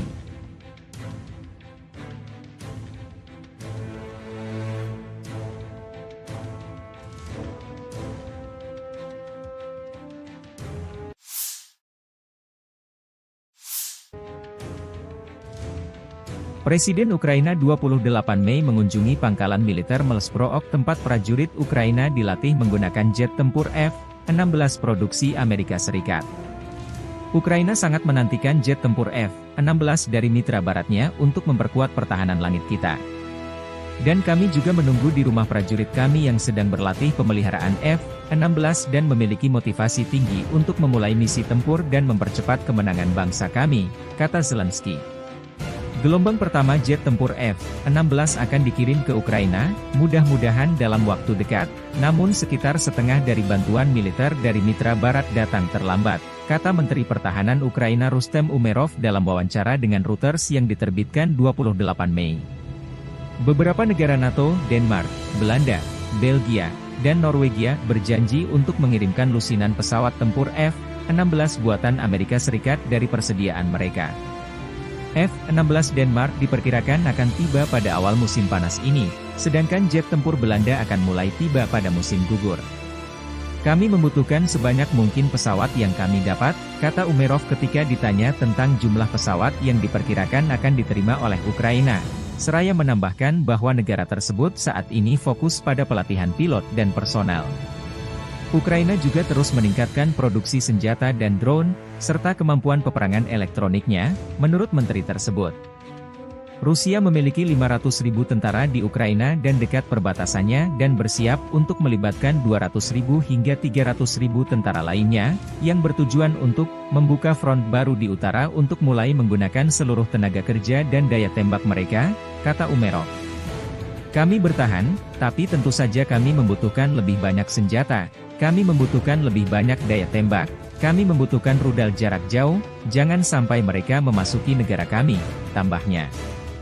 Dalam beberapa bulan terakhir, Rusia mempertahankan inisiatif di medan perang, mengambil keuntungan dari penundaan bantuan pertahanan ke Ukraina dari Sekutu Barat dan kekurangan pasukan di Kiev.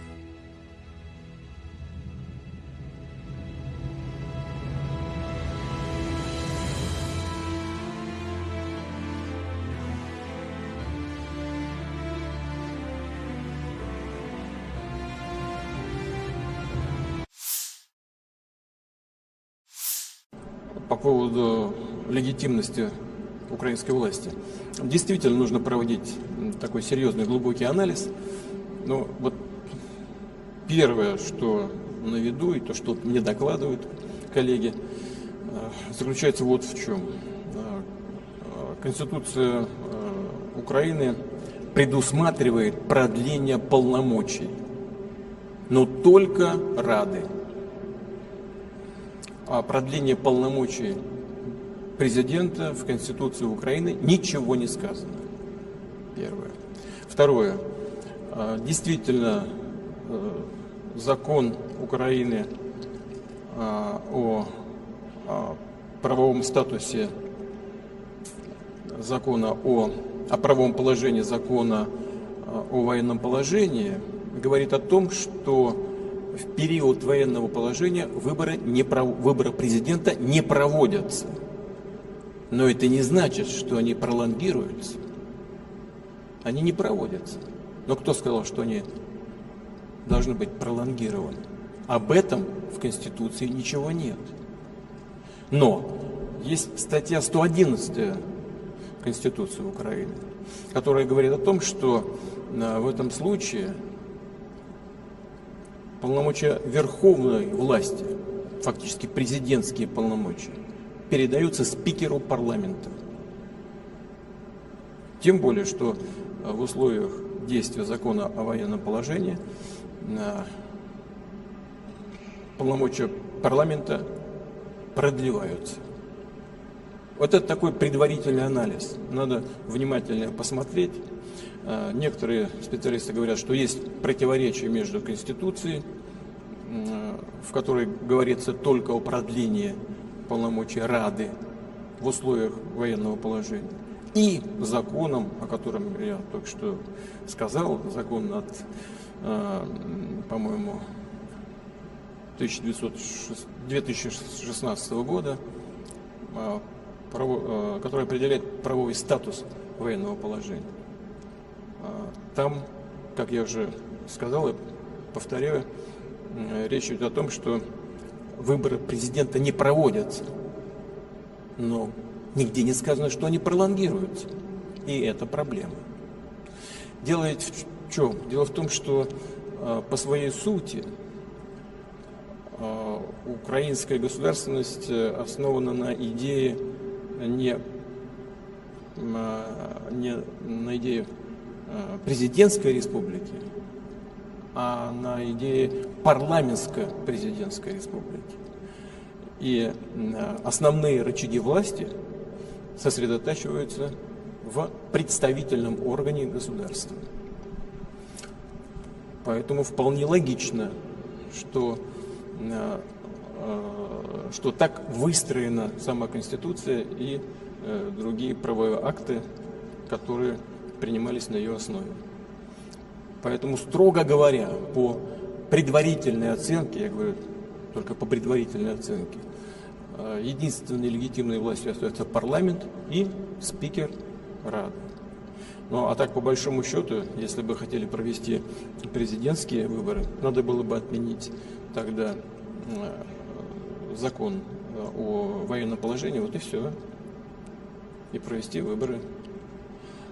Но не захотели этого делать по ряду обстоятельств. Но я думаю, это уже не связано никак с Конституцией, что, может быть, задумка хозяев, сегодняшних хозяев Украины, они находятся за океаном, заключается в том, чтобы возложить на действующую сегодня исполнительную власть бремя принятия всех непопулярных решений, в том числе и принятие еще одного решения по дальнейшему понижению призывного возраста. Вот сейчас было 27, сейчас 25. Следующий этап может быть 23 или сразу 18 лет. И после принятия этого и других непопулярных решений, действующих сегодня как бы представители исполнительной власти, их, я думаю, заменят на людей, на плечах которых не будет этой ответственности за принятые непопулярные в народе решения. Их просто поменяют и все. Если задумка в этом, то, в принципе, тогда логика понятна. Ну, посмотрим, что будет происходить дальше. Но так же, как я и говорил в Минске, все-таки окончательно эту ситуацию должна сформулировать и дать ответ на то, что происходит в Украине, должна сформулировать в окончательном виде сама политическая и правовая система Украины. Здесь, мне кажется, на самом деле не так уж и сложно. Я в третий раз повторяю. Закон 2016 года говорит о том, что нельзя проводить выборы президента в условиях военного положения. Но нигде не сказано, что эти полномочия пролонгируются. Значит, что? Смотри 111 статью Конституции. Вся власть переходит спикеру парламента. Pesawat tempur Rusia mengganggu rotasi unit Ukraina lainnya. Rekaman dipublikasikan 29 Mei. Selama misi penerbangan, awak pesawat serang Su-25 menyerang dengan rudal pesawat terarah, menghancurkan peralatan khusus dan personel musuh di wilayah tanggung jawab kelompok pasukan Vostok, demikian keterangan video militer Rusia.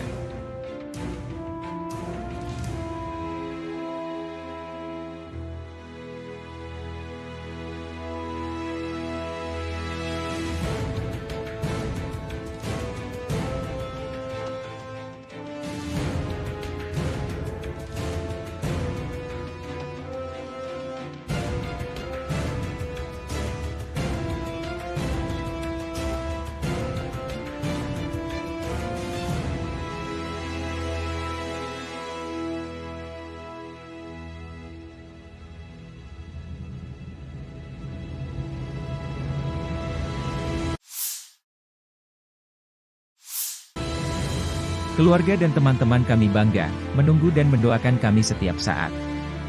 Pilot militer melakukan misi tempur siang dan malam, dan dalam kondisi meteorologi yang sulit, terbang pada ketinggian minimal. Masing-masing dari mereka adalah kartu as yang nyata, kata Victor, komandan awak helikopter Mi-35, berbicara tentang pekerjaannya sehari-hari selama operasi militer khusus di Ukraina. Video dipublikasikan militer Rusia, 29 Mei.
Angkatan Bersenjata Ukraina 29 Mei melansir 110 kontak senjata terjadi dalam 24 jam terakhir.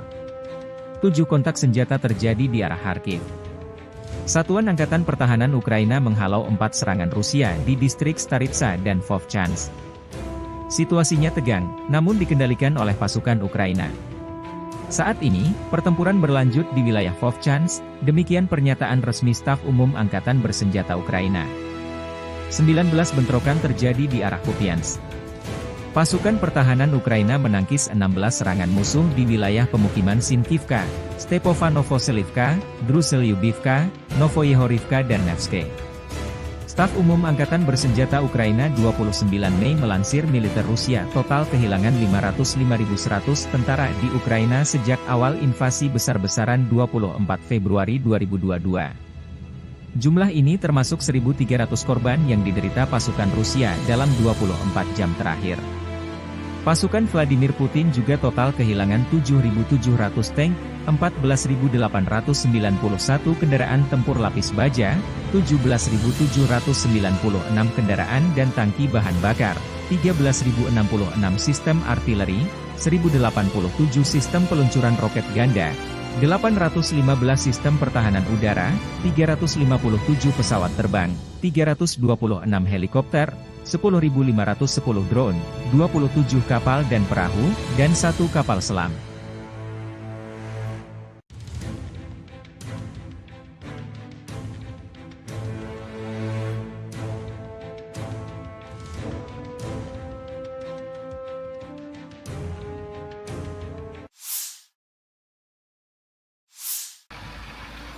Awak Tosochka menghancurkan titik kuat peleton dan tenaga angkatan bersenjata Ukraina di arah Kharkiv.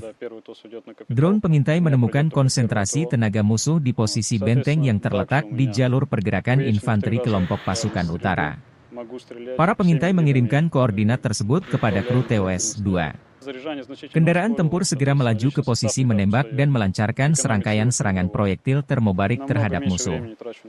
Rekaman kontrol objektif menunjukkan serangan terhadap benteng angkatan bersenjata Ukraina, demikian keterangan video militer Rusia 29 Mei.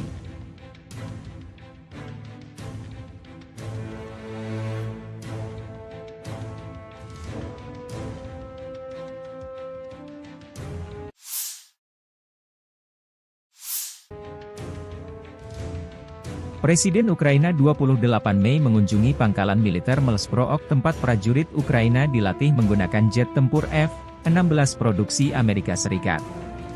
Ukraina sangat menantikan jet tempur F-16 dari mitra baratnya untuk memperkuat pertahanan langit kita. Dan kami juga menunggu di rumah prajurit kami yang sedang berlatih pemeliharaan F-16 dan memiliki motivasi tinggi untuk memulai misi tempur dan mempercepat kemenangan bangsa kami, kata Zelensky. Gelombang pertama jet tempur F-16 akan dikirim ke Ukraina, mudah-mudahan dalam waktu dekat, namun sekitar setengah dari bantuan militer dari mitra barat datang terlambat, kata Menteri Pertahanan Ukraina Rustem Umerov dalam wawancara dengan Reuters yang diterbitkan 28 Mei. Beberapa negara NATO, Denmark, Belanda, Belgia, dan Norwegia berjanji untuk mengirimkan lusinan pesawat tempur F-16 buatan Amerika Serikat dari persediaan mereka. F-16 Denmark diperkirakan akan tiba pada awal musim panas ini, sedangkan jet tempur Belanda akan mulai tiba pada musim gugur. Kami membutuhkan sebanyak mungkin pesawat yang kami dapat, kata Umerov ketika ditanya tentang jumlah pesawat yang diperkirakan akan diterima oleh Ukraina. Seraya menambahkan bahwa negara tersebut saat ini fokus pada pelatihan pilot dan personel. Ukraina juga terus meningkatkan produksi senjata dan drone, serta kemampuan peperangan elektroniknya, menurut menteri tersebut. Rusia memiliki 500.000 tentara di Ukraina dan dekat perbatasannya dan bersiap untuk melibatkan 200.000 hingga 300.000 tentara lainnya, yang bertujuan untuk membuka front baru di utara untuk mulai menggunakan seluruh tenaga kerja dan daya tembak mereka, kata Umerov. Kami bertahan, tapi tentu saja kami membutuhkan lebih banyak senjata, kami membutuhkan lebih banyak daya tembak, kami membutuhkan rudal jarak jauh, jangan sampai mereka memasuki negara kami, tambahnya. Dalam beberapa bulan terakhir, Rusia mempertahankan inisiatif di medan perang, mengambil keuntungan dari penundaan bantuan pertahanan ke Ukraina dari Sekutu Barat dan kekurangan pasukan di Kiev.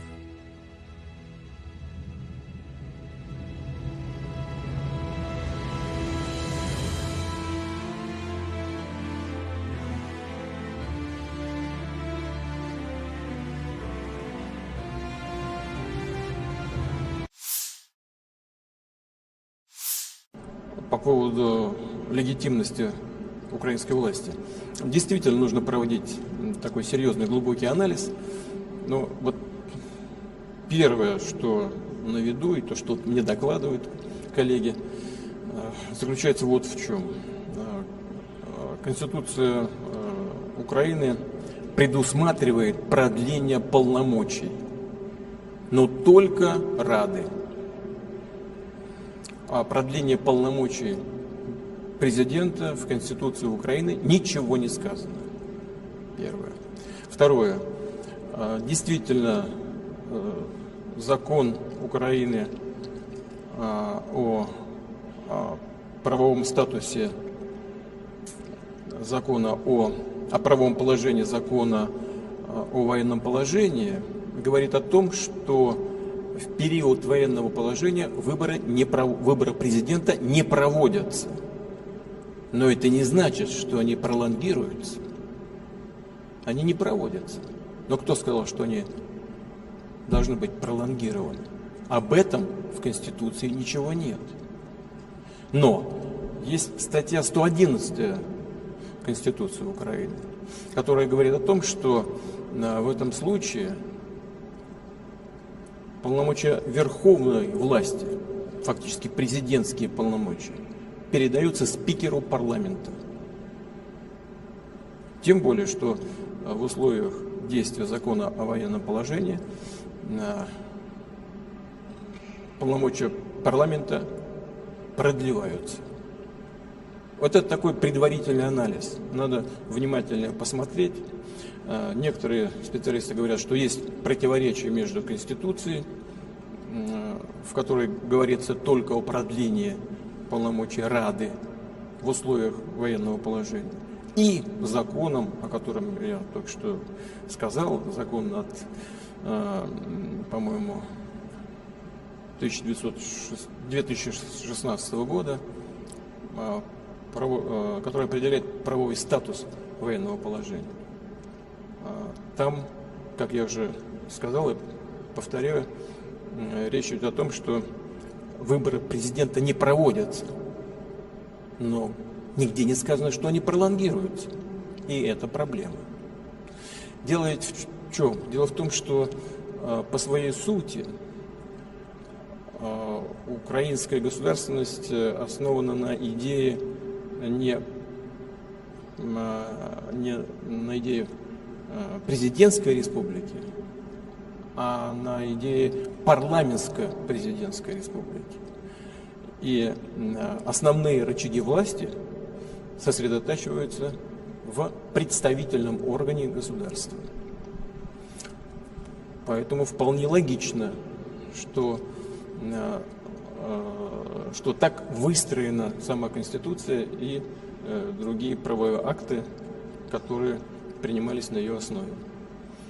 Поэтому, строго говоря, по предварительной оценке, я говорю только по предварительной оценке, единственной легитимной властью остается парламент и спикер Рады.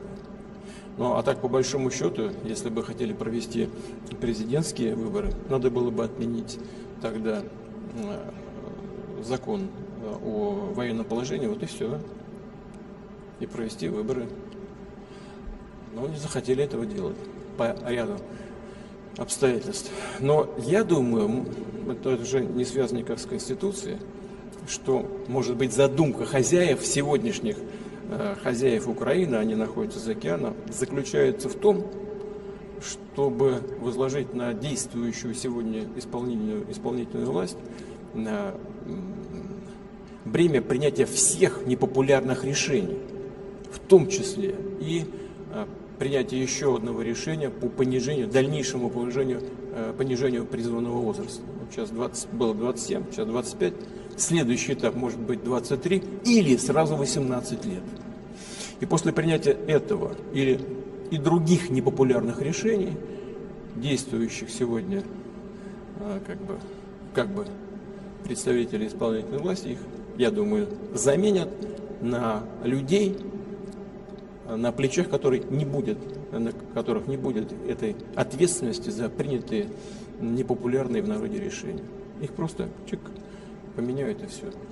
Если задумка в этом, то, в принципе, тогда логика понятна. Ну, посмотрим, что будет происходить дальше. Но так же, как я и говорил в Минске, все-таки окончательно эту ситуацию должна сформулировать и дать ответ на то, что происходит в Украине, должна сформулировать в окончательном виде сама политическая и правовая система Украины. Здесь, мне кажется, на самом деле не так уж и сложно. Я в третий раз повторяю. Закон 2016 года говорит о том, что нельзя проводить выборы президента в условиях военного положения. Но нигде не сказано, что эти полномочия пролонгируются. Значит, что? Смотри 111 статью Конституции. Вся власть переходит спикеру парламента. Pesawat tempur Rusia mengganggu rotasi unit Ukraina lainnya. Rekaman dipublikasikan 29 Mei. Selama misi penerbangan, awak pesawat serang Su-25 menyerang dengan rudal pesawat terarah, menghancurkan peralatan khusus dan personel musuh di wilayah tanggung jawab kelompok pasukan Vostok, demikian keterangan video militer Rusia.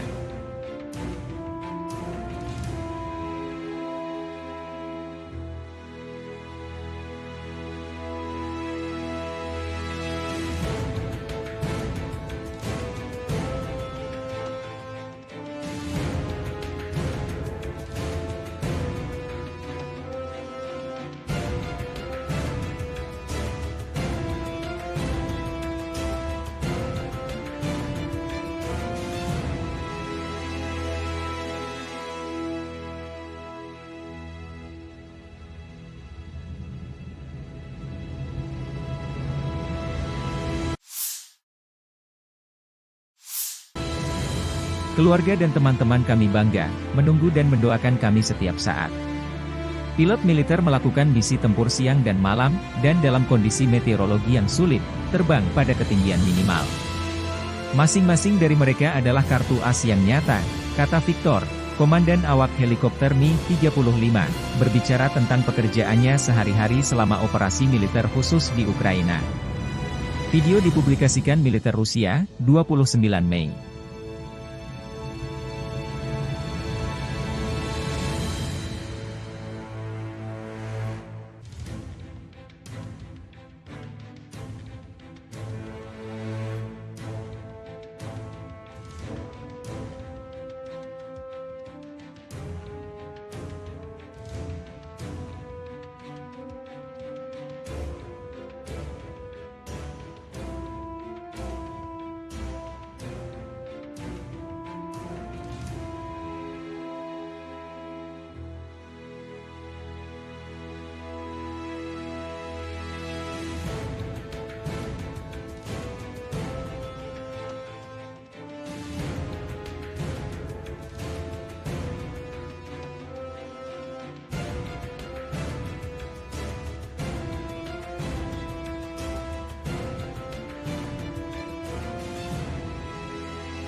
Angkatan Bersenjata Ukraina 29 Mei melansir 110 kontak senjata terjadi dalam 24 jam terakhir.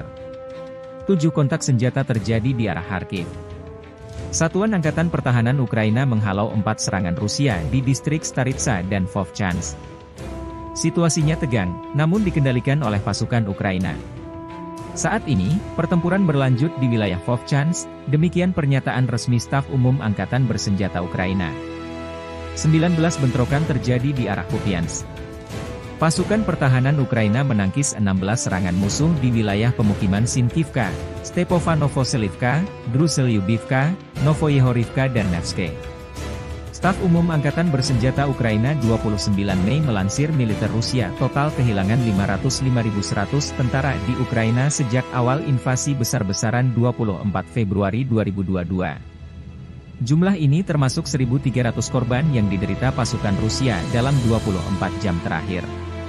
Pasukan Vladimir Putin juga total kehilangan 7.700 tank, 14.891 kendaraan tempur lapis baja, 17.796 kendaraan dan tangki bahan bakar, 13.066 sistem artileri, 1.087 sistem peluncuran roket ganda, 815 sistem pertahanan udara, 357 pesawat terbang, 326 helikopter, 10.510 drone, 27 kapal dan perahu, dan 1 kapal selam.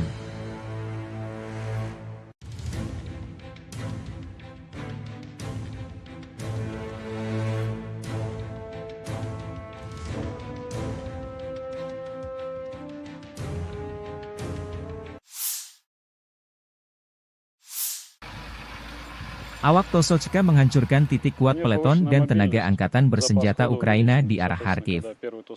Drone pengintai menemukan konsentrasi tenaga musuh di posisi benteng yang terletak di jalur pergerakan infanteri kelompok pasukan utara. Para pengintai mengirimkan koordinat tersebut kepada kru TOS-2. Kendaraan tempur segera melaju ke posisi menembak dan melancarkan serangkaian serangan proyektil termobarik terhadap musuh. Rekaman kontrol objektif menunjukkan serangan terhadap benteng angkatan bersenjata Ukraina, demikian keterangan video militer Rusia 29 Mei.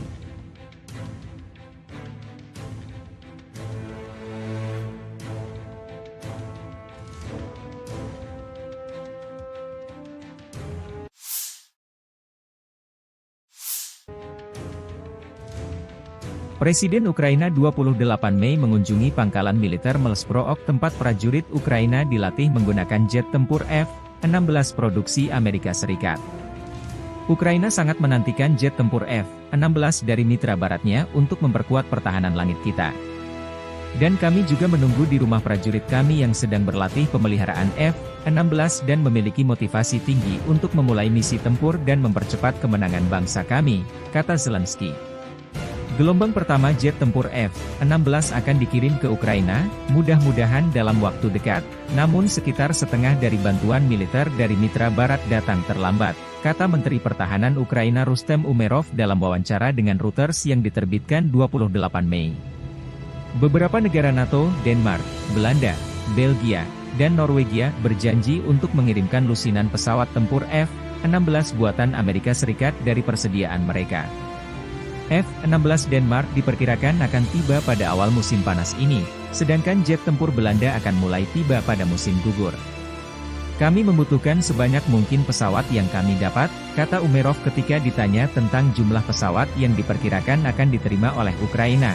Seraya menambahkan bahwa negara tersebut saat ini fokus pada pelatihan pilot dan personel. Ukraina juga terus meningkatkan produksi senjata dan drone, serta kemampuan peperangan elektroniknya, menurut menteri tersebut. Rusia memiliki 500.000 tentara di Ukraina dan dekat perbatasannya dan bersiap untuk melibatkan 200.000 hingga 300.000 tentara lainnya, yang bertujuan untuk membuka front baru di utara untuk mulai menggunakan seluruh tenaga kerja dan daya tembak mereka, kata Umerov. Kami bertahan, tapi tentu saja kami membutuhkan lebih banyak senjata, kami membutuhkan lebih banyak daya tembak, kami membutuhkan rudal jarak jauh, jangan sampai mereka memasuki negara kami, tambahnya. Dalam beberapa bulan terakhir, Rusia mempertahankan inisiatif di medan perang, mengambil keuntungan dari penundaan bantuan pertahanan ke Ukraina dari Sekutu Barat dan kekurangan pasukan di Kiev.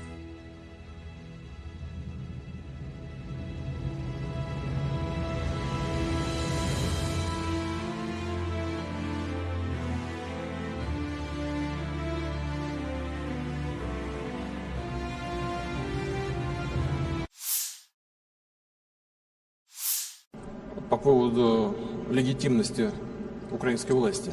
Действительно нужно проводить такой серьезный глубокий анализ. Но вот первое, что на виду, и то, что мне докладывают коллеги, заключается вот в чем. Конституция Украины предусматривает продление полномочий, но только Рады. О продлении полномочий президента в Конституции Украины ничего не сказано. Первое. Второе. Действительно, закон Украины о правовом статусе закона о правовом положении закона о военном положении говорит о том, что в период военного положения выборы президента не проводятся. Но это не значит, что они пролонгируются. Они не проводятся. Но кто сказал, что они должны быть пролонгированы? Об этом в Конституции ничего нет. Но есть статья 111 Конституции Украины, которая говорит о том, что в этом случае полномочия верховной власти, фактически президентские полномочия, передаются спикеру парламента. Тем более, что в условиях действия закона о военном положении полномочия парламента продлеваются. Вот это такой предварительный анализ. Надо внимательно посмотреть.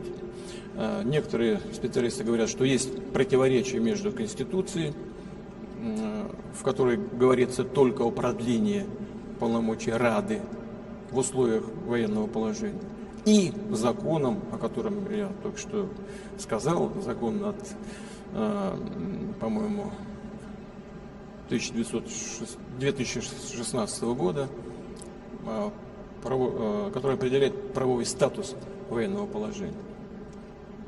Там, как я уже сказал и повторяю, речь идет о том, что выборы президента не проводятся, но нигде не сказано, что они пролонгируются. И это проблема. Дело ведь в чем? Дело в том, что по своей сути украинская государственность основана на идее не на идее президентской республики, а на идее парламентско-президентской республики. И основные рычаги власти сосредотачиваются в представительном органе государства. Поэтому вполне логично, что так выстроена сама Конституция и другие правовые акты, которые принимались на ее основе. Поэтому, строго говоря, по предварительной оценке, я говорю только по предварительной оценке, единственной легитимной властью остается парламент и спикер Рады. Ну, а так, по большому счету, если бы хотели провести президентские выборы, надо было бы отменить тогда закон о военном положении, вот и все, и провести выборы. Но не захотели этого делать по ряду обстоятельств. Но я думаю, это уже не связано никак с Конституцией, что, может быть, задумка хозяев, сегодняшних хозяев Украины, они находятся за океаном, заключается в том, чтобы возложить на действующую сегодня исполнительную власть бремя принятия всех непопулярных решений, в том числе и принятие еще одного решения по дальнейшему понижению призывного возраста. Вот сейчас было 27, сейчас 25. Следующий этап может быть 23 или сразу 18 лет. И после принятия этого или и других непопулярных решений, действующих сегодня как бы представители исполнительной власти, их, я думаю, заменят на людей, на плечах на которых не будет этой ответственности за принятые непопулярные в народе решения. Их просто поменяют и все.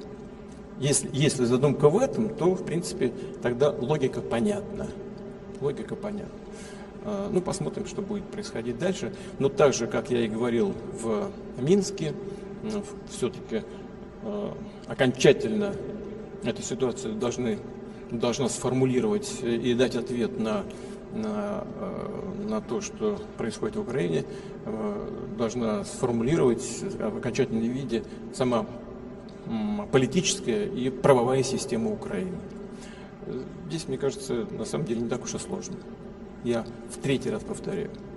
Закон 2016 года говорит о том, что нельзя проводить выборы президента в условиях военного положения. Но нигде не сказано, что эти полномочия пролонгируются.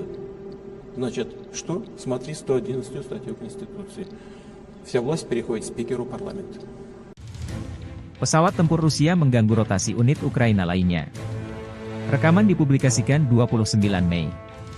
Selama misi penerbangan, awak pesawat serang Su-25 menyerang dengan rudal pesawat terarah, menghancurkan peralatan khusus dan personel musuh di wilayah tanggung jawab kelompok pasukan Vostok, demikian keterangan video militer Rusia.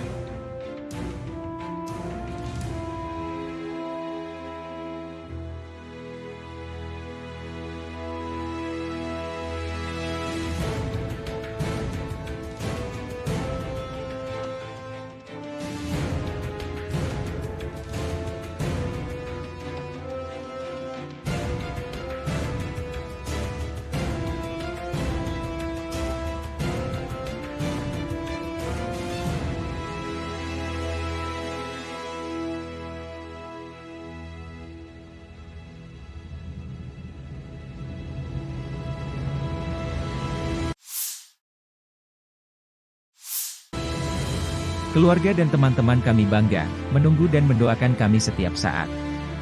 Pilot militer melakukan misi tempur siang dan malam, dan dalam kondisi meteorologi yang sulit, terbang pada ketinggian minimal. Masing-masing dari mereka adalah kartu as yang nyata, kata Victor, komandan awak helikopter Mi-35, berbicara tentang pekerjaannya sehari-hari selama operasi militer khusus di Ukraina. Video dipublikasikan militer Rusia, 29 Mei.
Angkatan Bersenjata Ukraina 29 Mei melansir 110 kontak senjata terjadi dalam 24 jam terakhir.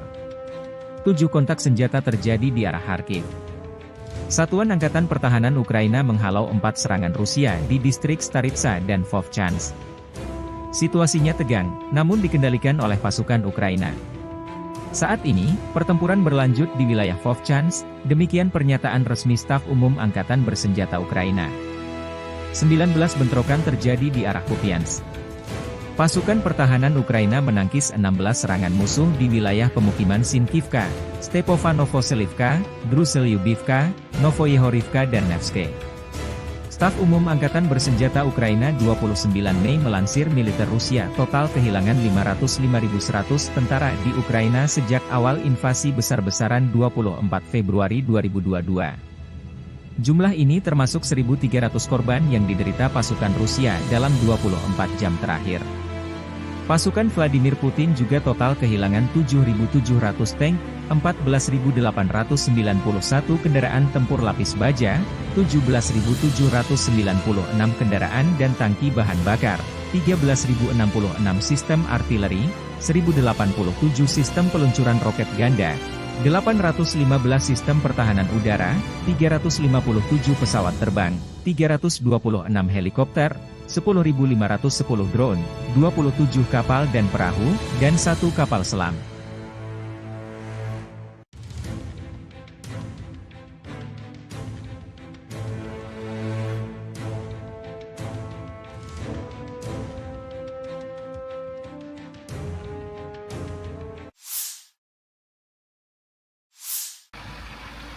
Awak Tosolchka menghancurkan titik kuat peleton dan tenaga angkatan bersenjata Ukraina di arah Kharkiv. Drone pengintai menemukan konsentrasi tenaga musuh di posisi benteng yang terletak di jalur pergerakan infanteri kelompok pasukan utara. Para pengintai mengirimkan koordinat tersebut kepada kru TOS-2. Kendaraan tempur segera melaju ke posisi menembak dan melancarkan serangkaian serangan proyektil termobarik terhadap musuh. Rekaman kontrol objektif menunjukkan serangan terhadap benteng angkatan bersenjata Ukraina, demikian keterangan video militer Rusia 29 Mei.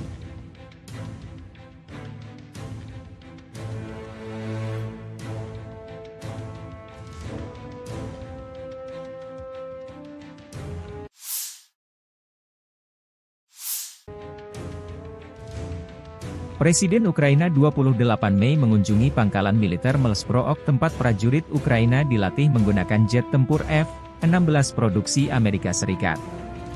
Ukraina sangat menantikan jet tempur F-16 dari mitra baratnya untuk memperkuat pertahanan langit kita. Dan kami juga menunggu di rumah prajurit kami yang sedang berlatih pemeliharaan F-16 dan memiliki motivasi tinggi untuk memulai misi tempur dan mempercepat kemenangan bangsa kami, kata Zelensky.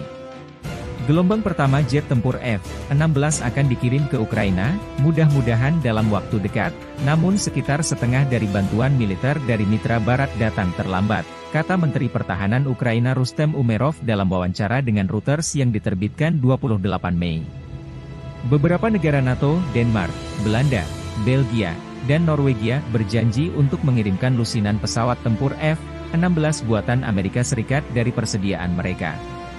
F-16 Denmark diperkirakan akan tiba pada awal musim panas ini, sedangkan jet tempur Belanda akan mulai tiba pada musim gugur.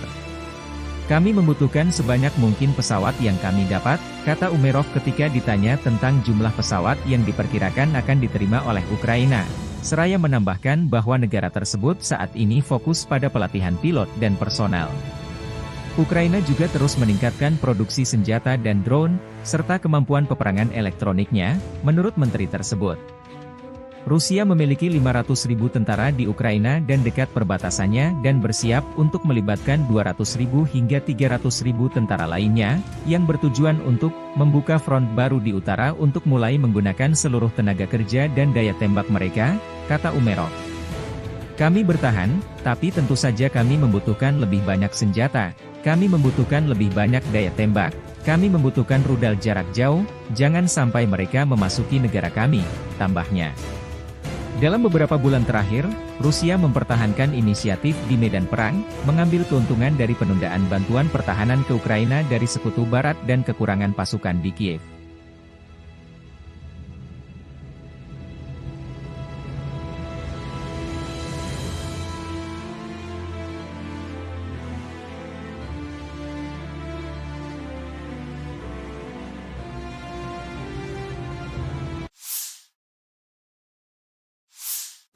По поводу легитимности украинской власти. Действительно нужно проводить такой серьезный глубокий анализ. Но вот первое, что на виду, и то, что мне докладывают коллеги, заключается вот в чем. Конституция Украины предусматривает продление полномочий, но только Рады. О продлении полномочий президента в Конституции Украины ничего не сказано. Первое. Второе. Действительно, закон Украины о правовом статусе закона о правовом положении закона о военном положении говорит о том, что в период военного положения выборы президента не проводятся. Но это не значит, что они пролонгируются.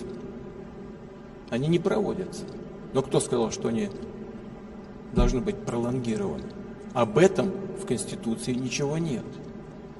Но есть статья 111 Конституции Украины, которая говорит о том, что в этом случае полномочия верховной власти, фактически президентские полномочия, передаются спикеру парламента.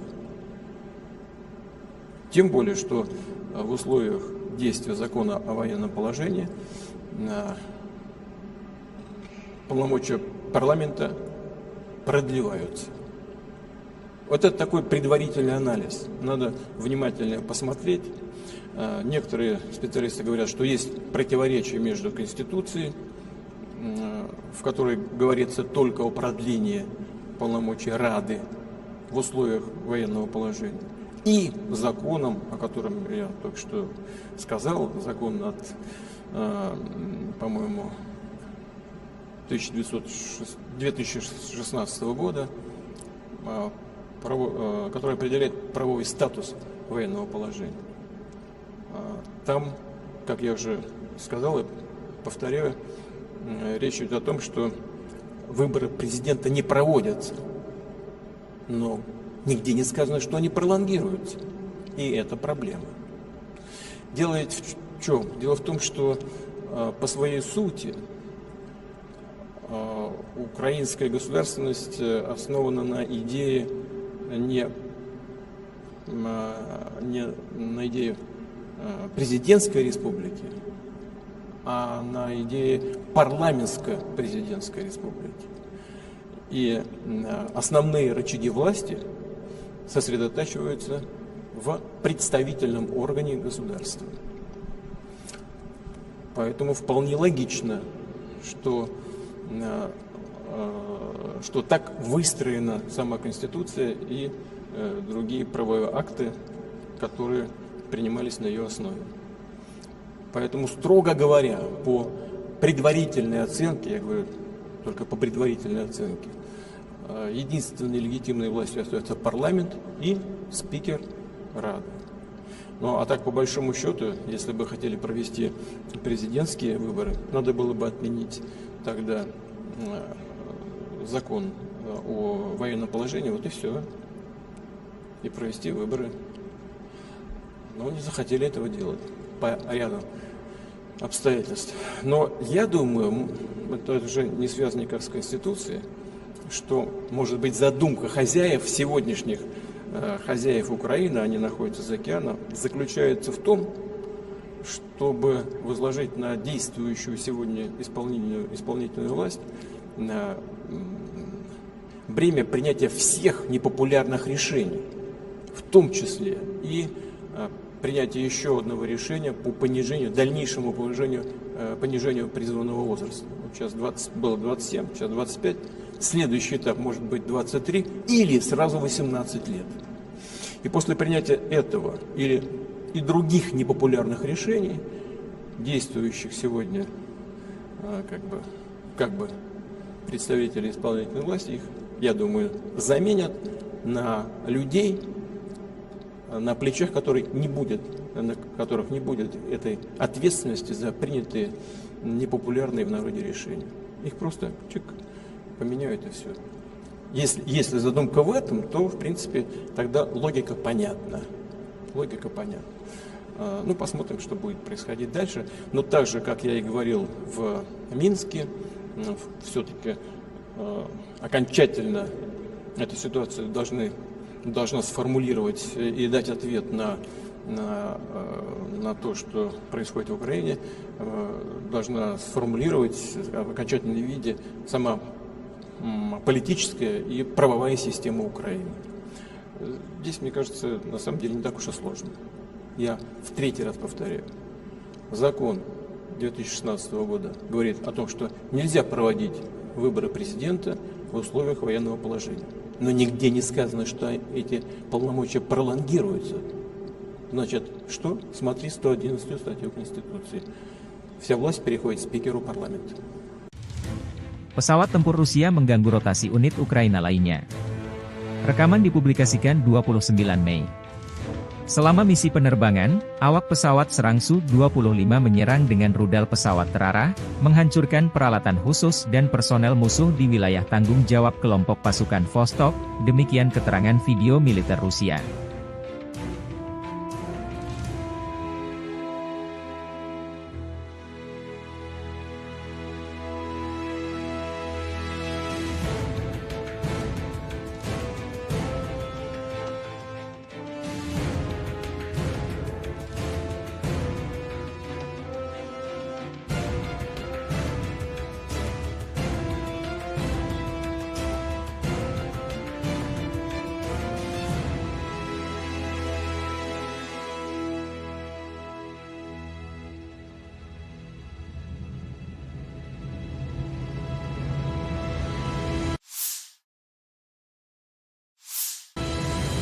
Keluarga dan teman-teman kami bangga, menunggu dan mendoakan kami setiap saat.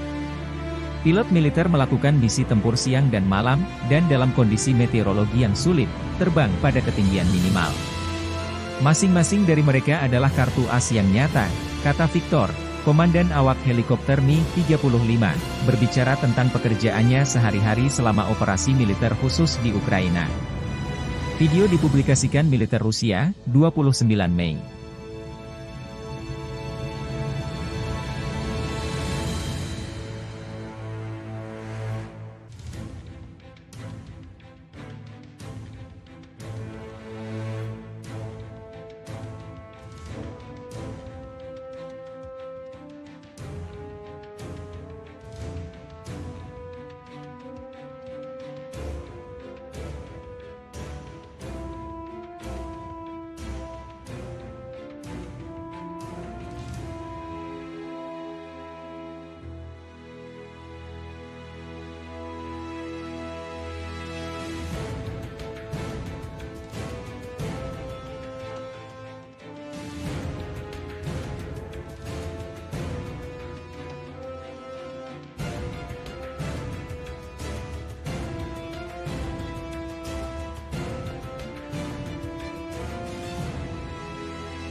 Angkatan Bersenjata Ukraina 29 Mei melansir 110 kontak senjata terjadi dalam 24 jam terakhir.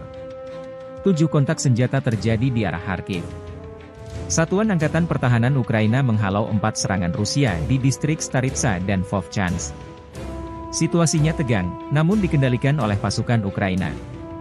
Saat ini, pertempuran berlanjut di wilayah Vovchansk, demikian pernyataan resmi Staf Umum Angkatan Bersenjata Ukraina. 19 bentrokan terjadi di arah Kupiansk. Pasukan pertahanan Ukraina menangkis 16 serangan musuh di wilayah pemukiman Sinkivka, Stepanovo-Selivka, Druselyubivka, Novoyehorivka dan Nevske. Staf Umum Angkatan Bersenjata Ukraina 29 Mei melansir militer Rusia total kehilangan 505.100 tentara di Ukraina sejak awal invasi besar-besaran 24 Februari 2022. Jumlah ini termasuk 1.300 korban yang diderita pasukan Rusia dalam 24 jam terakhir. Pasukan Vladimir Putin juga total kehilangan 7.700 tank, 14.891 kendaraan tempur lapis baja, 17.796 kendaraan dan tangki bahan bakar, 13.066 sistem artileri, 1.087 sistem peluncuran roket ganda, 815 sistem pertahanan udara, 357 pesawat terbang, 326 helikopter, 10.510 drone, 27 kapal dan perahu, dan 1 kapal selam.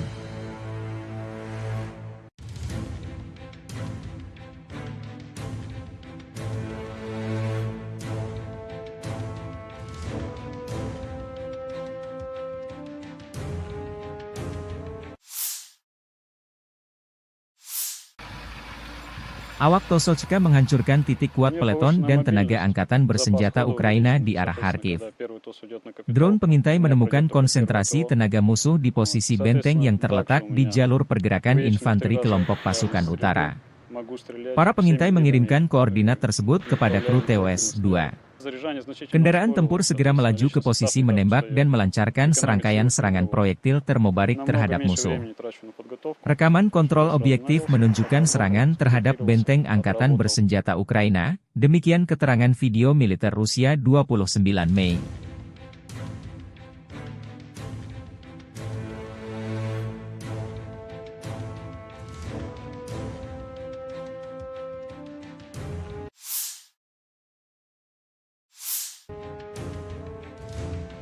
Presiden Ukraina 28 Mei mengunjungi pangkalan militer Melsprook tempat prajurit Ukraina dilatih menggunakan jet tempur F-16 produksi Amerika Serikat. Ukraina sangat menantikan jet tempur F-16 dari mitra baratnya untuk memperkuat pertahanan langit kita. Dan kami juga menunggu di rumah prajurit kami yang sedang berlatih pemeliharaan F-16 dan memiliki motivasi tinggi untuk memulai misi tempur dan mempercepat kemenangan bangsa kami, kata Zelensky. Gelombang pertama jet tempur F-16 akan dikirim ke Ukraina, mudah-mudahan dalam waktu dekat, namun sekitar setengah dari bantuan militer dari mitra barat datang terlambat, kata Menteri Pertahanan Ukraina Rustem Umerov dalam wawancara dengan Reuters yang diterbitkan 28 Mei.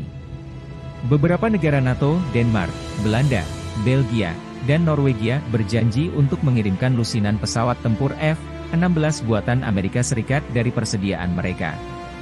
F-16 Denmark diperkirakan akan tiba pada awal musim panas ini, sedangkan jet tempur Belanda akan mulai tiba pada musim gugur.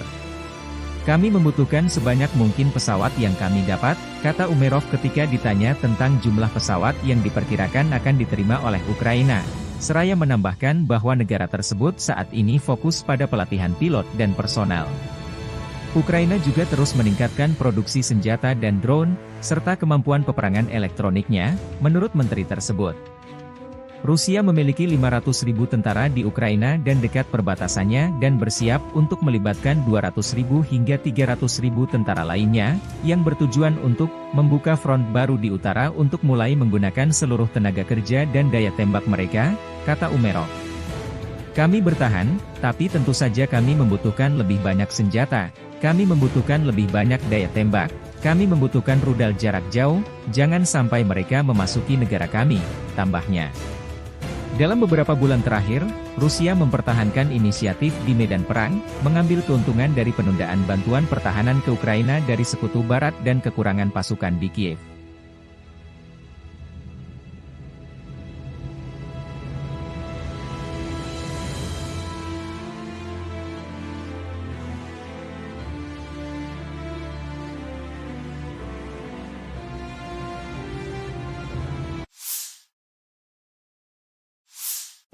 По поводу легитимности украинской власти.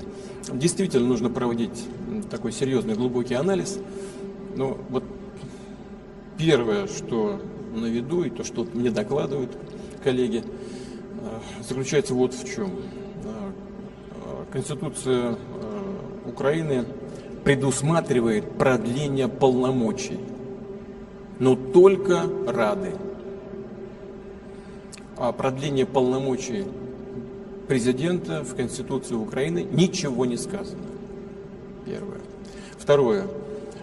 Действительно, закон Украины о правовом статусе закона о правовом положении закона о военном положении говорит о том, что в период военного положения выборы президента не проводятся. Но это не значит, что они пролонгируются. Они не проводятся. Но кто сказал, что они должны быть пролонгированы? Об этом в Конституции ничего нет. Но есть статья 111 Конституции Украины, которая говорит о том, что в этом случае полномочия верховной власти, фактически президентские полномочия, передаются спикеру парламента. Тем более, что в условиях действия закона о военном положении полномочия парламента продлеваются. Вот это такой предварительный анализ. Надо внимательно посмотреть. Некоторые специалисты говорят, что есть противоречие между Конституцией, в которой говорится только о продлении полномочий Рады в условиях военного положения, и законом, о котором я только что сказал, закон от, по-моему, 2016 года, который определяет правовой статус военного положения. Там, как я уже сказал и повторяю, речь идет о том, что выборы президента не проводятся, но нигде не сказано, что они пролонгируются. И это проблема. Дело ведь в чем? Дело в том, что по своей сути украинская государственность основана на идее не на идее президентской республики, а на идее парламентско-президентской республики. И основные рычаги власти сосредотачиваются в представительном органе государства. Поэтому вполне логично, что так выстроена сама Конституция и другие правовые акты, которые принимались на ее основе. Поэтому, строго говоря, по предварительной оценке, я говорю только по предварительной оценке, единственной легитимной властью остается парламент и спикер Рады. Ну, а так, по большому счету, если бы хотели провести президентские выборы, надо было бы отменить тогда закон о военном положении, вот и все, и провести выборы. Но не захотели этого делать по ряду обстоятельств. Но я думаю, это уже не связано никак с Конституцией, что, может быть, задумка хозяев, сегодняшних хозяев Украины, они находятся за океаном, заключается в том, чтобы возложить на действующую сегодня исполнительную власть бремя принятия всех непопулярных решений, в том числе и принятие еще одного решения по дальнейшему понижению призывного возраста. Сейчас было 27, сейчас 25. Следующий этап может быть 23 или сразу 18 лет. И после принятия этого и других непопулярных решений, действующих сегодня как бы представители исполнительной власти, их, я думаю, заменят на людей, на плечах которых не будет этой ответственности за принятые непопулярные в народе решения. Их просто поменяют и все. Если задумка в этом, то, в принципе, тогда логика понятна.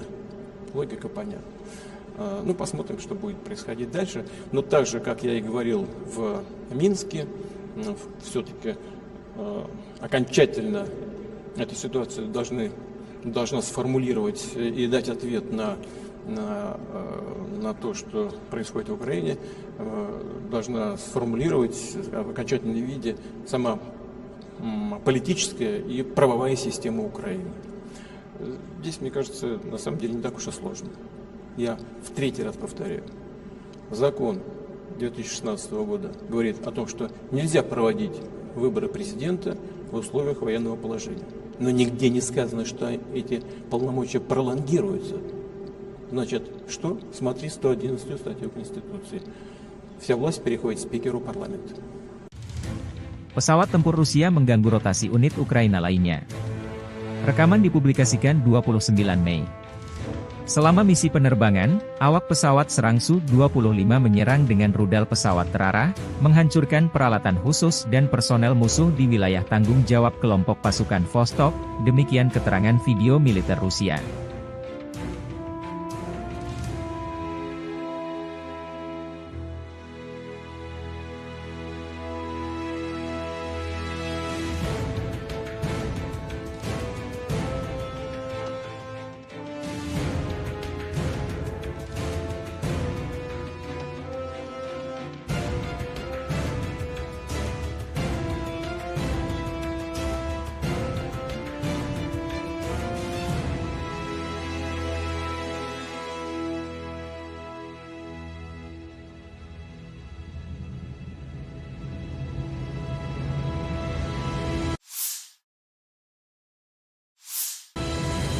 Keluarga dan teman-teman kami bangga, menunggu dan mendoakan kami setiap saat. Pilot militer melakukan misi tempur siang dan malam, dan dalam kondisi meteorologi yang sulit, terbang pada ketinggian minimal. Masing-masing dari mereka adalah kartu as yang nyata, kata Victor, komandan awak helikopter Mi-35, berbicara tentang pekerjaannya sehari-hari selama operasi militer khusus di Ukraina. Video dipublikasikan militer Rusia, 29 Mei.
Angkatan Bersenjata Ukraina 29 Mei melansir 110 kontak senjata terjadi dalam 24 jam terakhir. 7 kontak senjata terjadi di arah Kharkiv. Satuan Angkatan Pertahanan Ukraina menghalau 4 serangan Rusia di distrik Staritsa dan Vovchansk. Situasinya tegang, namun dikendalikan oleh pasukan Ukraina. Saat ini, pertempuran berlanjut di wilayah Vovchansk, demikian pernyataan resmi Staf Umum Angkatan Bersenjata Ukraina. 19 bentrokan terjadi di arah Kupiansk. Pasukan pertahanan Ukraina menangkis 16 serangan musuh di wilayah pemukiman Sinkivka, Stepanovo-Selivka, Druselyubivka, Novoyehorivka dan Nevske. Staf Umum Angkatan Bersenjata Ukraina 29 Mei melansir militer Rusia total kehilangan 505.100 tentara di Ukraina sejak awal invasi besar-besaran 24 Februari 2022. Jumlah ini termasuk 1.300 korban yang diderita pasukan Rusia dalam 24 jam terakhir. Pasukan Vladimir Putin juga total kehilangan 7.700 tank, 14.891 kendaraan tempur lapis baja, 17.796 kendaraan dan tangki bahan bakar, 13.066 sistem artileri, 1.087 sistem peluncuran roket ganda, 815 sistem pertahanan udara, 357 pesawat terbang, 326 helikopter, 10.510 drone, 27 kapal dan perahu, dan 1 kapal selam.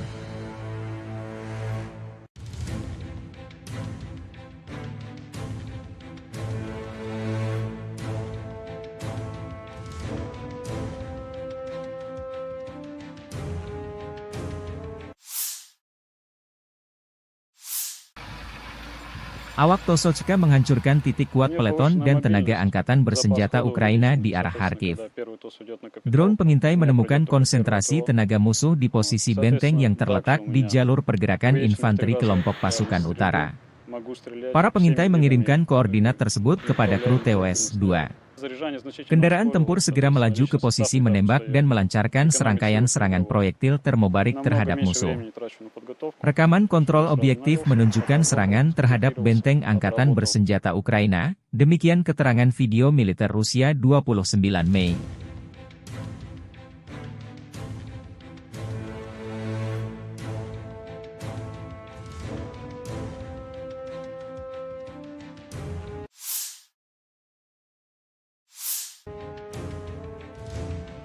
Presiden Ukraina 28 Mei mengunjungi pangkalan militer Melsprook tempat prajurit Ukraina dilatih menggunakan jet tempur F-16 produksi Amerika Serikat. Ukraina sangat menantikan jet tempur F-16 dari mitra baratnya untuk memperkuat pertahanan langit kita. Dan kami juga menunggu di rumah prajurit kami yang sedang berlatih pemeliharaan F-16 dan memiliki motivasi tinggi untuk memulai misi tempur dan mempercepat kemenangan bangsa kami, kata Zelensky. Gelombang pertama jet tempur F-16 akan dikirim ke Ukraina, mudah-mudahan dalam waktu dekat, namun sekitar setengah dari bantuan militer dari mitra barat datang terlambat, kata Menteri Pertahanan Ukraina Rustem Umerov dalam wawancara dengan Reuters yang diterbitkan 28 Mei. Beberapa negara NATO, Denmark, Belanda, Belgia, dan Norwegia berjanji untuk mengirimkan lusinan pesawat tempur F-16 buatan Amerika Serikat dari persediaan mereka. F-16 Denmark diperkirakan akan tiba pada awal musim panas ini, sedangkan jet tempur Belanda akan mulai tiba pada musim gugur. Kami membutuhkan sebanyak mungkin pesawat yang kami dapat, kata Umerov ketika ditanya tentang jumlah pesawat yang diperkirakan akan diterima oleh Ukraina. Seraya menambahkan bahwa negara tersebut saat ini fokus pada pelatihan pilot dan personel. Ukraina juga terus meningkatkan produksi senjata dan drone, serta kemampuan peperangan elektroniknya, menurut menteri tersebut. Rusia memiliki 500.000 tentara di Ukraina dan dekat perbatasannya dan bersiap untuk melibatkan 200.000 hingga 300.000 tentara lainnya, yang bertujuan untuk membuka front baru di utara untuk mulai menggunakan seluruh tenaga kerja dan daya tembak mereka, kata Umerov. Kami bertahan, tapi tentu saja kami membutuhkan lebih banyak senjata, kami membutuhkan lebih banyak daya tembak, kami membutuhkan rudal jarak jauh, jangan sampai mereka memasuki negara kami, tambahnya. Dalam beberapa bulan terakhir, Rusia mempertahankan inisiatif di medan perang, mengambil keuntungan dari penundaan bantuan pertahanan ke Ukraina dari Sekutu Barat dan kekurangan pasukan di Kiev.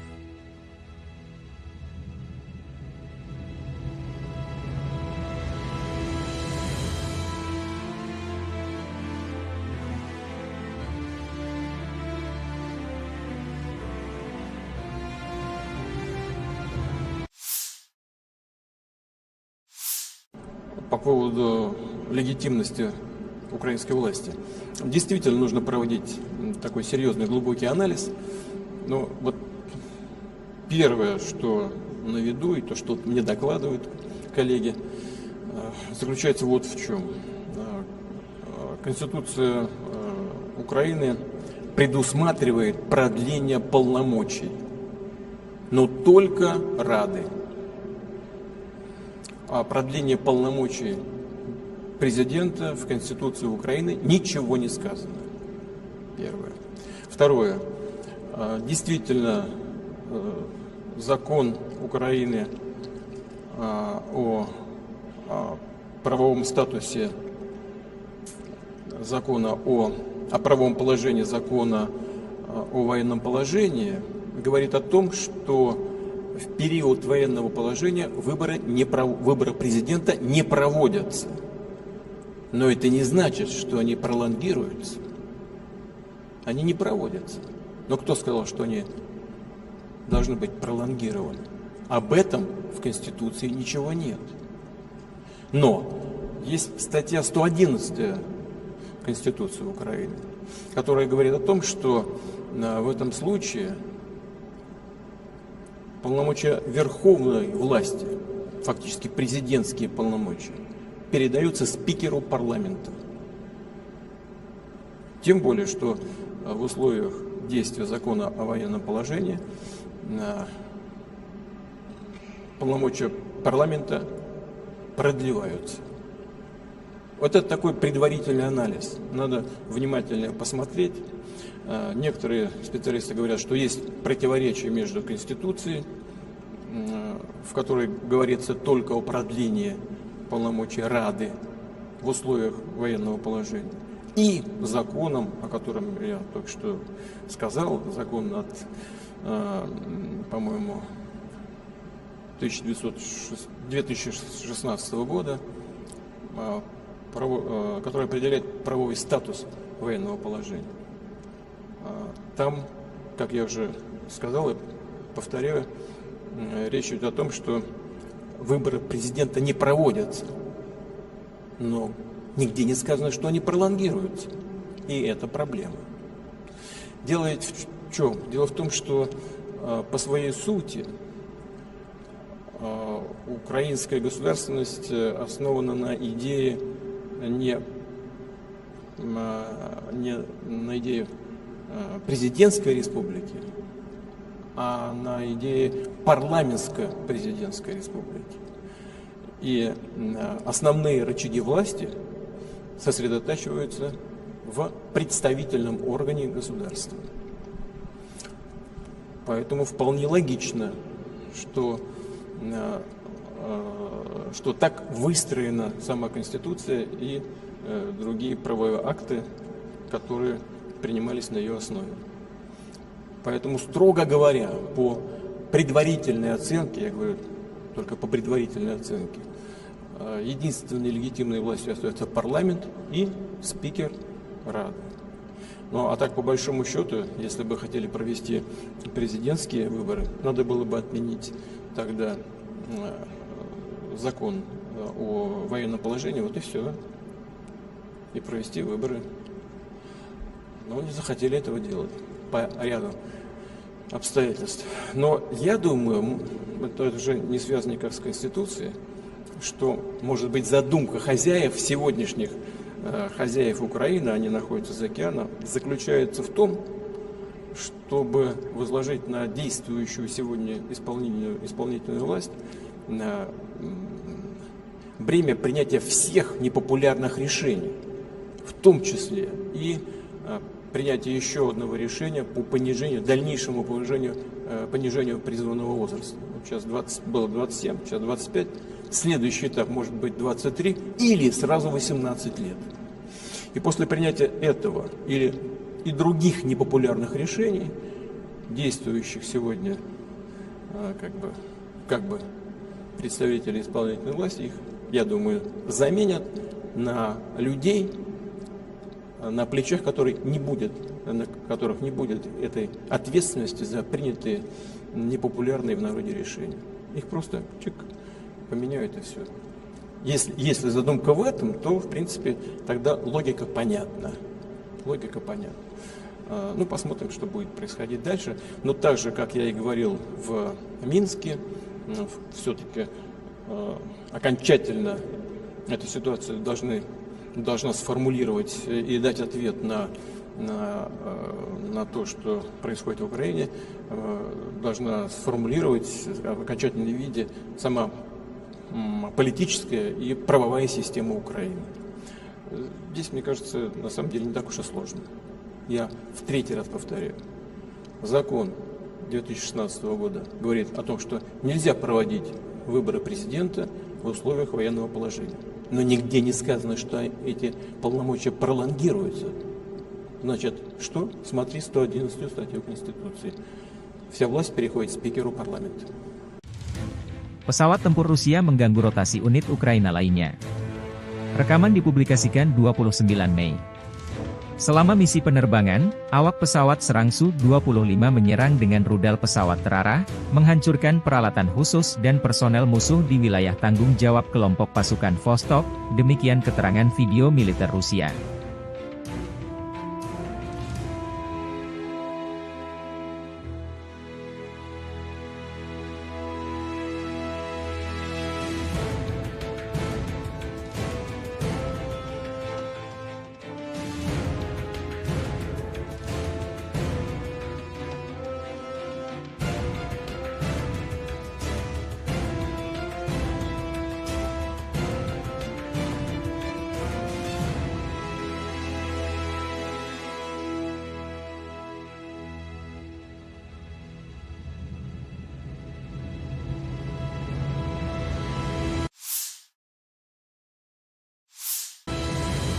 Keluarga dan teman-teman kami bangga, menunggu dan mendoakan kami setiap saat. Pilot militer melakukan misi tempur siang dan malam, dan dalam kondisi meteorologi yang sulit, terbang pada ketinggian minimal. Masing-masing dari mereka adalah kartu as yang nyata, kata Victor, komandan awak helikopter Mi-35, berbicara tentang pekerjaannya sehari-hari selama operasi militer khusus di Ukraina. Video dipublikasikan militer Rusia, 29 Mei.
Angkatan Bersenjata Ukraina 29 Mei melansir 110 kontak senjata terjadi dalam 24 jam terakhir. 7 kontak senjata terjadi di arah Kharkiv. Satuan Angkatan Pertahanan Ukraina menghalau 4 serangan Rusia di distrik Staritsa dan Vovchansk. Situasinya tegang, namun dikendalikan oleh pasukan Ukraina. Saat ini, pertempuran berlanjut di wilayah Vovchansk, demikian pernyataan resmi Staf Umum Angkatan Bersenjata Ukraina. 19 bentrokan terjadi di arah Kupiansk. Pasukan pertahanan Ukraina menangkis 16 serangan musuh di wilayah pemukiman Sinkivka, Stepovanovselivka, Druselyubivka, Novoyehorivka dan Nevske.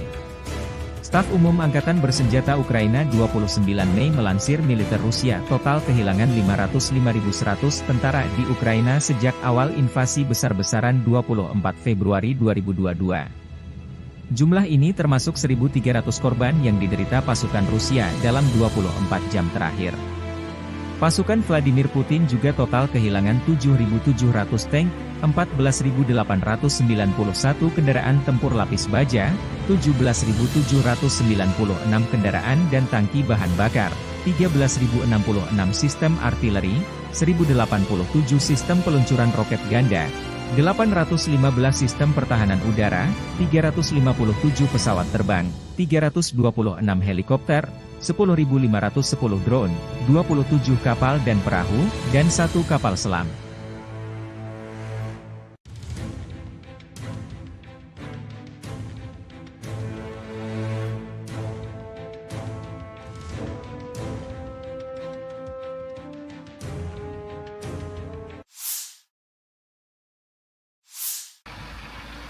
Awak Tosochka menghancurkan titik kuat peleton dan tenaga angkatan bersenjata Ukraina di arah Kharkiv.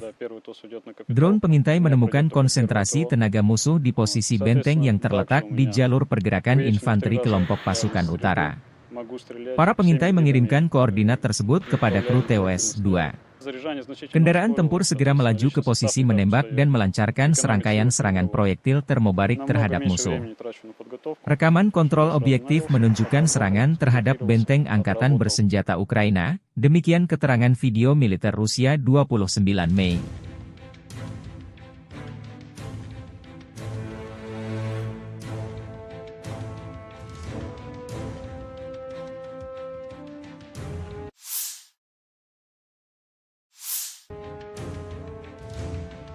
Presiden Ukraina 28 Mei mengunjungi pangkalan militer Melsprook tempat prajurit Ukraina dilatih menggunakan jet tempur F-16 produksi Amerika Serikat.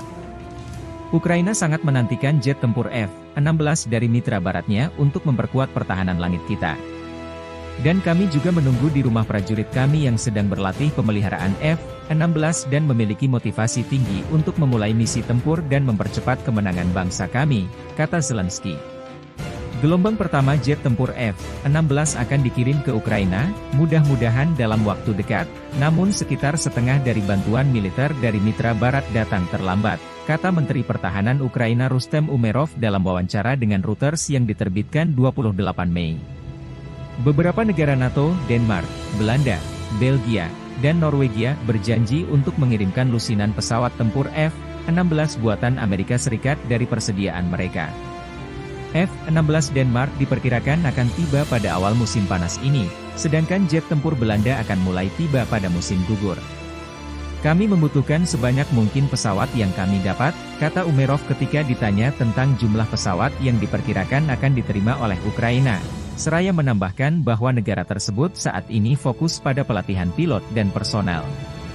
Ukraina juga terus meningkatkan produksi senjata dan drone, serta kemampuan peperangan elektroniknya, menurut menteri tersebut.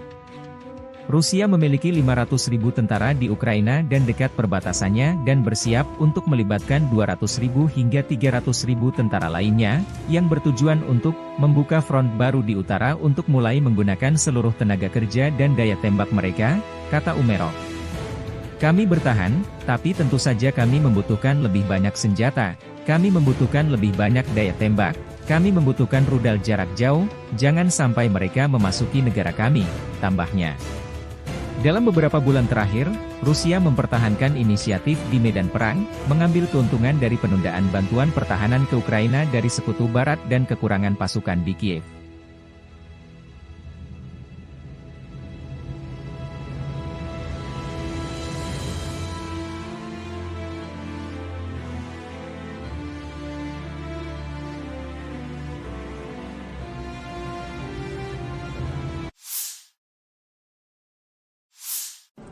поводу легитимности украинской власти.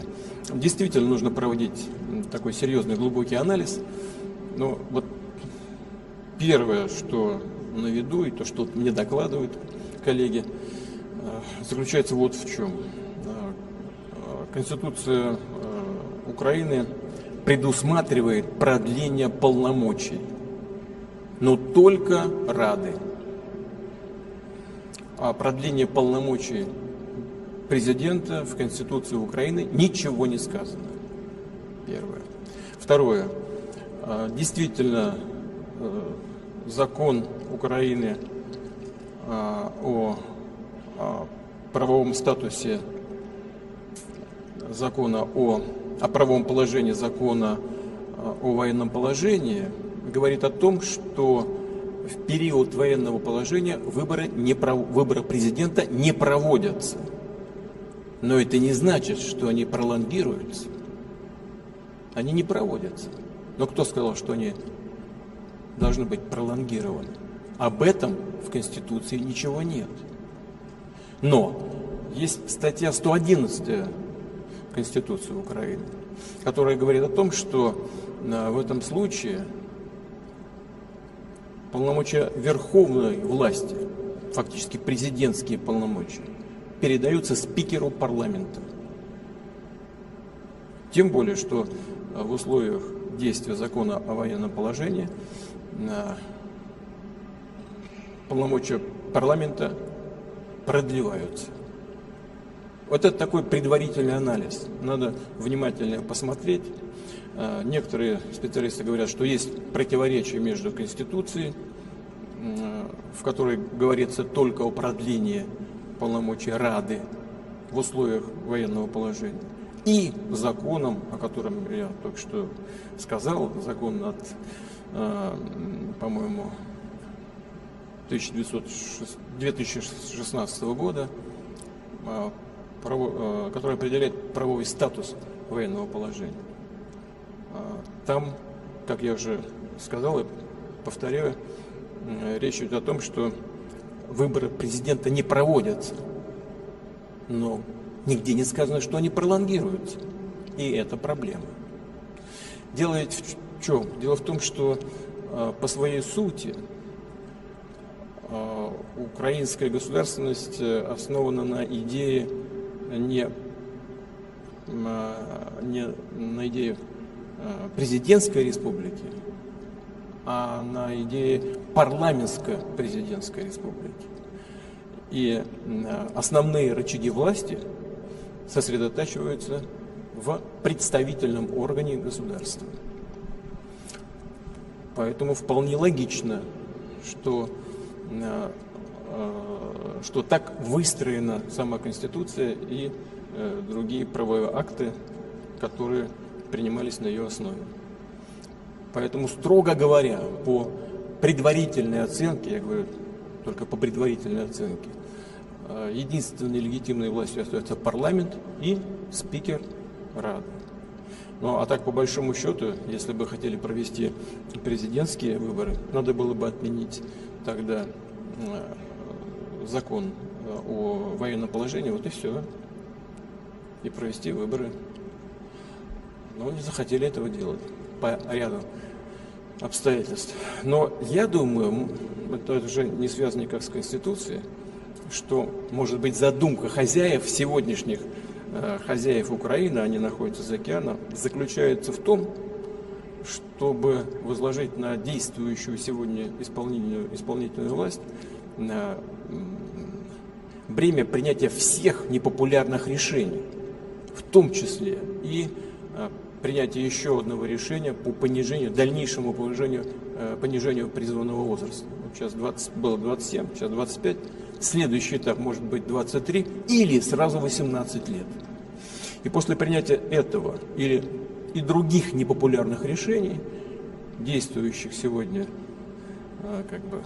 как бы представители исполнительной власти, их, я думаю, заменят на людей, на плечах на которых не будет этой ответственности за принятые непопулярные в народе решения. Их просто поменяют и все. Если задумка в этом, то, в принципе, тогда логика понятна. Логика понятна. Ну, посмотрим, что будет происходить дальше. Но так же, как я и говорил в Минске, все-таки окончательно эту ситуацию должна сформулировать и дать ответ на то, что происходит в Украине, должна сформулировать в окончательном виде сама политическая и правовая система Украины. Здесь, мне кажется, на самом деле не так уж и сложно. Я в третий раз повторяю. Закон 2016 года говорит о том, что нельзя проводить выборы президента в условиях военного положения. Но нигде не сказано, что эти полномочия пролонгируются. Значит, что? Смотри 111 статью Конституции. Вся власть переходит спикеру парламента. Pesawat tempur Rusia mengganggu rotasi unit Ukraina lainnya. Rekaman dipublikasikan 29 Mei. Selama misi penerbangan, awak pesawat serang Su-25 menyerang dengan rudal pesawat terarah, menghancurkan peralatan khusus dan personel musuh di wilayah tanggung jawab kelompok pasukan Vostok, demikian keterangan video militer Rusia.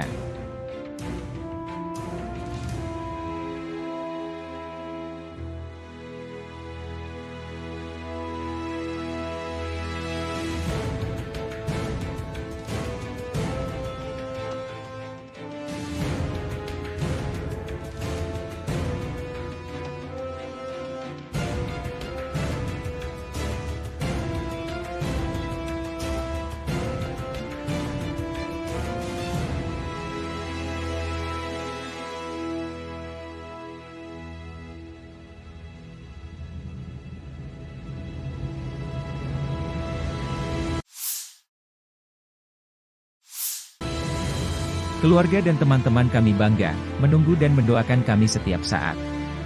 Pilot militer melakukan misi tempur siang dan malam, dan dalam kondisi meteorologi yang sulit, terbang pada ketinggian minimal.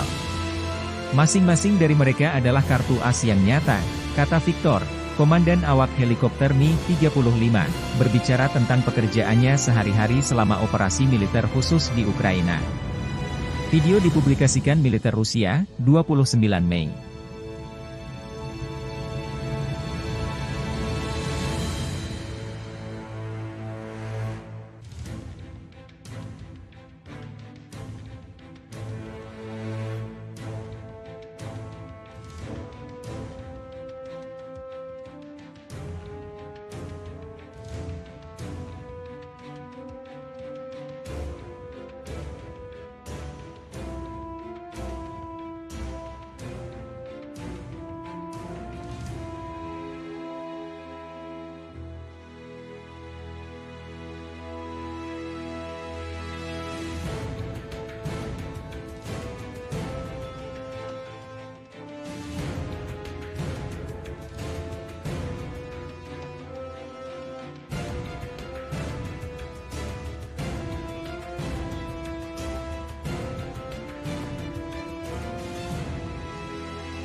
Angkatan Bersenjata Ukraina 29 Mei melansir 110 kontak senjata terjadi dalam 24 jam terakhir.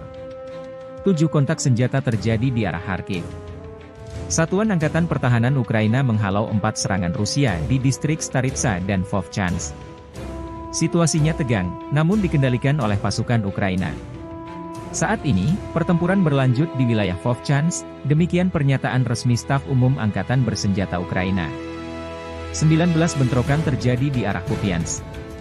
Pasukan pertahanan Ukraina menangkis 16 serangan musuh di wilayah pemukiman Sinkivka, Stepofanovo-Selivka, Druselyubivka, Novoyehorivka dan Nevske. Staf Umum Angkatan Bersenjata Ukraina 29 Mei melansir militer Rusia total kehilangan 505.100 tentara di Ukraina sejak awal invasi besar-besaran 24 Februari 2022. Jumlah ini termasuk 1.300 korban yang diderita pasukan Rusia dalam 24 jam terakhir.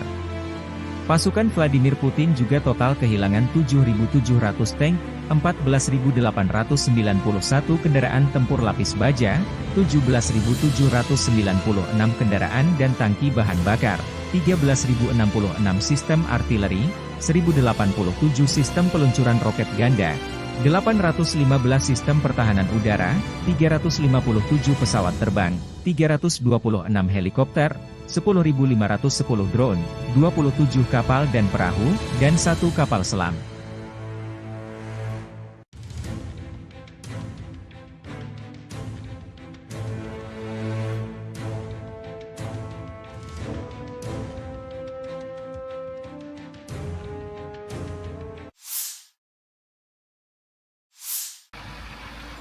Awak Tosochka menghancurkan titik kuat peleton dan tenaga angkatan bersenjata Ukraina di arah Kharkiv. Drone pengintai menemukan konsentrasi tenaga musuh di posisi benteng yang terletak di jalur pergerakan infanteri kelompok pasukan utara. Para pengintai mengirimkan koordinat tersebut kepada kru TOS-2. Kendaraan tempur segera melaju ke posisi menembak dan melancarkan serangkaian serangan proyektil termobarik terhadap musuh.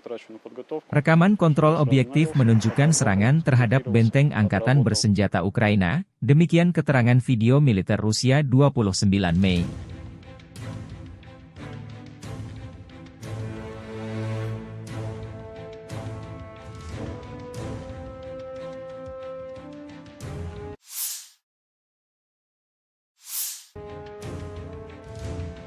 Presiden Ukraina 28 Mei mengunjungi pangkalan militer Melsprook tempat prajurit Ukraina dilatih menggunakan jet tempur F-16 produksi Amerika Serikat. Ukraina sangat menantikan jet tempur F-16 dari mitra baratnya untuk memperkuat pertahanan langit kita. Lambat, kata Menteri Pertahanan Ukraina Rustem Umerov dalam wawancara dengan Reuters yang diterbitkan 28 Mei. Beberapa negara NATO, Denmark, Belanda, Belgia, dan Norwegia berjanji untuk mengirimkan lusinan pesawat tempur F-16 buatan Amerika Serikat dari persediaan mereka. F-16 Denmark diperkirakan akan tiba pada awal musim panas ini, sedangkan jet tempur Belanda akan mulai tiba pada musim gugur. Kami membutuhkan sebanyak mungkin pesawat yang kami dapat, kata Umerov ketika ditanya tentang jumlah pesawat yang diperkirakan akan diterima oleh Ukraina. Seraya menambahkan bahwa negara tersebut saat ini fokus pada pelatihan pilot dan personel. Ukraina juga terus meningkatkan produksi senjata dan drone, serta kemampuan peperangan elektroniknya, menurut menteri tersebut. Rusia memiliki 500.000 tentara di Ukraina dan dekat perbatasannya dan bersiap untuk melibatkan 200.000 hingga 300.000 tentara lainnya, yang bertujuan untuk membuka front baru di utara untuk mulai menggunakan seluruh tenaga kerja dan daya tembak mereka, kata Umerov.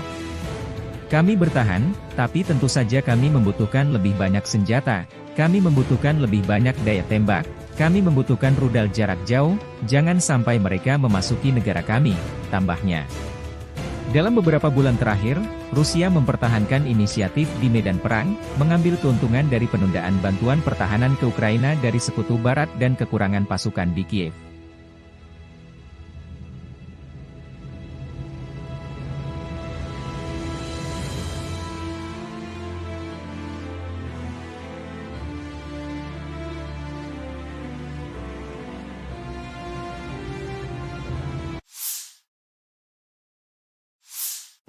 По поводу легитимности украинской власти. Действительно нужно проводить такой серьезный глубокий анализ. Но вот первое, что на виду, и то, что мне докладывают коллеги, заключается вот в чем. Конституция Украины предусматривает продление полномочий, но только Рады. О продлении полномочий президента в Конституции Украины ничего не сказано. Первое. Второе. Действительно, закон Украины о правовом статусе закона о правовом положении закона о военном положении говорит о том, что в период военного положения выборы президента не проводятся. Но это не значит, что они пролонгируются. Они не проводятся. Но кто сказал, что они должны быть пролонгированы? Об этом в Конституции ничего нет. Но есть статья 111 Конституции Украины, которая говорит о том, что в этом случае полномочия верховной власти, фактически президентские полномочия, передаются спикеру парламента. Тем более, что в условиях действия закона о военном положении полномочия парламента продлеваются. Вот это такой предварительный анализ. Надо внимательно посмотреть. Некоторые специалисты говорят, что есть противоречие между Конституцией, в которой говорится только о продлении полномочий Рады в условиях военного положения, и законом, о котором я только что сказал, закон от, по-моему, 2016 года, который определяет правовой статус военного положения. Там, как я уже сказал и повторяю, речь идет о том, что выборы президента не проводятся, но нигде не сказано, что они пролонгируются. И это проблема. Дело ведь в чем? Дело в том, что по своей сути украинская государственность основана на идее не на идее президентской республики, а на идее парламентско-президентской республики. И основные рычаги власти сосредотачиваются в представительном органе государства. Поэтому вполне логично, что так выстроена сама Конституция и другие правовые акты, которые принимались на ее основе.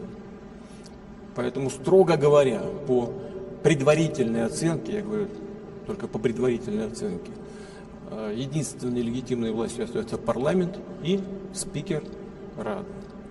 Ну а так, по большому счету, если бы хотели провести президентские выборы, надо было бы отменить тогда закон о военном положении, вот и все, и провести выборы. Но не захотели этого делать по ряду обстоятельств. Но я думаю, это уже не связано никак с Конституцией, что, может быть, задумка хозяев, сегодняшних хозяев Украины, они находятся за океаном, заключается в том, чтобы возложить на действующую сегодня исполнительную власть бремя принятия всех непопулярных решений, в том числе и принятие еще одного решения по дальнейшему понижению призывного возраста. Сейчас было 27, сейчас 25. Следующий этап может быть 23 или сразу 18 лет. И после принятия этого и других непопулярных решений, действующих сегодня как бы представители исполнительной власти, их, я думаю, заменят на людей, на плечах которых не будет этой ответственности за принятые непопулярные в народе решения. Их просто поменяют и все. Если задумка в этом, то, в принципе, тогда логика понятна. Ну, посмотрим, что будет происходить дальше. Но так же, как я и говорил в Минске, все-таки окончательно эту ситуацию должна сформулировать и дать ответ на то, что происходит в Украине, должна сформулировать в окончательном виде сама политическая и правовая система Украины. Здесь, мне кажется, на самом деле не так уж и сложно. Я в третий раз повторяю. Закон 2016 года говорит о том, что нельзя проводить выборы президента в условиях военного положения. Но нигде не сказано, что эти полномочия пролонгируются. Значит, что? Смотри 111 статью Конституции. Вся власть переходит спикеру парламента. Pesawat tempur Rusia mengganggu rotasi unit Ukraina lainnya. Rekaman dipublikasikan 29 Mei. Selama misi penerbangan, awak pesawat serang Su-25 menyerang dengan rudal pesawat terarah, menghancurkan peralatan khusus dan personel musuh di wilayah tanggung jawab kelompok pasukan Vostok, demikian keterangan video militer Rusia.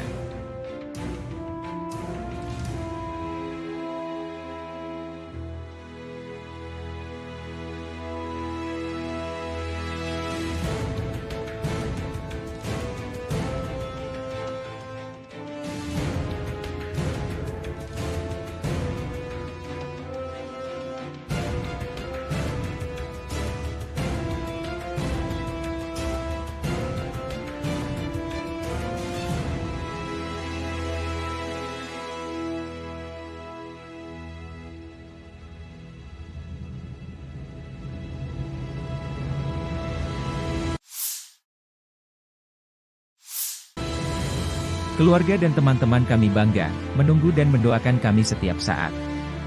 Pilot militer melakukan misi tempur siang dan malam, dan dalam kondisi meteorologi yang sulit, terbang pada ketinggian minimal.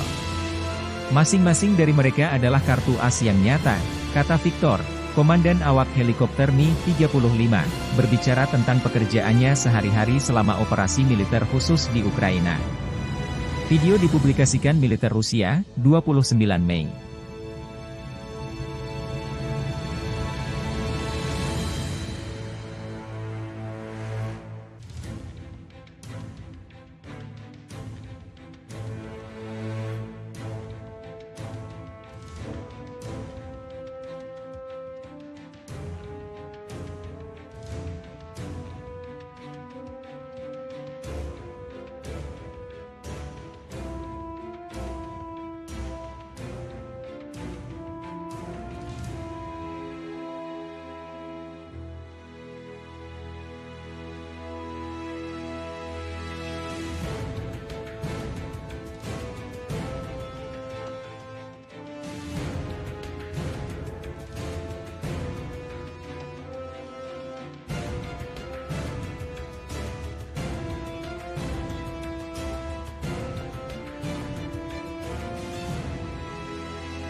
Angkatan Bersenjata Ukraina 29 Mei melansir 110 kontak senjata terjadi dalam 24 jam terakhir. 7 kontak senjata terjadi di arah Kharkiv. Satuan Angkatan Pertahanan Ukraina menghalau 4 serangan Rusia di distrik Staritsa dan Vovchansk. Situasinya tegang, namun dikendalikan oleh pasukan Ukraina. Saat ini, pertempuran berlanjut di wilayah Vovchansk, demikian pernyataan resmi Staf Umum Angkatan Bersenjata Ukraina. 19 bentrokan terjadi di arah Kupiansk. Pasukan pertahanan Ukraina menangkis 16 serangan musuh di wilayah pemukiman Sinkivka, Stepanovo-Selivka, Druselyubivka, Novoyehorivka dan Nevske. Staf Umum Angkatan Bersenjata Ukraina 29 Mei melansir militer Rusia total kehilangan 505.100 tentara di Ukraina sejak awal invasi besar-besaran 24 Februari 2022. Jumlah ini termasuk 1.300 korban yang diderita pasukan Rusia dalam 24 jam terakhir. Pasukan Vladimir Putin juga total kehilangan 7.700 tank, 14.891 kendaraan tempur lapis baja, 17.796 kendaraan dan tangki bahan bakar, 13.066 sistem artileri, 1.087 sistem peluncuran roket ganda, 815 sistem pertahanan udara, 357 pesawat terbang, 326 helikopter, 10.510 drone, 27 kapal dan perahu, dan 1 kapal selam.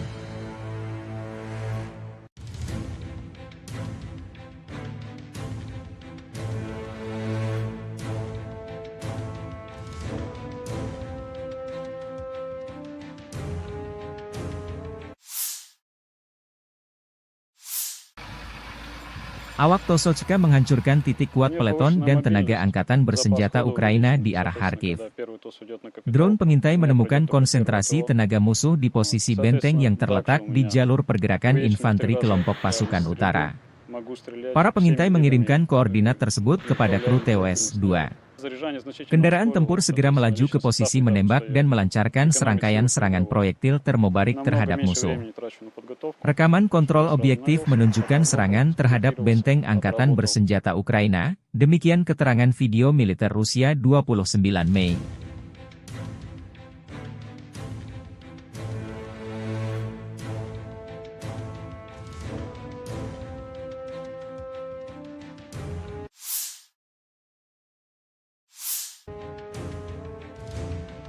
Presiden Ukraina 28 Mei mengunjungi pangkalan militer Melsprook tempat prajurit Ukraina dilatih menggunakan jet tempur F-16 produksi Amerika Serikat. Ukraina sangat menantikan jet tempur F-16 dari mitra baratnya untuk memperkuat pertahanan langit kita. Dan kami juga menunggu di rumah prajurit kami yang sedang berlatih pemeliharaan F-16 dan memiliki motivasi tinggi untuk memulai misi tempur dan mempercepat kemenangan bangsa kami, kata Zelensky. Gelombang pertama jet tempur F-16 akan dikirim ke Ukraina, mudah-mudahan dalam waktu dekat, namun sekitar setengah dari bantuan militer dari mitra barat datang terlambat, kata Menteri Pertahanan Ukraina Rustem Umerov dalam wawancara dengan Reuters yang diterbitkan 28 Mei. Beberapa negara NATO, Denmark, Belanda, Belgia, dan Norwegia berjanji untuk mengirimkan lusinan pesawat tempur F-16 buatan Amerika Serikat dari persediaan mereka. F-16 Denmark diperkirakan akan tiba pada awal musim panas ini, sedangkan jet tempur Belanda akan mulai tiba pada musim gugur. Kami membutuhkan sebanyak mungkin pesawat yang kami dapat, kata Umerov ketika ditanya tentang jumlah pesawat yang diperkirakan akan diterima oleh Ukraina. Seraya menambahkan bahwa negara tersebut saat ini fokus pada pelatihan pilot dan personel. Ukraina juga terus meningkatkan produksi senjata dan drone, serta kemampuan peperangan elektroniknya, menurut menteri tersebut. Rusia memiliki 500.000 tentara di Ukraina dan dekat perbatasannya dan bersiap untuk melibatkan 200.000 hingga 300.000 tentara lainnya, yang bertujuan untuk membuka front baru di utara untuk mulai menggunakan seluruh tenaga kerja dan daya tembak mereka, kata Umerov. Kami bertahan, tapi tentu saja kami membutuhkan lebih banyak senjata, kami membutuhkan lebih banyak daya tembak, kami membutuhkan rudal jarak jauh, jangan sampai mereka memasuki negara kami, tambahnya. Dalam beberapa bulan terakhir, Rusia mempertahankan inisiatif di medan perang, mengambil keuntungan dari penundaan bantuan pertahanan ke Ukraina dari Sekutu Barat dan kekurangan pasukan di Kiev.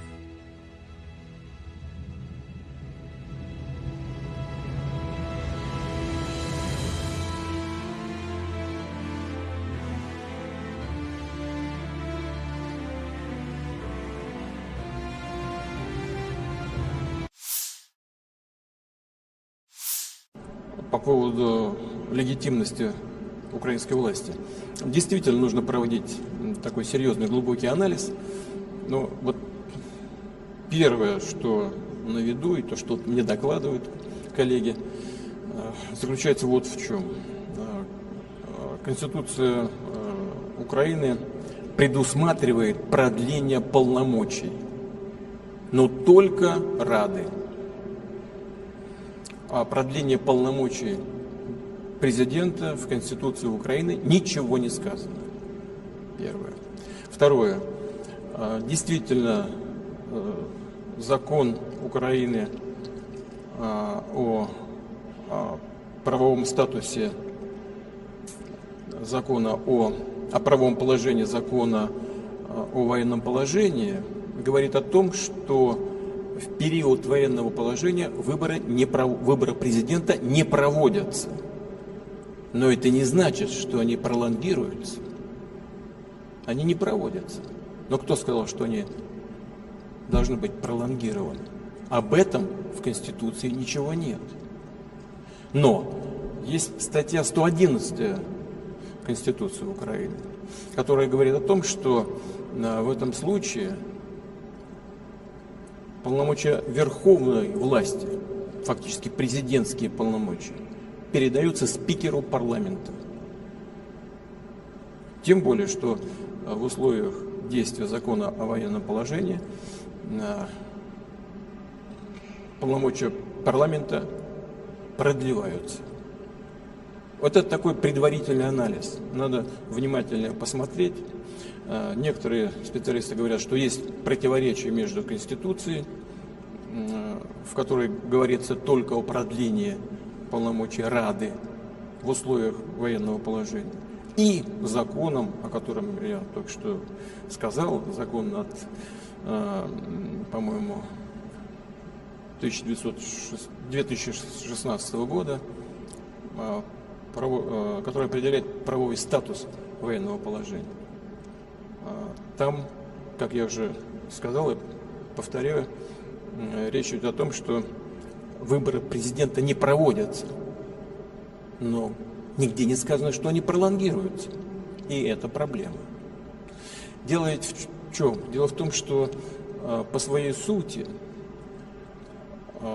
украинская государственность основана на идее не на идее президентской республики, а на идее парламентско-президентской республики. И основные рычаги власти сосредотачиваются в представительном органе государства. Поэтому вполне логично, что так выстроена сама Конституция и другие правовые акты, которые принимались на ее основе. Поэтому, строго говоря, по предварительной оценке, я говорю только по предварительной оценке, единственной легитимной властью остается парламент и спикер Рады. Ну а так, по большому счету, если бы хотели провести президентские выборы, надо было бы отменить тогда закон о военном положении, вот и все, и провести выборы. Но не захотели этого делать по ряду обстоятельств. Но я думаю, это уже не связано никак с Конституцией, что, может быть, задумка хозяев сегодняшних, хозяев Украины, они находятся за океаном, заключается в том, чтобы возложить на действующую сегодня исполнительную власть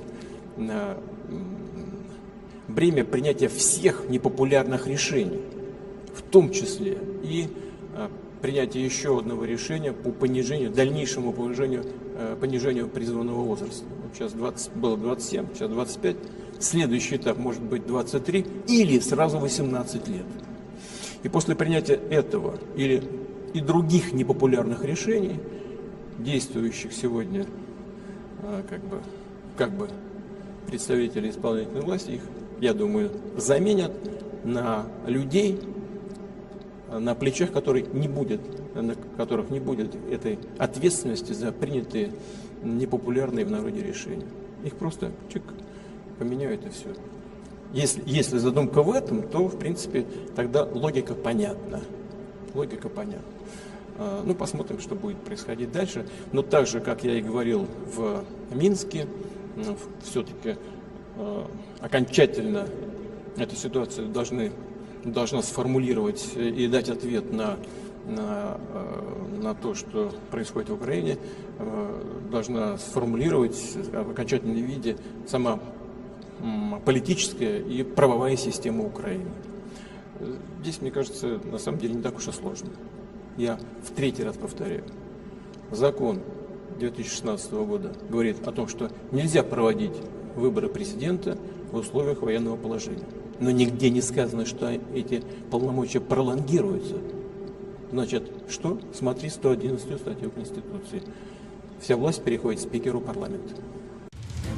Pesawat tempur Rusia mengganggu rotasi unit Ukraina lainnya. Rekaman dipublikasikan 29 Mei. Selama misi penerbangan, awak pesawat serang Su-25 menyerang dengan rudal pesawat terarah, menghancurkan peralatan khusus dan personel musuh di wilayah tanggung jawab kelompok pasukan Vostok, demikian keterangan video militer Rusia.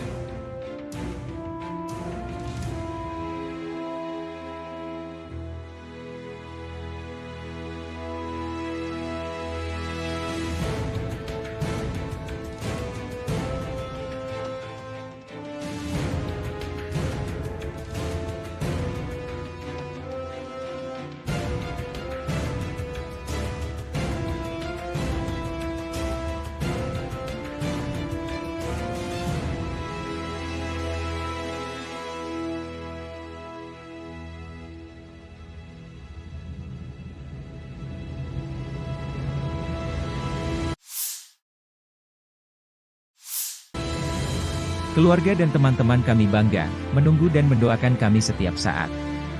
Pilot militer melakukan misi tempur siang dan malam, dan dalam kondisi meteorologi yang sulit, terbang pada ketinggian minimal. Masing-masing dari mereka adalah kartu as yang nyata, kata Victor, komandan awak helikopter Mi-35, berbicara tentang pekerjaannya sehari-hari selama operasi militer khusus di Ukraina. Video dipublikasikan militer Rusia, 29 Mei.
Angkatan Bersenjata Ukraina 29 Mei melansir 110 kontak senjata terjadi dalam 24 jam terakhir. 7 kontak senjata terjadi di arah Kharkiv. Satuan Angkatan Pertahanan Ukraina menghalau 4 serangan Rusia di distrik Staritsa dan Vovchansk. Situasinya tegang, namun dikendalikan oleh pasukan Ukraina. Saat ini, pertempuran berlanjut di wilayah Vovchansk, demikian pernyataan resmi Staf Umum Angkatan Bersenjata Ukraina. 19 bentrokan terjadi di arah Kupiansk. Pasukan pertahanan Ukraina menangkis 16 serangan musuh di wilayah pemukiman Sinkivka, Stepovanovselivka, Druselyubivka, Novoyehorivka dan Nevske. Staf Umum Angkatan Bersenjata Ukraina 29 Mei melansir militer Rusia total kehilangan 505.100 tentara di Ukraina sejak awal invasi besar-besaran 24 Februari 2022. Jumlah ini termasuk 1.300 korban yang diderita pasukan Rusia dalam 24 jam terakhir. Pasukan Vladimir Putin juga total kehilangan 7.700 tank, 14.891 kendaraan tempur lapis baja, 17.796 kendaraan dan tangki bahan bakar, 13.066 sistem artileri, 1.087 sistem peluncuran roket ganda, 815 sistem pertahanan udara, 357 pesawat terbang, 326 helikopter, 10.510 drone, 27 kapal dan perahu, dan 1 kapal selam.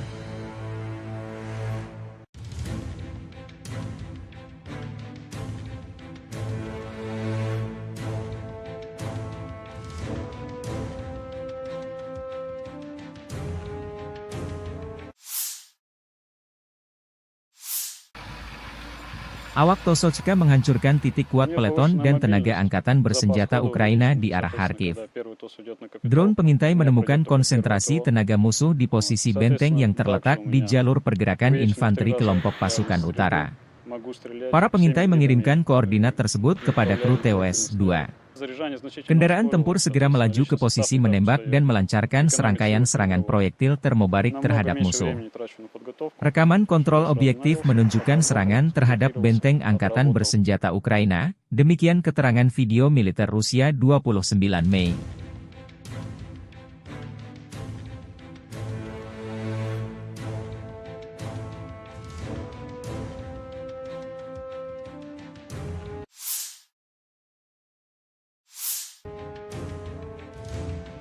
Presiden Ukraina 28 Mei mengunjungi pangkalan militer Melsprook tempat prajurit Ukraina dilatih menggunakan jet tempur F-16 produksi Amerika Serikat. Ukraina sangat menantikan jet tempur F-16 dari mitra baratnya untuk memperkuat pertahanan langit kita. Dan kami juga menunggu di rumah prajurit kami yang sedang berlatih pemeliharaan F-16 dan memiliki motivasi tinggi untuk memulai misi tempur dan mempercepat kemenangan bangsa kami, kata Zelensky. Gelombang pertama jet tempur F-16 akan dikirim ke Ukraina, mudah-mudahan dalam waktu dekat, namun sekitar setengah dari bantuan militer dari mitra barat datang terlambat, kata Menteri Pertahanan Ukraina Rustem Umerov dalam wawancara dengan Reuters yang diterbitkan 28 Mei. Beberapa negara NATO, Denmark, Belanda, Belgia, dan Norwegia berjanji untuk mengirimkan lusinan pesawat tempur F-16 buatan Amerika Serikat dari persediaan mereka. F-16 Denmark diperkirakan akan tiba pada awal musim panas ini, sedangkan jet tempur Belanda akan mulai tiba pada musim gugur. Kami membutuhkan sebanyak mungkin pesawat yang kami dapat, kata Umerov ketika ditanya tentang jumlah pesawat yang diperkirakan akan diterima oleh Ukraina. Seraya menambahkan bahwa negara tersebut saat ini fokus pada pelatihan pilot dan personel. Ukraina juga terus meningkatkan produksi senjata dan drone, serta kemampuan peperangan elektroniknya, menurut menteri tersebut. Rusia memiliki 500.000 tentara di Ukraina dan dekat perbatasannya dan bersiap untuk melibatkan 200.000 hingga 300.000 tentara lainnya, yang bertujuan untuk membuka front baru di utara untuk mulai menggunakan seluruh tenaga kerja dan daya tembak mereka, kata Umerov. Kami bertahan, tapi tentu saja kami membutuhkan lebih banyak senjata, kami membutuhkan lebih banyak daya tembak, kami membutuhkan rudal jarak jauh, jangan sampai mereka memasuki negara kami, tambahnya. Dalam beberapa bulan terakhir, Rusia mempertahankan inisiatif di medan perang, mengambil keuntungan dari penundaan bantuan pertahanan ke Ukraina dari Sekutu Barat dan kekurangan pasukan di Kiev.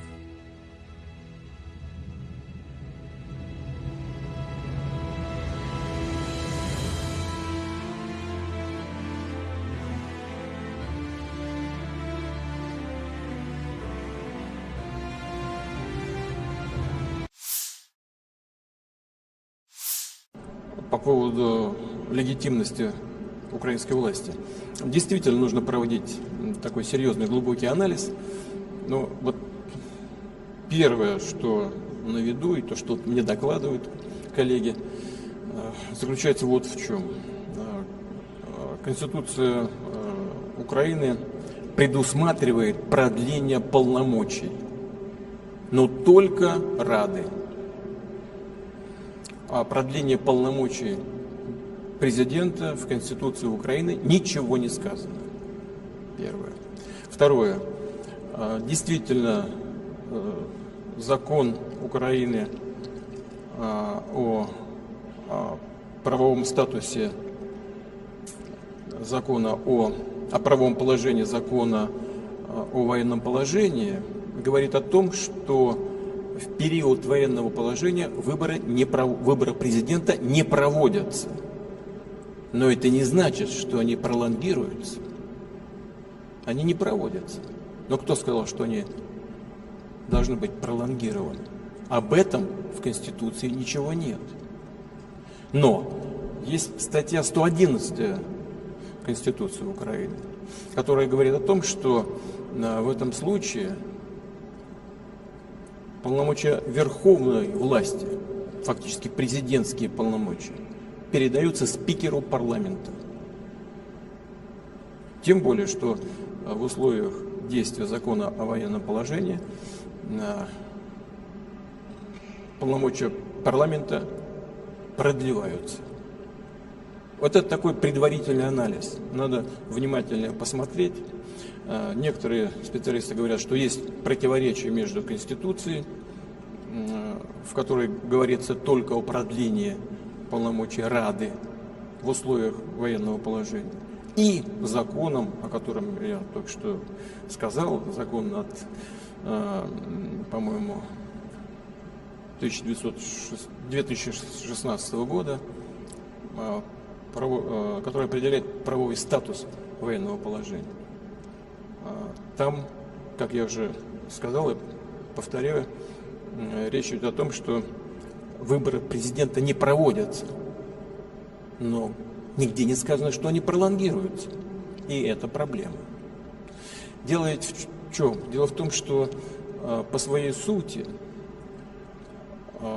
украинская государственность основана на идее не на идее президентской республики, а на идее парламентско-президентской республики.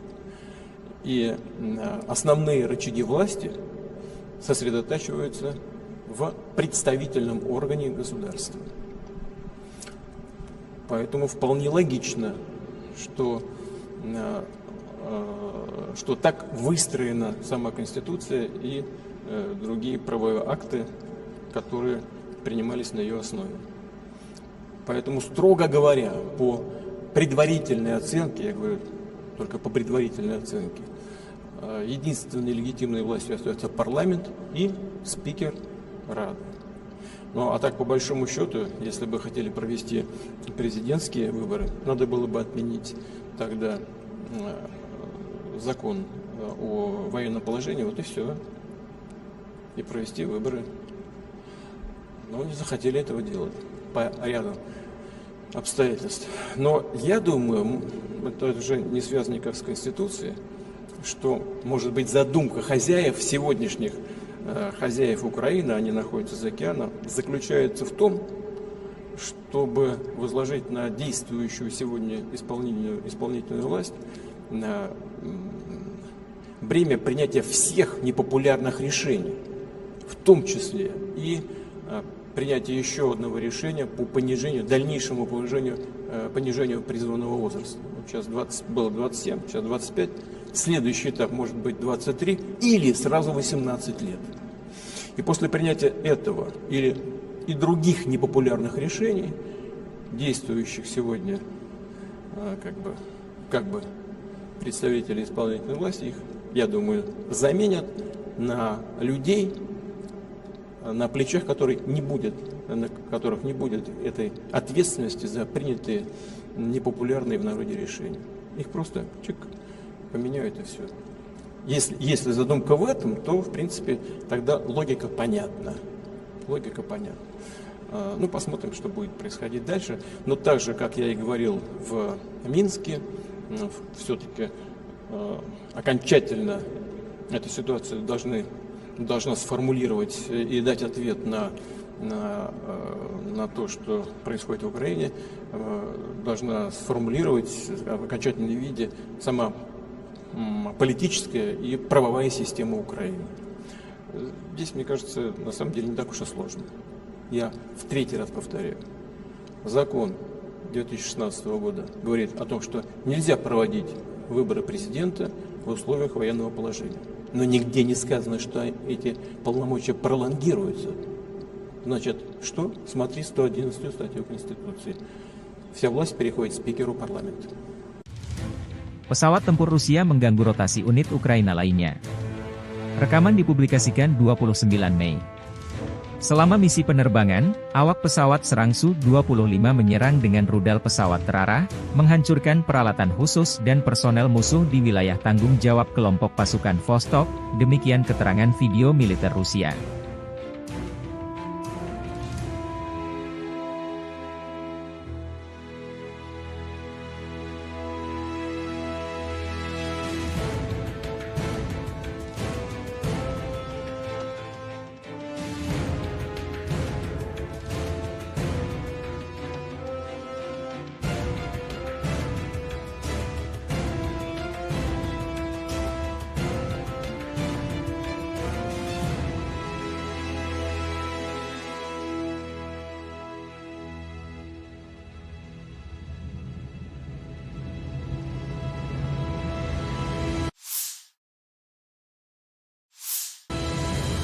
Keluarga dan teman-teman kami bangga, menunggu dan mendoakan kami setiap saat. Pilot militer melakukan misi tempur siang dan malam, dan dalam kondisi meteorologi yang sulit, terbang pada ketinggian minimal. Masing-masing dari mereka adalah kartu as yang nyata, kata Victor, komandan awak helikopter Mi-35, berbicara tentang pekerjaannya sehari-hari selama operasi militer khusus di Ukraina. Video dipublikasikan militer Rusia, 29 Mei.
Angkatan Bersenjata Ukraina 29 Mei melansir 110 kontak senjata terjadi dalam 24 jam terakhir.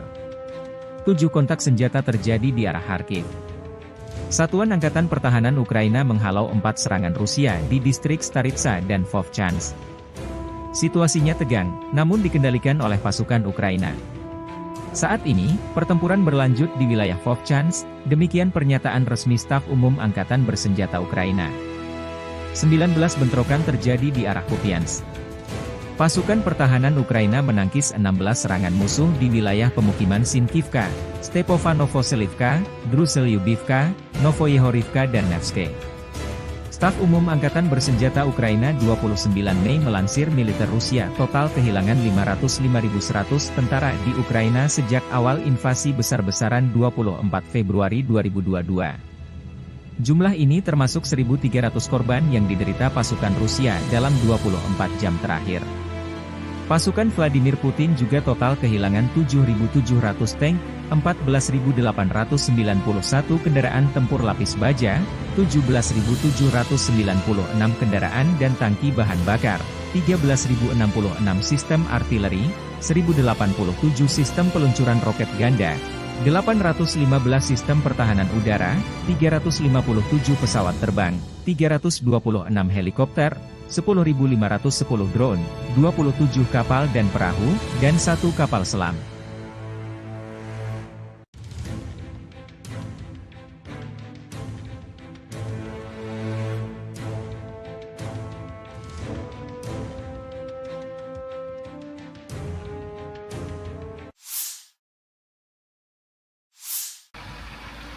Awak Tosochka menghancurkan titik kuat peleton dan tenaga angkatan bersenjata Ukraina di arah Kharkiv. Drone pengintai menemukan konsentrasi tenaga musuh di posisi benteng yang terletak di jalur pergerakan infanteri kelompok pasukan utara. Para pengintai mengirimkan koordinat tersebut kepada kru TOS-2. Kendaraan tempur segera melaju ke posisi menembak dan melancarkan serangkaian serangan proyektil termobarik terhadap musuh. Rekaman kontrol objektif menunjukkan serangan terhadap benteng angkatan bersenjata Ukraina, demikian keterangan video militer Rusia 29 Mei.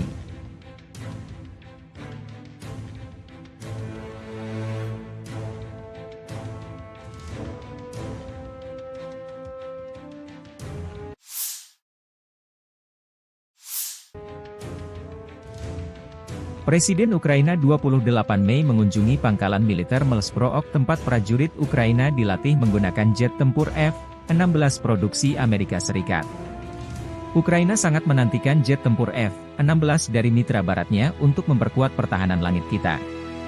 Dan kami juga menunggu di rumah prajurit kami yang sedang berlatih pemeliharaan F-16 dan memiliki motivasi tinggi untuk memulai misi tempur dan mempercepat kemenangan bangsa kami, kata Zelensky.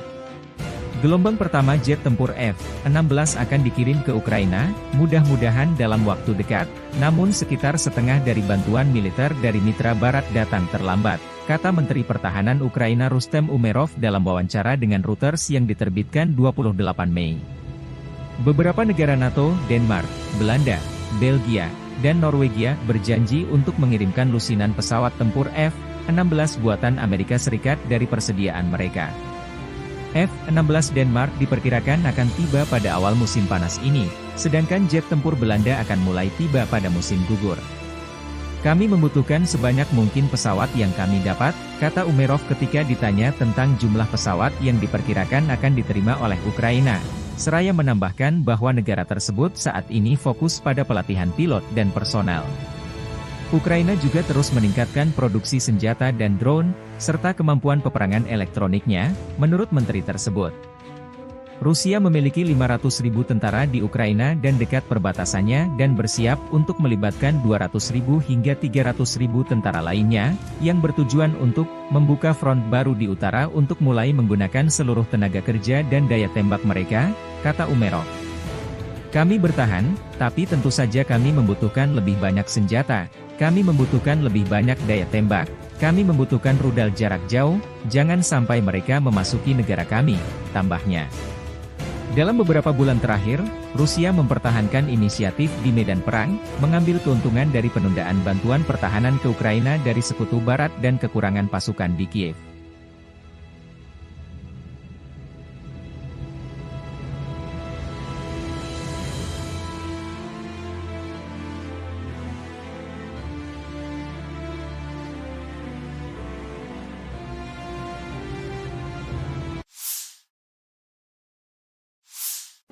По поводу легитимности украинской власти. Действительно нужно проводить такой серьезный глубокий анализ. Но вот первое, что на виду, и то, что мне докладывают коллеги, заключается вот в чем. Конституция Украины предусматривает продление полномочий, но только Рады. О продлении полномочий президента в Конституции Украины ничего не сказано. Первое. Второе. Действительно, закон Украины о правовом статусе закона о правовом положении закона о военном положении говорит о том, что в период военного положения выборы президента не проводятся.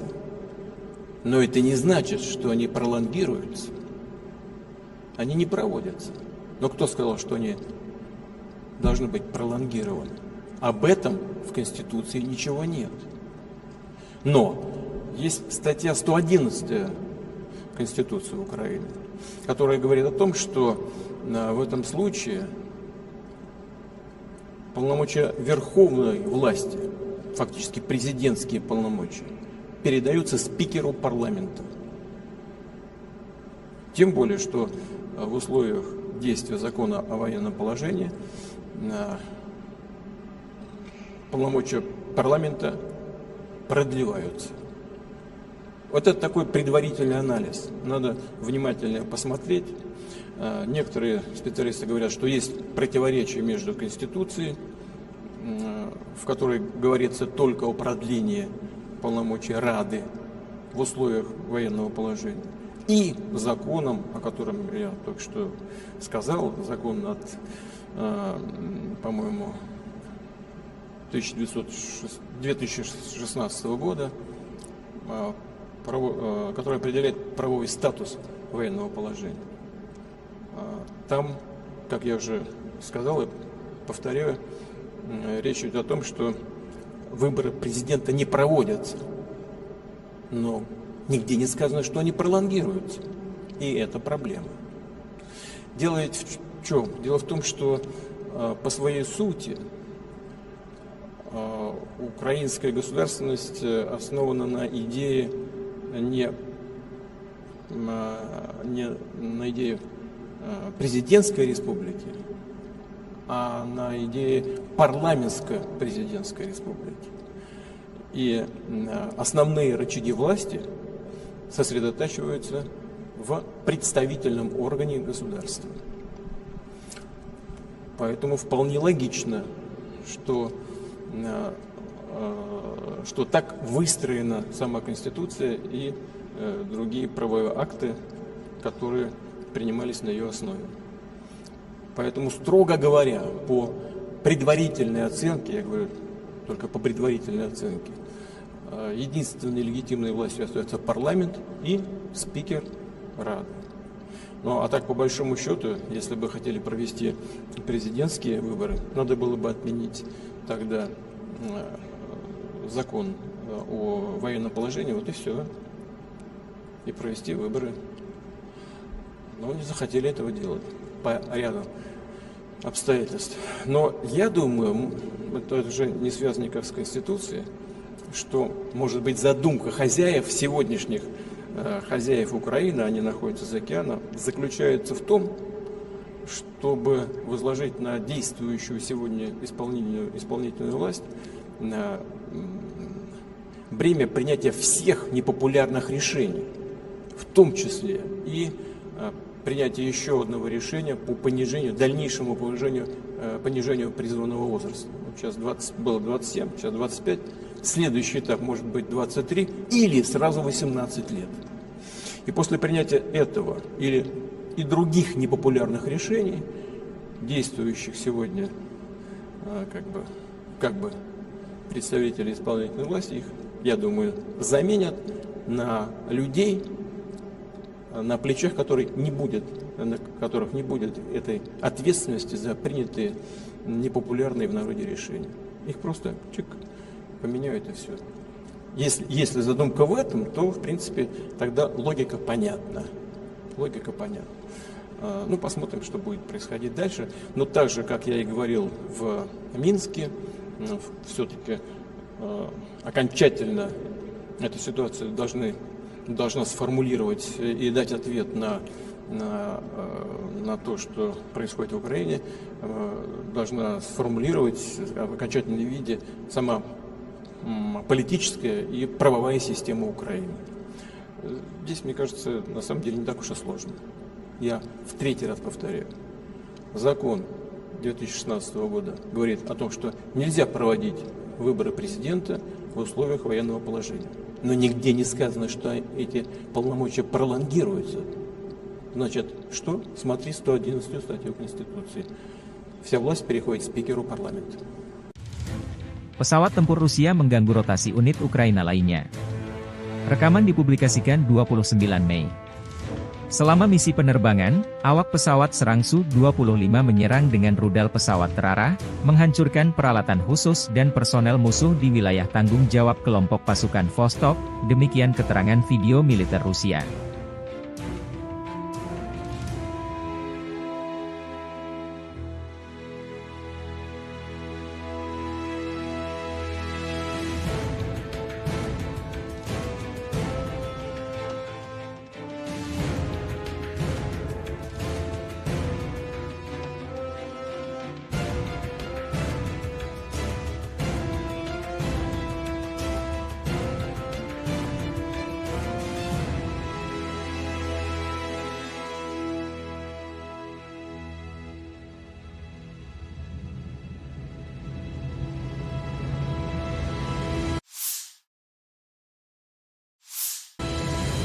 Keluarga dan teman-teman kami bangga, menunggu dan mendoakan kami setiap saat. Pilot militer melakukan misi tempur siang dan malam, dan dalam kondisi meteorologi yang sulit, terbang pada ketinggian minimal. Masing-masing dari mereka adalah kartu as yang nyata, kata Victor, komandan awak helikopter Mi-35, berbicara tentang pekerjaannya sehari-hari selama operasi militer khusus di Ukraina. Video dipublikasikan militer Rusia, 29 Mei.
Angkatan Bersenjata Ukraina 29 Mei melansir 110 kontak senjata terjadi dalam 24 jam terakhir. 7 kontak senjata terjadi di arah Kharkiv. Satuan Angkatan Pertahanan Ukraina menghalau 4 serangan Rusia di distrik Staritsa dan Vovchansk. Situasinya tegang, namun dikendalikan oleh pasukan Ukraina. Saat ini, pertempuran berlanjut di wilayah Vovchansk, demikian pernyataan resmi Staf Umum Angkatan Bersenjata Ukraina. 19 bentrokan terjadi di arah Kupiansk. Pasukan pertahanan Ukraina menangkis 16 serangan musuh di wilayah pemukiman Sinkivka, Stepovanovselivka, Druselyubivka, Novoyehorivka dan Nevske. Staf Umum Angkatan Bersenjata Ukraina 29 Mei melansir militer Rusia total kehilangan 505.100 tentara di Ukraina sejak awal invasi besar-besaran 24 Februari 2022. Jumlah ini termasuk 1.300 korban yang diderita pasukan Rusia dalam 24 jam terakhir. Pasukan Vladimir Putin juga total kehilangan 7.700 tank, 14.891 kendaraan tempur lapis baja, 17.796 kendaraan dan tangki bahan bakar, 13.066 sistem artileri, 1.087 sistem peluncuran roket ganda, 815 sistem pertahanan udara, 357 pesawat terbang, 326 helikopter, 10.510 drone, 27 kapal dan perahu, dan 1 kapal selam.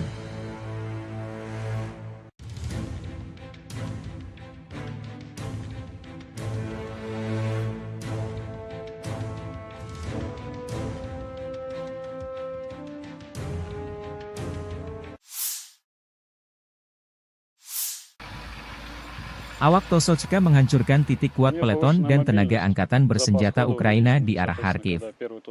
Drone pengintai menemukan konsentrasi tenaga musuh di posisi benteng yang terletak di jalur pergerakan infanteri kelompok pasukan utara.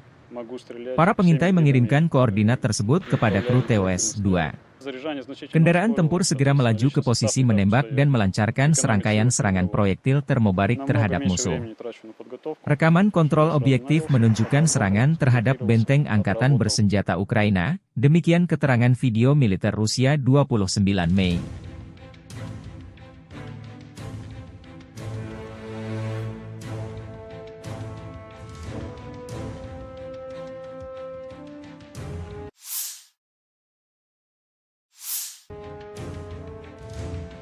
Presiden Ukraina 28 Mei mengunjungi pangkalan militer Melsprook tempat prajurit Ukraina dilatih menggunakan jet tempur F-16 produksi Amerika Serikat. Ukraina sangat menantikan jet tempur F-16 dari mitra baratnya untuk memperkuat pertahanan langit kita. Dan kami juga menunggu di rumah prajurit kami yang sedang berlatih pemeliharaan F-16 dan memiliki motivasi tinggi untuk memulai misi tempur dan mempercepat kemenangan bangsa kami, kata Zelensky.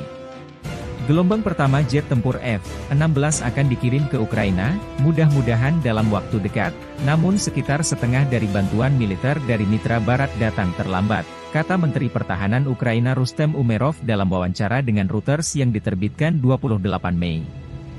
Beberapa negara NATO, Denmark, Belanda, Belgia, dan Norwegia berjanji untuk mengirimkan lusinan pesawat tempur F-16 buatan Amerika Serikat dari persediaan mereka. F-16 Denmark diperkirakan akan tiba pada awal musim panas ini, sedangkan jet tempur Belanda akan mulai tiba pada musim gugur. Kami membutuhkan sebanyak mungkin pesawat yang kami dapat, kata Umerov ketika ditanya tentang jumlah pesawat yang diperkirakan akan diterima oleh Ukraina. Seraya menambahkan bahwa negara tersebut saat ini fokus pada pelatihan pilot dan personel. Ukraina juga terus meningkatkan produksi senjata dan drone, serta kemampuan peperangan elektroniknya, menurut menteri tersebut. Rusia memiliki 500.000 tentara di Ukraina dan dekat perbatasannya dan bersiap untuk melibatkan 200.000 hingga 300.000 tentara lainnya, yang bertujuan untuk membuka front baru di utara untuk mulai menggunakan seluruh tenaga kerja dan daya tembak mereka, kata Umerov. Kami bertahan, tapi tentu saja kami membutuhkan lebih banyak senjata. Kami membutuhkan lebih banyak daya tembak, kami membutuhkan rudal jarak jauh, jangan sampai mereka memasuki negara kami, tambahnya. Dalam beberapa bulan terakhir, Rusia mempertahankan inisiatif di medan perang, mengambil keuntungan dari penundaan bantuan pertahanan ke Ukraina dari Sekutu Barat dan kekurangan pasukan di Kiev.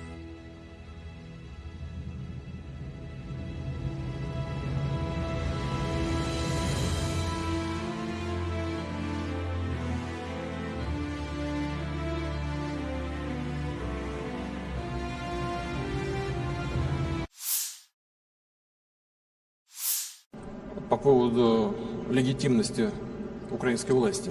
Действительно нужно проводить такой серьезный глубокий анализ. Но вот первое, что на виду, и то, что мне докладывают коллеги, заключается вот в чем. Конституция Украины предусматривает продление полномочий, но только Рады. О продлении полномочий президента в Конституции Украины ничего не сказано. Первое. Второе. Действительно, закон Украины о правовом статусе закона о правовом положении закона о военном положении говорит о том, что в период военного положения выборы президента не проводятся. Но это не значит, что они пролонгируются. Они не проводятся. Но кто сказал, что они должны быть пролонгированы? Об этом в Конституции ничего нет. Но есть статья 111 Конституции Украины, которая говорит о том, что в этом случае полномочия верховной власти, фактически президентские полномочия, передаются спикеру парламента. Тем более, что в условиях действия закона о военном положении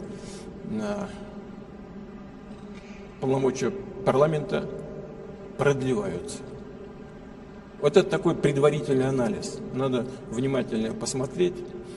Некоторые специалисты говорят, что есть противоречие между Конституцией в которой говорится только о продлении полномочий Рады в условиях военного положения, и законом, о котором я только что сказал, закон от, по-моему, 2016 года, который определяет правовой статус военного положения.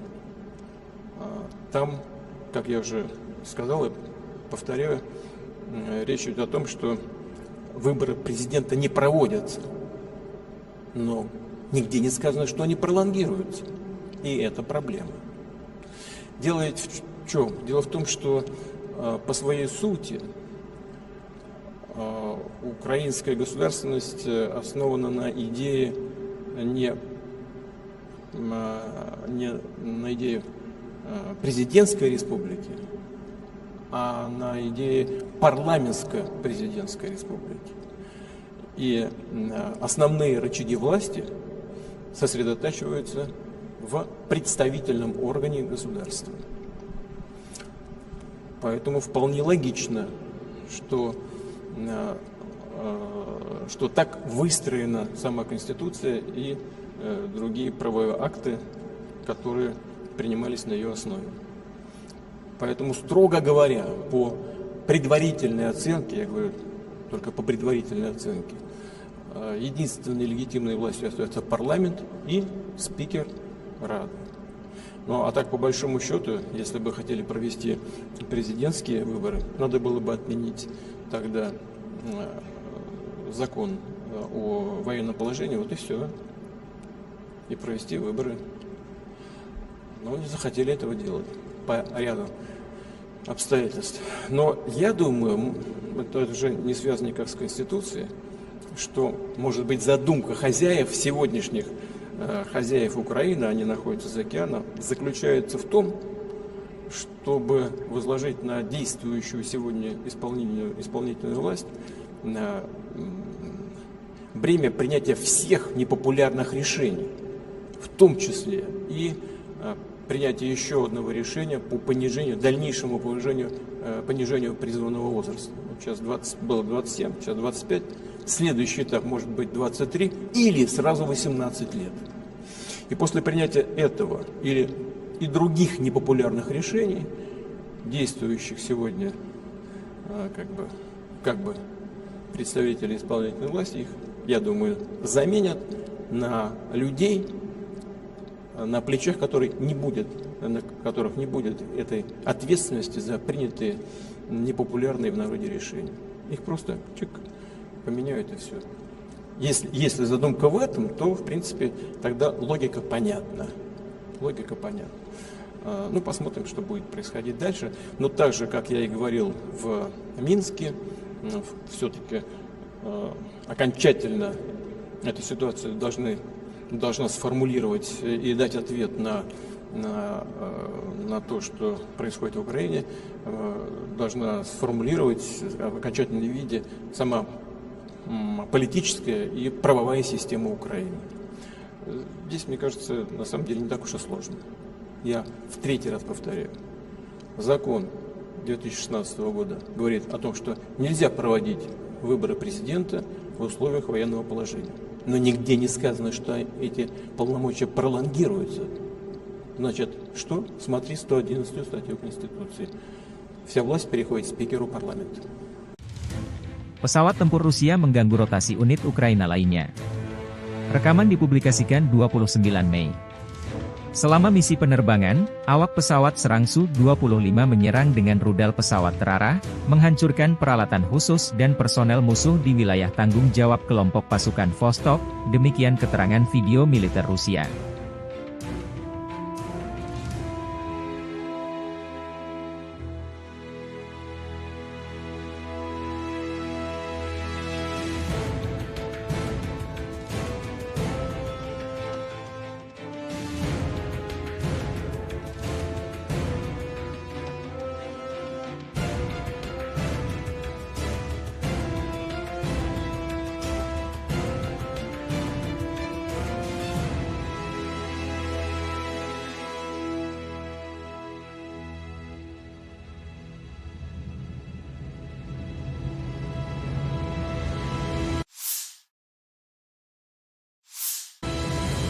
Keluarga dan teman-teman kami bangga, menunggu dan mendoakan kami setiap saat. Pilot militer melakukan misi tempur siang dan malam, dan dalam kondisi meteorologi yang sulit, terbang pada ketinggian minimal. Masing-masing dari mereka adalah kartu as yang nyata, kata Victor, komandan awak helikopter Mi-35, berbicara tentang pekerjaannya sehari-hari selama operasi militer khusus di Ukraina. Video dipublikasikan militer Rusia, 29 Mei.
Angkatan Bersenjata Ukraina 29 Mei melansir 110 kontak senjata terjadi dalam 24 jam terakhir. 7 kontak senjata terjadi di arah Kharkiv. Satuan Angkatan Pertahanan Ukraina menghalau 4 serangan Rusia di distrik Staritsa dan Vovchansk. Situasinya tegang, namun dikendalikan oleh pasukan Ukraina. Saat ini, pertempuran berlanjut di wilayah Vovchansk, demikian pernyataan resmi Staf Umum Angkatan Bersenjata Ukraina. 19 bentrokan terjadi di arah Kupiansk. Pasukan pertahanan Ukraina menangkis 16 serangan musuh di wilayah pemukiman Sinkivka, Stepanovo-Selivka, Druselyubivka, Novoyehorivka dan Nevske. Staf Umum Angkatan Bersenjata Ukraina 29 Mei melansir militer Rusia total kehilangan 505.100 tentara di Ukraina sejak awal invasi besar-besaran 24 Februari 2022. Jumlah ini termasuk 1.300 korban yang diderita pasukan Rusia dalam 24 jam terakhir. Pasukan Vladimir Putin juga total kehilangan 7.700 tank, 14.891 kendaraan tempur lapis baja, 17.796 kendaraan dan tangki bahan bakar, 13.066 sistem artileri, 1.087 sistem peluncuran roket ganda, 815 sistem pertahanan udara, 357 pesawat terbang, 326 helikopter, 10.510 drone, 27 kapal dan perahu, dan 1 kapal selam.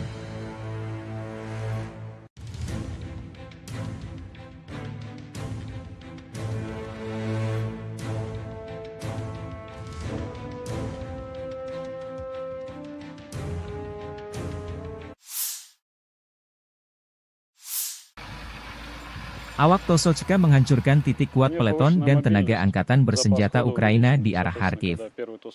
Drone pengintai menemukan konsentrasi tenaga musuh di posisi benteng yang terletak di jalur pergerakan infanteri kelompok pasukan utara. Para pengintai mengirimkan koordinat tersebut kepada kru TOS-2. Kendaraan tempur segera melaju ke posisi menembak dan melancarkan serangkaian serangan proyektil termobarik terhadap musuh. Rekaman kontrol objektif menunjukkan serangan terhadap benteng angkatan bersenjata Ukraina, demikian keterangan video militer Rusia 29 Mei.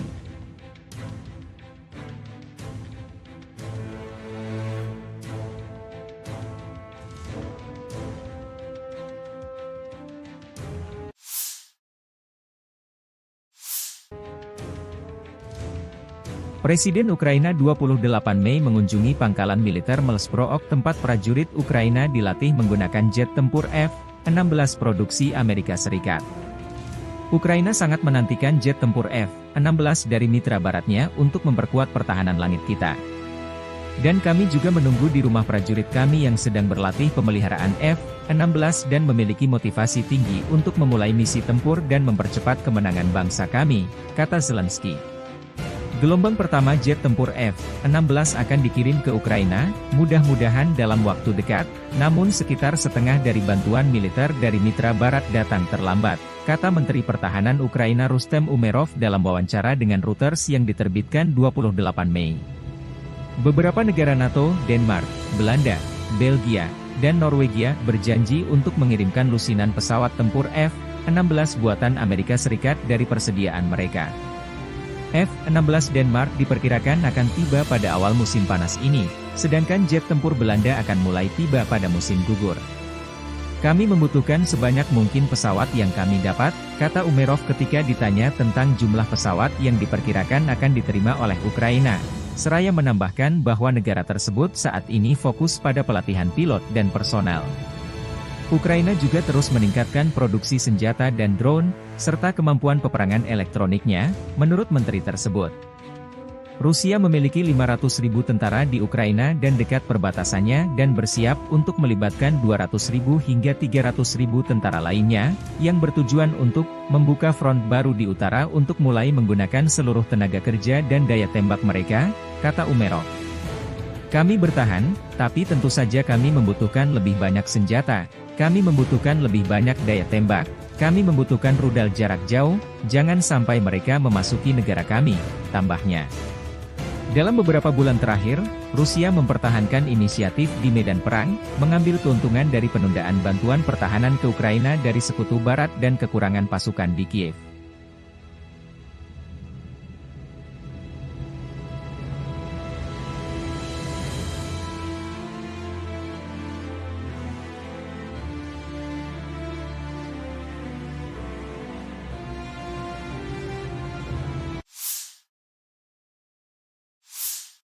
По поводу легитимности украинской власти. Действительно нужно проводить такой серьезный, глубокий анализ. Но вот первое, что на виду, и то, что мне докладывают коллеги, заключается вот в чем. Конституция Украины предусматривает продление полномочий, но только Рады. О продлении полномочий президента в Конституции Украины ничего не сказано. Первое. Второе. Действительно, закон Украины о правовом статусе закона о правовом положении закона о военном положении говорит о том, что в период военного положения выборы президента не проводятся. Но это не значит, что они пролонгируются. Они не проводятся. Но кто сказал, что они должны быть пролонгированы? Об этом в Конституции ничего нет. Но есть статья 111 Конституции Украины, которая говорит о том, что в этом случае полномочия верховной власти, фактически президентские полномочия, передаются спикеру парламента. Тем более, что в условиях действия закона о военном положении полномочия парламента продлеваются. Вот это такой предварительный анализ. Надо внимательно посмотреть. Некоторые специалисты говорят, что есть противоречие между Конституцией, в которой говорится только о продлении полномочий Рады в условиях военного положения, и законом, о котором я только что сказал, закон от, по-моему, 2016 года, который определяет правовой статус военного положения. Там, как я уже сказал и повторяю, речь идет о том, что выборы президента не проводятся, но нигде не сказано, что они пролонгируются, и это проблема. Дело ведь в чем? Дело в том, что по своей сути украинская государственность основана на идее не на идее президентской республики, а на идее парламентско-президентской республики. И основные рычаги власти сосредотачиваются в представительном органе государства. Поэтому вполне логично, что так выстроена сама Конституция и другие правовые акты, которые принимались на ее основе. Поэтому, строго говоря, по предварительной оценке, я говорю только по предварительной оценке, единственной легитимной властью остается парламент и спикер Рады.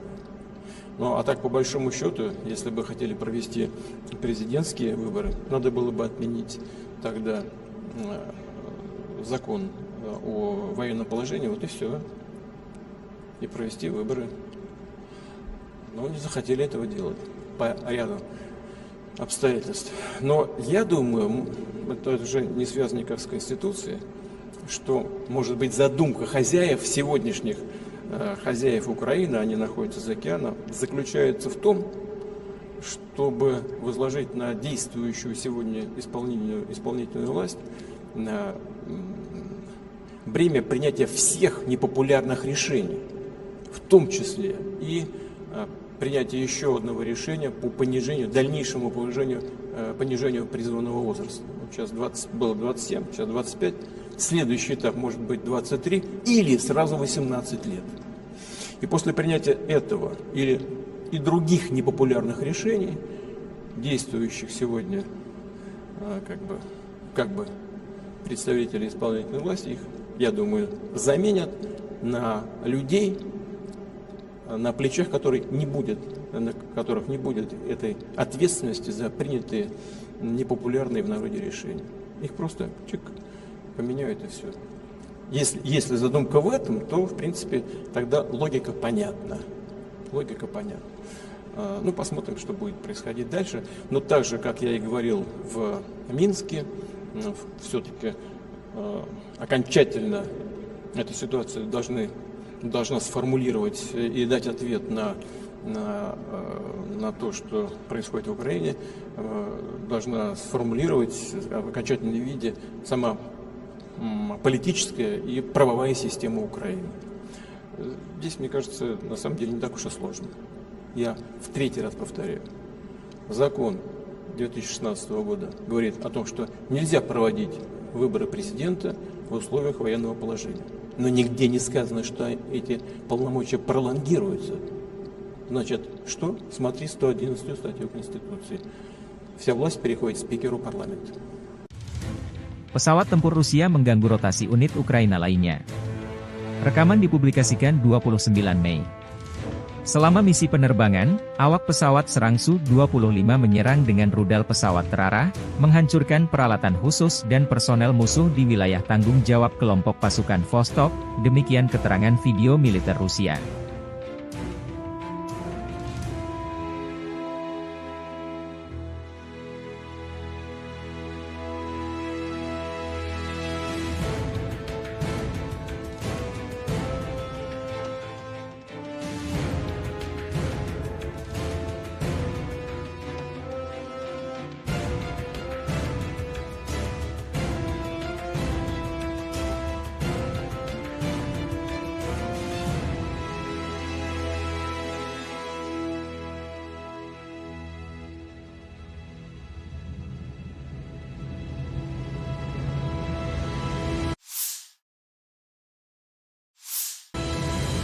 Keluarga dan teman-teman kami bangga, menunggu dan mendoakan kami setiap saat.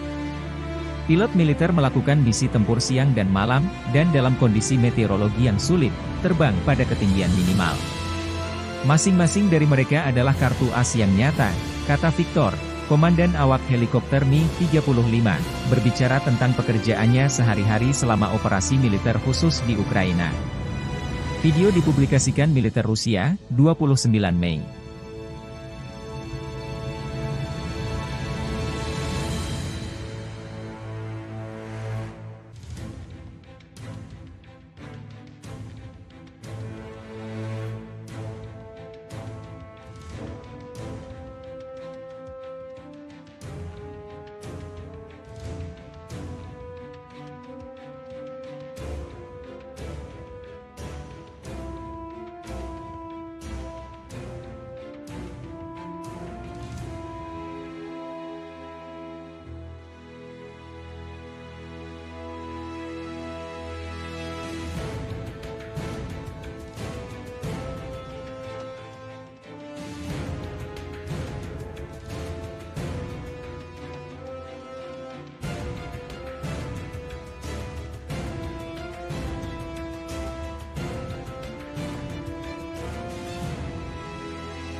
Angkatan Bersenjata Ukraina 29 Mei melansir 110 kontak senjata terjadi dalam 24 jam terakhir. 7 kontak senjata terjadi di arah Kharkiv. Satuan Angkatan Pertahanan Ukraina menghalau 4 serangan Rusia di distrik Staritsa dan Vovchansk. Situasinya tegang, namun dikendalikan oleh pasukan Ukraina. Saat ini, pertempuran berlanjut di wilayah Vovchansk, demikian pernyataan resmi Staf Umum Angkatan Bersenjata Ukraina. 19 bentrokan terjadi di arah Kupiansk. Pasukan pertahanan Ukraina menangkis 16 serangan musuh di wilayah pemukiman Sinkivka, Stepovanovselivka, Druselyubivka, Novoyehorivka dan Nevske. Staf Umum Angkatan Bersenjata Ukraina 29 Mei melansir militer Rusia total kehilangan 505.100 tentara di Ukraina sejak awal invasi besar-besaran 24 Februari 2022. Jumlah ini termasuk 1.300 korban yang diderita pasukan Rusia dalam 24 jam terakhir. Pasukan Vladimir Putin juga total kehilangan 7.700 tank, 14.891 kendaraan tempur lapis baja, 17.796 kendaraan dan tangki bahan bakar, 13.066 sistem artileri, 1.087 sistem peluncuran roket ganda, 815 sistem pertahanan udara, 357 pesawat terbang, 326 helikopter, 10.510 drone, 27 kapal dan perahu, dan 1 kapal selam.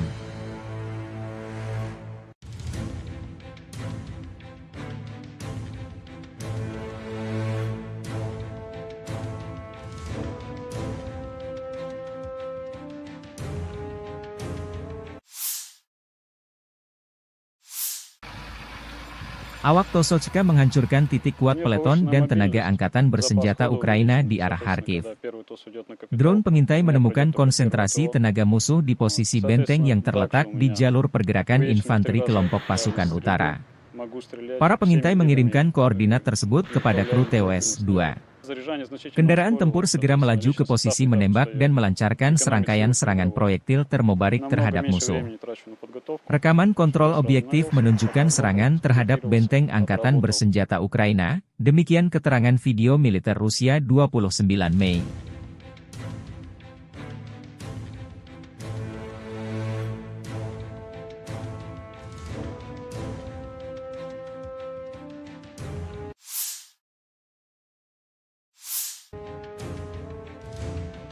Presiden Ukraina 28 Mei mengunjungi pangkalan militer Melsprook tempat prajurit Ukraina dilatih menggunakan jet tempur F-16 produksi Amerika Serikat. Ukraina sangat menantikan jet tempur F-16 dari mitra baratnya untuk memperkuat pertahanan langit kita. Dan kami juga menunggu di rumah prajurit kami yang sedang berlatih pemeliharaan F-16 dan memiliki motivasi tinggi untuk memulai misi tempur dan mempercepat kemenangan bangsa kami, kata Zelensky. Gelombang pertama jet tempur F-16 akan dikirim ke Ukraina, mudah-mudahan dalam waktu dekat, namun sekitar setengah dari bantuan militer dari mitra barat datang terlambat, kata Menteri Pertahanan Ukraina Rustem Umerov dalam wawancara dengan Reuters yang diterbitkan 28 Mei. Beberapa negara NATO, Denmark, Belanda, Belgia, dan Norwegia berjanji untuk mengirimkan lusinan pesawat tempur F-16 buatan Amerika Serikat dari persediaan mereka. F-16 Denmark diperkirakan akan tiba pada awal musim panas ini, sedangkan jet tempur Belanda akan mulai tiba pada musim gugur. Kami membutuhkan sebanyak mungkin pesawat yang kami dapat, kata Umerov ketika ditanya tentang jumlah pesawat yang diperkirakan akan diterima oleh Ukraina. Seraya menambahkan bahwa negara tersebut saat ini fokus pada pelatihan pilot dan personel. Ukraina juga terus meningkatkan produksi senjata dan drone, serta kemampuan peperangan elektroniknya, menurut menteri tersebut. Rusia memiliki 500.000 tentara di Ukraina dan dekat perbatasannya dan bersiap untuk melibatkan 200.000 hingga 300.000 tentara lainnya, yang bertujuan untuk membuka front baru di utara untuk mulai menggunakan seluruh tenaga kerja dan daya tembak mereka, kata Umerov. Kami bertahan, tapi tentu saja kami membutuhkan lebih banyak senjata, kami membutuhkan lebih banyak daya tembak, kami membutuhkan rudal jarak jauh, jangan sampai mereka memasuki negara kami, tambahnya. Dalam beberapa bulan terakhir, Rusia mempertahankan inisiatif di medan perang, mengambil keuntungan dari penundaan bantuan pertahanan ke Ukraina dari Sekutu Barat dan kekurangan pasukan di Kiev.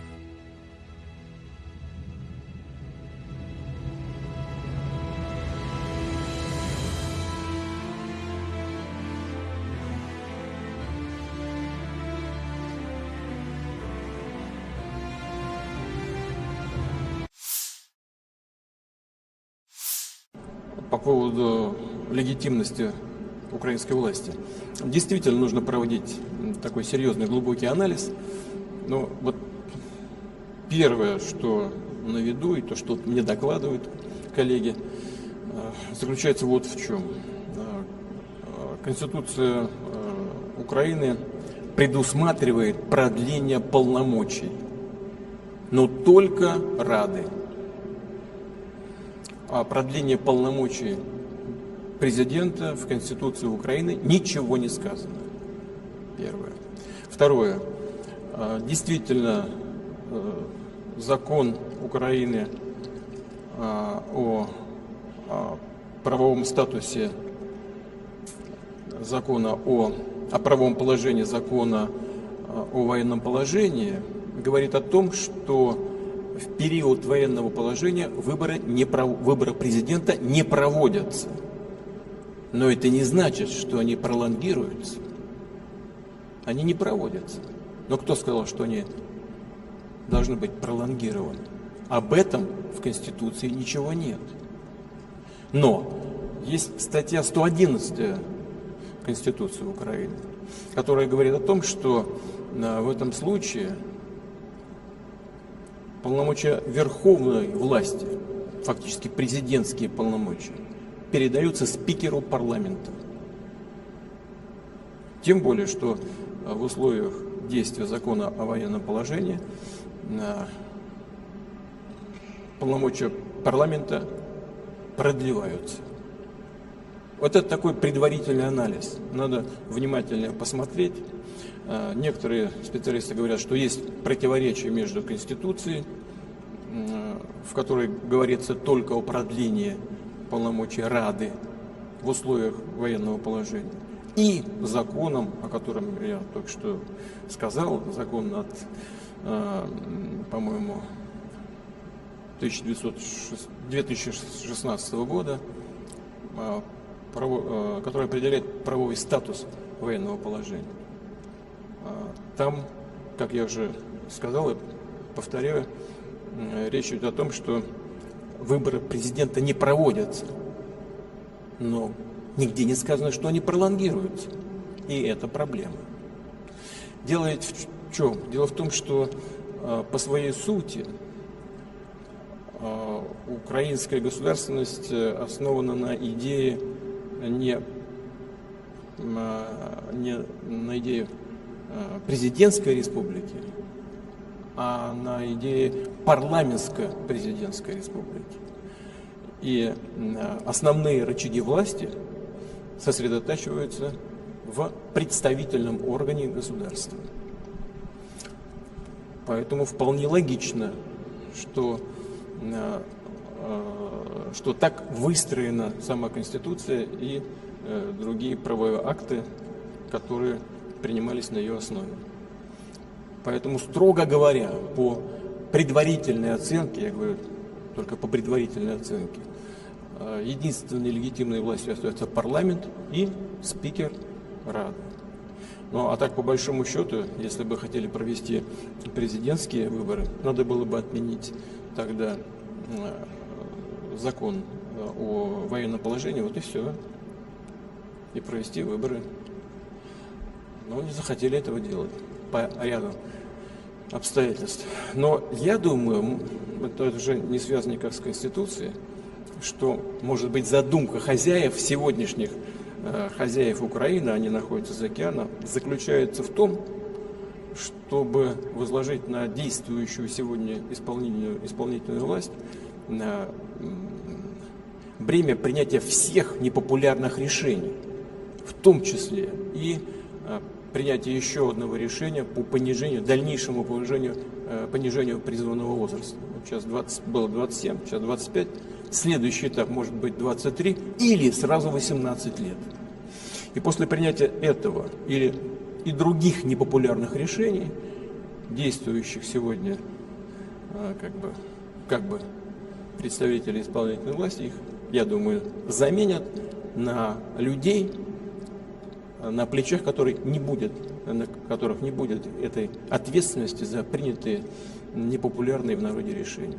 Их просто поменяют и все. Если задумка в этом, то, в принципе, тогда логика понятна. Логика понятна. Ну, посмотрим, что будет происходить дальше. Но так же, как я и говорил в Минске, все-таки окончательно эту ситуацию должна сформулировать и дать ответ на то, что происходит в Украине, должна сформулировать в окончательном виде сама политическая и правовая система Украины. Здесь, мне кажется, на самом деле не так уж и сложно. Я в третий раз повторяю. Закон 2016 года говорит о том, что нельзя проводить выборы президента в условиях военного положения. Но нигде не сказано, что эти полномочия пролонгируются. Значит, что? Смотри 111 статью Конституции. Вся власть переходит спикеру парламента. Pesawat tempur Rusia mengganggu rotasi unit Ukraina lainnya. Rekaman dipublikasikan 29 Mei.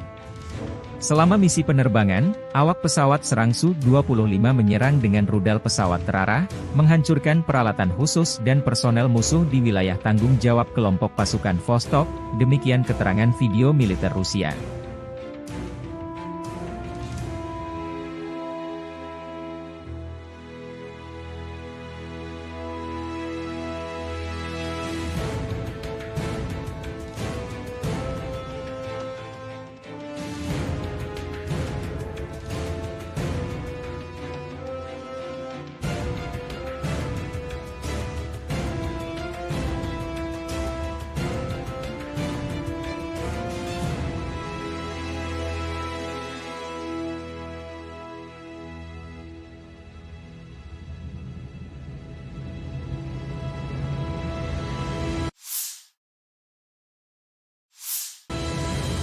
Keluarga dan teman-teman kami bangga, menunggu dan mendoakan kami setiap saat.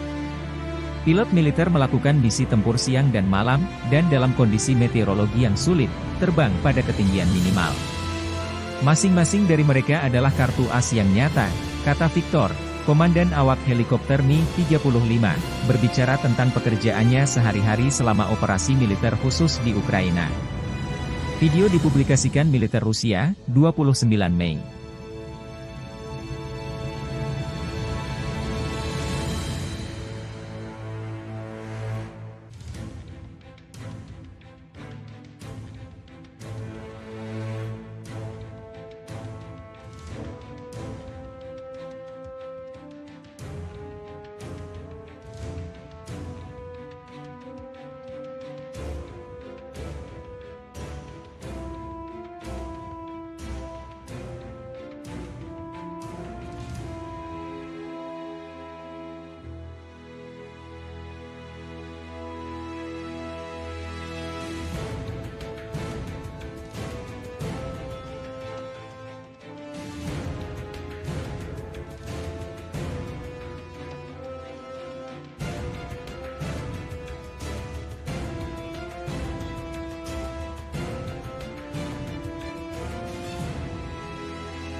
Angkatan Bersenjata Ukraina 29 Mei melansir 110 kontak senjata terjadi dalam 24 jam terakhir.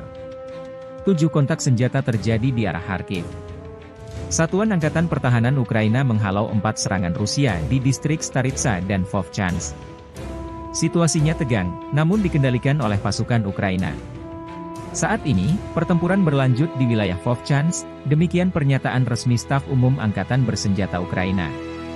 19 bentrokan terjadi di arah Kupiansk. Pasukan pertahanan Ukraina menangkis 16 serangan musuh di wilayah pemukiman Sinkivka, Stepofanovo-Selivka, Druselyubivka, Novoyehorivka dan Nevske.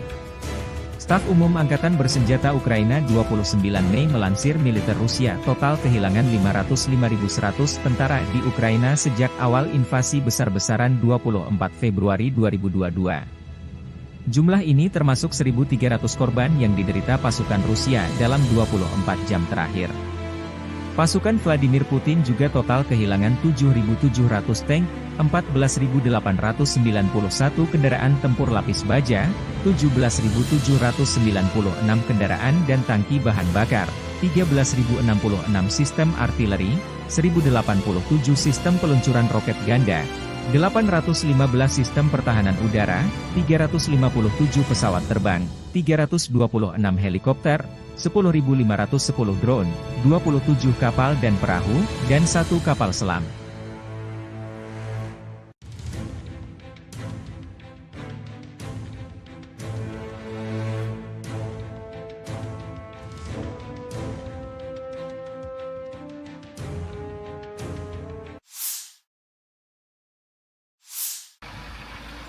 Awak Tosochka menghancurkan titik kuat peleton dan tenaga angkatan bersenjata Ukraina di arah Kharkiv.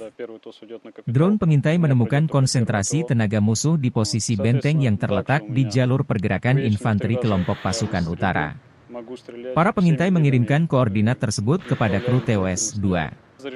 Kendaraan tempur segera melaju ke posisi menembak dan melancarkan serangkaian serangan proyektil termobarik terhadap musuh. Rekaman kontrol objektif menunjukkan serangan terhadap benteng angkatan bersenjata Ukraina, demikian keterangan video militer Rusia 29 Mei.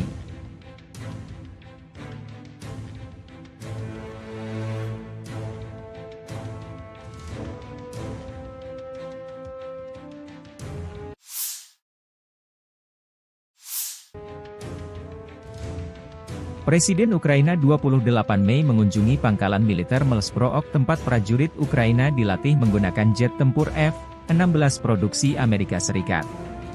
Ukraina sangat menantikan jet tempur F-16 dari mitra baratnya untuk memperkuat pertahanan langit kita.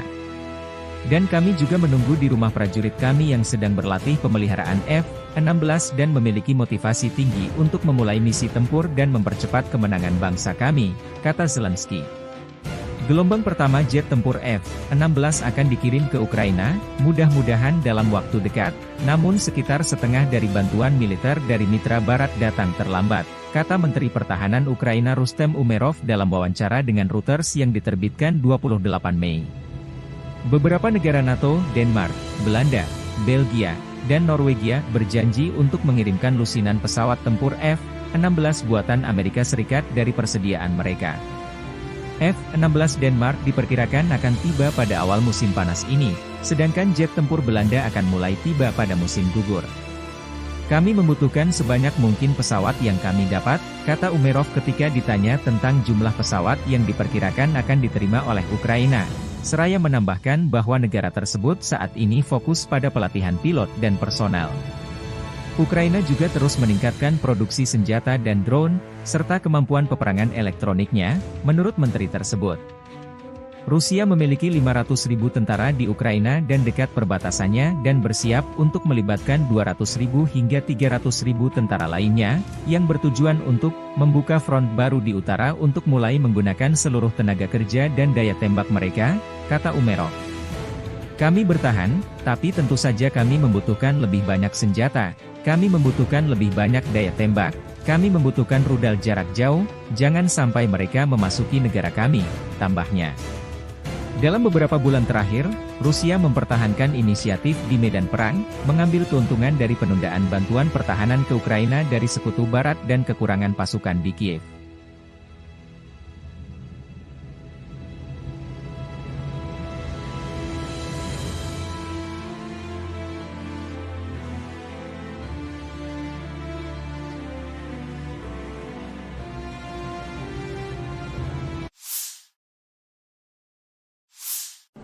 По поводу легитимности украинской власти. Действительно нужно проводить такой серьезный глубокий анализ. Но вот первое, что на виду, и то, что мне докладывают коллеги, заключается вот в чем. Конституция Украины предусматривает продление полномочий, но только Рады. О продлении полномочий президента в Конституции Украины ничего не сказано. Первое. Второе.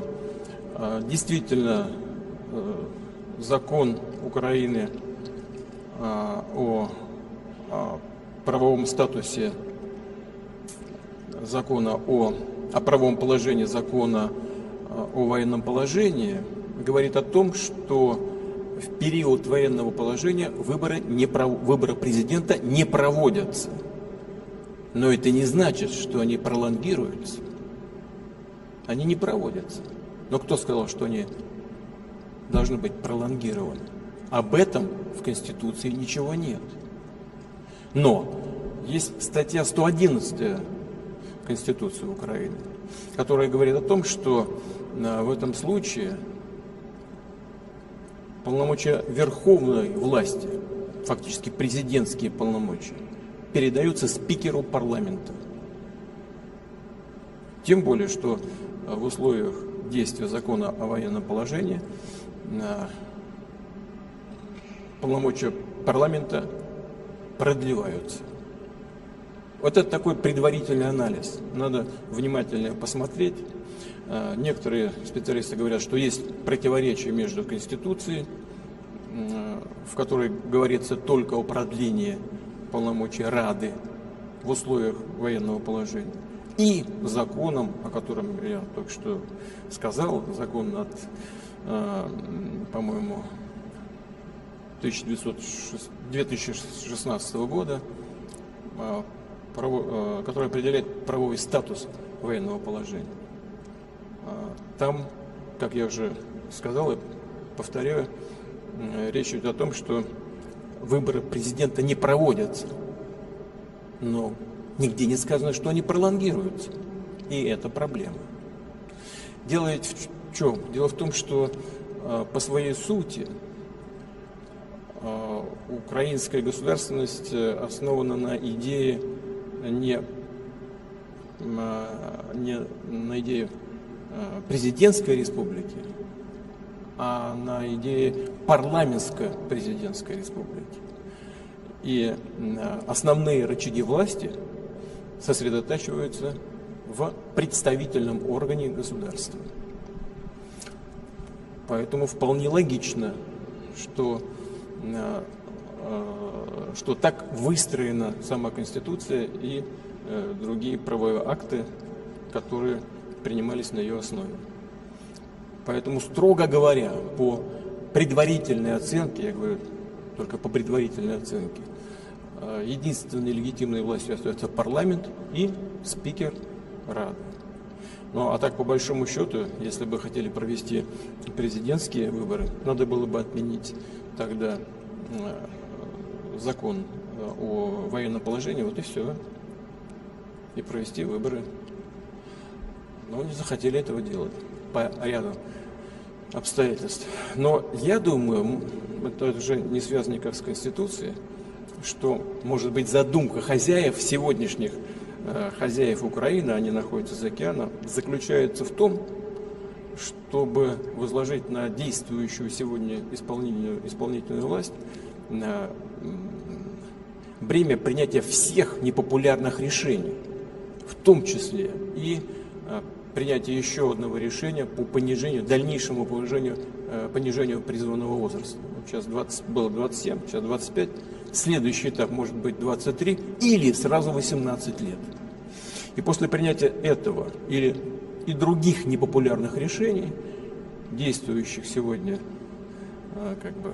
как бы представители исполнительной власти, их, я думаю, заменят на людей, на плечах на которых не будет этой ответственности за принятые непопулярные в народе решения. Их просто поменяют и все. Если задумка в этом, то, в принципе, тогда логика понятна. Ну, посмотрим, что будет происходить дальше. Но так же, как я и говорил в Минске, все-таки окончательно эту ситуацию должна сформулировать и дать ответ на то, что происходит в Украине, должна сформулировать в окончательном виде сама политическая и правовая система Украины. Здесь, мне кажется, на самом деле не так уж и сложно. Я в третий раз повторяю. Закон 2016 года говорит о том, что нельзя проводить выборы президента в условиях военного положения. Но нигде не сказано, что эти полномочия пролонгируются. Значит, что? Смотри 111 статью Конституции. Вся власть переходит спикеру парламента. Pesawat tempur Rusia mengganggu rotasi unit Ukraina lainnya. Rekaman dipublikasikan 29 Mei. Selama misi penerbangan, awak pesawat serang Su-25 menyerang dengan rudal pesawat terarah, menghancurkan peralatan khusus dan personel musuh di wilayah tanggung jawab kelompok pasukan Vostok, demikian keterangan video militer Rusia.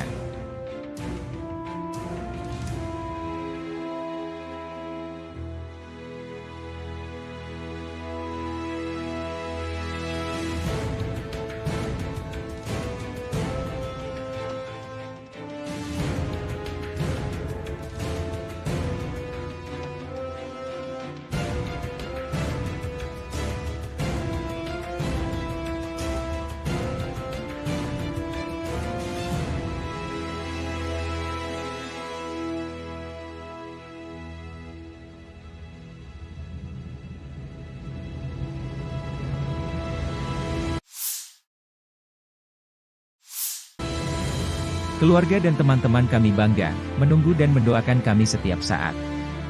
Pilot militer melakukan misi tempur siang dan malam, dan dalam kondisi meteorologi yang sulit, terbang pada ketinggian minimal. Masing-masing dari mereka adalah kartu as yang nyata, kata Victor, komandan awak helikopter Mi-35, berbicara tentang pekerjaannya sehari-hari selama operasi militer khusus di Ukraina. Video dipublikasikan militer Rusia, 29 Mei.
Angkatan Bersenjata Ukraina 29 Mei melansir 110 kontak senjata terjadi dalam 24 jam terakhir.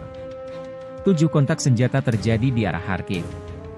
Satuan Angkatan Pertahanan Ukraina menghalau 4 serangan Rusia di distrik Staritsa dan Vovchansk.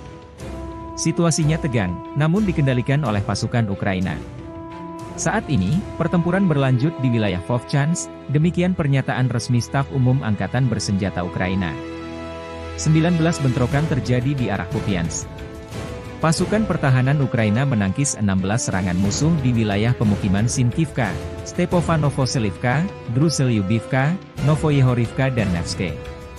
Staf Umum Angkatan Bersenjata Ukraina 29 Mei melansir militer Rusia total kehilangan 505.100 tentara di Ukraina sejak awal invasi besar-besaran 24 Februari 2022. Jumlah ini termasuk 1.300 korban yang diderita pasukan Rusia dalam 24 jam terakhir. Pasukan Vladimir Putin juga total kehilangan 7.700 tank, 14.891 kendaraan tempur lapis baja, 17.796 kendaraan dan tangki bahan bakar, 13.066 sistem artileri, 1.087 sistem peluncuran roket ganda, 815 sistem pertahanan udara, 357 pesawat terbang, 326 helikopter, 10.510 drone, 27 kapal dan perahu, dan 1 kapal selam.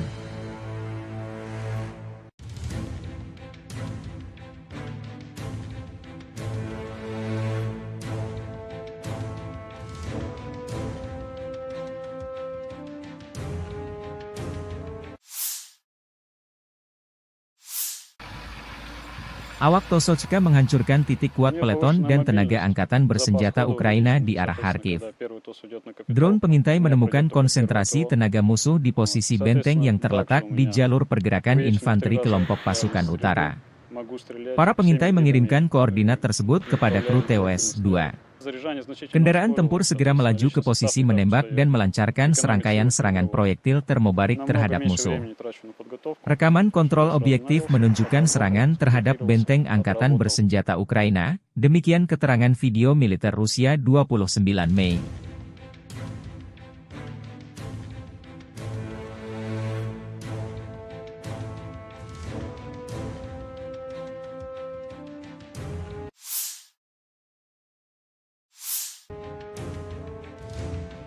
Presiden Ukraina 28 Mei mengunjungi pangkalan militer Melsprook tempat prajurit Ukraina dilatih menggunakan jet tempur F-16 produksi Amerika Serikat.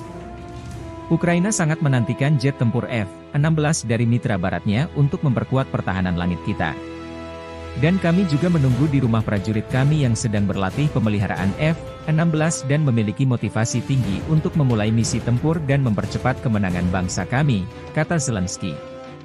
Gelombang pertama jet tempur F-16 akan dikirim ke Ukraina, mudah-mudahan dalam waktu dekat, namun sekitar setengah dari bantuan militer dari mitra barat datang terlambat, kata Menteri Pertahanan Ukraina Rustem Umerov dalam wawancara dengan Reuters yang diterbitkan 28 Mei. Beberapa negara NATO, Denmark, Belanda, Belgia, dan Norwegia berjanji untuk mengirimkan lusinan pesawat tempur F-16 buatan Amerika Serikat dari persediaan mereka. F-16 Denmark diperkirakan akan tiba pada awal musim panas ini, sedangkan jet tempur Belanda akan mulai tiba pada musim gugur. Kami membutuhkan sebanyak mungkin pesawat yang kami dapat, kata Umerov ketika ditanya tentang jumlah pesawat yang diperkirakan akan diterima oleh Ukraina. Seraya menambahkan bahwa negara tersebut saat ini fokus pada pelatihan pilot dan personel. Ukraina juga terus meningkatkan produksi senjata dan drone, serta kemampuan peperangan elektroniknya, menurut menteri tersebut. Rusia memiliki 500.000 tentara di Ukraina dan dekat perbatasannya dan bersiap untuk melibatkan 200.000 hingga 300.000 tentara lainnya, yang bertujuan untuk membuka front baru di utara untuk mulai menggunakan seluruh tenaga kerja dan daya tembak mereka, kata Umerov. Kami bertahan, tapi tentu saja kami membutuhkan lebih banyak senjata. Kami membutuhkan lebih banyak daya tembak, kami membutuhkan rudal jarak jauh, jangan sampai mereka memasuki negara kami, tambahnya. Dalam beberapa bulan terakhir, Rusia mempertahankan inisiatif di medan perang, mengambil keuntungan dari penundaan bantuan pertahanan ke Ukraina dari Sekutu Barat dan kekurangan pasukan di Kiev.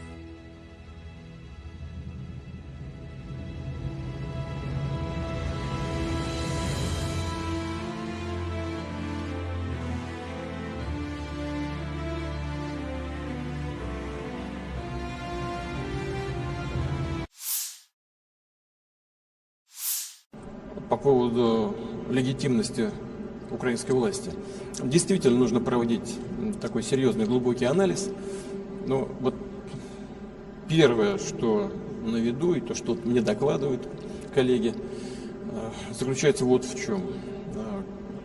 Конституция Украины предусматривает продление полномочий, но только Рады. О продлении полномочий президента в Конституции Украины ничего не сказано. Первое. Второе. Действительно, закон Украины о правовом статусе закона о правовом положении закона о военном положении говорит о том, что в период военного положения выборы президента не проводятся. Но это не значит, что они пролонгируются. Они не проводятся. Но кто сказал, что они должны быть пролонгированы? Об этом в Конституции ничего нет. Но есть статья 111 Конституции Украины, которая говорит о том, что в этом случае полномочия верховной власти, фактически президентские полномочия, передаются спикеру парламента. Тем более, что в условиях действия закона о военном положении полномочия парламента продлеваются. Вот это такой предварительный анализ. Надо внимательно посмотреть. Некоторые специалисты говорят, что есть противоречие между Конституцией, в которой говорится только о продлении полномочий Рады в условиях военного положения, и законом, о котором я только что сказал, закон от, по-моему, 2016 года, который определяет правовой статус военного положения. Там, как я уже сказал и повторяю, речь идет о том, что выборы президента не проводятся, но нигде не сказано, что они пролонгируются. И это проблема. Дело ведь в чем? Дело в том, что по своей сути украинская государственность основана на идее не на идее президентской республики, а на идее парламентско-президентской республики. И основные рычаги власти сосредотачиваются в представительном органе государства. Поэтому вполне логично, что так выстроена сама Конституция и другие правовые акты, которые принимались на ее основе. Поэтому, строго говоря, по предварительной оценке, я говорю только по предварительной оценке, единственной легитимной властью остается парламент и спикер Рады. Ну а так, по большому счету, если бы хотели провести президентские выборы, надо было бы отменить тогда закон о военном положении, вот и все, и провести выборы. Но не захотели этого делать по ряду обстоятельств. Но я думаю, это уже не связано никак с Конституцией, что, может быть, задумка хозяев, сегодняшних хозяев Украины, они находятся за океаном, заключается в том, чтобы возложить на действующую сегодня исполнительную власть бремя принятия всех непопулярных решений, в том числе и принятие еще одного решения по дальнейшему понижению призывного возраста. Вот сейчас было 27, сейчас 25. Следующий этап может быть 23 или сразу 18 лет. И после принятия этого и других непопулярных решений, действующих сегодня как бы представители исполнительной власти, их, я думаю, заменят на людей, на плечах которых не будет этой ответственности за принятые непопулярные в народе решения. Их просто поменяют и все. Если задумка в этом, то, в принципе, тогда логика понятна. Ну, посмотрим, что будет происходить дальше. Но так же, как я и говорил в Минске, все-таки окончательно эту ситуацию должна сформулировать и дать ответ на то, что происходит в Украине, должна сформулировать в окончательном виде сама политическая и правовая система Украины. Здесь, мне кажется, на самом деле не так уж и сложно. Я в третий раз повторяю. Закон 2016 года говорит о том, что нельзя проводить выборы президента в условиях военного положения. Но нигде не сказано, что эти полномочия пролонгируются. Значит, что? Смотри 111 статью Конституции. Вся власть переходит спикеру парламента. Pesawat tempur Rusia mengganggu rotasi unit Ukraina lainnya. Rekaman dipublikasikan 29 Mei. Selama misi penerbangan, awak pesawat serang Su-25 menyerang dengan rudal pesawat terarah, menghancurkan peralatan khusus dan personel musuh di wilayah tanggung jawab kelompok pasukan Vostok, demikian keterangan video militer Rusia.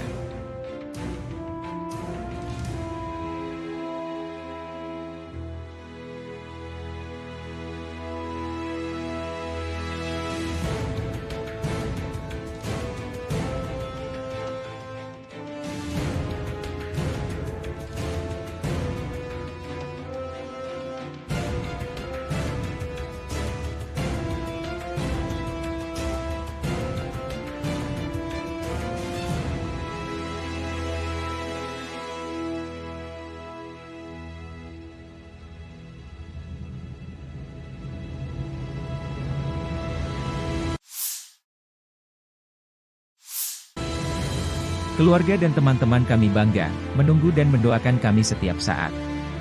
Pilot militer melakukan misi tempur siang dan malam, dan dalam kondisi meteorologi yang sulit, terbang pada ketinggian minimal.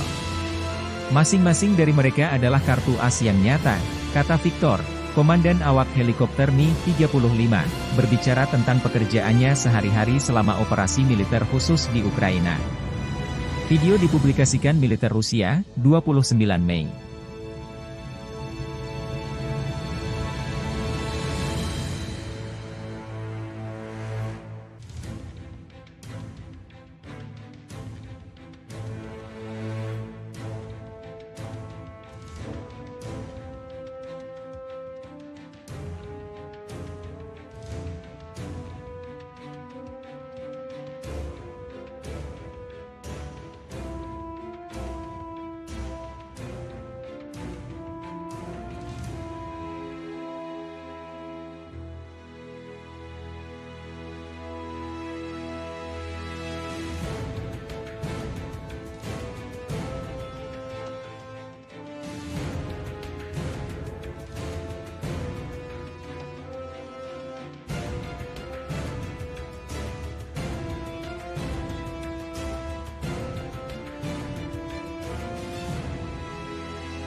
Angkatan Bersenjata Ukraina 29 Mei melansir 110 kontak senjata terjadi dalam 24 jam terakhir. 7 kontak senjata terjadi di arah Kharkiv. Satuan Angkatan Pertahanan Ukraina menghalau 4 serangan Rusia di distrik Staritsa dan Vovchansk. Situasinya tegang, namun dikendalikan oleh pasukan Ukraina. Saat ini, pertempuran berlanjut di wilayah Vovchansk, demikian pernyataan resmi Staf Umum Angkatan Bersenjata Ukraina. 19 bentrokan terjadi di arah Kupiansk. Pasukan pertahanan Ukraina menangkis 16 serangan musuh di wilayah pemukiman Sinkivka, Stepanovo-Selivka, Druselyubivka, Novoyehorivka dan Nevske.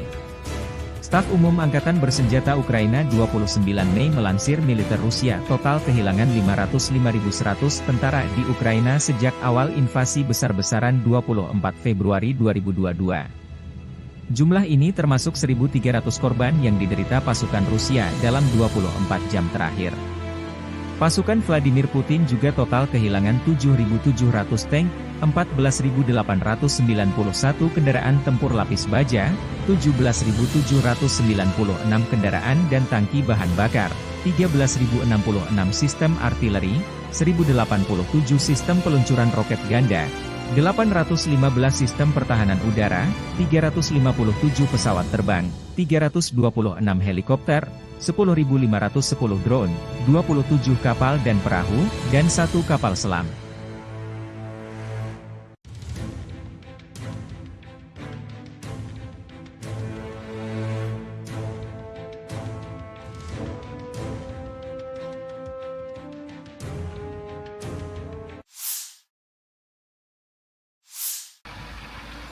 Awak Tosochka menghancurkan titik kuat peleton dan tenaga angkatan bersenjata Ukraina di arah Kharkiv.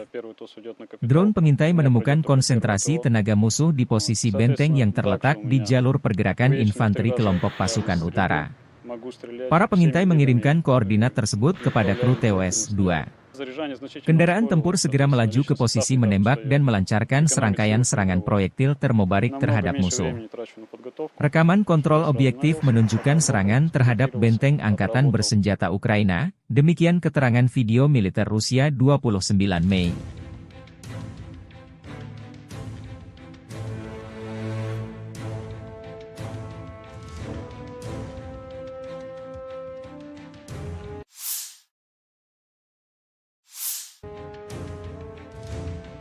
Presiden Ukraina 28 Mei mengunjungi pangkalan militer Melsprook tempat prajurit Ukraina dilatih menggunakan jet tempur F-16 produksi Amerika Serikat. Ukraina sangat menantikan jet tempur F-16 dari mitra baratnya untuk memperkuat pertahanan langit kita. Dan kami juga menunggu di rumah prajurit kami yang sedang berlatih pemeliharaan F-16 dan memiliki motivasi tinggi untuk memulai misi tempur dan mempercepat kemenangan bangsa kami, kata Zelensky. Gelombang pertama jet tempur F-16 akan dikirim ke Ukraina, mudah-mudahan dalam waktu dekat, namun sekitar setengah dari bantuan militer dari mitra barat datang terlambat, kata Menteri Pertahanan Ukraina Rustem Umerov dalam wawancara dengan Reuters yang diterbitkan 28 Mei. Beberapa negara NATO, Denmark, Belanda, Belgia, dan Norwegia berjanji untuk mengirimkan lusinan pesawat tempur F-16 buatan Amerika Serikat dari persediaan mereka. F-16 Denmark diperkirakan akan tiba pada awal musim panas ini, sedangkan jet tempur Belanda akan mulai tiba pada musim gugur. Kami membutuhkan sebanyak mungkin pesawat yang kami dapat, kata Umerov ketika ditanya tentang jumlah pesawat yang diperkirakan akan diterima oleh Ukraina. Seraya menambahkan bahwa negara tersebut saat ini fokus pada pelatihan pilot dan personel. Ukraina juga terus meningkatkan produksi senjata dan drone, serta kemampuan peperangan elektroniknya, menurut menteri tersebut. Rusia memiliki 500.000 tentara di Ukraina dan dekat perbatasannya dan bersiap untuk melibatkan 200.000 hingga 300.000 tentara lainnya, yang bertujuan untuk membuka front baru di utara untuk mulai menggunakan seluruh tenaga kerja dan daya tembak mereka, kata Umerov. Kami bertahan, tapi tentu saja kami membutuhkan lebih banyak senjata. Kami membutuhkan lebih banyak daya tembak, kami membutuhkan rudal jarak jauh, jangan sampai mereka memasuki negara kami, tambahnya.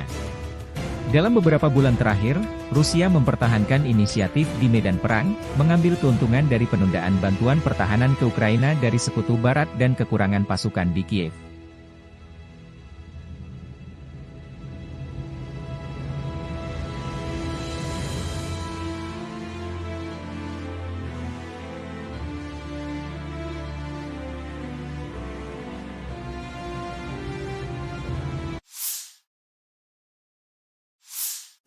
По поводу легитимности украинской власти. Действительно нужно проводить такой серьезный, глубокий анализ. Но вот первое, что на виду, и то, что мне докладывают коллеги, заключается вот в чем. Конституция Украины предусматривает продление полномочий, но только Рады. О продлении полномочий президента в Конституции Украины ничего не сказано. Первое. Второе. Действительно, закон Украины о правовом статусе закона о правовом положении закона о военном положении говорит о том, что в период военного положения выборы президента не проводятся. Но это не значит, что они пролонгируются. Они не проводятся. Но кто сказал, что они должны быть пролонгированы? Об этом в Конституции ничего нет. Но есть статья 111 Конституции Украины, которая говорит о том, что в этом случае полномочия верховной власти, фактически президентские полномочия, передаются спикеру парламента. Тем более, что в условиях действия закона о военном положении полномочия парламента продлеваются. Вот это такой предварительный анализ. Надо внимательно посмотреть. Некоторые специалисты говорят, что есть противоречие между Конституцией, в которой говорится только о продлении полномочий Рады в условиях военного положения, и законом, о котором я только что сказал, закон от, по-моему, 2016 года, который определяет правовой статус военного положения. Там, как я уже сказал и повторяю, речь идет о том, что выборы президента не проводятся, но нигде не сказано, что они пролонгируются, и это проблема. Дело ведь в чем? Дело в том, что по своей сути украинская государственность основана на идее не на идее президентской республики, а на идее парламентско-президентской республики. И основные рычаги власти сосредотачиваются в представительном органе государства. Поэтому вполне логично, что так выстроена сама Конституция и другие правовые акты, которые принимались на ее основе. Поэтому, строго говоря, по предварительной оценке, я говорю только по предварительной оценке, единственной легитимной властью остается парламент и спикер Рады. Ну а так, по большому счету, если бы хотели провести президентские выборы, надо было бы отменить тогда закон о военном положении, вот и все, и провести выборы. Но не захотели этого делать по ряду обстоятельств. Но я думаю, это уже не связано никак с Конституцией, что, может быть, задумка хозяев сегодняшних, хозяев Украины, они находятся за океаном, заключается в том, чтобы возложить на действующую сегодня исполнительную власть бремя принятия всех непопулярных решений, в том числе и принятие еще одного решения по дальнейшему понижению призывного возраста. Сейчас было 27, сейчас 25. Следующий этап может быть 23 или сразу 18 лет.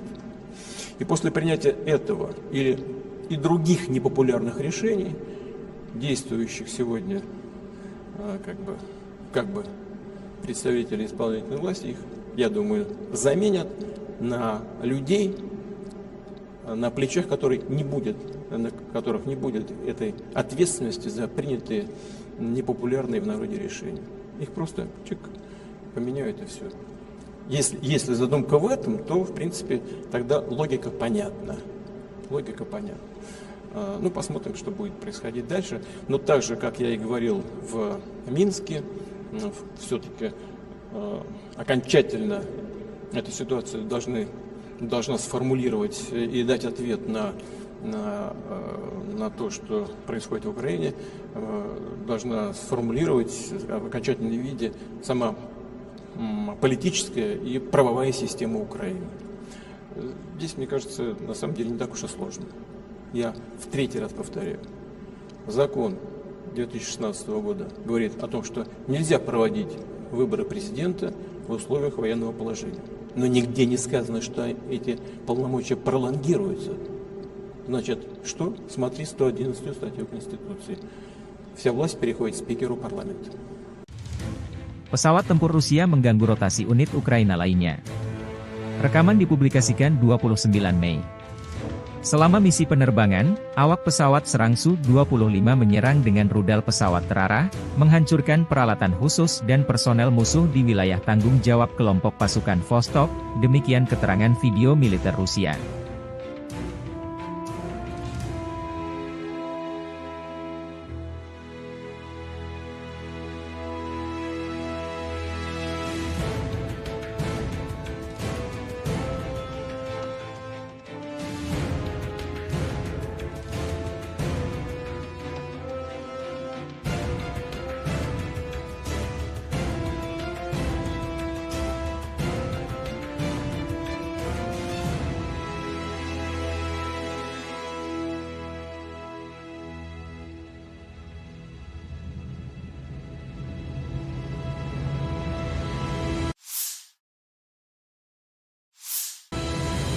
Keluarga dan teman-teman kami bangga, menunggu dan mendoakan kami setiap saat. Pilot militer melakukan misi tempur siang dan malam, dan dalam kondisi meteorologi yang sulit, terbang pada ketinggian minimal. Masing-masing dari mereka adalah kartu as yang nyata, kata Victor, komandan awak helikopter Mi-35, berbicara tentang pekerjaannya sehari-hari selama operasi militer khusus di Ukraina. Video dipublikasikan militer Rusia, 29 Mei.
Angkatan Bersenjata Ukraina 29 Mei melansir 110 kontak senjata terjadi dalam 24 jam terakhir. 7 kontak senjata terjadi di arah Kharkiv. Satuan Angkatan Pertahanan Ukraina menghalau 4 serangan Rusia di distrik Staritsa dan Vovchansk. Situasinya tegang, namun dikendalikan oleh pasukan Ukraina. Saat ini, pertempuran berlanjut di wilayah Vovchansk, demikian pernyataan resmi Staf Umum Angkatan Bersenjata Ukraina. 19 bentrokan terjadi di arah Kupiansk.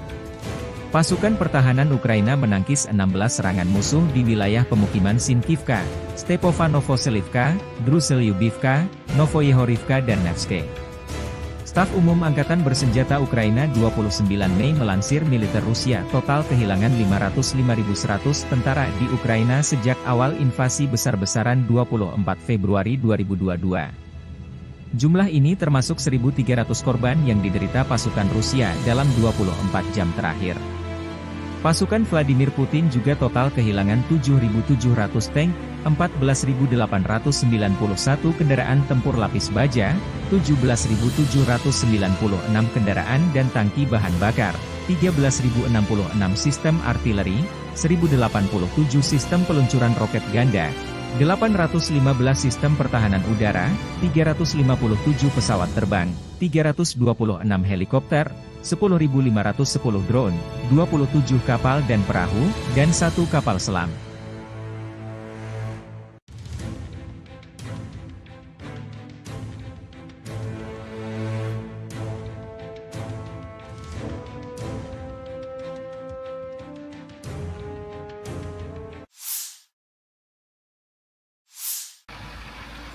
Awak Tosochka menghancurkan titik kuat peleton dan tenaga angkatan bersenjata Ukraina di arah Kharkiv.